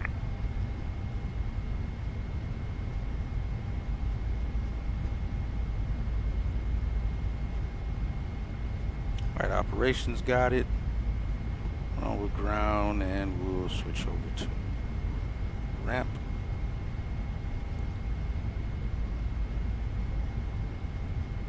Get to the gate. Alright, APU is on. Don't think they'd actually even shut down the engine on these airplanes at this point. We'll ride with 27.1. That's about 3,000 pounds more than what we were supposed to ride. We were supposed to ride with 24.6, I believe, if I'm not mistaken.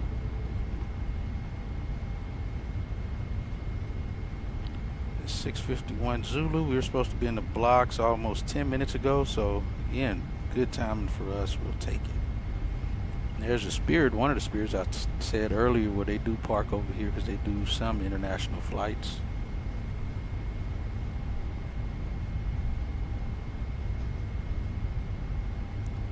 What spot are we supposed to enter?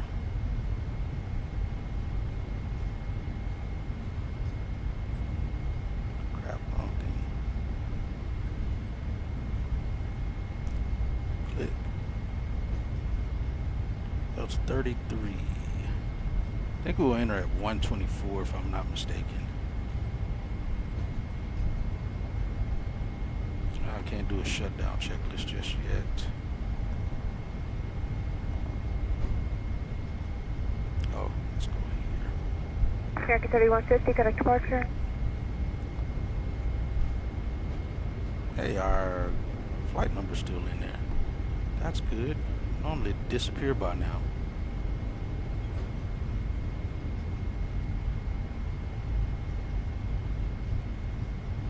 Hey man, appreciate you guys being along for the flight. Phnl, you're here pretty much the entire flight, man. I appreciate it. Hope you enjoyed it. Hope everyone else enjoyed it. JJ, Mike, Quartz. I know he was lurking. He came in earlier, lurking. Hopefully get that project completed that he's working on. Caleb, did you actually ever take off, Caleb? If you're still in here. Let's see, we're on ramp now. And ramp tower, American 102 Heavy. We're at spot 124. Parking Delta 33.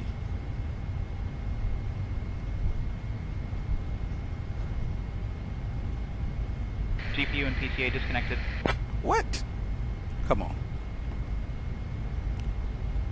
You know, that is just, they don't even care. All right, 124 here.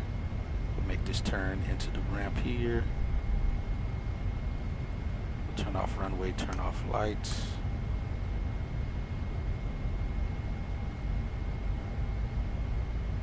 What is 7 Air Cargo doing here? That doesn't make sense. I don't know that 7 Air Cargo flies in here, and if they do, they definitely wouldn't be parked over here. That might be them. November 9011 Papa. I don't know who that is. That might actually be them. I'd be surprised though. I've never seen 7 Air Cargo here that I can remember, and even if they were, why are they parked over here? That is very interesting. Alright, my gate's over there in the lights from what I can see. Let me check that call sign.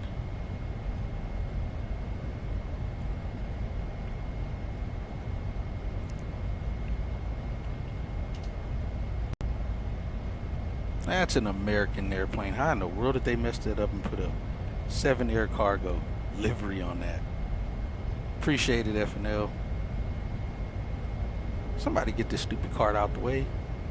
Why is the follow me car stopped right here in front of our gate?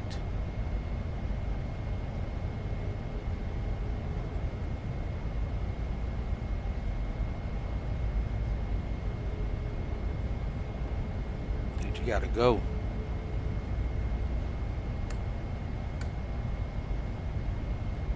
Hit him with that right light.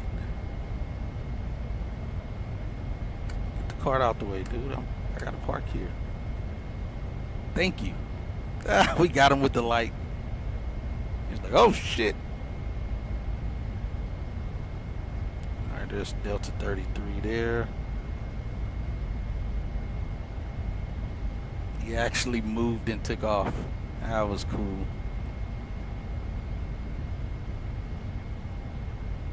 He like smashed on the gas to get out of there. Alright, let's get the light off.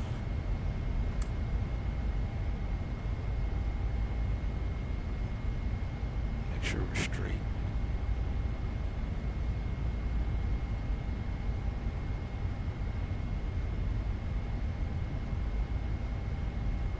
Port 111 town.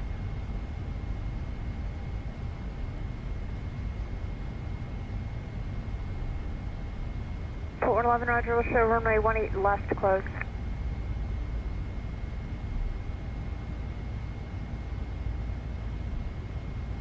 Alright. In the blocks. Yeah, somehow it's kept my call sign in there. Haven't had that happen before. Let's shut it down. Unless it deletes it right after we park. Let's see. No, it didn't. So we'll get our notification there as well. Alright, that's that. Let's get storm on. Dawn. Ooh, too bright. Alright, parking brake is set. Fuel pumps will be going off here shortly. We'll get all this overhead off. Let's see. Off, off, off, off. Off, off. Seatbelt signs going off. Beacon light off.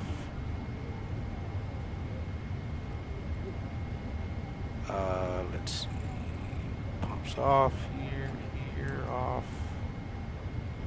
Packs off.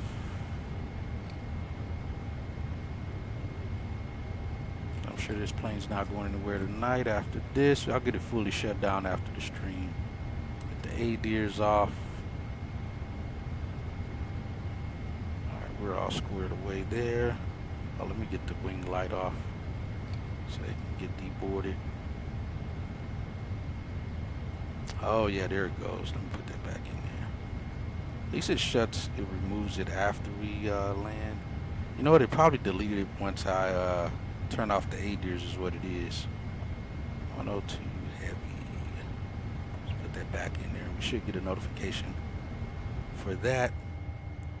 Alright, we got, let's get some other stuff connected. Jet bridge is connected, looks like it. Let's get ground stuff connected. Oh, we got trucks in? Got ground power already? Dang it, I forgot to say yes. That was my mistake. Let's request air unit. Sure maintenance will be out here. Look over the airplane. Make sure it's good for tomorrow's flight.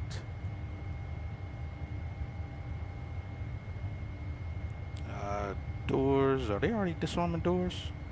Disarm all. Turn that off. Deplaning the passengers now, Captain. Ladies and gentlemen, we have arrived at Dallas-Fort Worth International Airport. On behalf of Captain Hatchett, First Officer, and the entire crew, we would like to thank you for flying with American Airlines Flight 102. Please remain seated with your seatbelts fastened until we come to a complete And we're already squawking 2000. Once we are parked, you may disembark. We're already parked. We hope you enjoyed your flight and have a wonderful Told stay you in deplane Dallas. already. Let's see. Aircraft. Make sure we got no failures here. None. That was a good flight back from to Honolulu and back from Honolulu. Alright, shutdown checklist complete. I'll do the secure afterwards. Is everything else? Well, actually, we can do that now. Emergency lights can go off.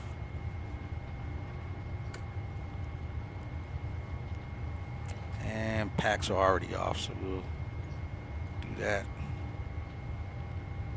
And let's look at our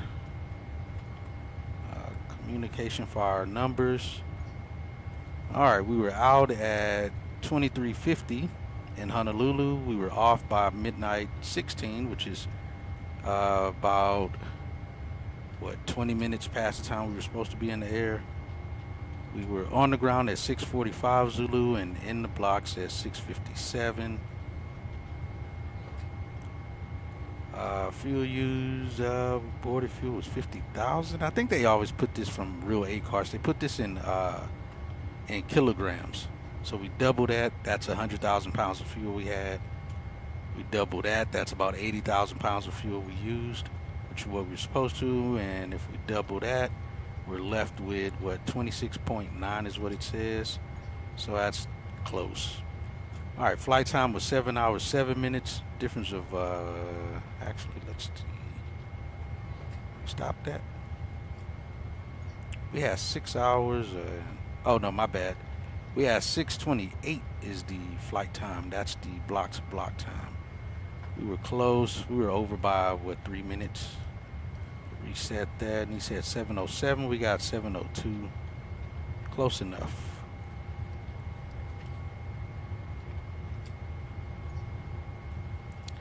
Alright, we're already deplaning from what I see. They'll have the cabin cleaners come out here and clean the airplane overnight. There won't be any reason to hurry any cabin cleaners out here right now because this flight's not going back, and this airplane's not going back out. So they'll just deplane this. I mean, they'll send the cap. Why in the world does this show up? Why when I shut the airplane down, PMDG decides to send out their stupid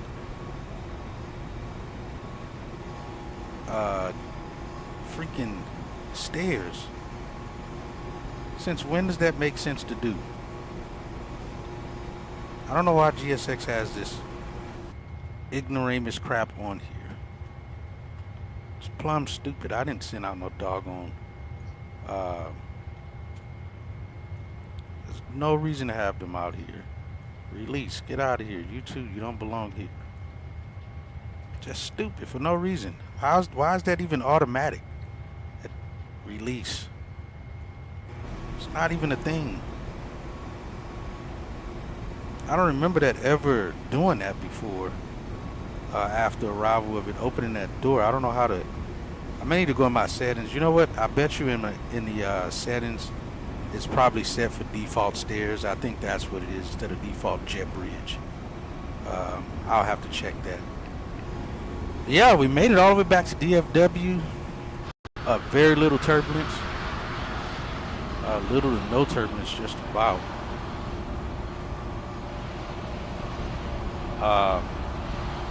Departure was good. I think because I didn't set my weight properly is why we climbed out so fast the way we were doing. I forgot to put the actual weight in the aircraft. I didn't realize that until we were at cruise.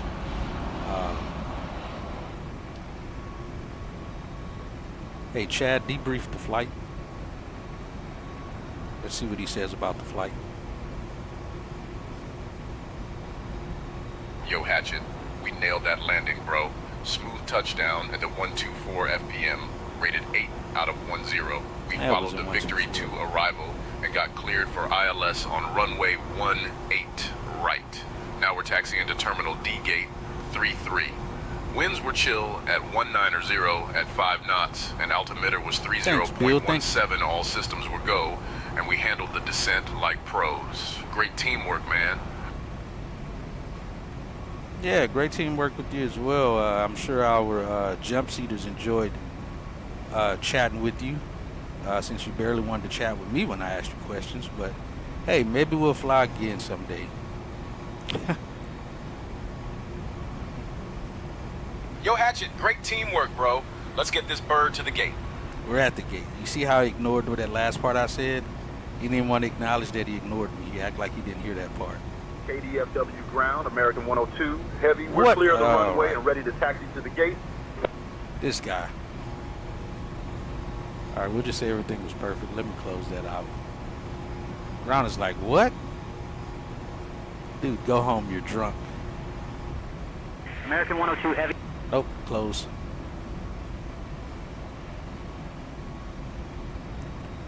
But yeah, great flight. Our next flight is going to be from DFW going back to London Heathrow. We went there once before, so we're going back there again. Again, if you don't know what the schedule looks like, schedule is coming up. That's the schedule that we're running. So you guys will be able to see that and keep up with where we're going. So we just finished our second leg of the schedule. That in itself was 7,000 miles we just traveled. 3,500 miles to Honolulu, 3,500 miles back to DFW. 7,000 miles in 2 legs, which obviously for a 777 pilot is probably damn near nothing compared to where they, typically fly out to. But yeah, otherwise great flight. Covered some good mileage there. And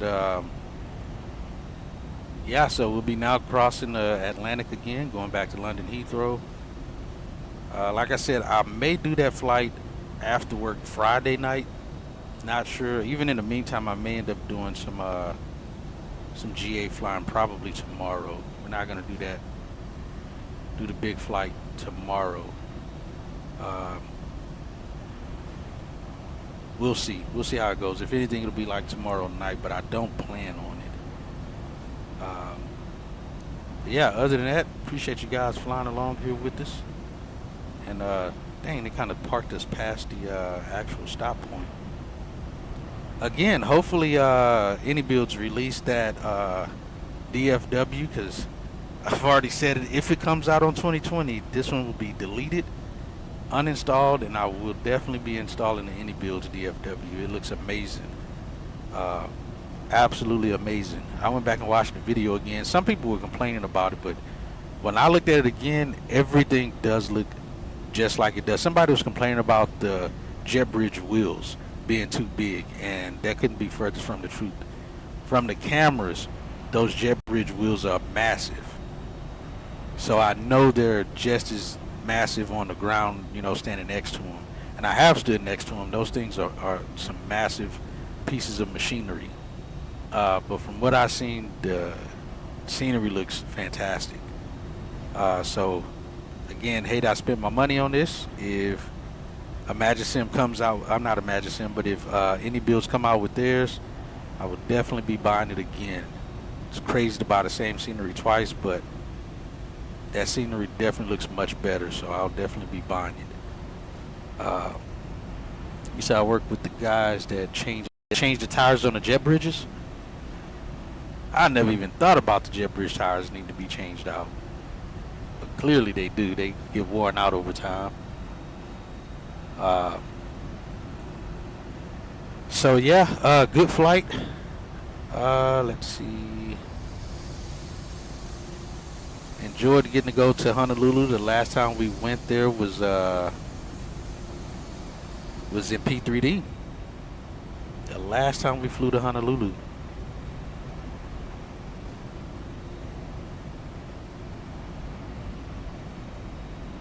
All right, close that flight. Let's see.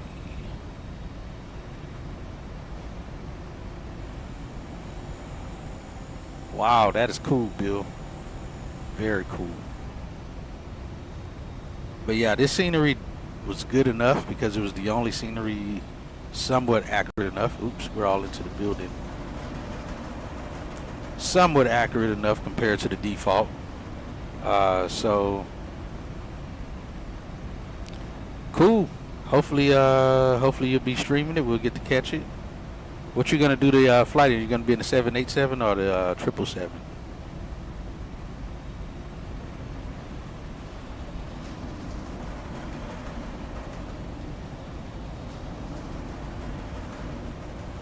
When you do the flight, and it's 1 a.m. my time. What is it? 12:11 your time, FNL, and 2:11 your time, Bill and Caleb. If you're in it, Caleb, I think he fell asleep. Caleb be talking about these long calls, and he be asleep before he even halfway through the flights. One of the two, not sure which one. Gotcha. Hey, I'm glad we also got to kind of stump Chad as well on the flight, asking them some interesting questions. Duncan was pretty cool. I like flying with Duncan. He was pretty knowledgeable of some stuff. That was pretty cool. But like I said, I think that's where it comes in. It's not that they stop them from answering certain questions. I think it's based on the knowledge of the AI server that they're using. They're using multiple AI servers for the personalities of these of the crew members, the pilots and such. So it's pretty cool to get that different personalities between the crew members. You said 1 or 2, not sure. You said that would be fun for Bill. Yeah. Fly to LA first. Yeah, it was. It was.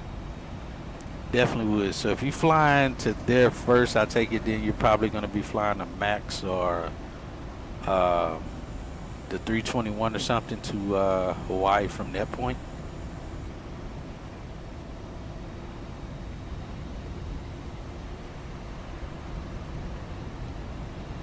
Let's see.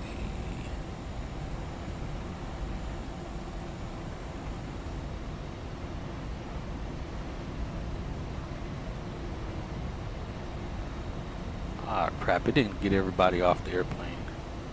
Let me see. Oh, they only put 182 on there after we arrived for some reason instead of everybody. So the cleaning crew wouldn't come out anyway. So apparently there's some people still stuck on the airplane here. Let me see, who might that be?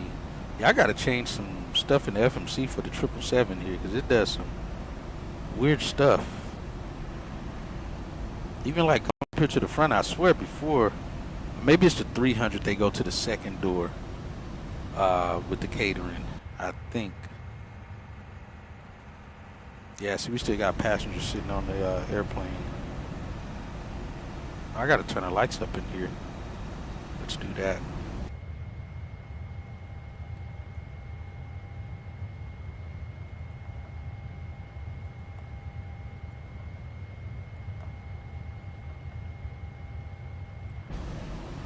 There we go. What the heck? Is that the lady that was... I thought it was a guy that was sitting right here. Still in the seat. Alright, so you guys know what the next flight to London will be and what airplane we're going to be in. We're going to be in the... that new beautiful livery that that American has. That's the flight we'll be... the aircraft will be doing that flight in there and back. Because we only have 2 flights where we're in the 300 for this schedule, so we're going to use that same airplane for both legs. Well, they left one person on the airplane. Oh, you know what? We'll chalk it up to it being the and I can barely see the flight attendants. They're not lighting it up. That's one of the wheelchair passengers. We'll just chalk it up to that. We did have 2 passengers that required wheelchair assistance for deplaning. So makes sense. We got one lady still stuck on the airplane. Passenger service is reaching out to who we call Prospect here to get that last passenger off the aircraft. And she does look pretty elderly, so it all makes sense. Let's see where she is. She's in first class too. So she gets to the wheelchair, get off the airplane. Good for her. Hopefully she's not stuck on here for 2 hours before they actually get her off the airplane.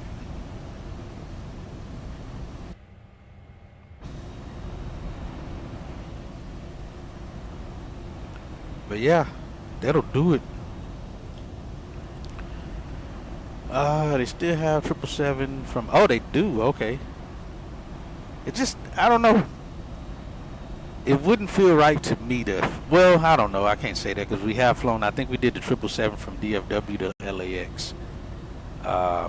Like one of our first flights, I think it was 777 to LAX from DFW. So yeah, wouldn't be bad. Look at our schedule, 777-2 from LAX to PHNL, gotcha. Sweet. Well, I will be looking out for it when that happens. When you do the flight there, Bill.